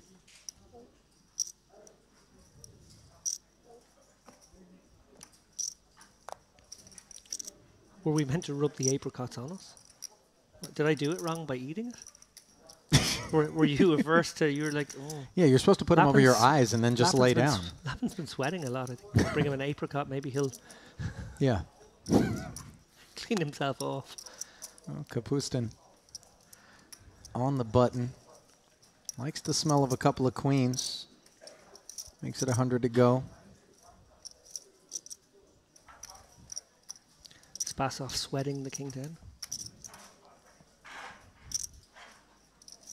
It's eerie because those were the exact words that would have come out of my mouth had you not said them.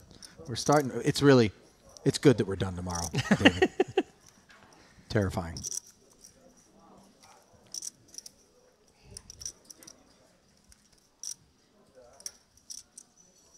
I'm just worried about going home and what my speech pattern will be like to my family. It's just it's completely changed over the last 11 days.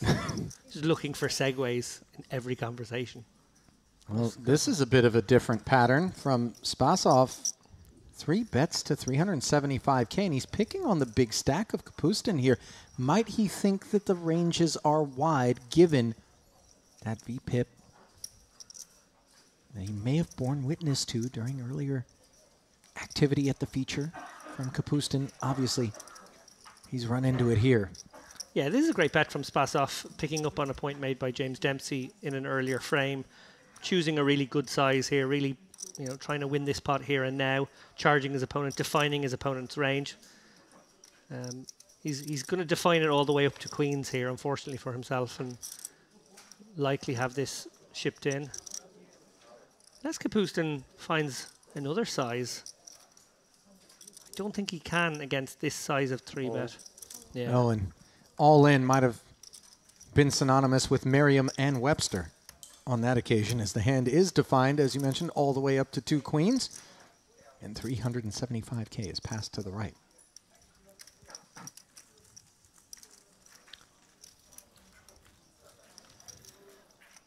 Unperturbed, Spasov, he knows he was likely to be up against a wide range there, decided it was a good opportunity to take the bull by the horns. Just didn't work out this time.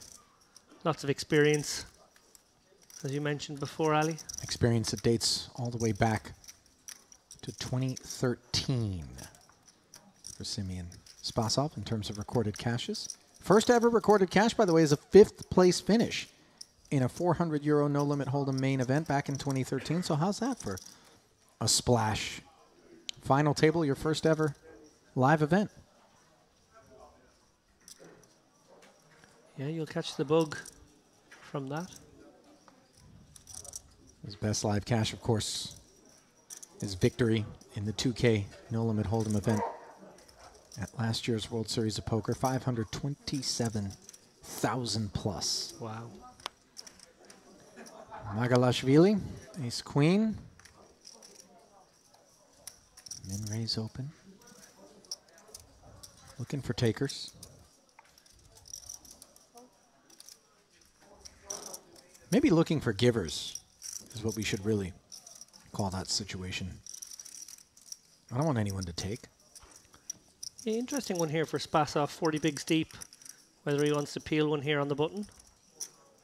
Looks like he does. Obviously the right kind of hand category. And similar category for Kiosif in the small. Even further incentivized by the presence of added chips, but deterred by being out of position.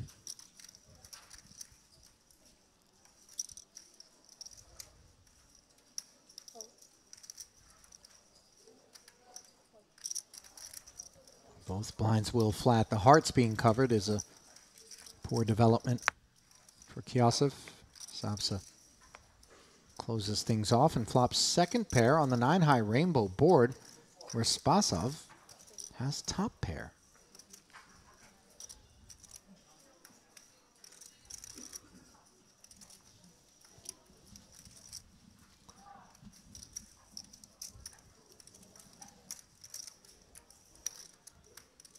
Pre-flop raiser deems this sort of texture worthy of a continue for 150K. How do you feel about it, David? The look on your face suggests that you're not in love, just given both blinds have come along. And it's kind of tough to rep this stuff. But perhaps not tough to rep an overpair. Yeah, I think it depends on who your customer is, how you proceed on later streets. Being flatted by Spasov, you're going to put him in that sort of condensed middling range maybe. If it was one of the blinds, you would be more wary of some two-pair combos, but also it would be very hard to discern which pair they had and what they might connect with on the turn. As played, he does pick up two opponents.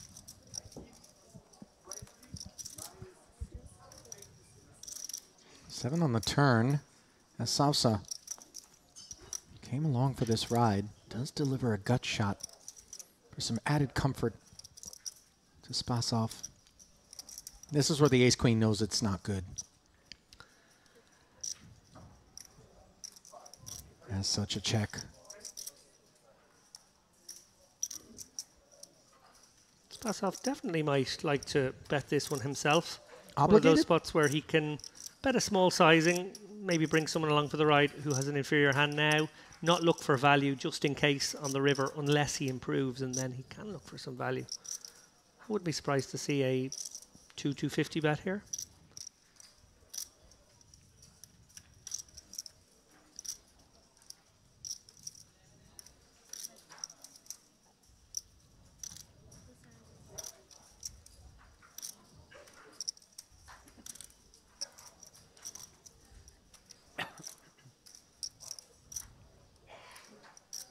$275K, the final figure. Fives are done with it.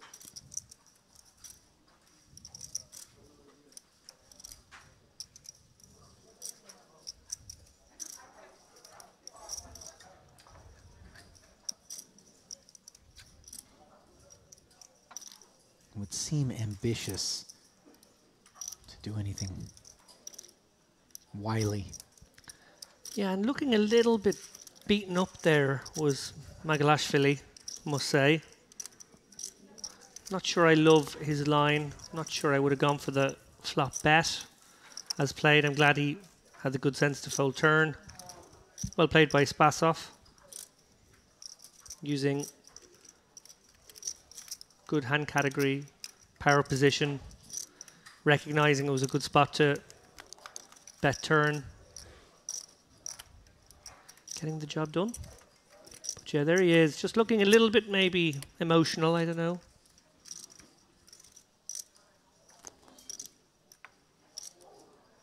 Still with plenty of chips, David, but kind of a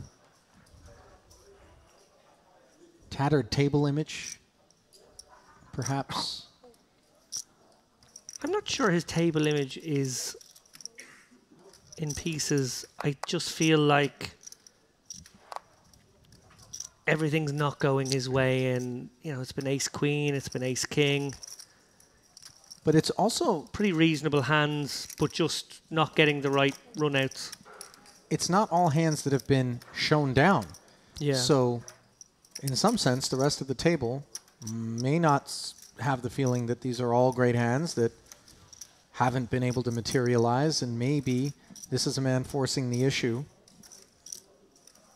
And if he's looking a bit worse for the wear, obviously that kind of weakness can be pounced upon from time to time. Perceived, not necessarily real. Oh, you're 100% right. When there's blood in the water, poker professionals are the sharks. They understand that. If they perceive some weakness, they will be swimming in circles around you. And that can often be somebody who had a lot of chips, lost a few, and you just suspected maybe would be not making the sharpest decisions that they are normally associated with. It's exactly the time when poker players recognize a B or C game being deployed and come after someone. Not saying that's happening right now. Really, all I could be critical about so far is one continuation bet, which is borderline. And again, this is perception, not necessarily reality, but perception is something that it is important to be mindful of. In terms of the rest of the table's perceptions of us at any given moment in time and how that may shape their responses to our decision making and make those decisions more or less attractive accordingly.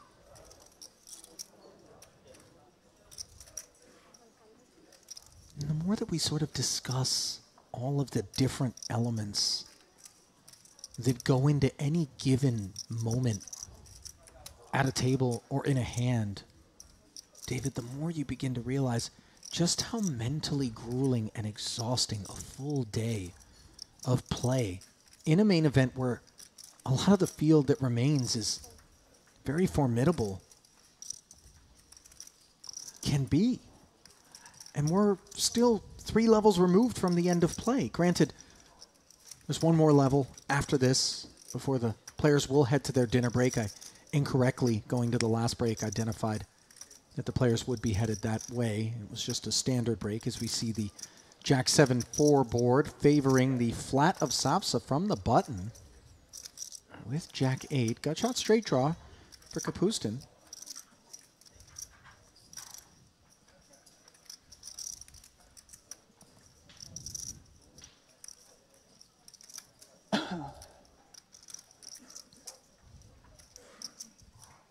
Sometimes there's a bit of decision fatigue out there.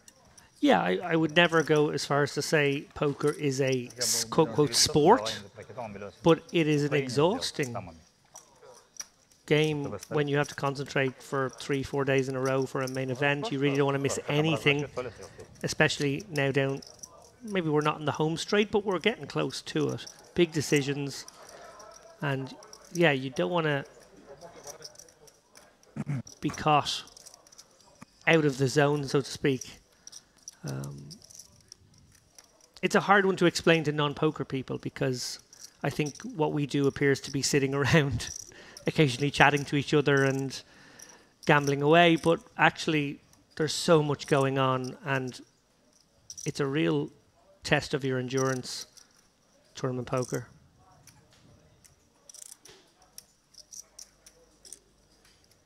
$130K into 320. The figure dialed up by Savsa. I feel like it has to be a raise here. It's And it certainly sure no hand looks to that call. way. Check pop to 300. How much?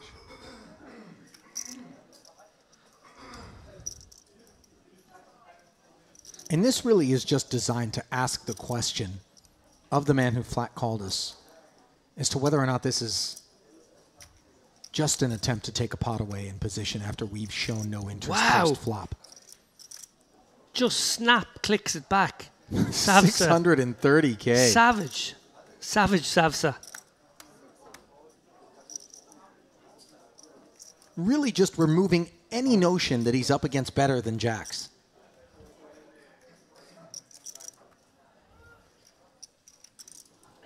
And I don't think Kapustin really ever even entertained the idea that this could be a possible outcome.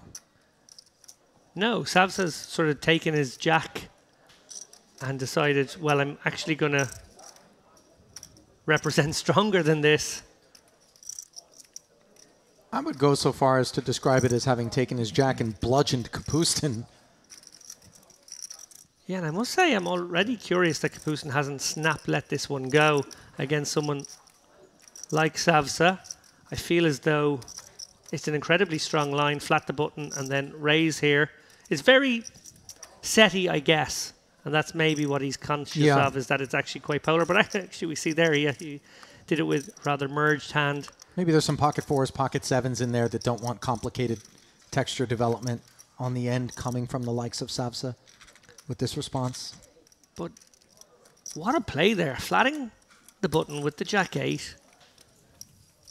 I understand the continuation bet. I understand continuing the hand, but coming back over the top with the click there was very unexpected. Have you not learned, Mr. Lappin? The savagery. Here at Merit, we expect the unexpected. Delightfully entertaining, and we certainly hope that you would agree as you soak up Day 3 coverage here of the main event on our stream. Delighted to have you with us on our Merit Poker YouTube channel, where we implore you to give us a like and hit the subscribe button so you don't miss a minute of the action, of which there is no shortage. By the way, earlier filmed a bit just kind of walking us through the upcoming calendar, May 10th through the 25th. We're going to have that Cash Game Festival and Triton Super High Roller Series. In June, we've got some Lebanese-specific Merit Poker Series events. They're going to be going on, part of a standard series. Then back to the theme with the Classic Series in August. And of course, such big news as we see an ace-jack running into an ace-king, qualifying as big news of its own for Savsa, who is going to be re-raising, is the EPT paying a visit to the Merit grounds. And that will open up, the cat will be out of the bag.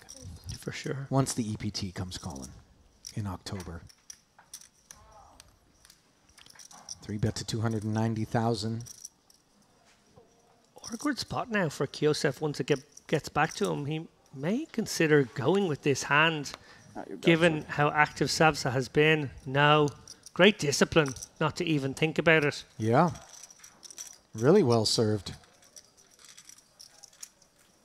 But you never want to get into these big, bloated spots with kit like ace-jack for your tournament life this deep, let alone kind of against the big stack, out of position. You got to fight clean through this phase.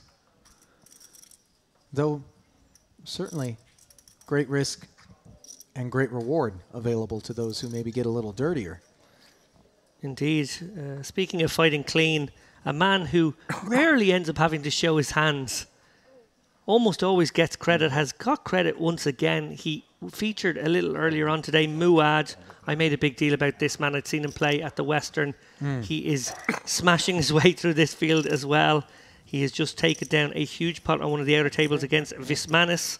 Kritaps Vismanis, to be specific. Joseph Muad now up to 3.5 million. And a man we hope will feature once again, maybe on one of the later frames. During the Love break, watching him play. Actually walked by his table, kind of eyeballed the stack, and I was like, let's go, Mr. Muad. Yeah, love that guy. Unsuspecting character out there. Oh, I kept saying it to Dempsey, it's like butter wouldn't melt in his mouth. Nobody willing to look him up. In fairness, he had it all but one time, so, you know, he just plays really solid. Speaking of playing solid, Shiloh forces out Idemir is the headline on Poker News. Not the Idemir you're thinking of, though. Not Korai. Not Korai. Davut, son of... Sorry, it's Recep Idemir is the dad, and Davut is his son, and he's been on the rail for his boy all day, as far as I know. Idemir just lost a chunky enough one to Maxime Chilot, who continues his rise up the leaderboard, 4.7 million now.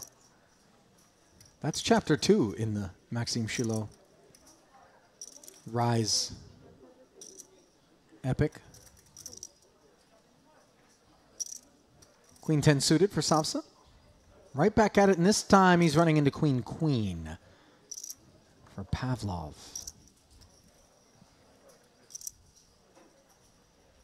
I can leave the area, right? And it looks like the bell will be rung. Not sure how much salivating Savsa's going to be doing, though.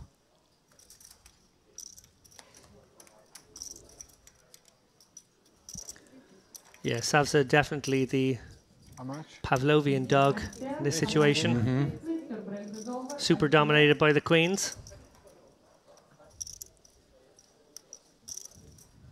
And let's see how classically conditioned his response is going to be for the extra 240K. He's got enough chips to speculate, and he looks like a man that doesn't like to be bullied.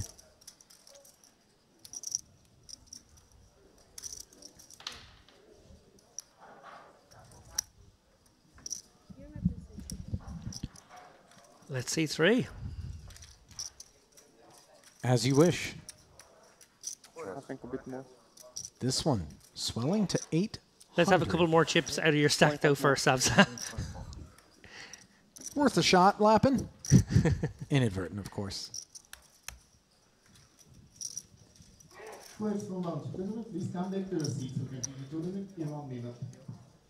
Ace, ace, 9. And it's a little bit of a pesky board for Pavlov. We do assign quite a bit of that ace-x range, perhaps, to Savsa as an opener and then a caller of this 3-bet. And as such, we proceed with caution out of position with these 2 queens. Interestingly, though, David, holding 2 queens, we block the ace-queens of the world, which definitely rate to be in the category of stuff that would be specifically opening and then calling. And look at Savsa pouncing, betting 200,000, just a quarter pot. Yeah, having ceded the betting lead here, Pavlov, Savsa willing to go for a no equity pounce. Interesting to see, does he continue his story on the turn? Doesn't have to now, has some showdown, but I don't know if he does feel like he has showdown. He probably thinks the hands he could maybe get his opponent to fold are the jacks and queens of this world by river. I hate seeing a 10 on the turn here, just because I want to know what he would have done. I want to know what Savsa does when he's unimproved on this turn. I think he's got that kind of heart where he can 3-barrel his way through this one. Well, this is interesting. Is Pavlov now suddenly going to lead? And we've got our answer. This seems strange. As he bets 380K into the 1.2, roughly 1/3 pot. Deeply incongruent. 3 bets pre, check call, lead. Yeah, almost like he's representing pocket 10s. It's a curious line with almost any hand, to be honest. It's so contra flow. I just think we've left the game tree and we're just going to have to play some street poker mano a mano now from now on. Savsa's the kind of guy that isn't afraid to get his hands dirty and play that kind of poker. And we saw him click it just moments ago. I wonder if he's contemplating some similar sorcery. Such a strange line. You know, when things don't add up in our minds, there's instincts that are triggered as a poker player to just have strange suspicions and then maybe rise up and respond with something. It would be so gangster.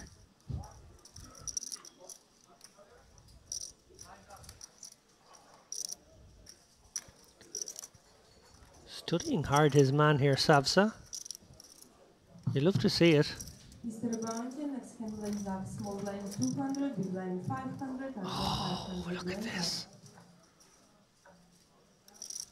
Doesn't look like it's calling chips, or sorry, raising chips. As there's 300 in his hand.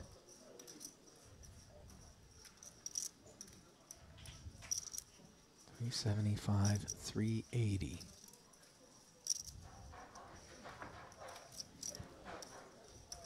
Then the look back. Wow. Now at this So point, I'm much wondering going on. if we're Pavlov, how much Ace X we're going to give Savsa as played. Loads. It absolutely looks like Ace X. I think Pavlov now trying to figure out if he can represent Ace King, Ace Queen and get maybe an Ace Jack to fold, but it's so hard. The Ace 8, Ace 9, Ace 10 have all got there. I don't even know if he bets here. Is it a bluff or a value bet? Yeah. I don't know if he knows where he is in the hand or if he's absolutely no clue where he is. I mean, we're really swimming in the muck now. Almost 2 million out there, 1.6 back. You see Pavlov counting up his remaining stack.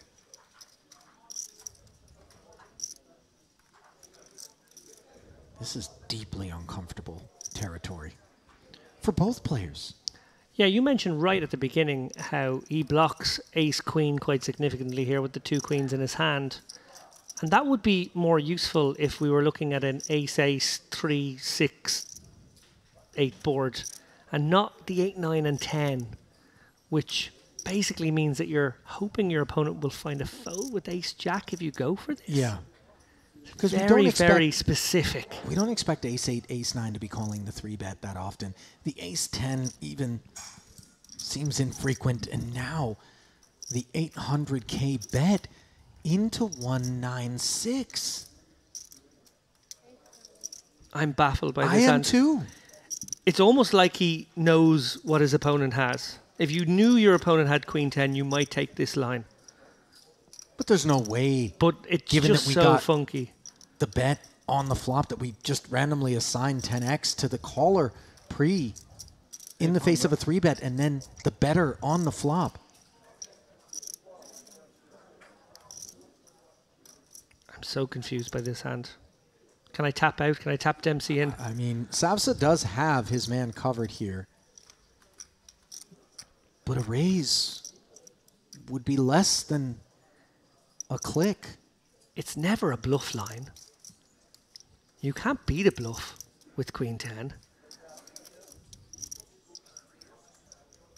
I'm confused. My head hurts, Ali. This is a very, very strange hand. How do you But a think huge Savsa one. feels? A huge pot. 3.5 million if he calls. And more if he raises.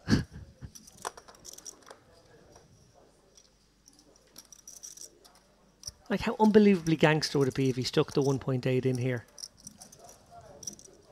No. So Savsa finds the muck, and I find myself exhaling, accelerated heart rate. Really didn't know what to expect at virtually any point in that hand. That's the strangest hand I've seen in a long, long time. I'll tell you what, Pavlov is not entirely certain that those 2 queens were good. Might think he got an ace into the muck there. Yeah, David. maybe thinks he got a Ace 5 suited to fold. I don't know. Yeah, specifically that kind of kid. As we see him moving into second. 3 players with 59 big blinds apiece as the blinds are in motion as well. Up to 30 and 60,000. And we continue to scratch temples here in the booth in the wake of that exchange between Pavlov and Savsa. 30 big blinds now for Yüksel.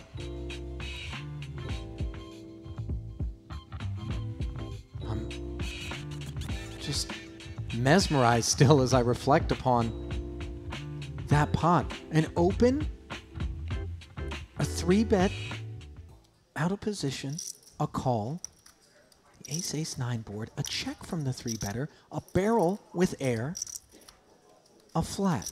The 10 rolls off, hitting the bluff. Then the lead from the pre-flop 3-better, and a flat from the queen 10, and then another lead into 2.7 for half of our remaining stack, which was completely unclear, like very mergy, but just... Yep, very mergy.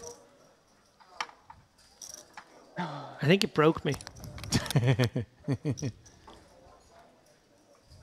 Well, it would have almost broken Savsa if he clicked call, both fiscally and spiritually. He would have been left with vapors.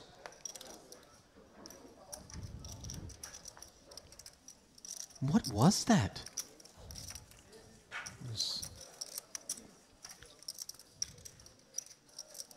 As a commentator, there are times when you disagree with the line or where you think another option should be done more frequently, or a time where you think that players should diverge from a balanced theoretical approach because of their specific opponent and a tendency they think they can exploit.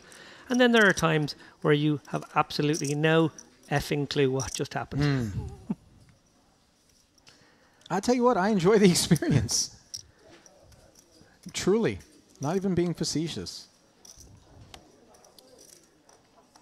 Because again, we expect the unexpected here at the Merit Poker Carmen series and all series that happen here at Merit Poker.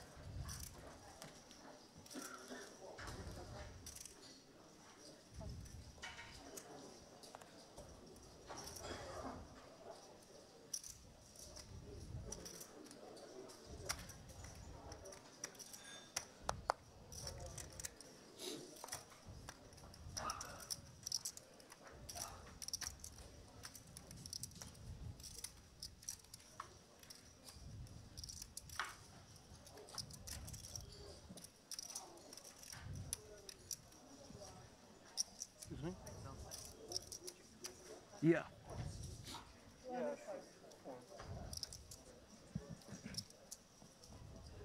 205. Drawn up by Kapustin's 8-6 suited. Obviously the sizing a little larger when we're trying to pick off the big. Spasov promptly into the muck with the 10-6 off. Are you texting people about that hand? David, has it really left you? I am speechless, but no, I picked up my phone to take a look at the Poker News coverage of some outer table excitement. Roman Kolotyuk, a familiar face to the stream, has just managed to double up tens against King Queen. He's up to 1.5 million. He won that pot against Yenya Gavrilovic, who is now down to 700k, one of the shorter stacks in the room. And in fact, the very next hand, as I read this in chronological order, Gavrilovic does succumb to Sibgatova. So we say goodbye to him.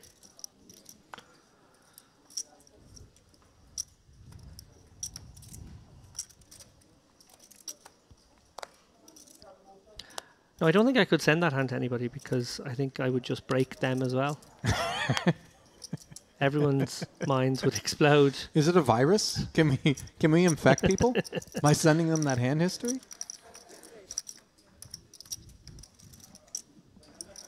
Kapustin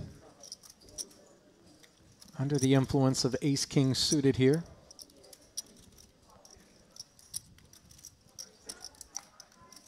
Ace-3 awaiting Kiosef in the big.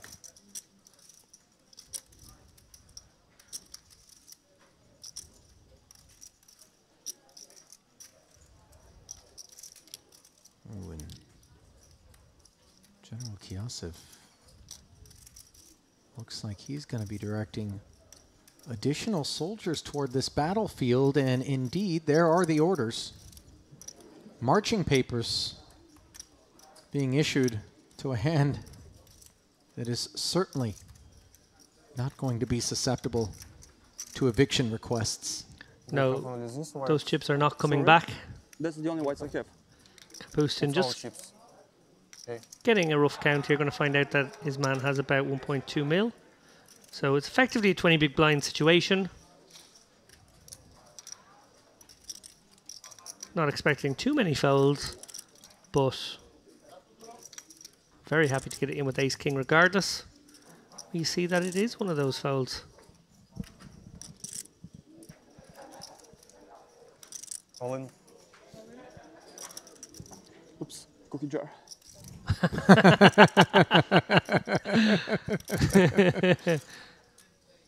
Yosef with the oops cookie jar. I haven't heard that one before.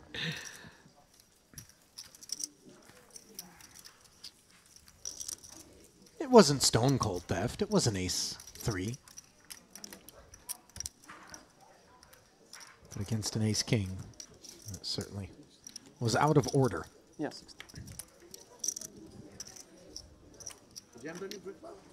Sorry? Yeah. What a boss. He's the boss. Yeah. So far. Thank you.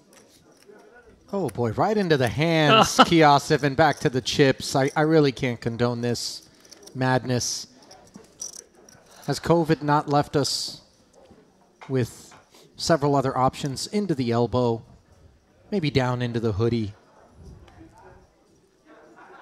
But we now witness patient 0. And Kiosef. Maybe it was a dry sneeze, David. Oh, I hope something so. innocent enough. Just a tickle in the snout.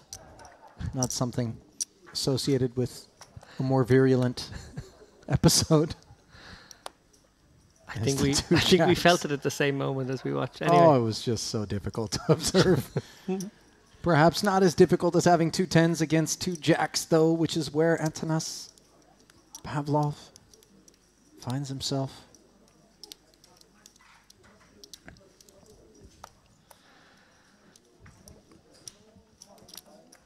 Yeah, Chilibergenov only playing 28, 29 bigs roughly.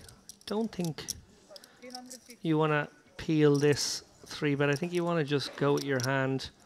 4th best hand in poker after all. If your boy has better, good luck to him. Well, that's presuming our man Savsa doesn't have designs on a move of his own. Well, we talk a lot about what the solvers like to do with these baby-suited aces. Savsa, not interested, gets out of the way. Situationally, that may not be the one the solvers are looking for, but no. Tulip Bergenov says all in, and Pavlov will ask for a count. This is not an insignificant quotient of his stack.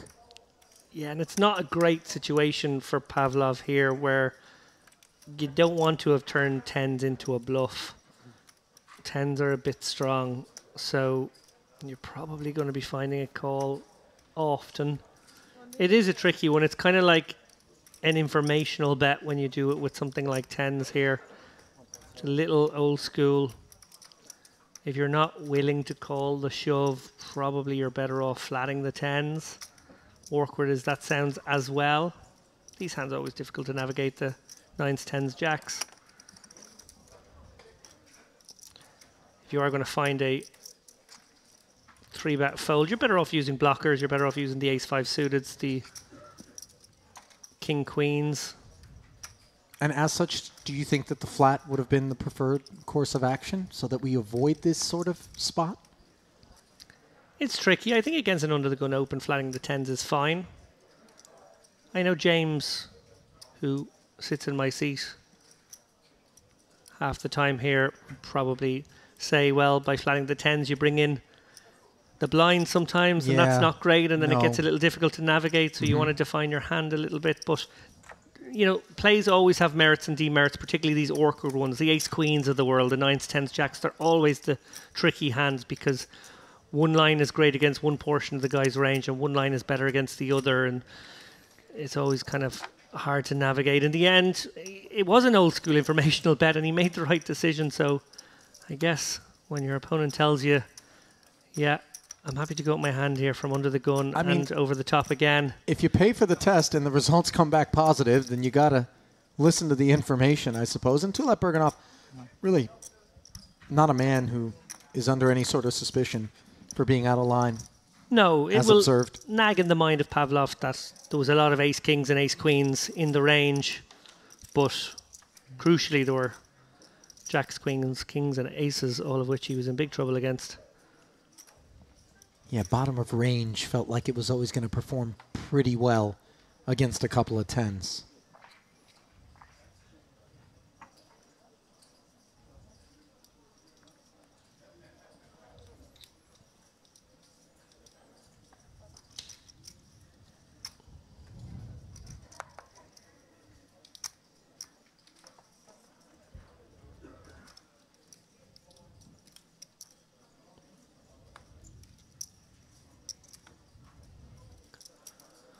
King 10 offsuit for the 4 million stack of Denis Kapustin, who opens to 120,000 and has promptly run into a king queen. Definitely it can go either way. In fact, I'm pretty sure solvers at this stack depth advocate splitting 50-50 between raises and calls.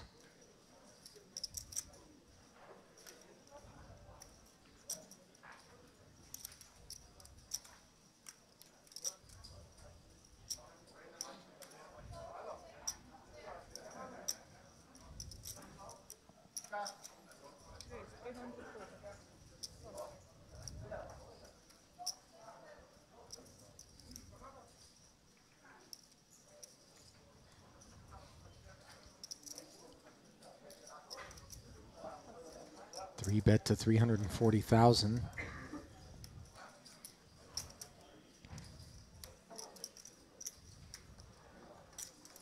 Look at Kapustin just dressing down Spasov, who is giving absolutely nothing away.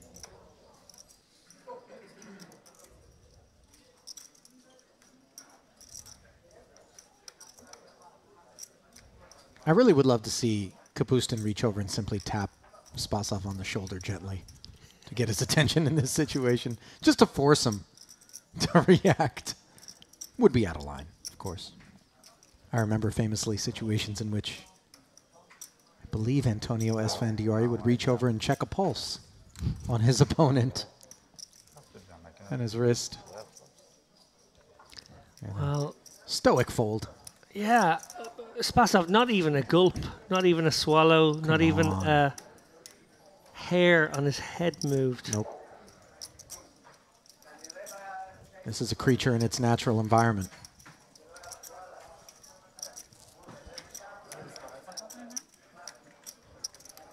As cool as any.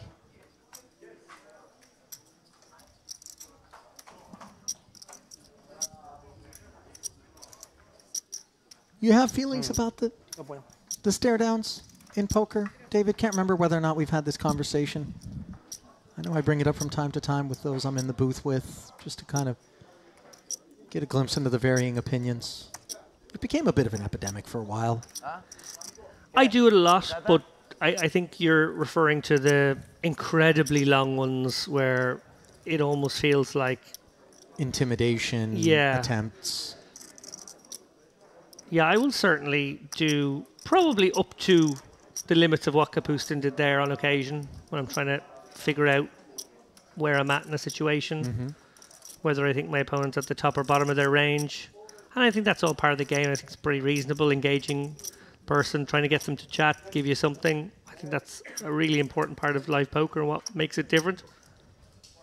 But I would say that, you know, up to a point, I think it drifts into gamesmanship in an unpleasant way, and probably, while perhaps unpoliceable, one of those ones where we can shame one another for taking it too far. Have you ever heard of a situation in which a tournament director was called to a table in order to address what someone alleged was egregious stare downs? I think it would more be under the stalling or time wasting sort of category that intervention might take place, but I don't know that there's anything on the books that disallows that. I mean, it is a part of live poker. Yeah, nor should there, and I guess that's sort of a case of when you have things on the fringes, it becomes incumbent upon us to police each other via shame. Yeah. And public tweeting. Just because it might put manners on the occasional overzealous starer. Who comes to mind in that category? Not to force you into necessarily taking aim at anyone, but I think like a lot of these people probably take it up to the line and not beyond, but Alex Foxen for me. Foxen and Chidwick are certainly the two these days. Time X would have done it back in the day. You know, it's funny because I don't know whether or not it is the product of the fact that Foxen is such a physical specimen that I regard the occasions on which he is staring someone down as being more weighted toward an intimidating sort of thing, and far less so when Chidwick engages in what could be very, very similar. I don't get that same takeaway. I really think he's actually trying to glean something from someone's affect, as we see Kapustin with the two jacks. Chance Cornet springs to mind as another person who really does go for those live reads, stares at an opponent for a long time, maybe even the occasional pump fake. Twinkliest eyes in poker. Chance Cornet. Never said it before, but as I think about it, when those stares are going down, maybe that could be alternately expressed as the wateriest eyes in poker. Not sure. The moistest retinas? No. Corneas. Chance Cornea Corneth. Queen 9-4 offsuit. Let's get this train back on the rails. Two jacks. Second pair. Magalashvili from the small blind, the flat caller.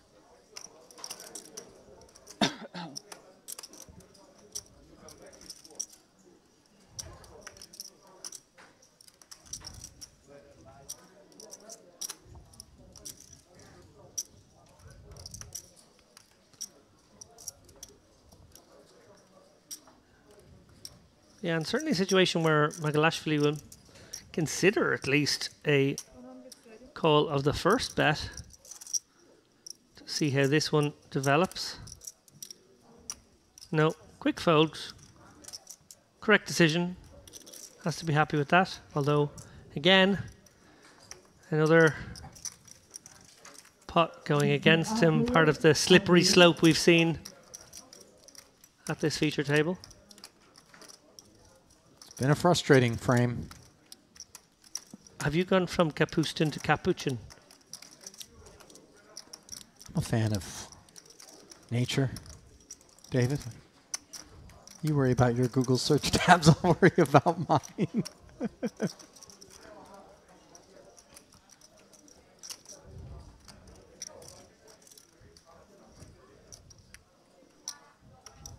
Some rumbling stomachs. Certainly spread across the field right now. I'm going to pull up some pictures of cappuccinos now. Oh, is that the game we're playing?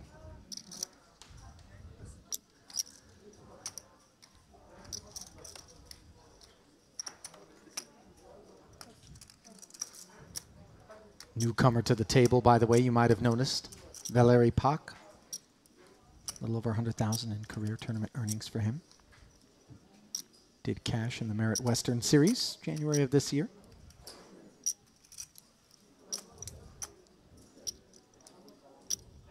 Got himself a front row seat to the Yüksel Savsa show. Ace Jack open. 5 more.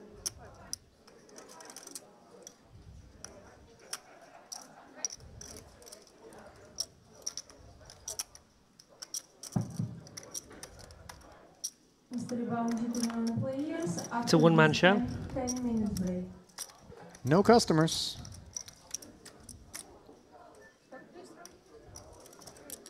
Ace Jack will be all right with that. Reviewers call the show short.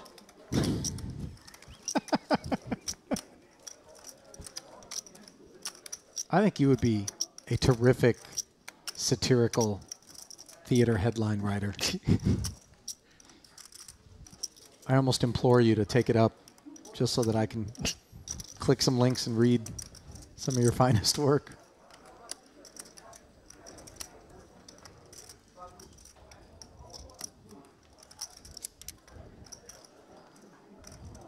There's Mr. Pak. Screen left. Uri Reichenstein playing some big bet poker against Oleg Tsoi. Two familiar faces to this stream. Reichenstein on this occasion getting the better of Tsoi.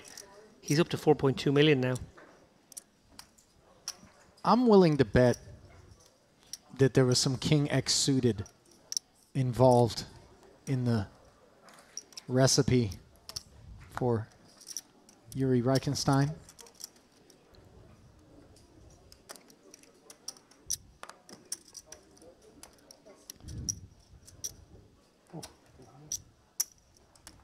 Mystery ace for Mr. Paku.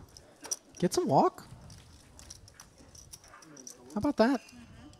You don't let the new guy get a walk. Very It's not friendly. the way we exercise rites of passage around here. You earn a walk.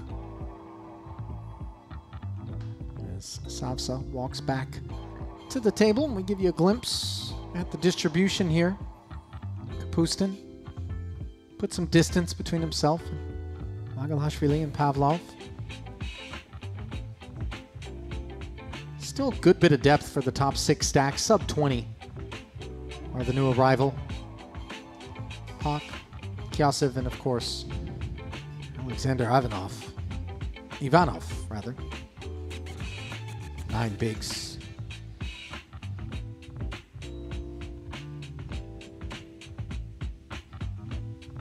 Not a great setup for him.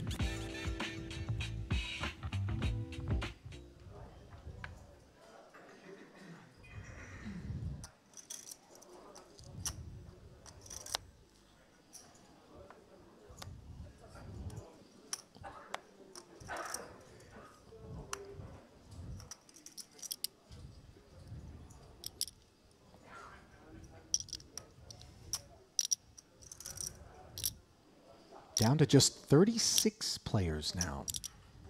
David in this $3,300 main event, 36th place money, $9,990. The pay jump comes at 35 to 11,660, our first 5-figure payout, so you definitely don't want to bust here if you can avoid it.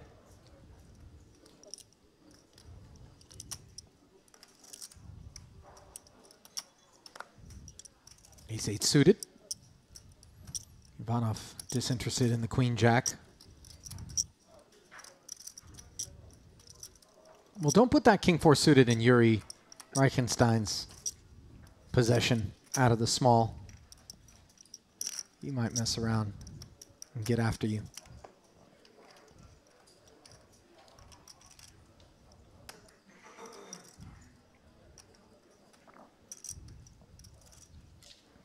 Well, this is simply the luxury of a big stack on display from Kapustin, who will defend the 7-3 suited.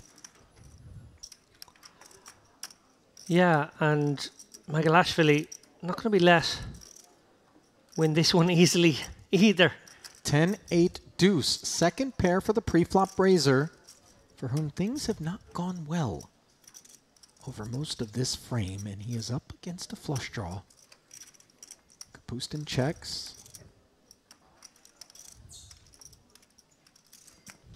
Board pairing 10 on the turn after the check back.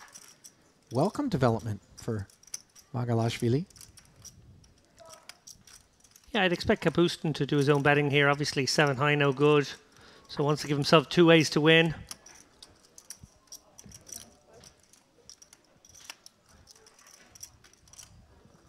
Magalashvili, probably the more standard route is to just call, but actually I'm kind of liking the idea of a small raise here.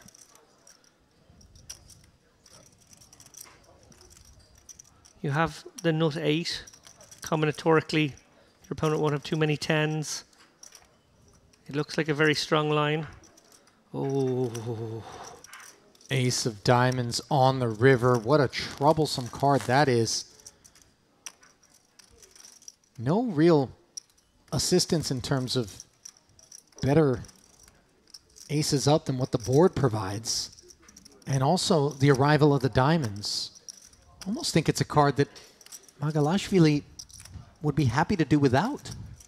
Yeah, I feel like Kapustin could go huge here. Go a really big sizing, target the ace-X that are hanging on in Magalashvili's check back flop called turn lines. Lots of draws missed, even though some got there. Jack 9, 9, 7. Some gutters might have taken this line as well, so he can go quite a large size, I feel.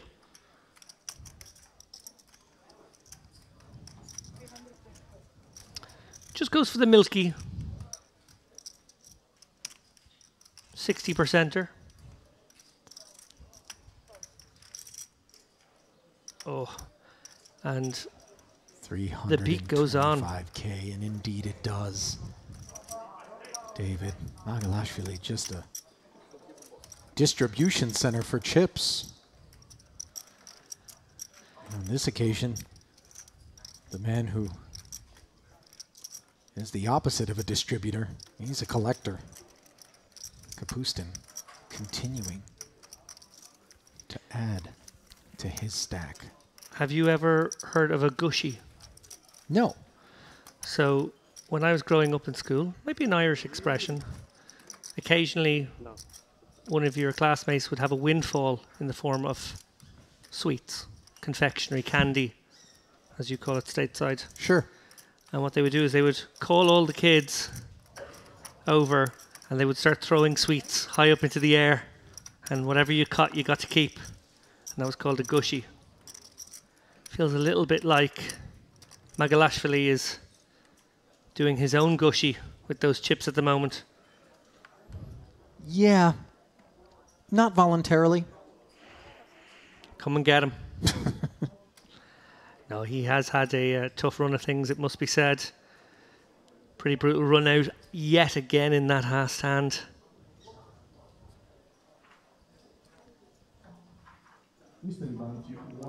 So important for him now to buckle down. I mean, to be fair, Lappin, most of what we've borne witness to hasn't been necessarily the product of a lack of buckling down. It really has just been misfortune after misfortune. Yeah, it has. He's gone from 6 million down to 2.8 million without really putting a foot wrong. Well, surely. 8s against 7s. Things. Oh, man. No sooner do I speak than the flat call of the Savsa Open delivers an ace-king to Ivanov. And even though we've got a lot of players to act behind, so we don't know what they have yet, if it was to get back to Savsa, he might well isolate and push Magalashvili out of the pot with the better pocket pair. We shall have to see. It's only a shove for 8.5, 9 bigs. Oh, and there's another ace-king right behind. Well, now things are getting very interesting. The 7s and the 8s could very well find the muck here. Yeah. Depending on how Valeri Pak decides to proceed. Obviously, ace-king doesn't want to find the muck. Savsa the opener, a flat caller and Magalashvili, and then the 3-bet from the cutoff of Ivanov. Yeah, Pak has just $1 million here. Yeah. Easy enough decision to get it in, and I agree with you. I don't think the 7s and 8s can take this amount of action. No way.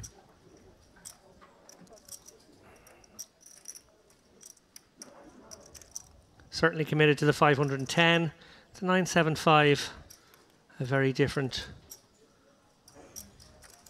equation now for Savsa and eventually Magalashvili. We are ready to restart our tournaments. Down go the 7s, down go the 8s. Now it's back over to Ivanov, who, of course, will provide the spin. Information that I can give you is that the last tournament for tonight will be at 9:30. And this is going to be for less than what Pak has, so he is not at risk. There's no 7 or no 8 on the board. Pack with the free roll. Yeah, 2 spades. Turn card makes it official.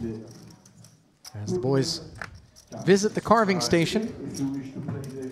I have pockets. I have pockets. I win. No, Mr. Sapsa. It's hard to save all 5 cards.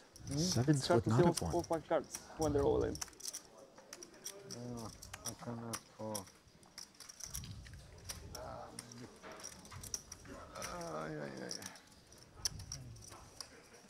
I have pockets. You'll get them next time, don't worry. Next time, yes. Next time, for sure. Yeah, for sure. I had the pocket as well. You have pocket 2? You have pocket 2? Pocket 2? Raise Right, call. you. Raise call. Pocket 8.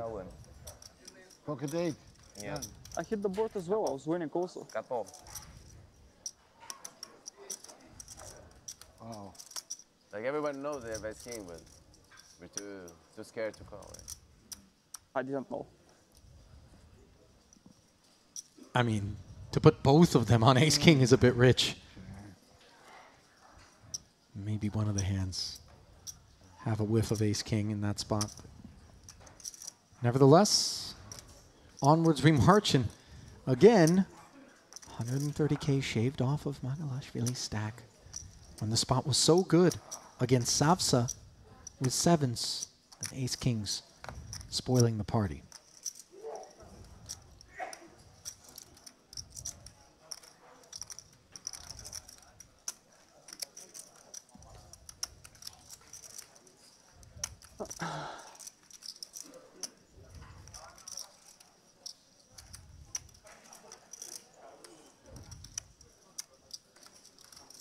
Small blind 10-5. Simeon Spasov.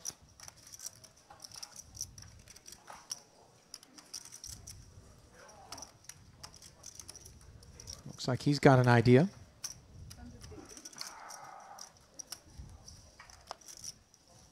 $150 to go. King 6 off for Kyasev.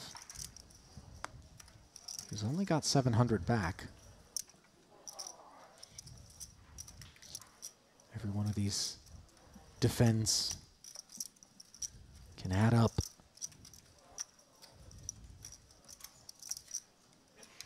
But we do have to fight for pots. We can't just allow ourselves to sit back and get whittled away orbit after orbit after orbit.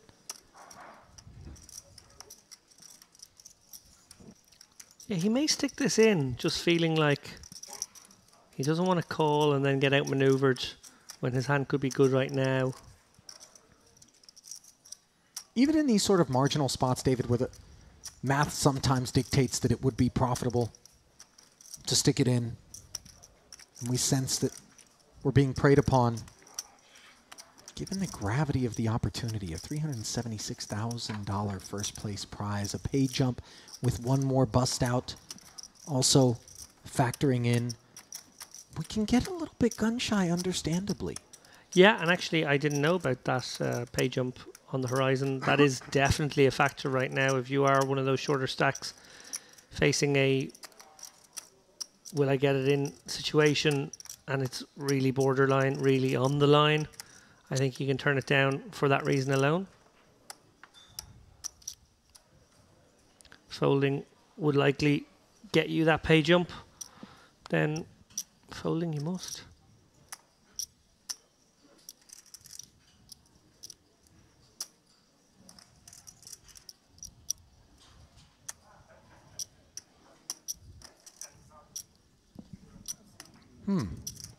Strange pause there, given the holding from Tulip Bergenov. Had that been Savsa, I would not have had the same response. I would have been like, how did he fold? Love to see it, by the way. Really a somewhat unique feature of these Merit festivals.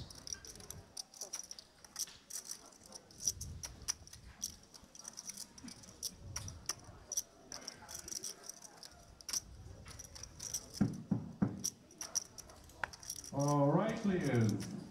We're ready to open a new gift table on table number 6 will be 25.15 millimeters and $3,000 minimum buy-in.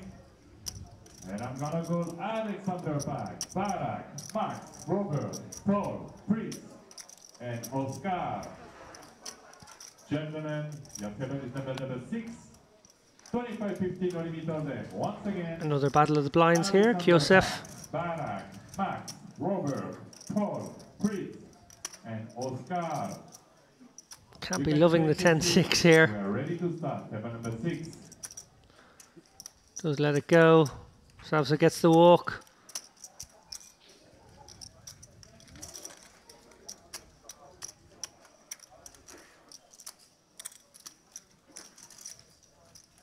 What is with the walks? I don't know if I can stand for this. Walks.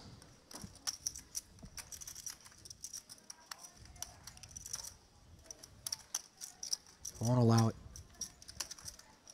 I'm going to run out there right now. I'm going to tell the next person that issues a walk to the big blind that they're going to have their free pistachio privileges removed. That'll get them.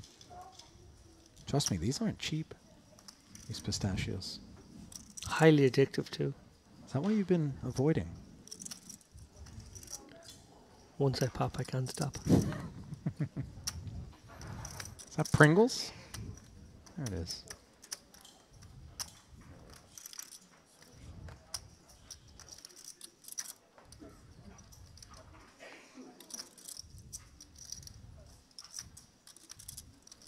King 10 offsuit for the boss stack.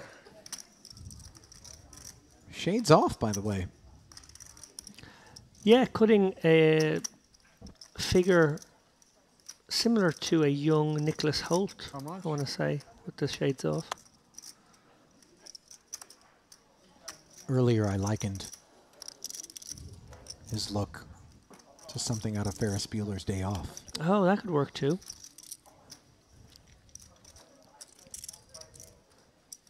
Blinds are going to take a day off. Or maybe Suggs from Madness to reach for a reference from Britain. Do you know Suggs? No. I do know corduroy, though. And I know it's a lesser opted for fabric. Don't start running around in that jacket, you'll start a fire.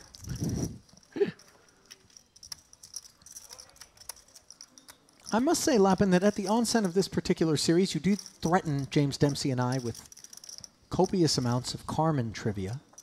Mm. And while you have visited operatic... You had me singing at one point. Themes. I did. Not on stream. Not on stream. Pavlov may break into song. Ace Queen up front. A mild hum. 120 to go. Do you know what it was? I saw how you treated Dempsey when he mentioned cycling 2 streams in a row. I thought, I don't want to be treated that way. But at the same time, you did think good on Ali for reacting to this absurd cycling obsession that Dempsey has in the way that he has, I should hope. Yeah. Though I didn't really give you an option there to suggest that you didn't react in that way, did I?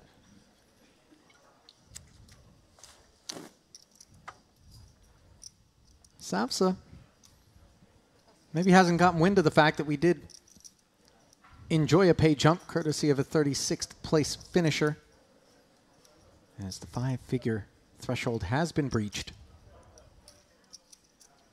Extra 1,700 roughly placed in everyone's pocket as a result.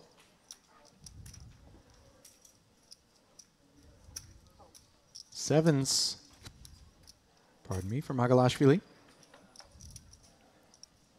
Payouts are going to be flat through 27th place from 35th, by the way. It comes ace, jack, 6, and the woes appear to be continuing for the man who came in with truly a daunting chip stack, most of which is just worked its way around the room.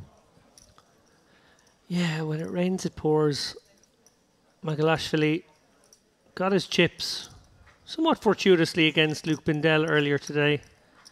Built up an absolutely monstrous stack of 6 million when the average stack was about 1.2. Now he is very much an average man in the room.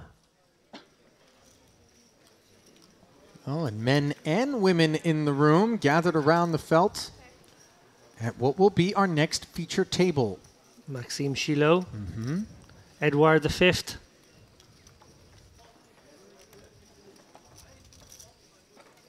Let's see. Elisa Sibgatova. We saw Andrew Gray, Roman Kolotyuk. Uri Oleg Reichenstein. Soy, yeah, Yuri. Last but not least, Nariman Yaghmai. Man with a very decorated resume. Ooh, that table has some ingredients. I'm sad that I'm going to give way to James Dempsey in the booth for that frame. You'll be back for the final frame of the evening, correct? Yeah, but they'll be gone. Maybe some of them will be retained. Yeah. Or maybe, as we did the other night, we'll keep the feature table. That was specifically a feature of It was just one a more 1 hour. hour dangler Yeah. level kind of thing. Well, what will happen at 27, which I assume we will get to in the next frame, is a redraw. Shuffle the deck. So, every chance you get your wish.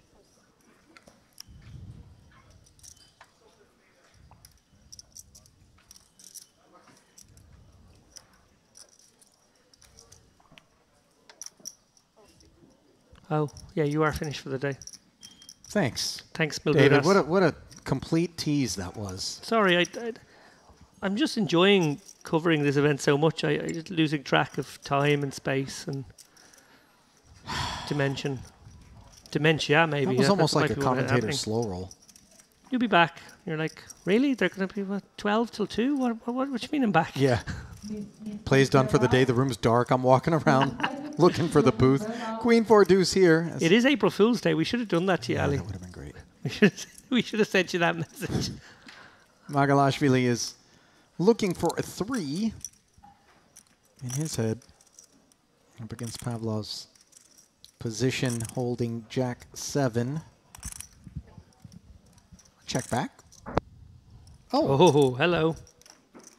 Well, here's one feature of this pot that we haven't really been able to ascribe to the better part of the last 2 hours worth. It's going to Magalashvili as the Jack 7 draws dead. But with a second check in front of it, attempts to purchase. The only way I can see him losing this hand is somehow the 5 comes and Pavlov goes huge. And that really would compound his misery. I think you're right. I think this pot is going to Magalashvili. The rot has been stopped. It's just a question of how does he extract even more.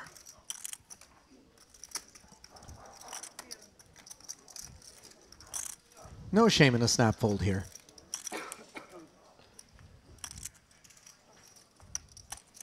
Just a feature of poker. Remember once upon a time where every single time somebody got caught bluffing, they would have to tank and try to make it seem as though there was a difficult decision and that they had, bet with a real hand.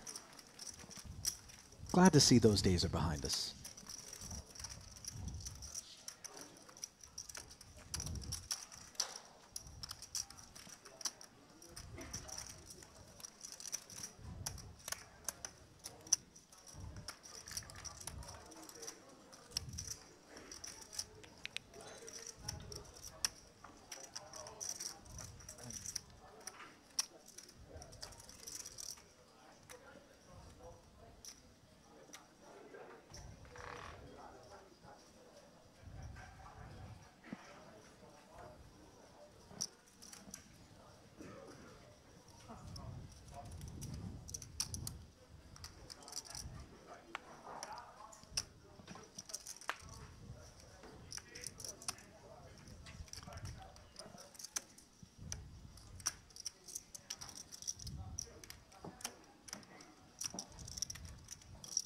clicking of chips, the only thing breaking the silence for the time being here at the feature, as we are down to just 34 players.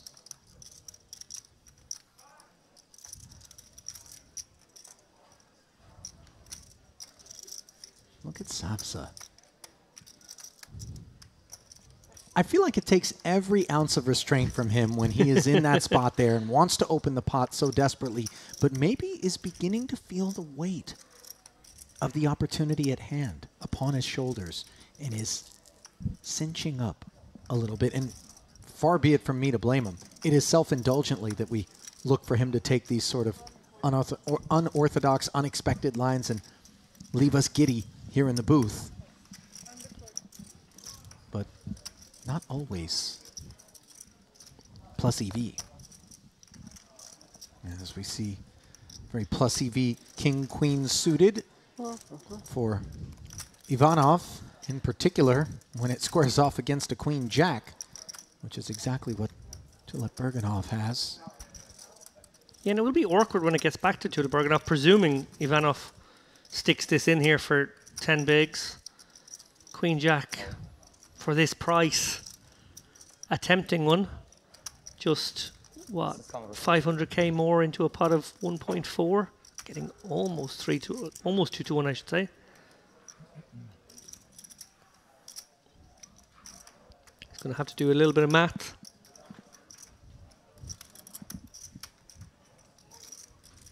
$120 in there already. 540 more to call.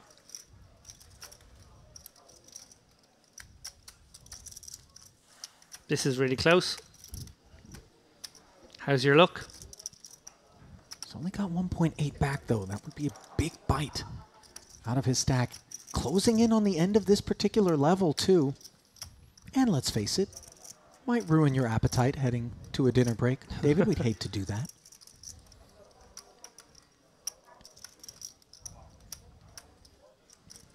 Off of that short stack, there is going to be a somewhat wide variety of hands that are just going to be deciding to go with it. The smaller pairs also, but nevertheless, the queen-jack finds the muck and does well to do so.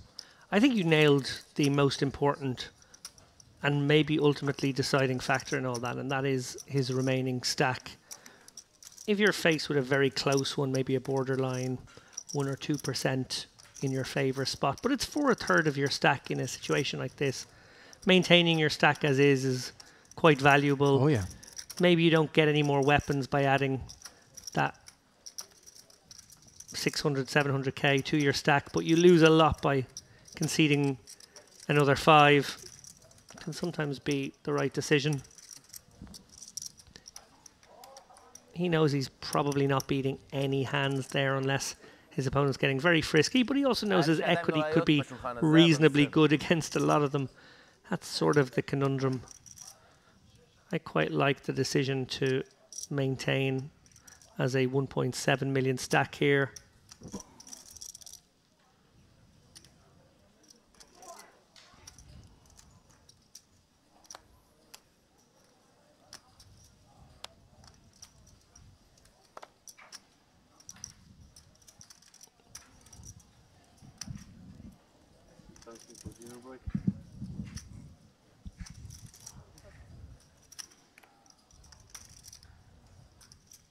Starting to see a little bit more time consumed by each player here.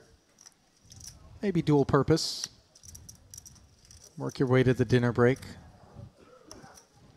Maybe even leave one of the shorter stacks suffering from a blind increase on the back end of that dinner break. And, of course, see if you can get some shorter stacks to bust out, get you closer to that next pay jump. Several bust outs still remain between now and then. Your dinner break, so 45 minutes dinner break for you guys. Well, Magalashvili has had a tumultuous session of play. He is about to mount the horse one last time here in our final hand before dinner. He's been bucked off of that horse so many times. Wouldn't blame him for shying away from the saddle. And a really sweet spot here for Pak to just stick it in here, 19, 20 bigs. And Magalashvili, well, I think his face tells you all you need to know. It's been a horror show, is what it's been. Let's just call it what it is. 1.1. What? He makes the call. Wow. Very surprised to see it off of 2.6 million, David, and now suddenly he's off to the races against Ace-Queen with just a 7% edge. Yeah, and just praying to see overcards here. A lot of terrible scenarios where his opponent has 5s plus. Jack 5-3. Could this be finally, at long last, a significant pot headed for Magalashvili? The turn certainly suggests that it will be. But 6 outs still remain for Valeri Pak. 6 of clubs, not among them. And he will go to the dinner break without anything left on his agenda for the evening, unfortunately. No shame in it, Ace-Queen. Maybe a little bit surprised even, David, to see a call from Magalashvili with the 2 4s. So there is the way those stacks will head to that dinner break, aforementioned. 61 bigs when we come back to the 40-80 level for Denis Kapustin. Still plenty deep with just shy of 5 million. And 49 bigs after absorbing that slightly north of 1 million for Magalashvili. Really a nice punctuation point on what was otherwise a very unpleasant frame for the man who came in with a massive pile of chips. Seems like you can take your pick of multiple different storylines from that frame there. David, which ones jumped out at you as we put a button on things heading to the break? Well, first of all, I think Pak is incredibly unlucky to have even faced a showdown there. Obviously, we saw Magalashvili play pretty well in the first hour. Just nothing went right for him. He slipped back. One sensed he was weathering the storm, but really, he's got out of dodge there. I don't like that last play. I must tell you honestly, I feel like that was a really rash call. There were a lot of scenarios against the range. He is not getting the right price at all. It almost felt as though it was the byproduct of having had enough. Yeah, I think that's what happened. Emotionally. I think that is what happened. You know, there it went. And to be fair, at least it worked out in his favor, as so few pots did across the bulk of that frame, and leaves him with 49 bigs coming back from the break. But other big stacks are brewing about the room, and you got a glimpse at that next featured table where some of them reside, including that of Yuri Reichenstein, who will be joining us back here at the feature table. Certainly fun to watch him operate, especially when he's given a suited king.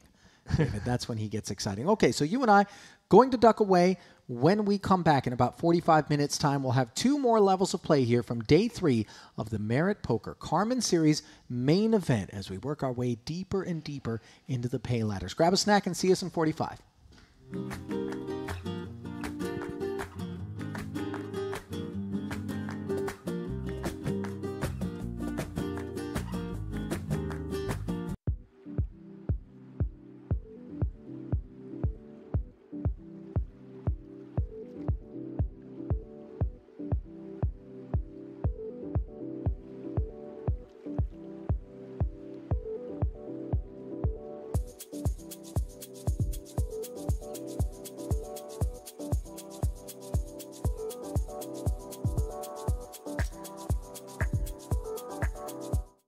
Deep. So this is a situation where we do get to have non-all-in 4 bets that aren't super small. So I'd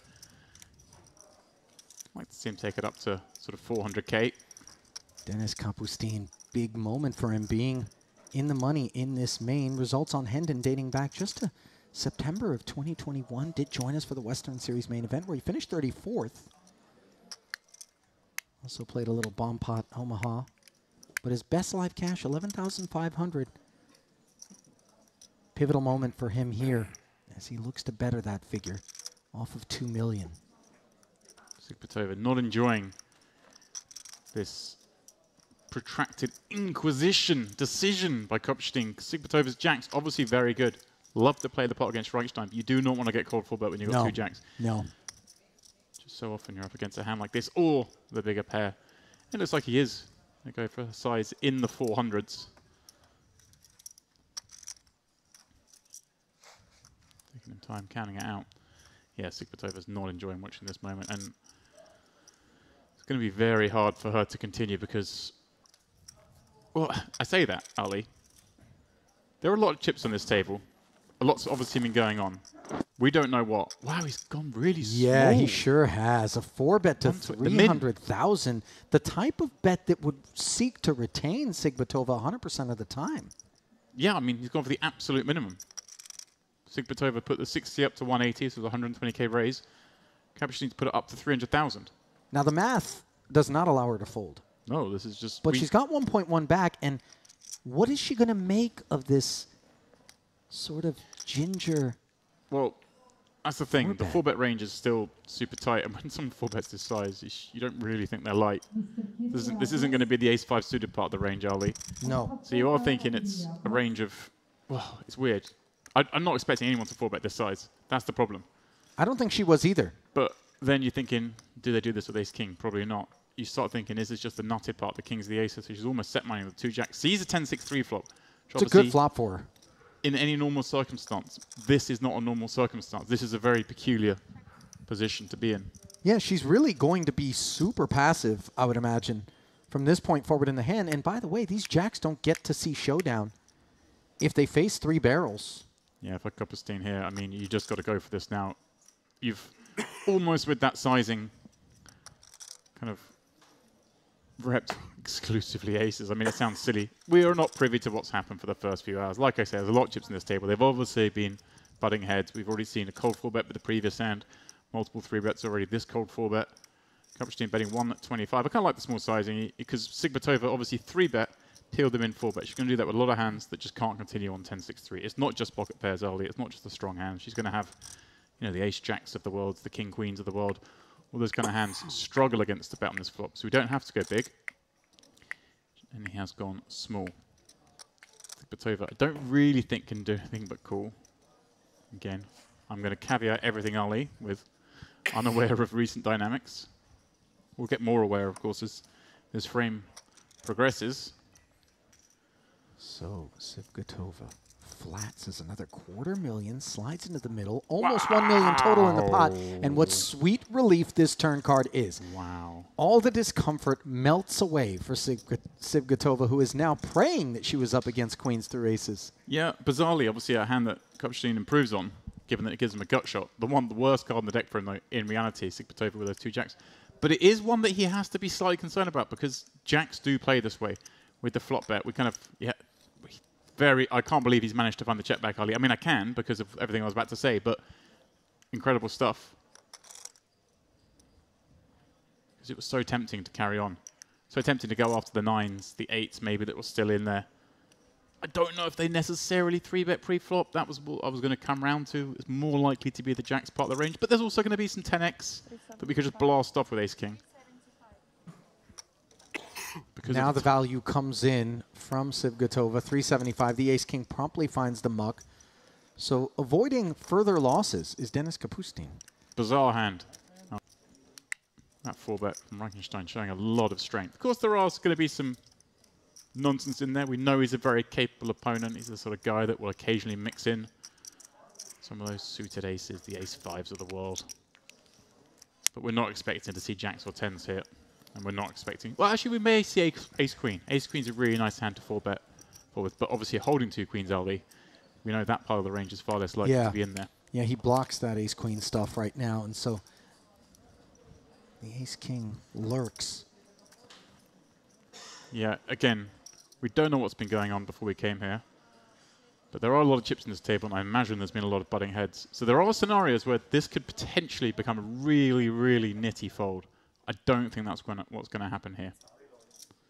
Just because these players are clearly being throwing punches at each other.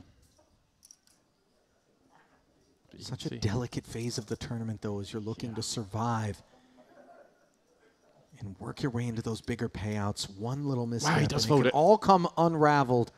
He does fold it. You did have a hunch And I think a lot of this has to do with the fact that he's out of position against a 3-better and a 4-better as an upfront raiser himself. He's open under the gun. That's the key point here. Jazar, again, I don't know what his 3-bet frequency is. The fact he's 3-betting 9s tells me he's probably 3-betting too many, but he's 3-betting Ali for value. I don't know how many times he's turned up 3-betting as bluffs.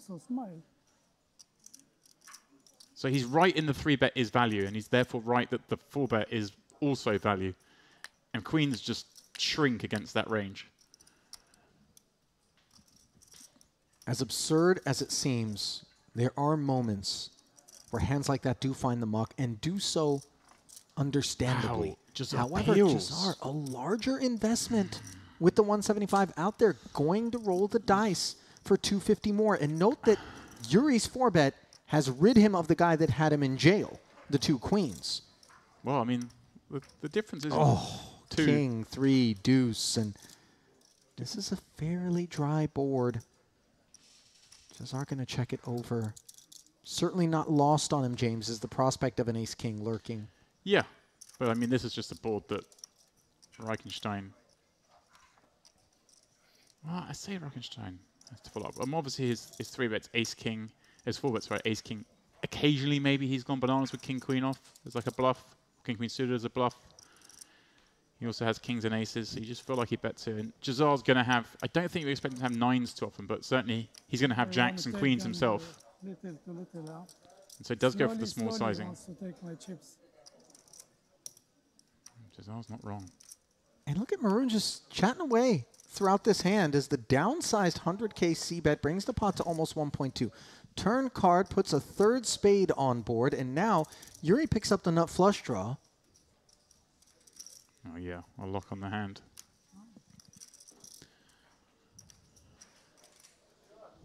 Checked in once again. He's sized it up, leaving himself pot with still 2 streets to go. Only behind here, Ali, against the traps. Maybe. Oh, no, I was going to say this. If I'm trying to find a hand he could possibly be losing to, it's like king, queen of spades. But I mean, that's so out of line as played. So just going to go very small again here. Ollie, make it very hard for basically jacks and queens. That's what he's targeting here. And maybe even the other ace kings. Ollie, that is possible. And perhaps that's probably the most likely, is the other ace kings.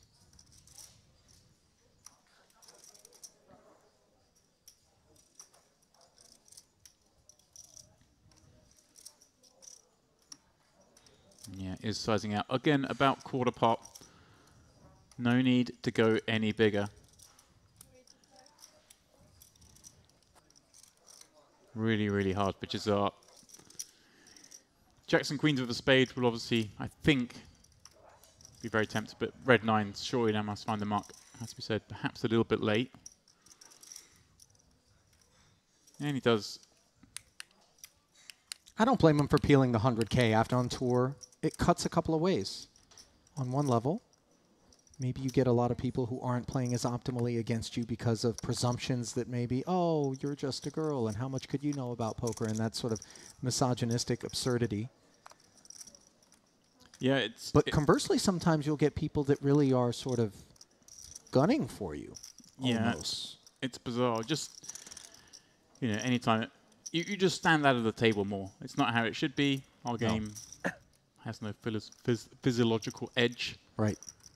But you do just stand out by virtue of being women. So people pay attention to you more almost when you play the hands. And then there is also different cultures, different people, different upbringings will treat women in a different way, and it does create a completely different dynamic. Obviously, everybody's entitled to play their hands the way that they want, but definitely incumbent upon us all to respect one another, regardless of race, color, creed, any sort of beliefs. That's part of the beauty of poker, is it brings us all together. Wow, a mutual love of a game. And on the topic of love, Yuri loves hearing the term all in when he has opened with the aces, as Joalsa picks an awful time to take the solver bait with the ace-3 suited. Yeah, he's looking for love, Ollie. He's looking for a lot of heart. Yeah, he is. It's about the only way he can get out of this coup. 10-9 for ugliness, and you can understand why the wires are coming off of Joalsa. Appointment on him. Just north of 20 bigs. Just ran into it there. Seat open. A viable option. It's not. Can't keep people hostage.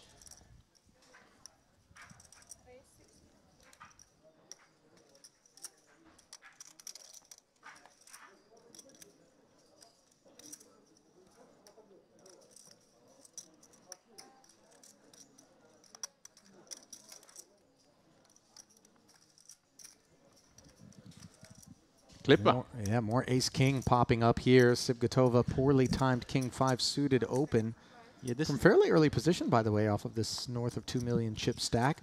Respect. She's getting after it. It's in vogue, Ali. The suited king kings? X's, yeah. Wow, this table is just delivering some hands.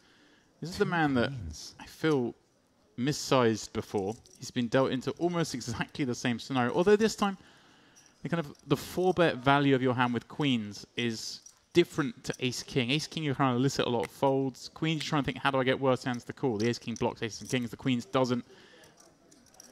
Different situations, but a similar hand strength. Let's see how he approaches it this time. Last time was a click. 50 blinds deep here. Although Clipper, the shorter stack. So we're actually only playing around 35.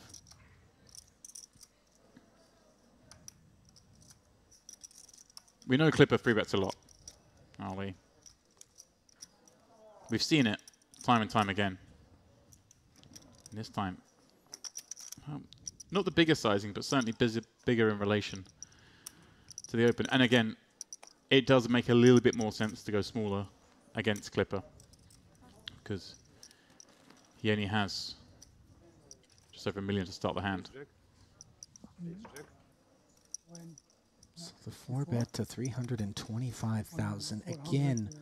Yeah, this is on the lighter side. It is, but like I say, it makes a bit more sense. Clipper's less incentivized to peel, and he does move all in. And this Snap call from Dennis as Clippers off to the races here. The most classic of all no-limit hold'em confrontations. Yeah, huge pot. Yeah, and you see the exhale there. 5-bet jam for Kapustin. As indeed, the 5-bet jam is snap called. 2.3 million chip pot to the flop. Jack high, safe for the 2 queens, which have a spade at work as well.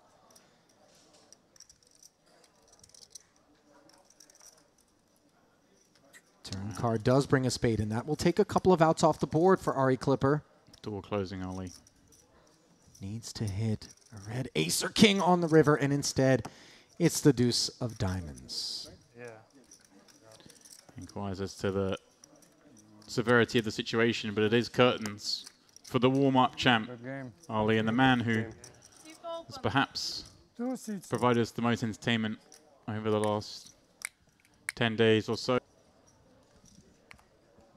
So announcing his arrival is Edward Barsegian. Walked through his resume already. Such an impressive one. Kapustin, ace queen. This is a raise in anyone's game, Ali. Jazar, there's the man who has lost the chip lead by virtue of Reichstein going bananas behind. Yeah, it was the pocket 9s against the ace king that left Jazar off of his high water mark. A flat caller here with the 3s, set mining. Yuri not interested in the ace 10. Yeah, good understanding of what's going on here. Under the gun open, Jazar peeling, ace 10 off plays pretty poorly. If he's going to play it, has 3-bet. Doesn't want to 3-bet against it under the gun. So just lets it go. So Matty in a different situation, of course, from the big blind. A very nice price. Oh, with 400k back, though. Is he thinking of just ripping here? Maybe. Kind of Jazar, maybe he's thinking doesn't dominate him that often. Yeah, he is going to deploy his remaining 400 plus as Dennis Snap asks for a count here. Yeah, and obviously, Ali, the other players have referenced this man being very active, so that clearly going to lead into Zamatian quite rightly thinking there are plenty of hands that are going to raise fold under the gun here, and he is correct in that assumption, just happening to run into one of the ones that won't be raise folding. Yeah, Mikhail Zamyatin. Fate hanging in the balance. Very much tethered to this decision. It is funny though, Ollie, how the ace-10 on the button can be quite a comfortable fold, but the ace-10 from the big blind can be a comfortable jam. Such is the nuance of this game. I mean, the depth of his stack, Exactly the situation that's presenting itself to him. Exactly that. It's the perceived dead money of Jazar. It's the reverse implied odds you have peeling the ace-10 on the button as a big stack versus the gain you can have by ripping here. Zamyatin.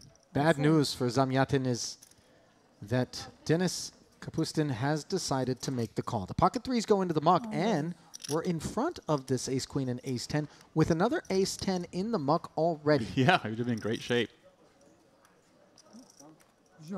Not that he could call.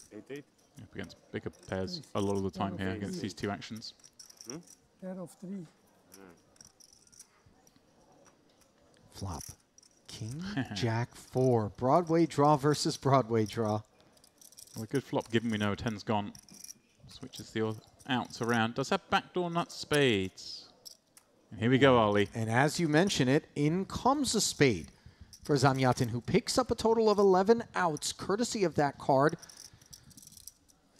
Can he improve and stay alive here in the main? No. 4 of clubs on the end. An ace-queen high. Will hold as Mikhail Zamyatin. Fist bumps, but a departure. Nevertheless. Sibgatova. You and I took a stroll through the Crystal Cove Casino yesterday en route to a rare meal at one of the a la carte restaurants on property. Walked by a craps table. Was surprised to see it. Yeah, I saw your tail wagging. You know what? I like to play my dice in back alleys. James. Cash in hand. Elisa closes the action. Comes along, doing some set mining here. 300K in the middle. 3-way affair. Ace, King, 3 as Kapustin. Ends up with the best hand. Second pair. King of clubs hard at work.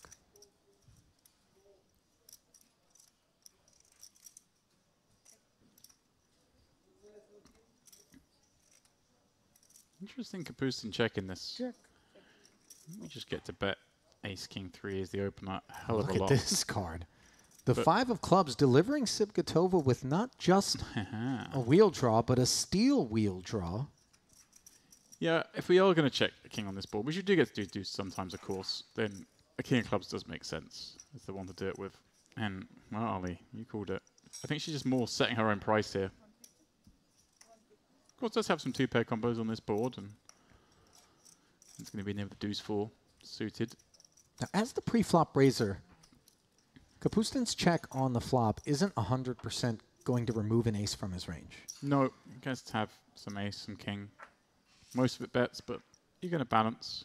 With that said, though, it does embolden Sibgatova to be able to bet with a variety of holdings here, as she can leverage the fact that it's a 3-way pot to maybe put some pressure on Kapustin by betting the 150. Well, I'd be pretty confident he doesn't have a strong hand.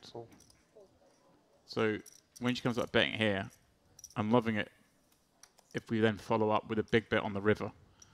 Well, it's going to depend on what that river is, James. As yes. Jazar is out of the way, and now we play for 600.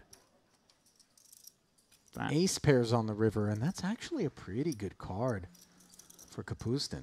It is, but if you're Sibgatova, yeah, you can still tell a credible story, Harley. You peel from the big, you've got a lot of suited combos. You also have deuce 4. You can have 3s, 5s, ace 3, ace 5. You shouldn't just shut down just because the river card comes a good card for your opponent's range when you have a broad value range yourself. So you can still continue to go here. Like I say, she has a load more flush. She does just wave the flag up. Look, it's easy to sit here in the booth, Ollie, and say that you might be up against an ace here, but I would like to see her follow through there.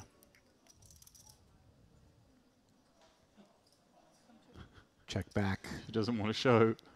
She knows she can't be good when he checks back. I do appreciate, by the way, that Denis waited because he is entitled, 100%, as the man checking back, and Elisa Sigbatova being the last person to. Aren't we? You got your tentacles involved in all sorts of sport. I do. Dempsey.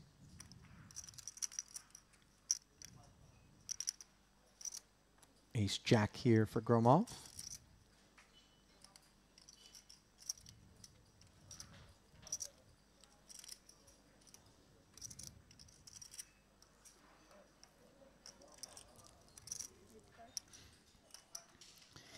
$85,000 the bet. Min and a chip.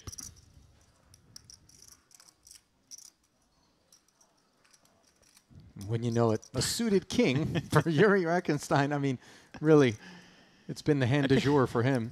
I think if I ever sit down at the table and see Reichenstein, he 3-bets me, I'm just going to call and go bananas on any non-king flop. It's a pretty good strategy against this man. Somehow I've allowed you to Here we shape the way that I've been pronouncing his last name up until this point, which was Reichenstein. But you've suddenly turned it into like a Hogan's Heroes character. Well, you know me. I'm You see nothing? mispronouncing. Mispronouncing pronouncing. It's almost like your trademark. Yeah. I would hate to see you suddenly start correctly pronouncing things. It would be strange.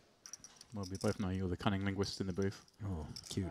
3 bets to 225,000, almost predictably. No surprise here at this point. Gromov. I wonder if Gromov. I mean, this hand's pretty bad, but I wonder if at some point he just draws a line. I mean, he's got over he has 4 million in front of like him. And it. yes, Gromov, I Well think, done. is one of those guys that's very keen, observant, recognizing that there's been a little bit too much VPIP and friskiness Yeah. out of that corner. Oh, wait. Jazar can't wait. I'm with him. Might be worth missing a hand to get up there for first dibs. Yeah. There's enough up there. You're not wrong. Although, oddly, I was quite curious to see a little cue forming the other night. For the What was that dish? The sweet and sour chicken? yeah. They were lining up. Bit of a larger gentleman in the queue, by the way, was You cannot of chip. some concern as to whether or not we were going to have any left once the reinforcements Okay, I think arrived. But Yeah, I have a little bit too much self-pride to be standing up waiting for the chicken to be dished out. But at the same time, I thought it may be the smart play. well, Sivgatova deems a flat from the cutoff, the smart play with the 10-9 suited. Heart in the window was pleasant, and a 7 and a 6 behind it with a second heart, adding to the pleasantries. Yeah, this is a great spot for her. 2 overs, gutter, flush draw, and a check from the pre-flop raiser all coming together. Yeah, because even Hayek's traps here. If she has to get it in against them, then so be it. She's flipping against aces. Gets to have some of the overpairs herself. Gets to have some of the sets. And gets to have a bigger stack than Hayek, just in case of disaster. Yeah. Never at risk of a bust. 65k, 1.5 blinds. He's going to stick around with that best of the unpaired hands, or second best. No club on board and no improvement for Sivgatova, as the ace-queen's not going to mind that. No, but 7 of diamonds. Let's see, though, if the second barrel. I think it will. I think it should. You know, her opponent doesn't really get to have a 7. She can have some 7s, but mostly she can have the 8s, the 9s. She can just go hard against these kind of hands. And also, his overpairs aren't check raising. They're still just going to check calls, so she kind of realizes equity anyway. I like it. She did bet, and Hayek just has to give up at the second time I've asked him. После обеда. После обеда.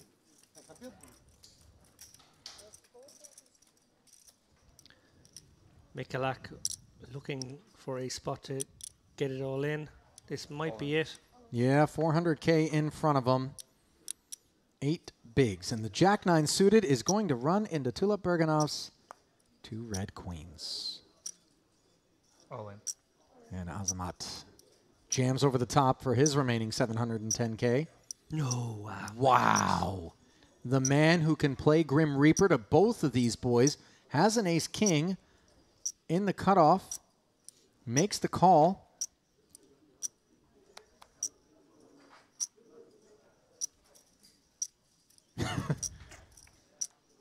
Yeah. Never mind the 9-3. It would take oh so much kit for Sinclair to look to get involved in this particular spot. Bad one for Mikalik, who has 17% equity. Tulip Bergenov, 45% equity, but threatened by the ace-king in a 1.3 million chip pot. So the main will include Jakob, and then the side will be between the queens and the ace-king. Both are at risk. Michael, if he were to bink this ace or king up to 6 million, what a stack at this stage of the tournament. Burn down, 3 off the top. Bated breath in the room, and the queen high board is a wonderful one for Tulip Bergenov. However, it is monotone. Not a fact lost on the field as Magalashvili looking for the spade. Deuce of clubs, clean, and you see tension on the face of Azamat. No longer for Michalak, who doesn't need to sweat this river. And that river is clean. Top set holds, and that is going to be a triple with cheese. Indeed. And shortly after arrival, you're like, now what? 6-7 suited. A tempter under normal circumstances. Ace-9 suited, perhaps a tempter as well. Sinclair with less than $500,000 in front of him. We're talking about sub-10 bigs. Is this the one? This is very player dependent. If Jack has seen Kiosef opening light on a few occasions, may get involved. It's a tricky one to navigate. Looks like he's come with a call here. Interesting way to go. Playing. Yeah, that's 20% of his remaining stack. Playing them bigs. Wonder if it's an intended stop go. I hope for his sake it isn't. Yeah, Queen 8-4 Rainbow. He is in devastating shape. So checks it over to Kiosef. He really just has to bet the one big blind here on a board such as this.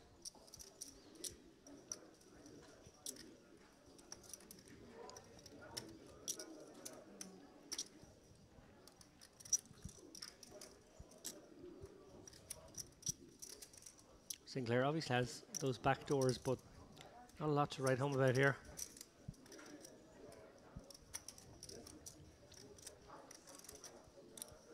This mat's made it kind of tough for him.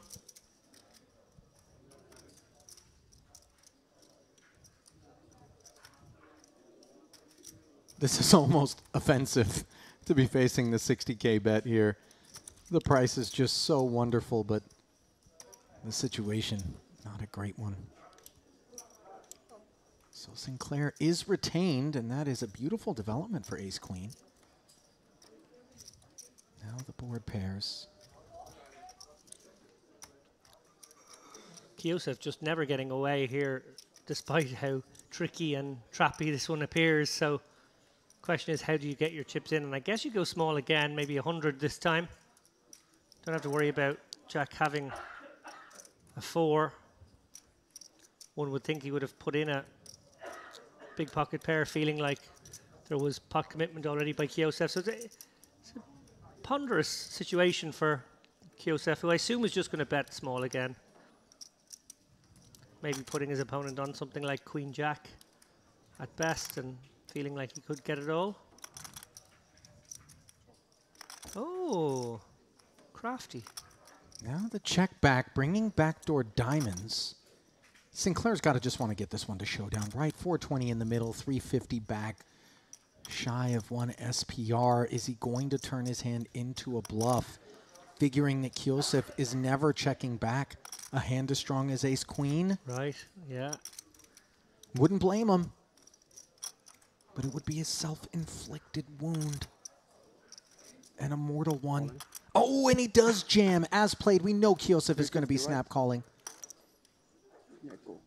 And that's the end of the road for Jack Sinclair. Didn't even need to be shown the Ace-Queen. He knows as soon as that call is made, Ace-9 is never good.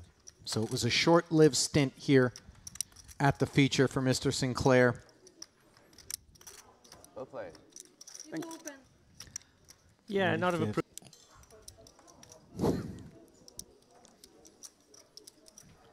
Magalashvili from the small blind, going to limp his ace. Sometimes the bad part of the range likes to activate. Try to take it down uncontested, David. And that would explain this reach from Pavlov. How much is he going to make it? 200? 175? Yeah, interesting situation now for Magalashvili. Obviously, he can call, and there won't be much expectation for him to have too many aces in that range. That'll be part of the plan here. Pavlov, he'll know. Obviously, could be raising stronger than the ace-7. Could be raising some, you know, good Broadway combos as well. That would be reasonable. But, oh my goodness me. Wow. How on earth is this the flop? The limp call from Magalashvili, who's facing a stack of 1.4 million that has outflopped his top pair with bottom 2. Pavlov at this point just praying he's up against an ace that can actually deliver him some chips, but some vulnerability, of course, for the queen deuce. Yeah, far from over here, but so far the logic of this hand will be Magalashvili reasonably happy, aware that his ace could be outkicked here. That's plausible. Obviously, he got raised pre-flop, but the plan was to flat here and hope that his opponent did his betting for him, representing the kind of hands he could have. Wow. Queens full on the turn as Magalashvili check called.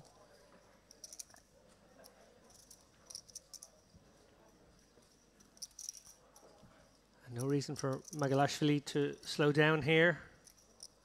He's got a customer. In fact, the most likely cards are another Queen X, maybe. Ooh.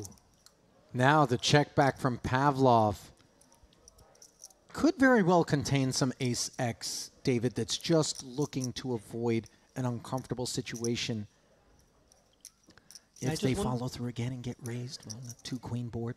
Yeah, I just wonder if Pavlov sort of discounted the number of ace X because of the pre-flop action, discounted the number of queen X because combinatorically it's not very likely, and therefore came upon maybe his opponent having a king 10 or a king jack and thinking, well, maybe I need my opponent to catch up, and maybe it could be great if they do make a straight, so I'll give them a free one. On balance, I do prefer just betting the turn and trying to build this pot. You have an opponent who's already willing to call on flop. Maybe, just maybe, you can target the ace-5s, the ace-7s as we see here. Well, we did see a very slippery check back on the turn already from Daniel Kiosif, which led to the demise of Jack Sinclair. How much will this turn check back from Pavlov cost Magalashvili? The answer is 450,000 as Michael makes the call and continues a recent downward trend here. Yeah, 1.6 million lost in those two hands so far. Not the start of this. Can be. And we're still 3 levels removed from the end of play. Granted, there's one more level after this before the players will head to their dinner break. I incorrectly, going to the last break, identified that the players would be headed that way. It was just a standard break as we see the Jack 7-4 board favoring the flat of Sapsa from the button with Jack 8. Gut shot straight draw for Kapustin.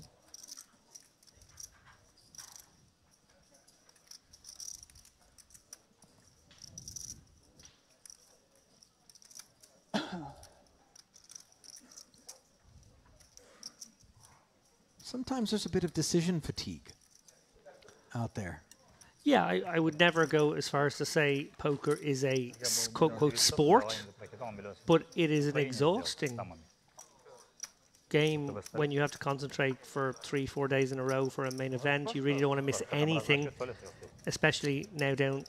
Maybe we're not in the home straight, but we're getting close to it. Big decisions. And yeah, you don't want to be caught out of the zone, so to speak.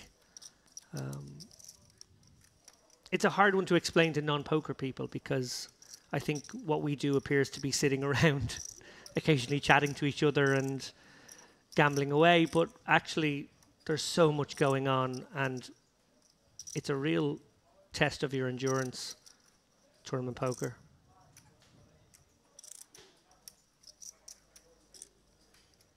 $130K into 320.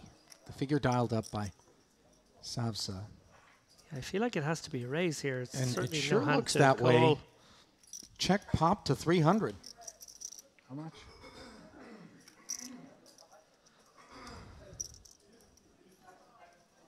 And this really is just designed to ask the question of the man who flat called us as to whether or not this is just an attempt to take a pot away in position after we've shown no interest post-flop.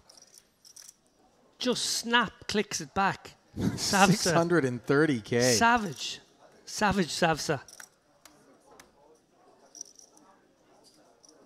Really just removing any notion that he's up against better than jacks.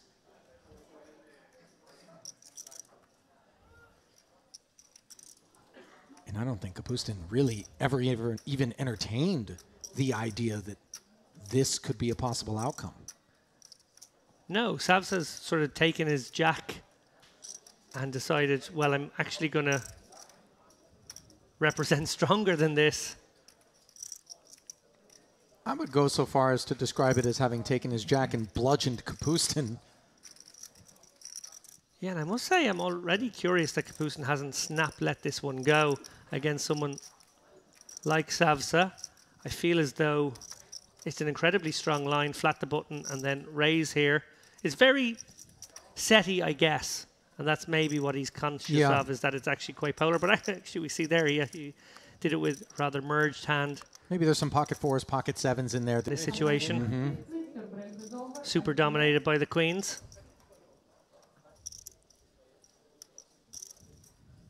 Let's see how classically conditioned his response is going to be for the extra 240K. He's got enough chips to speculate, and he looks like a man that doesn't like to be bullied.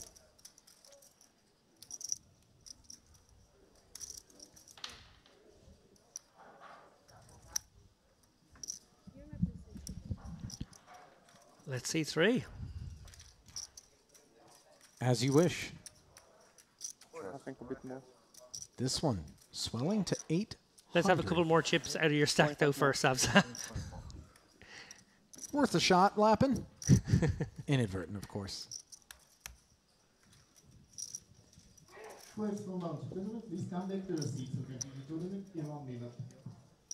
Ace, ace, 9.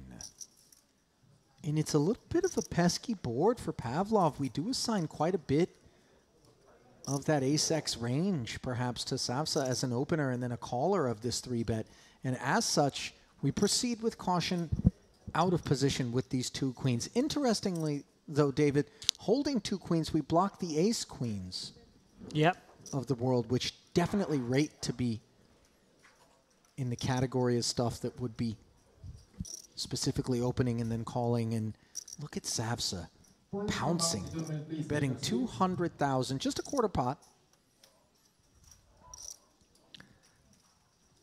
Yeah, having ceded the betting lead here, Pavlov. Savsa willing to go for a no equity pounce. Interesting to see, does he continue his story on the turn? Doesn't have to now, has some showdown, but I don't know if he does feel like he has showdown. He probably thinks the hands he could maybe get his opponent to fold are the jacks and queens of this world by river.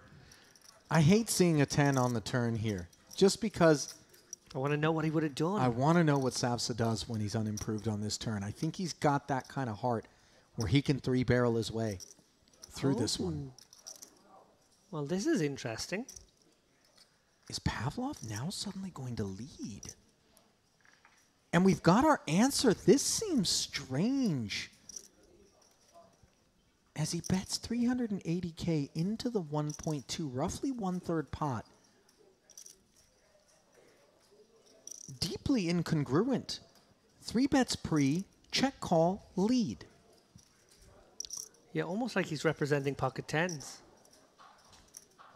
It's a curious line with almost any hand, to be honest.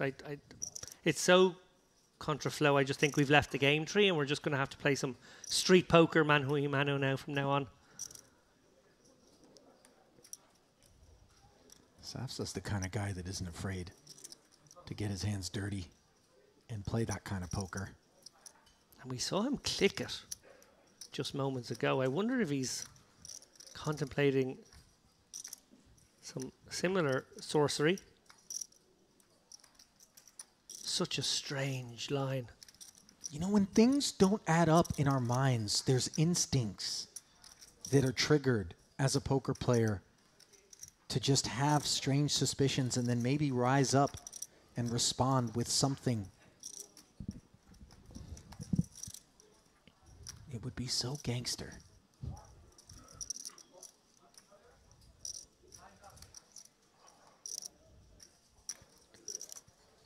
Studying hard, his man here, Savsa. You love to see it. Mr. Valentin, next hand lines up, small blind 200, big blind 500, and 500. Look at this. Doesn't look like it's calling chips, or sorry, raising chips. There's 300 in his hand.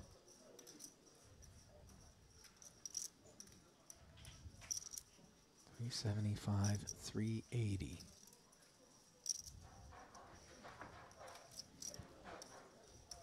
Then the look back. Wow. Now at this So point, I'm much wondering going on.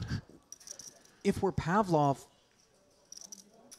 how much Ace X we're going to give Savsa as played. Loads. It absolutely looks like Ace X. I think Pavlov now trying to figure out if he can represent Ace King, Ace Queen and get maybe an Ace Jack to fold, but it's so hard. The Ace 8, Ace 9, Ace 10 have all got there. I don't even know if he bets here. Is it a bluff or a value bet? Yeah. I don't know if he knows where he is in the hand or if he's absolutely no clue where he is. I mean, we're really swimming in the muck now. Almost 2 million out there, 1.6 back. You see Pavlov counting up his remaining stack.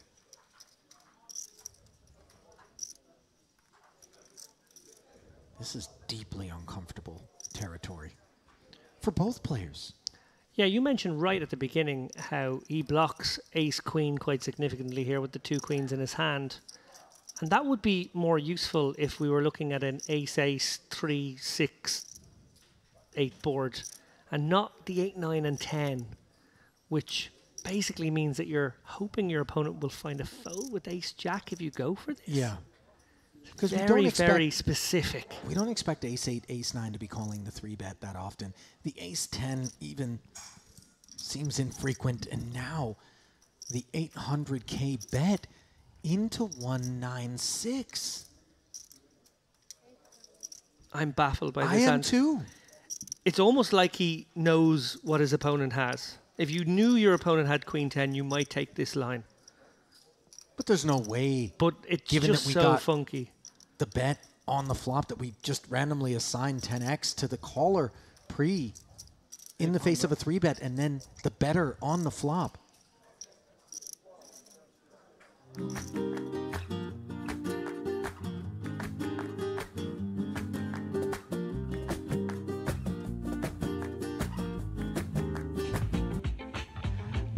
A very warm welcome back to day 3, our ongoing coverage of the Merit Poker Carmen Series main event. $3,300 buy-in. We are getting very close to the important money jumps. We're actually very close to what I assume will be a table redraw at 27. But for now, this is our feature table. My name is David Lavin. I am joined by James Flushy Dempsey. Do you still go by Flushy? I was thinking that when you called me in with that, and I was harking back to the fact that in the old days, everyone had a nickname. The In new Doctor. days, they don't. And I think I want to lean into that. As an old schooler. I mean, I'm a new old schooler. Because I was the new school. But now that new school is the old school. That's a lot of gibberish. These are a lot of chips. James is from the school that was burnt down so that the old school could be built. There we go. Nice to see Sigtova back at the table. She says she doesn't like playing on the feature because she always runs bad, but she wasn't running bad earlier. She was certainly playing very well, and the cards were not punishing her. Can I just point out who's at this table as well? We mentioned Uri, we mentioned Is it Edward? Shiloh. The fifth. There he is. In the end game, once more, Eduard Barsegian. No flashy poker. No outlandish bluffs. No crazy high wire lines. Just solid, erring on the side of tight poker. Regal, you could say. Regal. Jagmai. We're getting to the stage of the tournament. Well, I think we've pretty much seen everyone on this feature table at some point. I was calling the action on this man earlier. Made a very nice call. Having peeled with an ace from the small. Yeah, lots of storylines forming now. Players on the outer tables. We finally got Jack Sinclair on the feature table, but it was very brief, James. As we fly blind on this King, Queen, 5 board. Yeah, small blind limping in, gets to have a fair amount in this. Big blind probably has a little bit less. Going to raise, obviously, hands like King, Queen, Queens, Kings. Yeah, it feels like Jagme might have a queen here. Yeah, you quite often see the small blind probe in these spots for one, so we'll see when they check. It's a little bit more suspicious. Well, of course, I'm sure he's going to check some garbage and to mix it in there. And ooh, oh, hello. Wow. Hello. Check back. Bet will turn. Sees a raise. This is a peculiar line, David. It's a little funky. I'm going to go with Jagme on the Queen 10, Sibgatova on the 5-3. I mean, 5-3 makes sense as the most likely value, right? We have a queen and a king may bet flop. We'll never know. And like threes, we'll see, potentially. Of course, could just be in there with the 6-7, saying, screw you. She said she doesn't win hands on the feature table. She's just won the first one. Yeah, but it doesn't count as feature table. She doesn't have to show her cards. Aha, that's true, actually. Technicality. Yeah, I saw Jack when I went on break, and I saw him, most importantly, away from the table. So I did go over to talk to him, and he said he got in a rather peculiar spot where he was flatting ace-9 off 10 blinds and trying to be really funky and rep aces and all sorts of silliness. Yeah, he made it very funky for himself. It's fair to say. But ultimately ran into top pair, top kicker, right? So, you know. Yeah, and definitely played the check back on the turn, really just threw Jack rope with which to hang himself. Kolotiuk. Man with the jumper wrapped around the shoulders. Interesting, a man I saw. Part of me assumed maybe he'd bust this tournament because I saw him when walking through the tournament area last night playing in that bomb pop PLO event, but he was obviously just thinking, the day ended too early, I want to get in the mix. You know, being through to day 3 of a main event, not enough juices going. We are blessed with the cards, as you see. Sibgatova, complete from the small with 8-6 offsuit. And Mr. Gray in the big blind. Andrew Gray. First look at him, for me at least. David. Same. Checking back the rather awful looking deuce fours. We're playing 40-80. We're almost at that point, David. Next level, big blinds are starting to stack. Check. A milestone in every tournament. Well, if check to Gray has literally no showdown, he's just giving up. I have nothing. I have nothing declared. 8 high. Takes it down. Gonna win. Interesting. Both players having to take those hands to showdown. 8 high and the 4 high. A little different to the frame I was watching last time I was in here, where the cold 4 bets were coming in as regularly as my references to buffets. Can we change that graphic? Elisa Sigbatova has won 100% of the hands at this feature table. She has. You're not lying. Here he is. Grinder. Almost looks a bit superhero-ish. Doesn't it? Like a cape? That's what I'm seeing. James is shaking his head. No, I'm bored. Ish. I'm stretching to get there with you, my friend.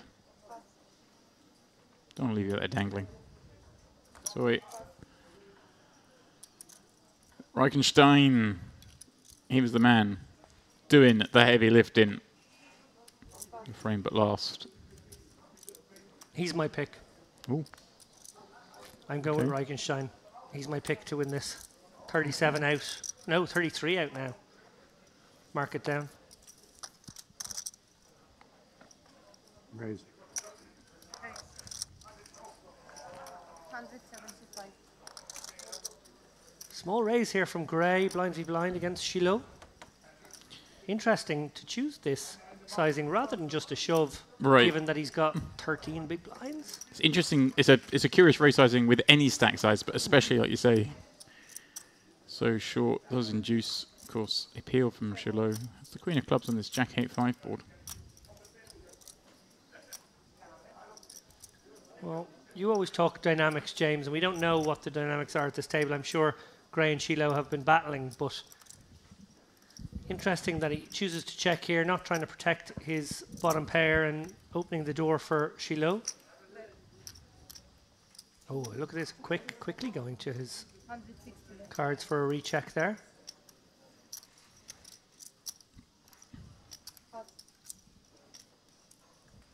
Okay.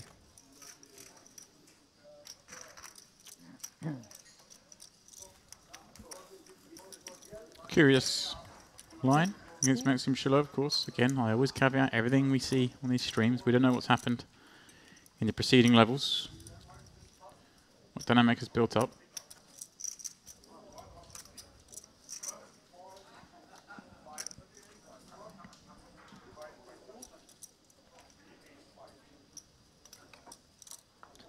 Edward can have been sleeping an awful lot during this trip, given the amount of poker he's played. You think that's maybe weighing down? 2 final tables already on these live stream features. He's probably out there battling away in side events as well. May well be a thing, David. May well be a thing. Fatigue. But I reckon he's sleeping in a king-size bed. So he'll be all right. 160. Reichenstein, ace jack of hearts, certainly worthy of a raise, and far stronger than some of the hands he was venturing into the fray with earlier. Like my ace 9 of clubs in the next seat of 30 blinds, David. Perhaps some options here? Yeah, if it was hijack to cut off, hijack to button, kind of like a flat with this ace 9, but I think it's kind of a tricky in-betweeny one right now. Does elect to try and see 3. Yeah, perhaps feels like he's well ahead of the range of Reichenstein if what you're saying from earlier is anything to go by. It certainly lends credence to it, but there are players to act behind, and as we see, one of those is Maxime Shiloh, dangerous player who will be pouncing on squeeze opportunities without the goods. He actually has the goods this time. 3.6 to start the hand. All white. To see any chips. The chips behind are the blue ones, the lower domination of 5Ks. The 25Ks are the whites, and of course those reds are the ones we want. 100 being a piece. A starting stack. And a likely Shiloh squeeze size is going to be big. It's going to be like 750. Right, a factor of playing against that open Reichenstein with over 40 blinds. Take out of the small blind here, and like you said, I guess there's going to be a fair amount of junk he wants to do this with as well. When I say junk, I mean offsuit Broadway combos mostly, but maybe the occasional suited wheel ace. A tricky one for Reichenstein now.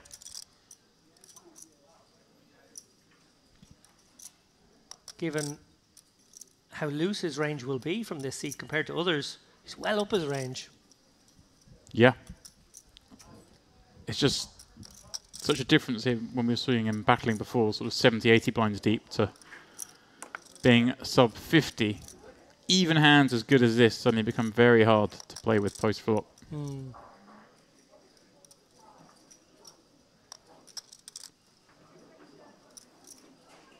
And again, what's gone on previous in the last 2 levels? Clearly enough to make Reichenstein suspicious as he throws in the call. Now, David, we see him throwing this call here, but it's important to note, he's not just hands like ace-jack suited easy. There are going to be some traps in here against that small blind squeeze. Absolutely. He will have his aces and his kings, I feel. Now you admire posturing. Surely not with the ace-9 of clubs against these two actions. The 3-bet, the call of the 3-bet having open +2.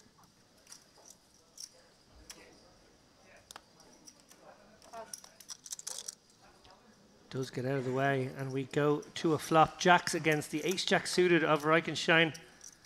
1.7 million in the middle already. Not playing this one deep from here on out. Wow. Oh, wow, wow, wow, wow. So, as mentioned before, Shiloh is going to have some concern for the kind of hands Reichenstein peels with being some traps. As of course, he's going to have perhaps the 9s, the 10s, queens even, they're a little nervous. Going to have some big ace combos. And Shiloh, of course, is going to have a lot of air here. So, let's take a small bet. Try and knock out the sort of king-queen suited of the world. And maybe, you know, the ace-jack of other suits. Ace-jack of clubs. Is this just getting in, James?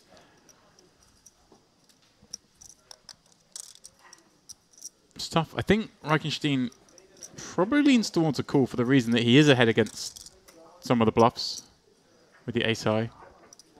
And, you know, can potentially have more joy in making big hands fold later if he so chooses to go that route. And again, we'll see if he does have a hand like aces, he's going to be inclined to just flat here. But also, could see him raise.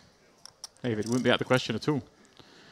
When you know you're going to be in good shape no matter what. Right. And you're sort of then free rolling on any folds you get. I agree. It's definitely interesting as an option. That ace-jack so much more crucial than perhaps king-jack. Ooh. Ooh. Pulls a Bad omen.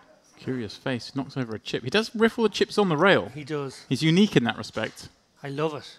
Ooh. Looks very intimidating. I think I'm going to start doing it, in fact. Well, you got to get on the feature table first. All right, there we go.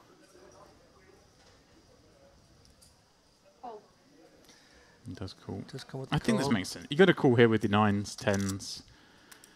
He traps the aces. So not having a raise on this board seems reasonable. But I'm with you. If you were going to have a raise on this board, that hand seems like a pretty good one to do it with. But perhaps proceeding with range as a flat. That card will worry Shiloh a little bit. Pocket terrible card. 10s definitely looms in the mind. 8s and 9s would now continue. They're the ones you could pursue value against, but queens, 10s, and those trappy aces and kings, all possible. Maybe we can discount the queens a little bit. They might have been just happy to get in. I'm hating life if I'm Shiloh right now. Do not like the way this one is played out. I'm under a lot of pressure. We've got a little under pot by fraction. And how much do you think Reichenstein's thinking, I can get ace king and ace queen to fold now? Yeah, that's part of it. You've got to try and make those hands fold. You've got exactly pot size bet. You know you're going to have 25, 28, 30% maybe if called. So you're almost buying the right price anyway. Yeah, I wonder if he Again, goes for free smaller rolling. sizing, like a 1/3. That's interesting. Something that commits.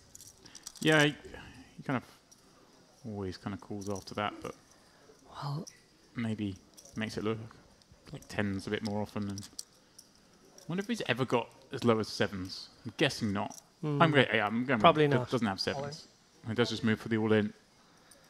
Well, in the preview for this table, I said to Ali, Shiloh and Reichenstein, two of our best players remaining. What a great table to have both of them on it. And here we see them go to war right away in what could be a 7.5 million pot. Yeah, this is great. And by just flatting the flop, he's intimidated Shiloh a lot more than if he just raised the flop. I think Shiloh may have been a bit more suspicious in that spot and perhaps gone with it, but now he just feels like he's up against a lot of strength.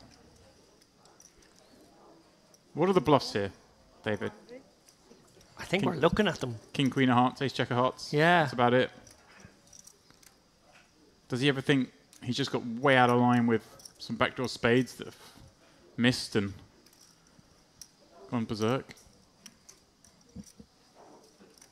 Does he ever think this is a... Does Ace King ever sit here in this range? I wouldn't have thought so. Makes sense to just 4-bet jam pre. There aren't many hands he can beat. Is it potentially a hand like 8s or 9s that you say sticks around, picks up the equity and just wants to deny against some of those overcard combinations? Does an Ace Queen of Spades get here like this? Yeah, that's what I'm thinking. But then does it go for it, or does it just check back and try and beat the 3-bet bluffs from the small blind? And Michelot does have those. I mean, Jacks is kind of the weakest of his value hands on this board. Wow, he makes the call. Would you believe it? An incredible pot size here, David. As you said, 7.5 million tokens in the middle. A chip lead pot will be average for the final 10. Whoever wins this one, the rest are gassed. Uri Reichenstein for his tournament life. Does not get there. Says goodbye. Maxime Shilo put on his big boy pants there, didn't he? The wrong red 8. Wow. Didn't expect this to happen. Reichenstein out in what appears to be 28th place. An incredible pot. Gilo, the tournament chip leader. He's been up there a lot throughout this tournament. We keep mentioning his name atop the counts. You can see there his reputation, assuming that he wins a monstrous pot there. And I wonder how much of it is down to the fact that he does have a lot of hands that just have to check for turn. The King Jack offsuits of the world, the Ace 5 suited of the world. And he's thinking, you know what? This guy's good enough to be bluffing me here. I've just got to press call. Yeah, I think combinatorically that's exactly what we saw him think about. We obviously saw him in the tank for not an unreasonable amount of time, actually just a couple of minutes, but while he was in the tank, I think he was doing a little bit of accounting, working out how far up his range he was, and then probably as that little topper factor you just mentioned there, James, knowing how capable his opponent was, So a lot of respect, just tipped it over. A lot of respect between the two players, and that hand even takes place. Yes, there certainly is. You have to... That hand doesn't play like that unless it's a good player versus a good player. Yep. If one of those players received everyone as a fish, would have played differently for sure. Well, just the decision to call with the Ace-Jack suited pre for that amount, I think, again, was sort of game recognising game. Mm-hmm. Oh, I think I need to take a seat after that one. I've been standing up for the entirety of that hand. Well, will we see another pot of that size this evening? Seems unlikely. That's for an average stack at the final table. Yeah, that's where he sits now. 3x average for Maxime Chilot. Leader of the group, right? Okay. He's going to get rid of the 8-6 offsuit. He's still stacking the chips, Dave. He wants to count how many there are, text the pals.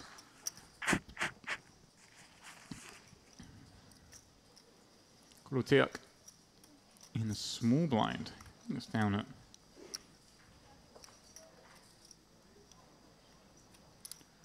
Jananosik keeps sliding out 25k chips.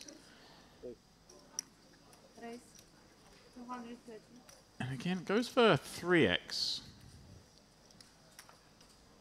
With 30 big blinds deep, I feel like raising from the small David. Just want to kind of be the other side of 3x, potentially.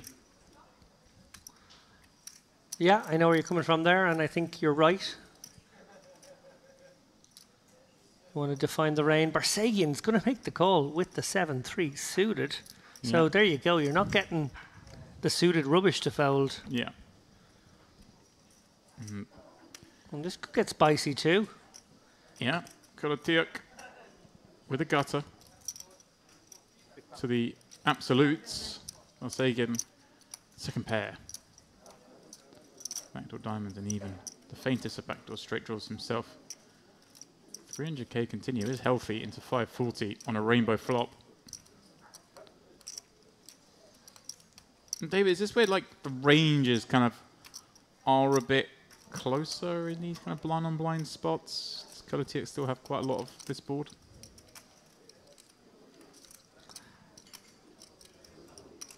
I know what you mean. Obviously, a lot of hands that would hit this board quite nicely would be in the limp call portion, so we still are favouring big blind here as Barsegian makes the call with his pair. Well. Kolotiuk was looking for an 8. Will definitely take a jack as the board completes rainbow.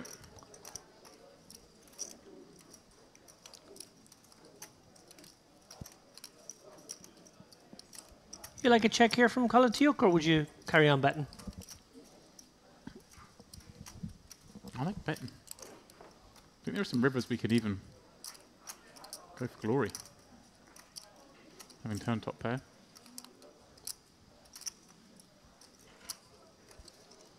You get peeled in a rainbow flop. And that card comes. Doesn't really change the board at all. Obviously the 8-9's already there. He does bet once again. And, you know, some of those hands, the nuttest of the no pair hands that raise up pre-flop, may I like to fire again here. The ace kings, ace king, ace queens, the king queens. Yeah, tricky one for Barsegian now. Obviously some premium king queen, ace king, ace queen type stuff might barrel again. His hand can't really improve. That's the thing. Yeah. Dangle it. Backdoor diamonds failing to materialize. Yeah, the 4, the 5, or the diamond certainly would have given him more hope. I think you've probably just got to bin this one, but it's close. It's close. I mean, super close. You've still got a flop second pair. Blind v blind. Again, I wonder if they've played any of these pots already today, blind on blind, but there's been any raising from Kolotiuk. Any cards have got to showdown. Because I always think in this day and age, David, when a player raises from the small blind there, it's kind of unorthodox. So many opt for a near complete limp strategy. Particularly off that stack size, I think it is very much a limping kind of default game plan from there. So you're right. And he actually chose a holding that you would very much put in the limp call range. So strange one on that front as well. Maybe recognizing the benefits of going hard at Barsegian. Yeah, it worked. Well, it worked the other hand, but may well have done that far wider. May well have barreled far weaker.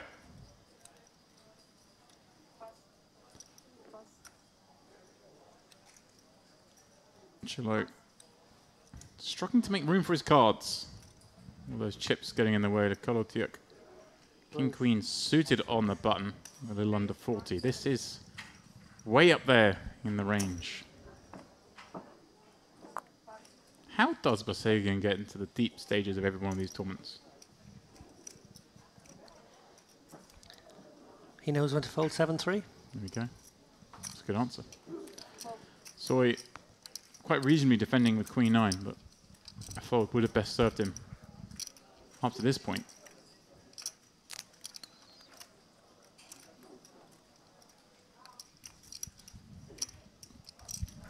8-8 tray. We'll see him check it over. And wow, I'm surprised to see the snap check back there, David. It's kind of a range bet board, I would have thought. Yeah, hard for your opponent to connect. You can just do some equity denial. He's played this as best he can. Check back, found a king. Check back again. I'll let his opponent hit a 9. That 9's got a lot of the nuts he's played.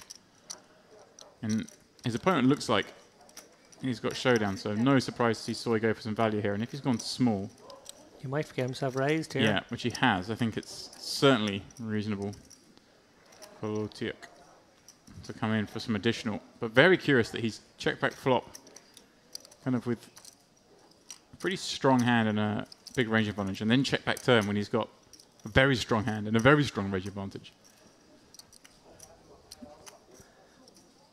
Yeah, it sort of played out perfectly here for Kolotiuk, who's likely to come with the $500,000 bet.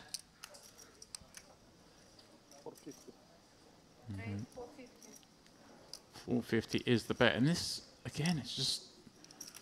What do you think you're up against if you're Soy? Is this just like a checked back 8 twice? It's a very peculiar line. Snap check back flop, snap check back turn, and raise the river lead. I'm always very suspicious in these spots, David, of hand strength. I'm like, why would you not just bet the 8-8-3 if you want to bluff? You know I'm going to fold most of my hands. Why have you kept me in here? Yep. Actually looks very nutted to a decent 8.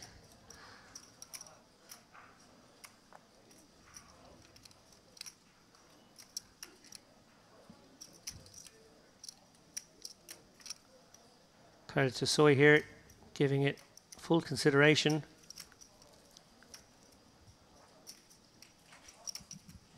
Riffling those chips.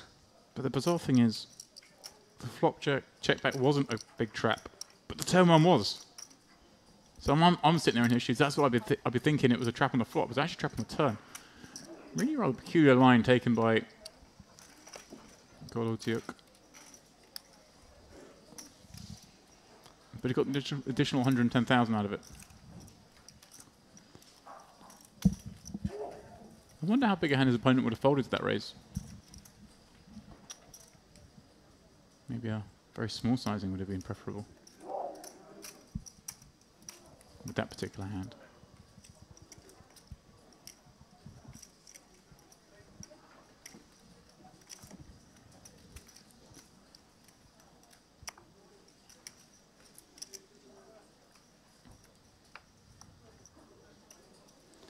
We are in the penultimate level of day 3 of 4.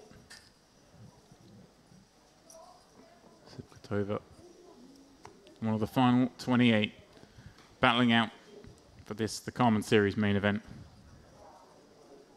title. $3,300 buy-in, a whopping $377,000 awaits first place. Everyone in this final 28 now guaranteed 11,660. The next pay jump coming at 26. I'll take them at 13.3k. Charlotte, certainly thinking of the top end of that spectrum, not the bottom end right now. Is surely the tournament chip leader holding over 10% of the chips in play. And here he comes racing with the hijack. Golotiuk with ace-5 suited in the cutoff. 40 big blinds against that stack. You know he's playing a lot of hands, David. Is this a spot where we can just call with ace-5 suited, or is it one where we just stay out this guy's way? Do we ever just go after the fact that he's going to be opening a lot and 3-bet? I think I let him run me over here a bit. I think you just have to. Cowardly as that sounds. Poker is about picking your spots and situations, and while a lot of people like to inject a lot of ego into the proceedings, actually serves you very well to avoid collisions against people who have you covered if you can. Lean on people you cover. There you go. Sure, gets one through. Picks up another couple of blinds to add to the tower. That is his 100 big blind stack. It's not just that Shiloh has a monstrous stack right now. It's the fact that he's such a good player with a monstrous stack. Right.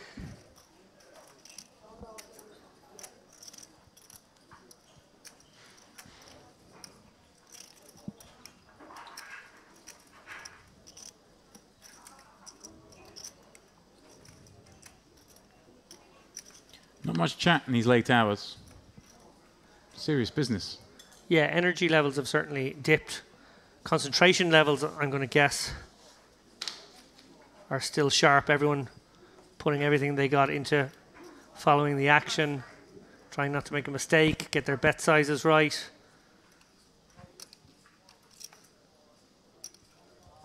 But these are long days. I talked to Dali in the last frame about the endurance nature of poker tournaments. We give these guys an awful lot of play. So days 1 and 2, pretty grueling. You know, okay, 1 is not a long day, but the fact that you play 2 1/3 days before you get to the money, it's a long journey there.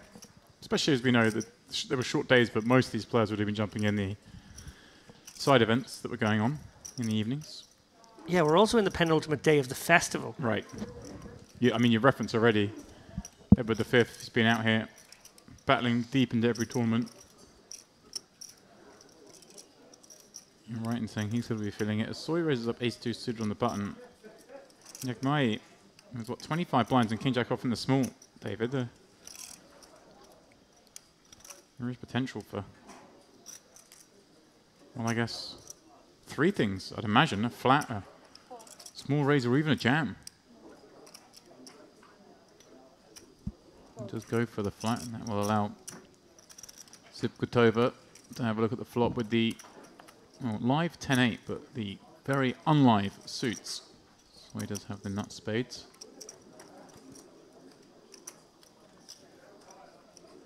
He sees an ace-10-5 flop having raised to the button. That one is him. Yagmai has interest with a gut shot, and Sipkutova, of course, with the second pair. All 3 of these players. She looked like someone who was a little bit interested there. She checked it over to her boy and the button. Definitely not the level of engagement you would expect from a 7-8 off. He's gone 150 here. I kind of like the sizing. The small blind's going to have, I guess, some hands that... I was going to say some hands that just want to fold like pocket pairs, but I guess they just jam pre for 25. So maybe it is a little bit more weighted towards these hands. Sipkutova overcalling with that 10. No spade on board, but just saying the price is too good. Yeah, nothing to go with the 10 is the problem. But it could be good. Right. That's what she's thinking. Yeah, again, same reason Jacob didn't 3-bet jam pre from the small. Not really giving him pairs. Not really giving him too many ace-X either. So that may be why she's thinking it's good. And perhaps also just the fact that it's 3-way makes it harder for Soy to bluff turn. So maybe she gets the showdown more often by being in this spot here. Even Soy with the ace not willing to bet. This will be a little tricky for Sipkutova when it gets back around to her. If it does, I mean... Do you think she'll do some betting herself? Well, I was thinking, does Yagmai ever step out here? Oh, that's dangerous. Hmm. Hope that you could get her off a 10 because the guy's behind and hope that he doesn't have anything? Yeah. Devilish. Hmm. See if you're right. See if she goes for very small sizing here. I actually wouldn't mind it, just because you don't want to open the door for someone to go big and really put you in a tough spot. Hmm. That's what she's going to do. We're going to see the old classic check, bet, check. Sorry? Bet, check, bet. There we go. 1 million there. Right. It's gone 2/3, David. Kind of fan of this, right? We're repping an ace or air. Is that fair? Yeah, I think you got to target the 10. That's clearly what could be in both your opponent's hands right now. Right. I think Sipkutova's hoping that Yagmai calls so she doesn't have to.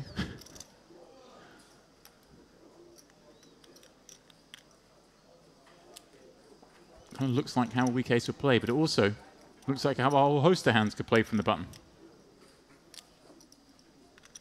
He's got Jack 8, maybe he makes this play. Is Yagmai thinking, maybe I'm good against Soy and maybe she folds a 10 if I call? Potential. Yeah. It's genuinely how this works. This would be incredible if that's what happens. If he calls, she folds. Because I think if you did have an ace, you would just call, hoping to bring in the third player. Of course. So there's logic to it. Tough spot now for Sipkutova. Yeah, her hand's pretty face up, isn't it? I mean, to the extent that, of course, she could have quads. Nice fold. Great fold. And one thing I noticed is her tremendous table presence in the frame from earlier. Yeah. Very confident. And was it you who mentioned not a huge amount of live experience? Yeah, Ali read so through, surprised about that. Yeah, Ali read through her Hendermob results, and I was very surprised that how small her cashes were, purely because of the confidence and demeanour of her at the table. Obviously, an online player, her play exhibits that. She obviously knows what she's doing, but I was surprised that she hasn't spent more time at the felt. As we are down to our final 3 tables. Table filling up. Means just 27 remain, 1 away from that little pay jump. But a pay jump nonetheless. Yeah. Well, to be honest, online chops sort of count for an awful lot, really, in this day and age. You just get so many more reps in. If she's A winning online player stands to reason that she can just adapt to the live felt. So much of the game is the same strategy game. A little bit of an extra humanistic, psychological component thrown in, but a couple of new players to the mix. So look, Bergenhoff taking that vacant seat too.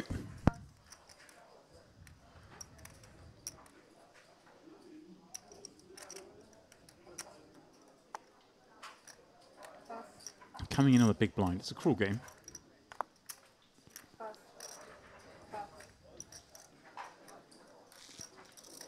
Pavlov joining us in the dearly departed Reichenstein seat. Man who has impressed but ultimately bowed out. The victim of Shillow's jacks. Pavlov, those of you who were here a couple of hours ago will remember, played that absolutely inexplicable, bizarre hand that still leaves me befuddled. Yeah, you were filling me in on the break, but a really crazy one with pocket queens on a double ace board. And I don't know what I will do. You played with him. Huh? You played with him too much? I played a lot with him, but okay. 3 million. Tulip Bergenhoff coming in with just 22 blinds. First time seeing of him. David, I don't know how you stand on that. We had him for the last frame. Nice. Played very well. Just 3 tables remain. It's time you start to get excited.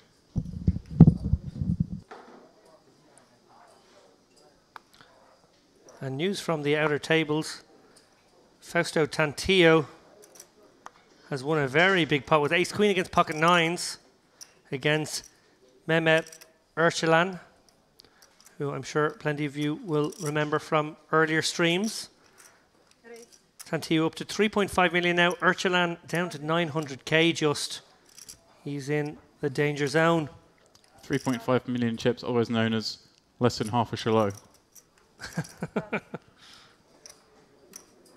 Barsagan. Opening up on this full table. Gray in the big blind, sub 10, looks down at Jack 10 suited. And assumes we're playing. One assumes it will come in the form of a peel. See no real FOD equity pre-flop. It's desperate times for the short stack.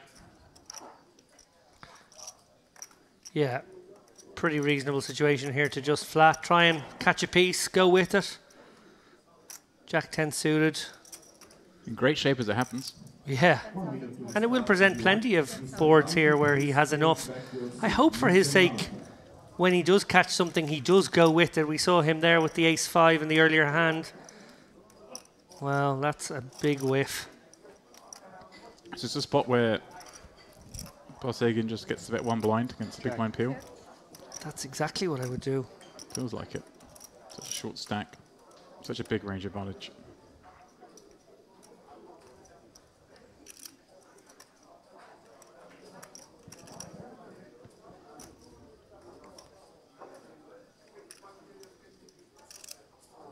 The other aspect of this one is his opponent almost certainly only has one overcard. You can almost play it like a bit of a trap. Right. Now, in this instance, he does have two. That's what he's done. Played it as a bit of a trap. And he has got the perfect other card now. Yeah. The next best card, the 8.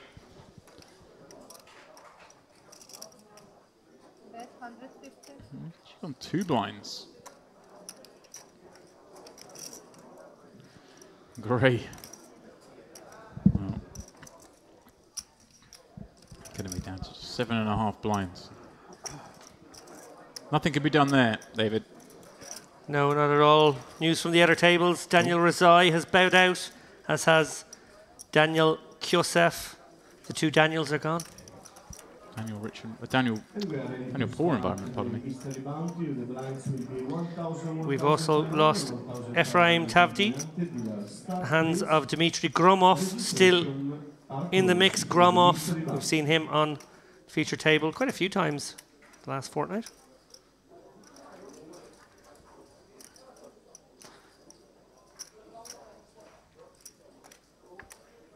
What's going to happen if Edouard gets 5th? Seriously.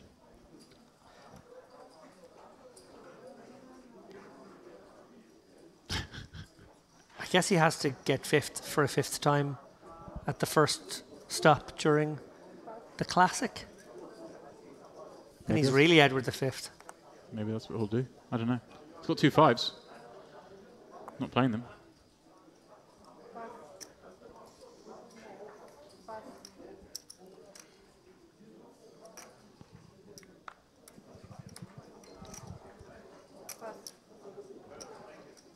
We're going to rip things round to Sipkatova.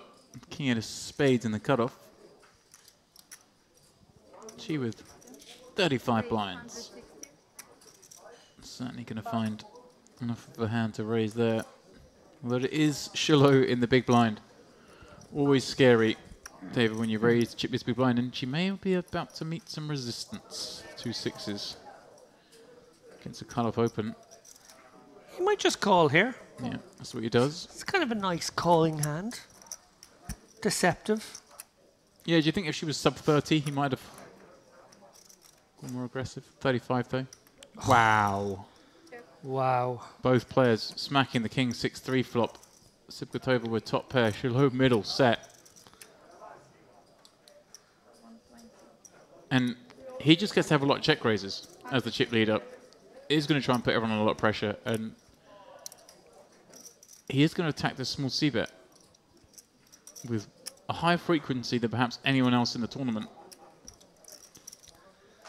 So nice as well, having middle set as opposed to top set, just unblocking that top pair, allowing Sipkatova to have those strong hands. And he's gone for a small sizing here, but I really like it. Just he doesn't have to go big. He can just lean all the pressure back on her. He's gone 3.5x, I mean. But her bet was so small. Right, okay.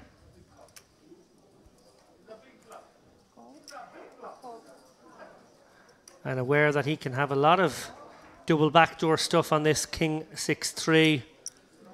Yeah. That will take this line, must call situation, nothing she can do. We see she's virtually doomed right now. Keeping an eye on her opponent. And yeah, the decision is not on the flop. It's going to come later on in this hand. Probably not even here on the turn. Yeah, he's going to eye up that 2.1 million in her stack, figure out the best way to get it all in. That's probably going to be something like 500 now and right. 1.5 on the river. And there are some hands potentially that have improved here, right? 7-8 hearts is one I could imagine. Hand like 5-7, does that just come as check call? Does it come and check raise a lot with this stack?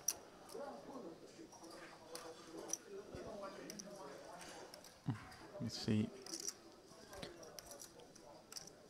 Interesting if he does decide to go bigger on this street, maybe feeling like a lot of her range might be a call turn fold river, right. and you want to get more in now on this street. He does go that larger size, 1/3 of her remaining stack. Yeah, setting up what, half pot on the river. Yeah, it feels very hard for her to fold yet still. She's going to have some club combos that want to call the flop. She's going to have some pocket pairs even perhaps that call. The king just seems like a lot of hand to be folding at this stage. Obviously we can see she is drawing dead. Even David against his made hands. King 3, King 6, 6-3, she's got outs at this stage. Oh, wow. Oh, dear. Equity denying decision. She knows straight away she's in trouble. She is out. Oh, Sipkatova. She looked up at the clock. I wonder, David. Is she waiting for the pay jump at 27 or Exactly 26? that. I wonder if she was thinking, waited, saw it gone out to 26 and jammed. Potentially. Yeah. Wow, incredible. Yet again, this man has the hand, and yet again, his opponent has moved all in. And he is now over 10 million in chips. He is a vacuum cleaner right now. 11 million. 11 million at this stage. What a front runner we have as well. Like a man who knows how to wield that big stack. And it's just incredible, isn't it, the perception that comes with having the chip lead there. We thought Sipkatova was just like, this guy's so full of it. But also not wanting to perhaps David get bluffed on a whole bunch of rivers, right? Some of the straight cards fill in, the club comes. She wants to deny those the equity, and she also doesn't want to overfold some rivers perhaps. So deciding with King 8 to say, show me the receipt. Reichenstein was mentioning earlier. Well, the receipt he had. He did indeed. The devilish trip sixes. And what an extraordinary leaderboard we have right now. Simeon Spasov flying high with 5.8 million, but he's only got half of what Maxime Gillot has. Yeah, incredible. Incredible level so far for Gillot. Michael Magalashvili still hovering around the 4 million mark. We saw him have the frame from hell, only to be let off the hook kind of in the very last hand, where a bit of a punty pocket fours called it off against the ace-queen. Very lucky to be facing ace-queen and managed to do the hold. Wasn't too impressed by that, I must say, but you know, he's still in the mix as well. Yeah, it's funny because obviously we previewed that frame and saw him behind an absolute mountain of chips. I saw you tweet a picture of those chips. It's pretty incredible. It was like old school. Yeah. The amount of chips he had when we used to have individual antes. And we'll see him therefore kind of not short, of course, but certainly. He was back to average. Yeah. Before that hand. Gillot from the small, completing with 4-5 of hearts. Check. Say 11 million in chips. I'm a little surprised he doesn't have just a whole bunch of raises coming in from the small blind with that chip stack, but hey, he's thinking they all think I'm crazy. Why don't I just play tight? Working so far. Stab on Queen Jack 9. Against the ranger hands and the big blind that just give up here so often. And even the ace-6 just doesn't connect. Yeah, there's no... It's hard to continue. There's no good things that can happen down here, bar hitting the ace. So annoying when you decide to check back the ace-6. You do feel like, well, I'll at least be able to call once and test my man out. But then this board is so ugly.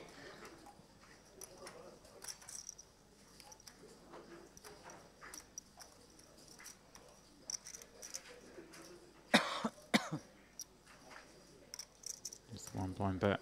It's also Kolotiak sitting here thinking you call this one. How many more are you going to have to call? And the answer is you can't call any more with ace-6. So he does just make way.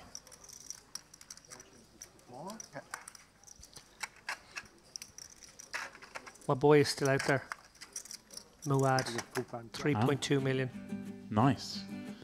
Well, whilst we do a brief mid-hand colour up, let's do a brief mid-hand preview of things to come here in May. Running from the 10th through the 25th will be the Merit Poker Cash Game Festival. All stakes catered for here in Merit, including those of you with a heavy appetite for tournament buy-ins, because the Triton Super High Roller Series will be running alongside that festival over in the Merit Royal Diamond Hotel and Spa. Triton offering buy-ins anything from $20,000 to $200,000. Here's an angle we haven't used when talking about the Triton event. Cash games alongside it. Much more reasonable bankroll required for participation in that one. But you can see all the guys, the most famous people in poker are going to be here. Yeah. Get some autographs. In the room when that's going on, and it's just a sight to behold. The transformation of the diamond room when Triton come into town. I remember last year working on the MPP and was working doing commentary for MPP and production for Triton, and we had this amazing setup for the MPP. It was beautiful. on the stage, much like this one, maybe slightly larger. I think the same kit. Set up in the middle of the room, beautiful thing. And off to the left of the room, Triton was under construction. And these two full, you know, TV set style setups. It was epic. Call that a knife kind of banter from Triton.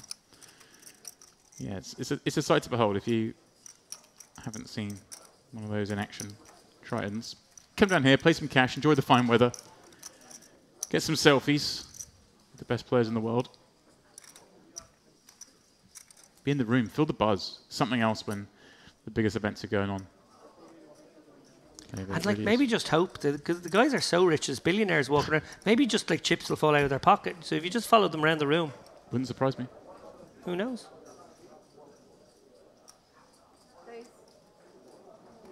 It's funny as well, just the level of videographers wandering around that so many players have, making mini documentaries or just shooting content for their social media. It's a really busy place as Balsagan finds a good spot to get busy. 3-betting with Ace-King, blind v blind. Kolatiuk raising once more from the small. So he raised with the Jack-9, raising with the Queen-7. Just perhaps a little bit more of an old-school strategy from the small blind. Because a couple of hands that we think would probably fit best is the limps, these two.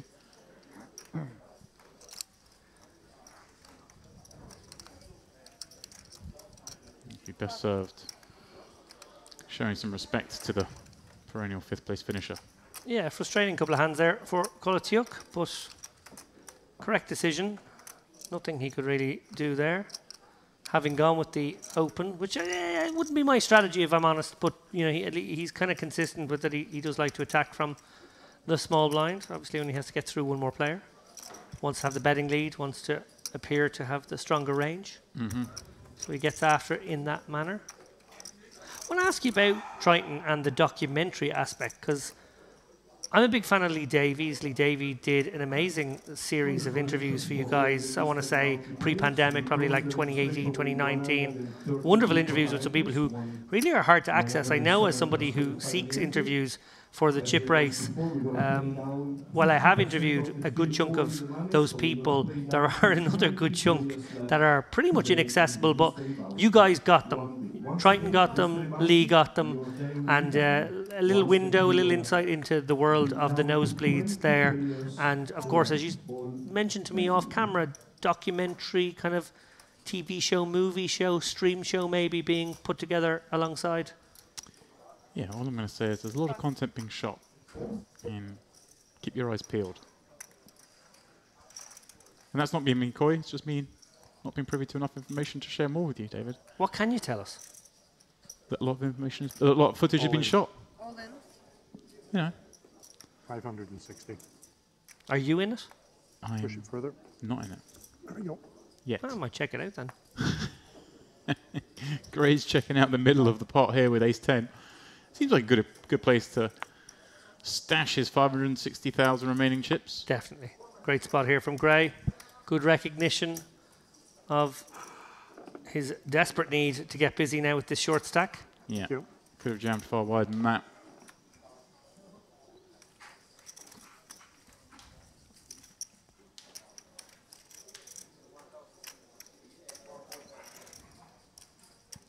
Those red chips are 100k chips, just for anyone trying to do a little bit of accounting.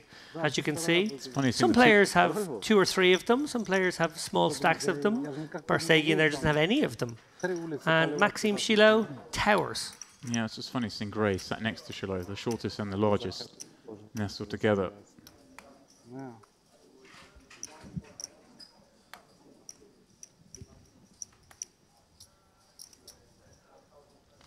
А для рейза хорошая была, для кола плохая.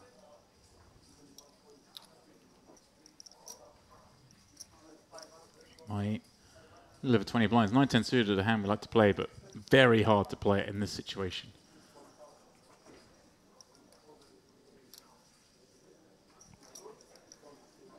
Although, David, if you do, quite often garner a little respect from the one seat.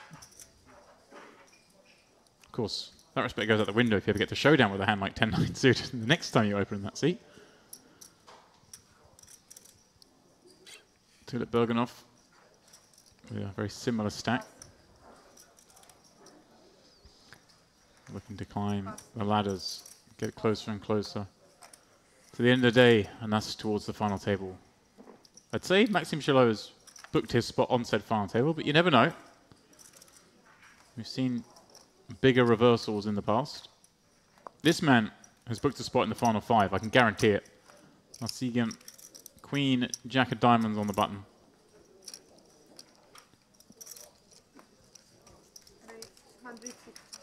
Just come in for the minimum raise. That's suited Broadway compass. Soy with ace-9 off in the small and playing 30. Certainly a hand we're going to want to play, David. 100%.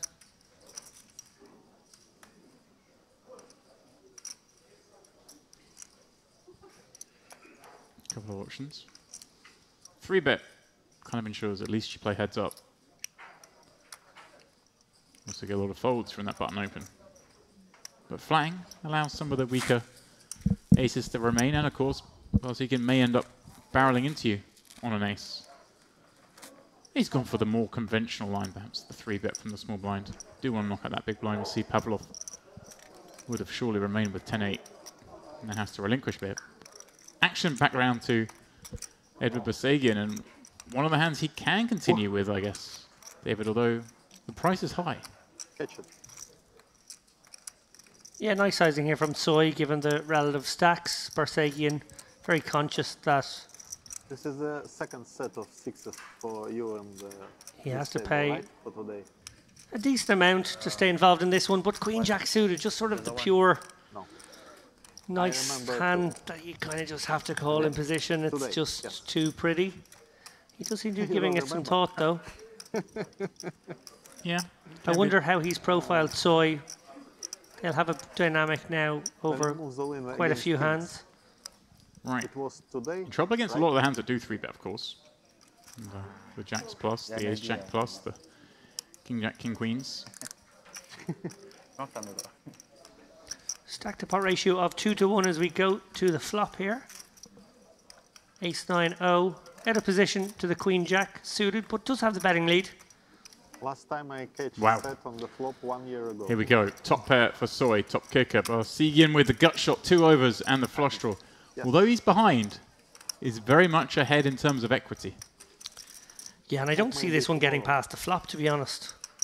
I think Barseghyan definitely with a nice candidate to raise. And then I think it just gets in, doesn't it? Right. Soy's going to see about here. Even though he can't really love the 8-9 board, his opponent doesn't have to hit 8-9 that often either. So given he's got all the big pairs, 3-bet from the small, it makes sense for him to continue. And yeah, Barseghyan just going to jam here and, I presume, try and make the king highs, the ace highs fold. And if he doesn't, then he just hits. Well, huge amount of equity. We see it there. Obviously, the queen is good, the jack is good, the 10 is good, the diamond is good. Barseghyan has 62%, even though he doesn't have the made hand in this situation. Yeah, it's always like, really? Flop, a 3-bet, flop, top.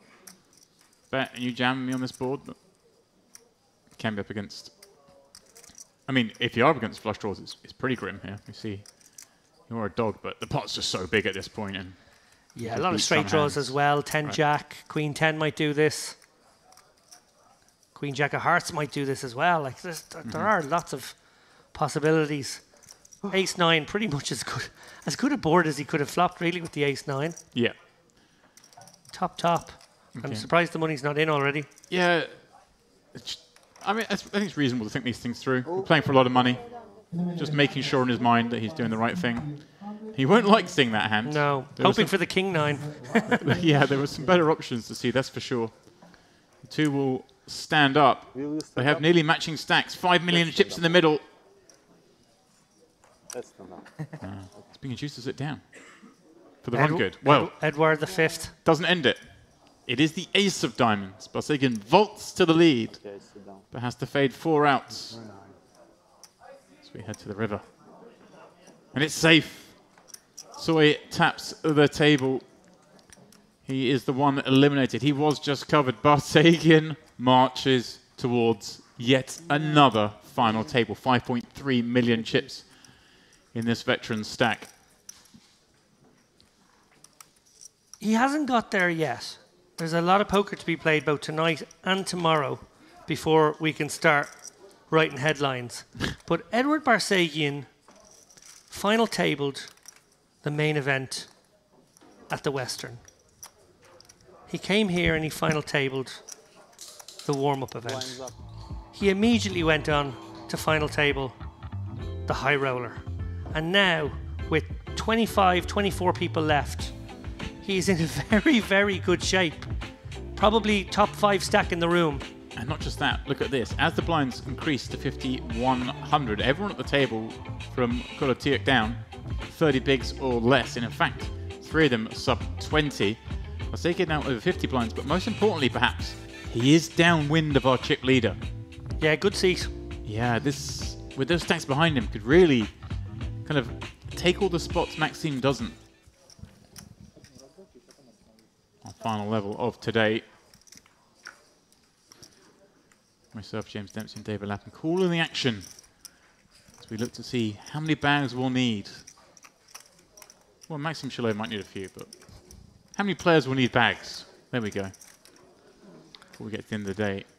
2 of our shortest stacks right there. James Dempsey, a veteran commentator. You have called the action on a lot of live tournaments down the years, a lot of online tournaments down the years. I don't know how many final tables you've covered. I don't know what that number is. However, when you look at an achievement like, and I'm going to assume he makes it, if he makes it there tomorrow, Edward, put that in context. It's insane. Simply put, one of those runs that, you know, they're playing other tournaments, but for this man to come here and just be so familiar with these fields, and it's not just the last series you mentioned, but the last time I was here was the MPP. He won the EAPT, a 1,000 runner 1K. Like this isn't just these events. He just has a bead in this room. Yeah. He knows all the players. He's a very, very strong player. We've seen that. You've mentioned he doesn't give it away. He's not just blasting off needlessly, but he knows where he is against all these players. That, for want of a better word, home field advantage clearly shows. Yeah, he plays MPO. He plays Merit Poker Optimal. Oh, MPO, I like it. Yeah. Just a streak like that. Yeah, it's Adam crazy. Friedman at the World Series of Poker. Right. Incredible. Dealer's choice. People will be talking that for years. We could be about to see a back-to-back-to-back by the Jungle Man next year. Even just a back-to-back in that thing is pretty insane. But, okay, he's not closing the events, but back-to-back to potentially back final tables. It's just consistency to see him near the top at the end of all these events here. Wow. Wow, K6 finds its way onto this flop. Philip Bergenhoff probably sat here with his 2 6s and thought, well, this guy can do it, why can't I do it? And he has. But he elects to check the King 6-3. A little suspicious, especially when they're both so shallow. You kind of just want to bet a little. You're going to want to bet with range on King 6-3, really. But and the check back is now going to scare Yagmai on this card, isn't it? A bet on the flop would surely have got action. Now he bets 400k. The 10 of spades on the turn, and that's just going to blast Yagmai off this hand. I can see, though, obviously he's not expecting Yagmai to have any 6s, given he's holding 2 of them in his own hand.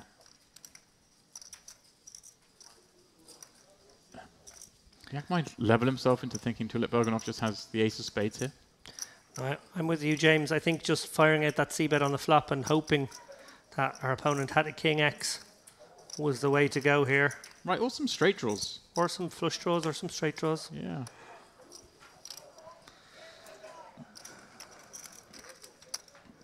Sixes are hot. If you're playing online right now, ram them in.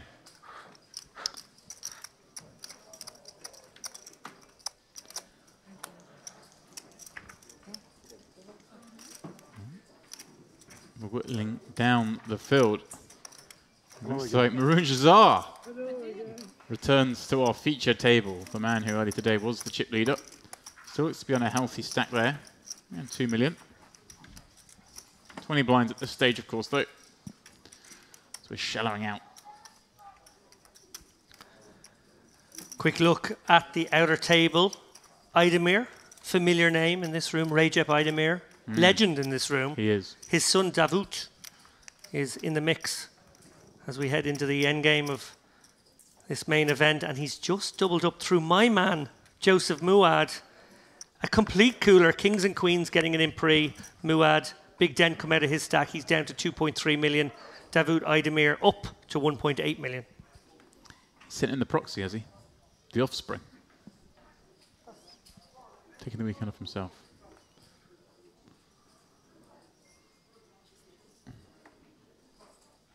Great. Sub 10 bigs. Biding his time. Patience is a virtue. 24 remain. Next pay jump. Coming at 21. You'll see us rise from the 15,195 at the moment up to 17,000. We have just reached that. Pay jump is worth noticing. So Gray's survival has earned him an additional 1,800 as things stand. Yagmai in the small 14 blinds and Queen Jack suited, which is all in the big. Imagine we may see him just elect to move the chips over the line here. Looks like he wants to get a little value out of his hand. I'm with you here, James. I like the shove. He does. Ah. Oh, ho, ho. So I was going to snap behind, but won't like seeing that it is a flip.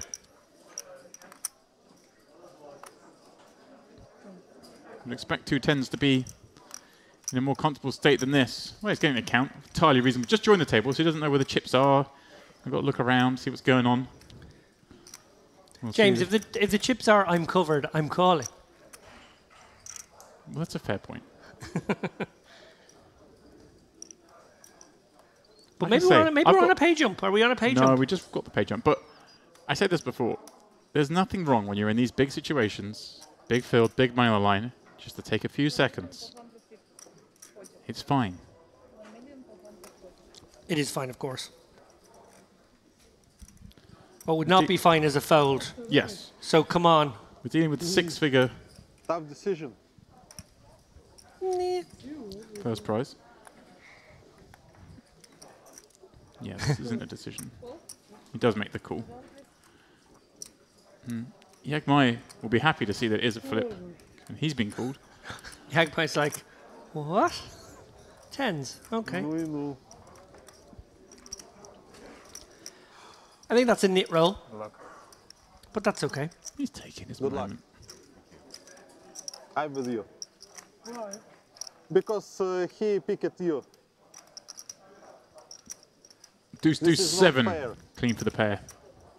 If one without help. Yagmai going for the hoodie. Trying to squeeze out some extra equity. Oh, there it is. It works. It works. Ah, now Jazar's going, no, sit down. You're back in. Clubs mean nothing on this board. Jazar needs to find some clothes. Oh, he's taking the hoodie off. No, that's tempting fate. Fair. Oh, I don't like that. Well, it works. That's ballsy. You put the hoodie on to get the extra equity. David, you hit the queen. Do you then take the hoodie off? Oh, I guess I'm hanging around. That's tempting. Those who sit upstairs.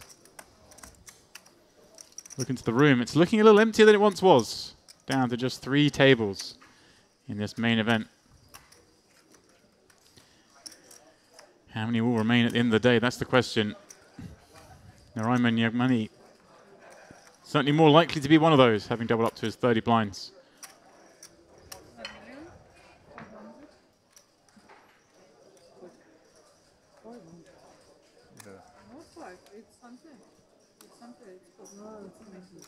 It's my money. Mazarks inspecting the payoff, but all smiles. Seems to be enjoying his time at our tables, although let's return to the feature. Mistimed, perhaps. Yeah. I would have done the same. They all would have done the I same. don't have as much as you do, though. The Rangers are down to just 10 blinds. The one-time chip leader Can we get at one 4 more million bottle of water? earlier today. Water. When Oh, really? at the time of 4 million was a lot of chips.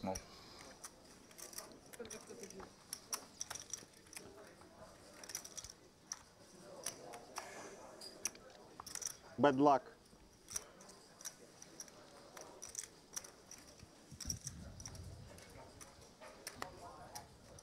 So much luck in poker, David, not just in what comes out once the cards are turned over, but whether you even have to get the cards in the first place.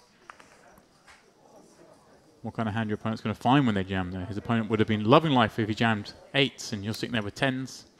See you later. You're sitting there with ace-queen. See you later.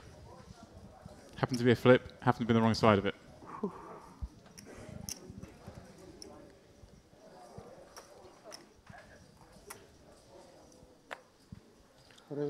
I always try and think, David, as when I lose aces versus kings, I convince myself I lost a flip. Because both hands were going in. I got dealt 1. The other person got dealt 1. One of us had to win. It was binary.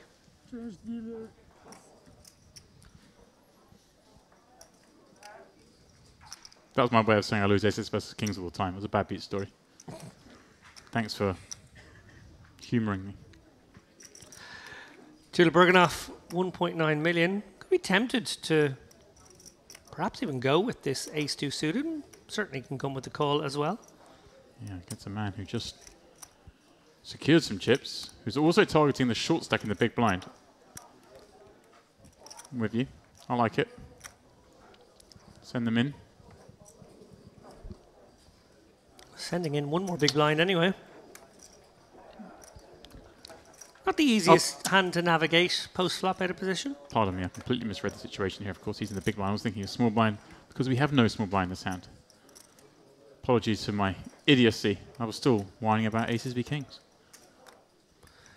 Jagme has flop best here. Why did you bring me here?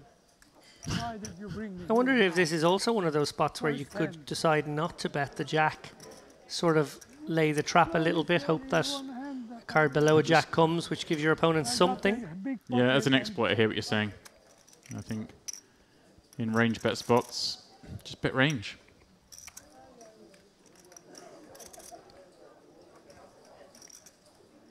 That's what he's done.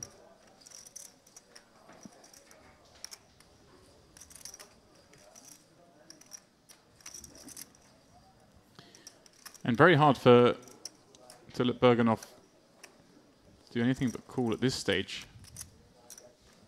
With ace high, which figures to be the best hand a lot. Backdoor clubs.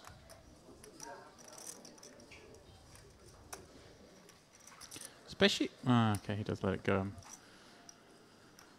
was going to say, especially when he doesn't have that much ace-x. Because he does jam the best of them pre-flop against the open, and he jams some of the worst of them as well. Yeah. So it's nice sometimes have an ace in there. Really cool. Don't have many continues on that flop.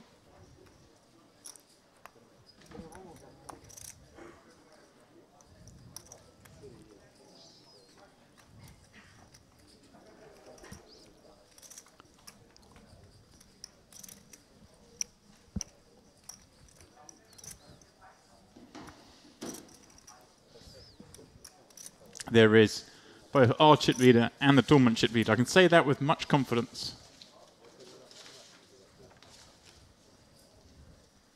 All from, I mean, he came here with a lot of chips. Or I came here with a lot of chips. We came here with a lot of chips. But ultimately, 2 big hands where he had the goods. Jacks and a set. Both times, his opponents, non-believers. Kolotiuk, ace-king from +1. 30 blinds. This is one he's going to be more than happy to get in. Plenty of jamming stacks behind. And, well, Pavlov with 27 blinds behind finds ace-queen. His situation not quite as rosy against the +1 open.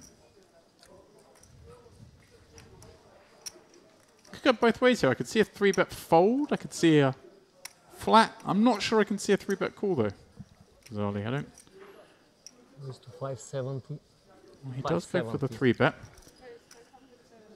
I think it's like a 3-bet where he goes with it against some of these short stacks behind, but can still fold if Kolotiuk does decide to rip it in from +1. Oh, and an interesting spot perhaps for Jagme in the cutoff if he does think both players are on the looser side. 3.3 million in chips. I think he's just going to look at this and give them the respect they deserve. No, he's not going to look at that 1 million in the middle and go, ah. Maybe with ace queen, maybe not with ace jack. Maybe with ace queen, yeah. Ace jack just...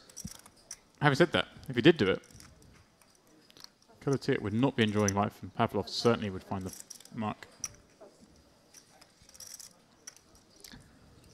Kolotiuk, this is the dream when you open up ace king of this kind of stack size, where you just get to 4-bet jam, get a lot of hands to fold, pick up a bit of chips, and occasionally, maybe even, get called and win. Yeah, I wonder what Pavlov's plan here is. I hope he's made one beforehand. Like I said, I felt like as soon as I looked at this hand, I thought this is kind of one of those ones you 3-bet for value, but you do kind of, I think, just have to let it go against this man if he 4-bets you from +1.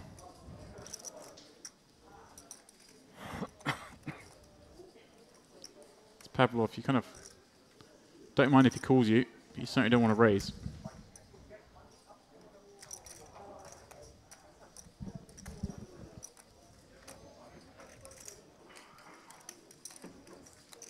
Kolotiuk doesn't look concerned, does he?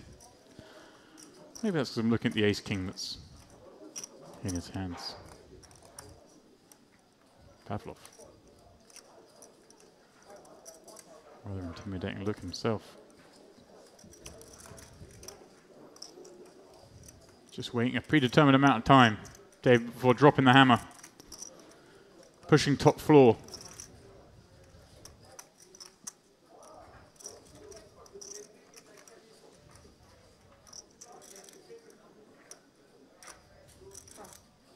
Wow. Oh, I'm very surprised by this. That was the last thing I expected. Oh, second to last. Very, very interesting development here. This ace-king just works so perfectly. Yeah. As a rip pre. Try and pick up the 1.4 million. Maybe make some pairs fold. Make your life a lot easier. Instead now, take things to a 4-5-7 flop. 2 hearts, you're holding ace-king, black cards. Pavlov's probably going to think he's got the best hand here, bar the pocket pairs, right? He's going to think maybe my opponent's got some suited broadways continues. So May, given that he's got that hand, beating the Broadway combos, but losing to the pairs, may think this is a good spot to check back. On the flip of that, of course, he does have all those biggest pairs. He may just decide to bet small here. Kind of bluff out the hands, or knock out the hands he actually beats, but it makes the hand a lot easier to play going forward. Yeah, extreme downsize here. I love it. Looks like 250. Yeah, I like that a lot. Again, it's still hard for the opener to ever check raise you on 7-5-4. For the above reasons, you do have still the biggest of pairs, so almost setting your price to see the river if you so choose. When you come with this bet size.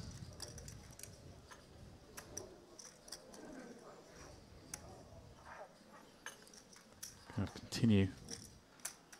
Up against a hand like tens, therefore realize equity. Does, of course, allow room for you to get bluffed, but that does happen in poker. Kolotiuk checking over on the heart. Pavlov looking back. It's not the Queen of Hearts. It's not, but I wonder if Kolotiuk saw that.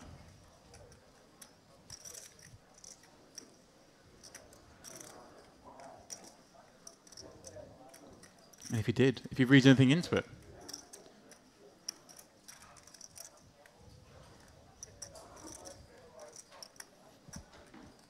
Wow. Knuckles again, and get to the river with 4 hearts on board. Kolotiuk ahead. There's King Black.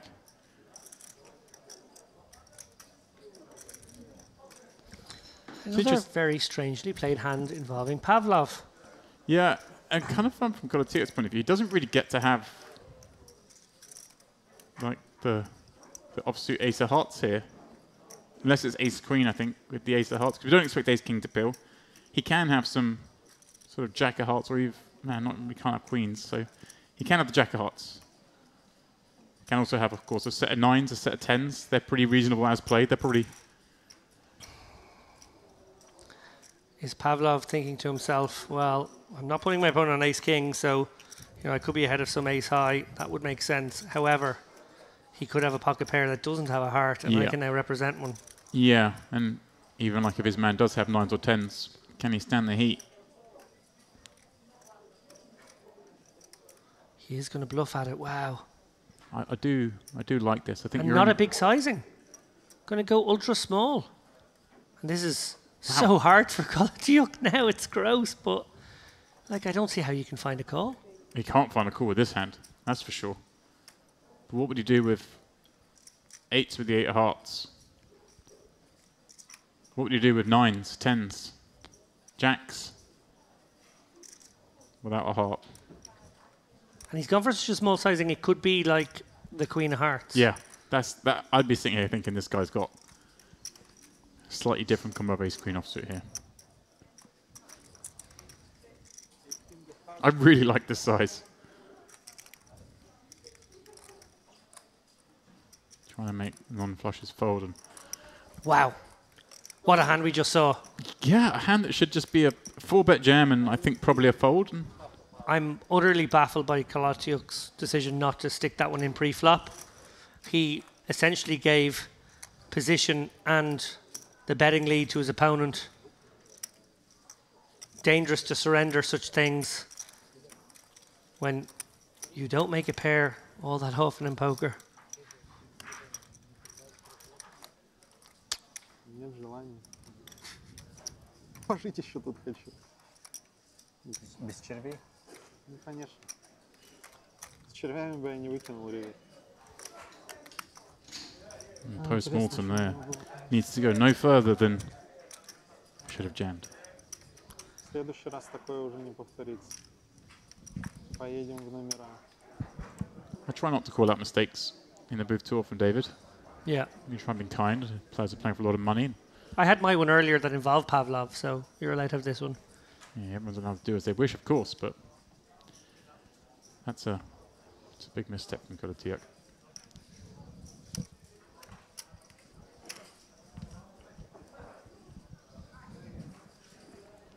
Yagmai,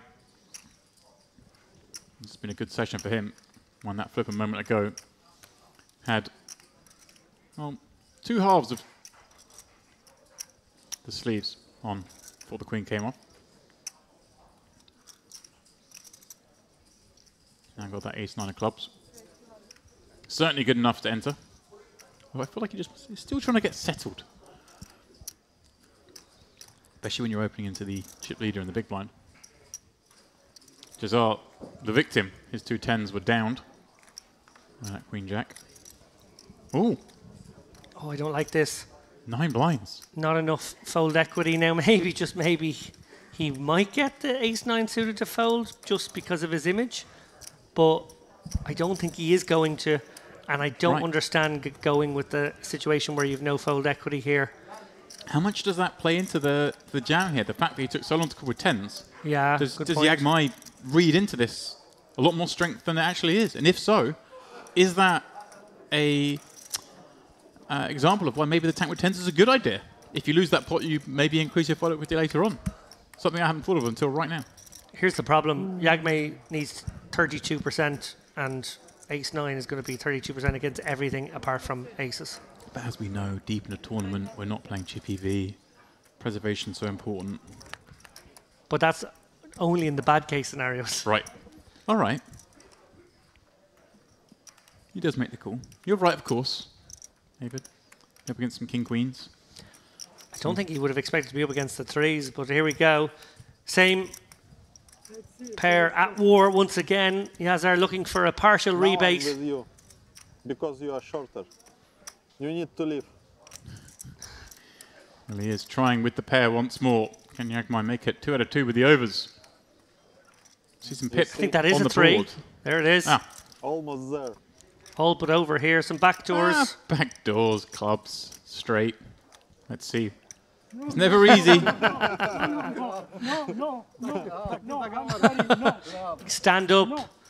Put on some clothes. Do whatever it takes here, Yasar. You've got to hold here. Camera, no. Looks like a repeat 10. Oh, the 9. I love that from Yazar. Please turn off the cameras. No, don't do it. So, I want to keep this guy around. I do too. And I'm being harsh there. Obviously, he did have a pocket pair and he was looking to find a spot short stack. But what you really need is a spot where you have fold equity. But I genuinely believe that tank earlier may have increased his fold equity, but I take in point the ace-9 suited too good. And yes, of course, I do agree with you, the threes Thank you, dealer. are best served as a fold, but Maroon Jazart gave it a go. Yeah, fortune favoured the brave there. Good thing you hit the set. 9 on the river. Wasn't a club.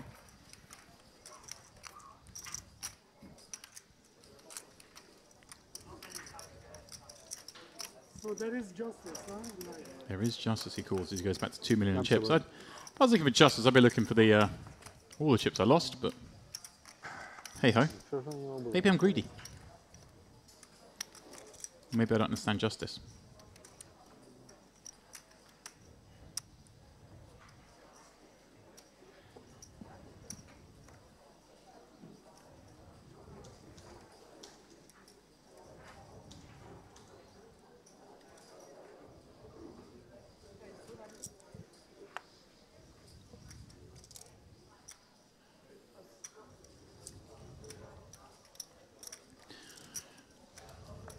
Pavlov raising up from +1, the man who just won a very improbable pot with ace queen of the ace king, despite not improving.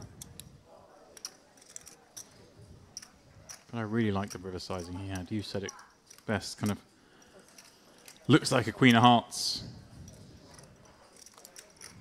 Key thing with bluffing, kind of widen your value range by coming with the smaller sizings. Almost gives you a bit more credibility. Of course, in the situation we had, Colotia had no hand. Guess a little bit easier to bluff no hand, David. Yeah. No, it was a great moment from Pavlov. I still can't really make head nor tail of the decision to flat the ace king there. So shallow. Just asking for trouble. Pavlov going to continue on Jack 9-3. Yeah, this time he does have the heart in his hand on the 2-heart flop. Yeah, these boys battling again here. Kovalchuk quickly folds. Frustrating passage of play for him.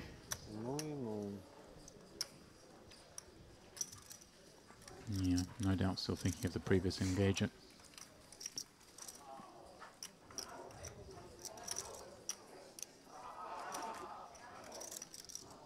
But he's still in here with a chance.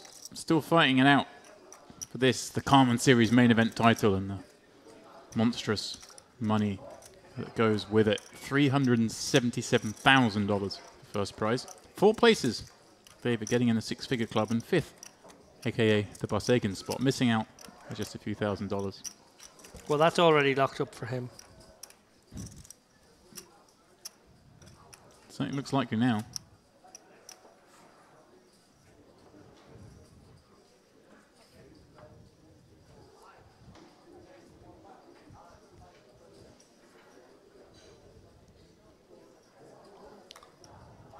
A reminder to all you guys tuning in. Firstly, give us a like and subscribe. The like will help this video in the algorithm. The subscribe will mean you get notified when we start the final day tomorrow, which will be starting at 2 p.m. We're going to do a 1-hour delay from the 1 p.m. start. So a little bit later in the day to begin with. These guys, they deserve a decent night's sleep, I reckon, seeing as they're playing for 370 grand tomorrow. Make him play tonight. No rest for anyone. Shiloh on the button here. Kovalchuk with a pretty easy decision. Just going to stick this one in, I hope. I hope Yeah, there's nothing fancy or weird or strange, but we never know. Yeah, hopefully he just regresses back to the norm here. Michael's on 18 against a very wide range of any button, let alone that of a chip leader. But I do keep saying, I mean, Shalow's just been dealt a lot of garbage for the last couple of orbits. But he hasn't been getting out of line. No. However, Ace Jack Suited is just so much equipment.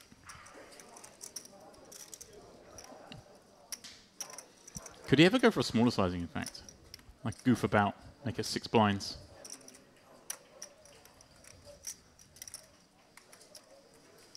Or do we just always jam for this many from the small? 900 raise. Oh, Yeah, he's gone chopping. for 9, it's on a half stack. This is a man who doesn't like to say the words all in. Yeah. Now, there are some situations where we do this sort of thing, but this would be on a final table. You said do. I did. I'm upset with myself.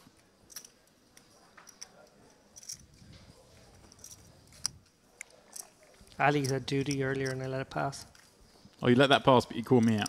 Well, he was on one of his, tangents where you're not quite sure when the pause is coming for you to get in, and by the time I had a chance, at the moment it was gone. Do you think he knew he'd done it and then strung out the tangent? Quite possibly. I notice. Ali decided he was too good for a buffet today. After the a la carte in the casino. Now he's found the new VIP restaurant in the casino. He's 2 for 2 the last 2 nights. He does like a roped off area, does our Ali.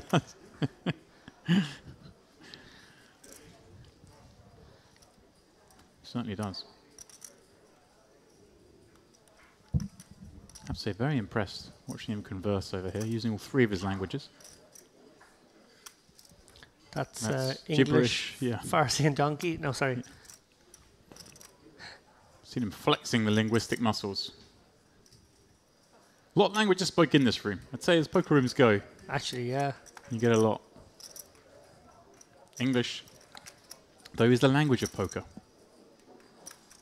That is the language spoken once cards are out. Thank you for your support. Yes.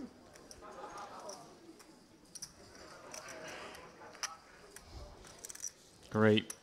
He speaks English. He'll say the words all in here. Well, actions speak louder than words.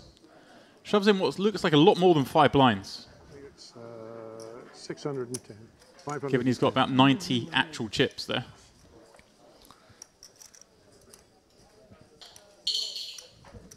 Did you see your card? Okay. He needs to be talking to I thought Shallow you were there. praying before I check it.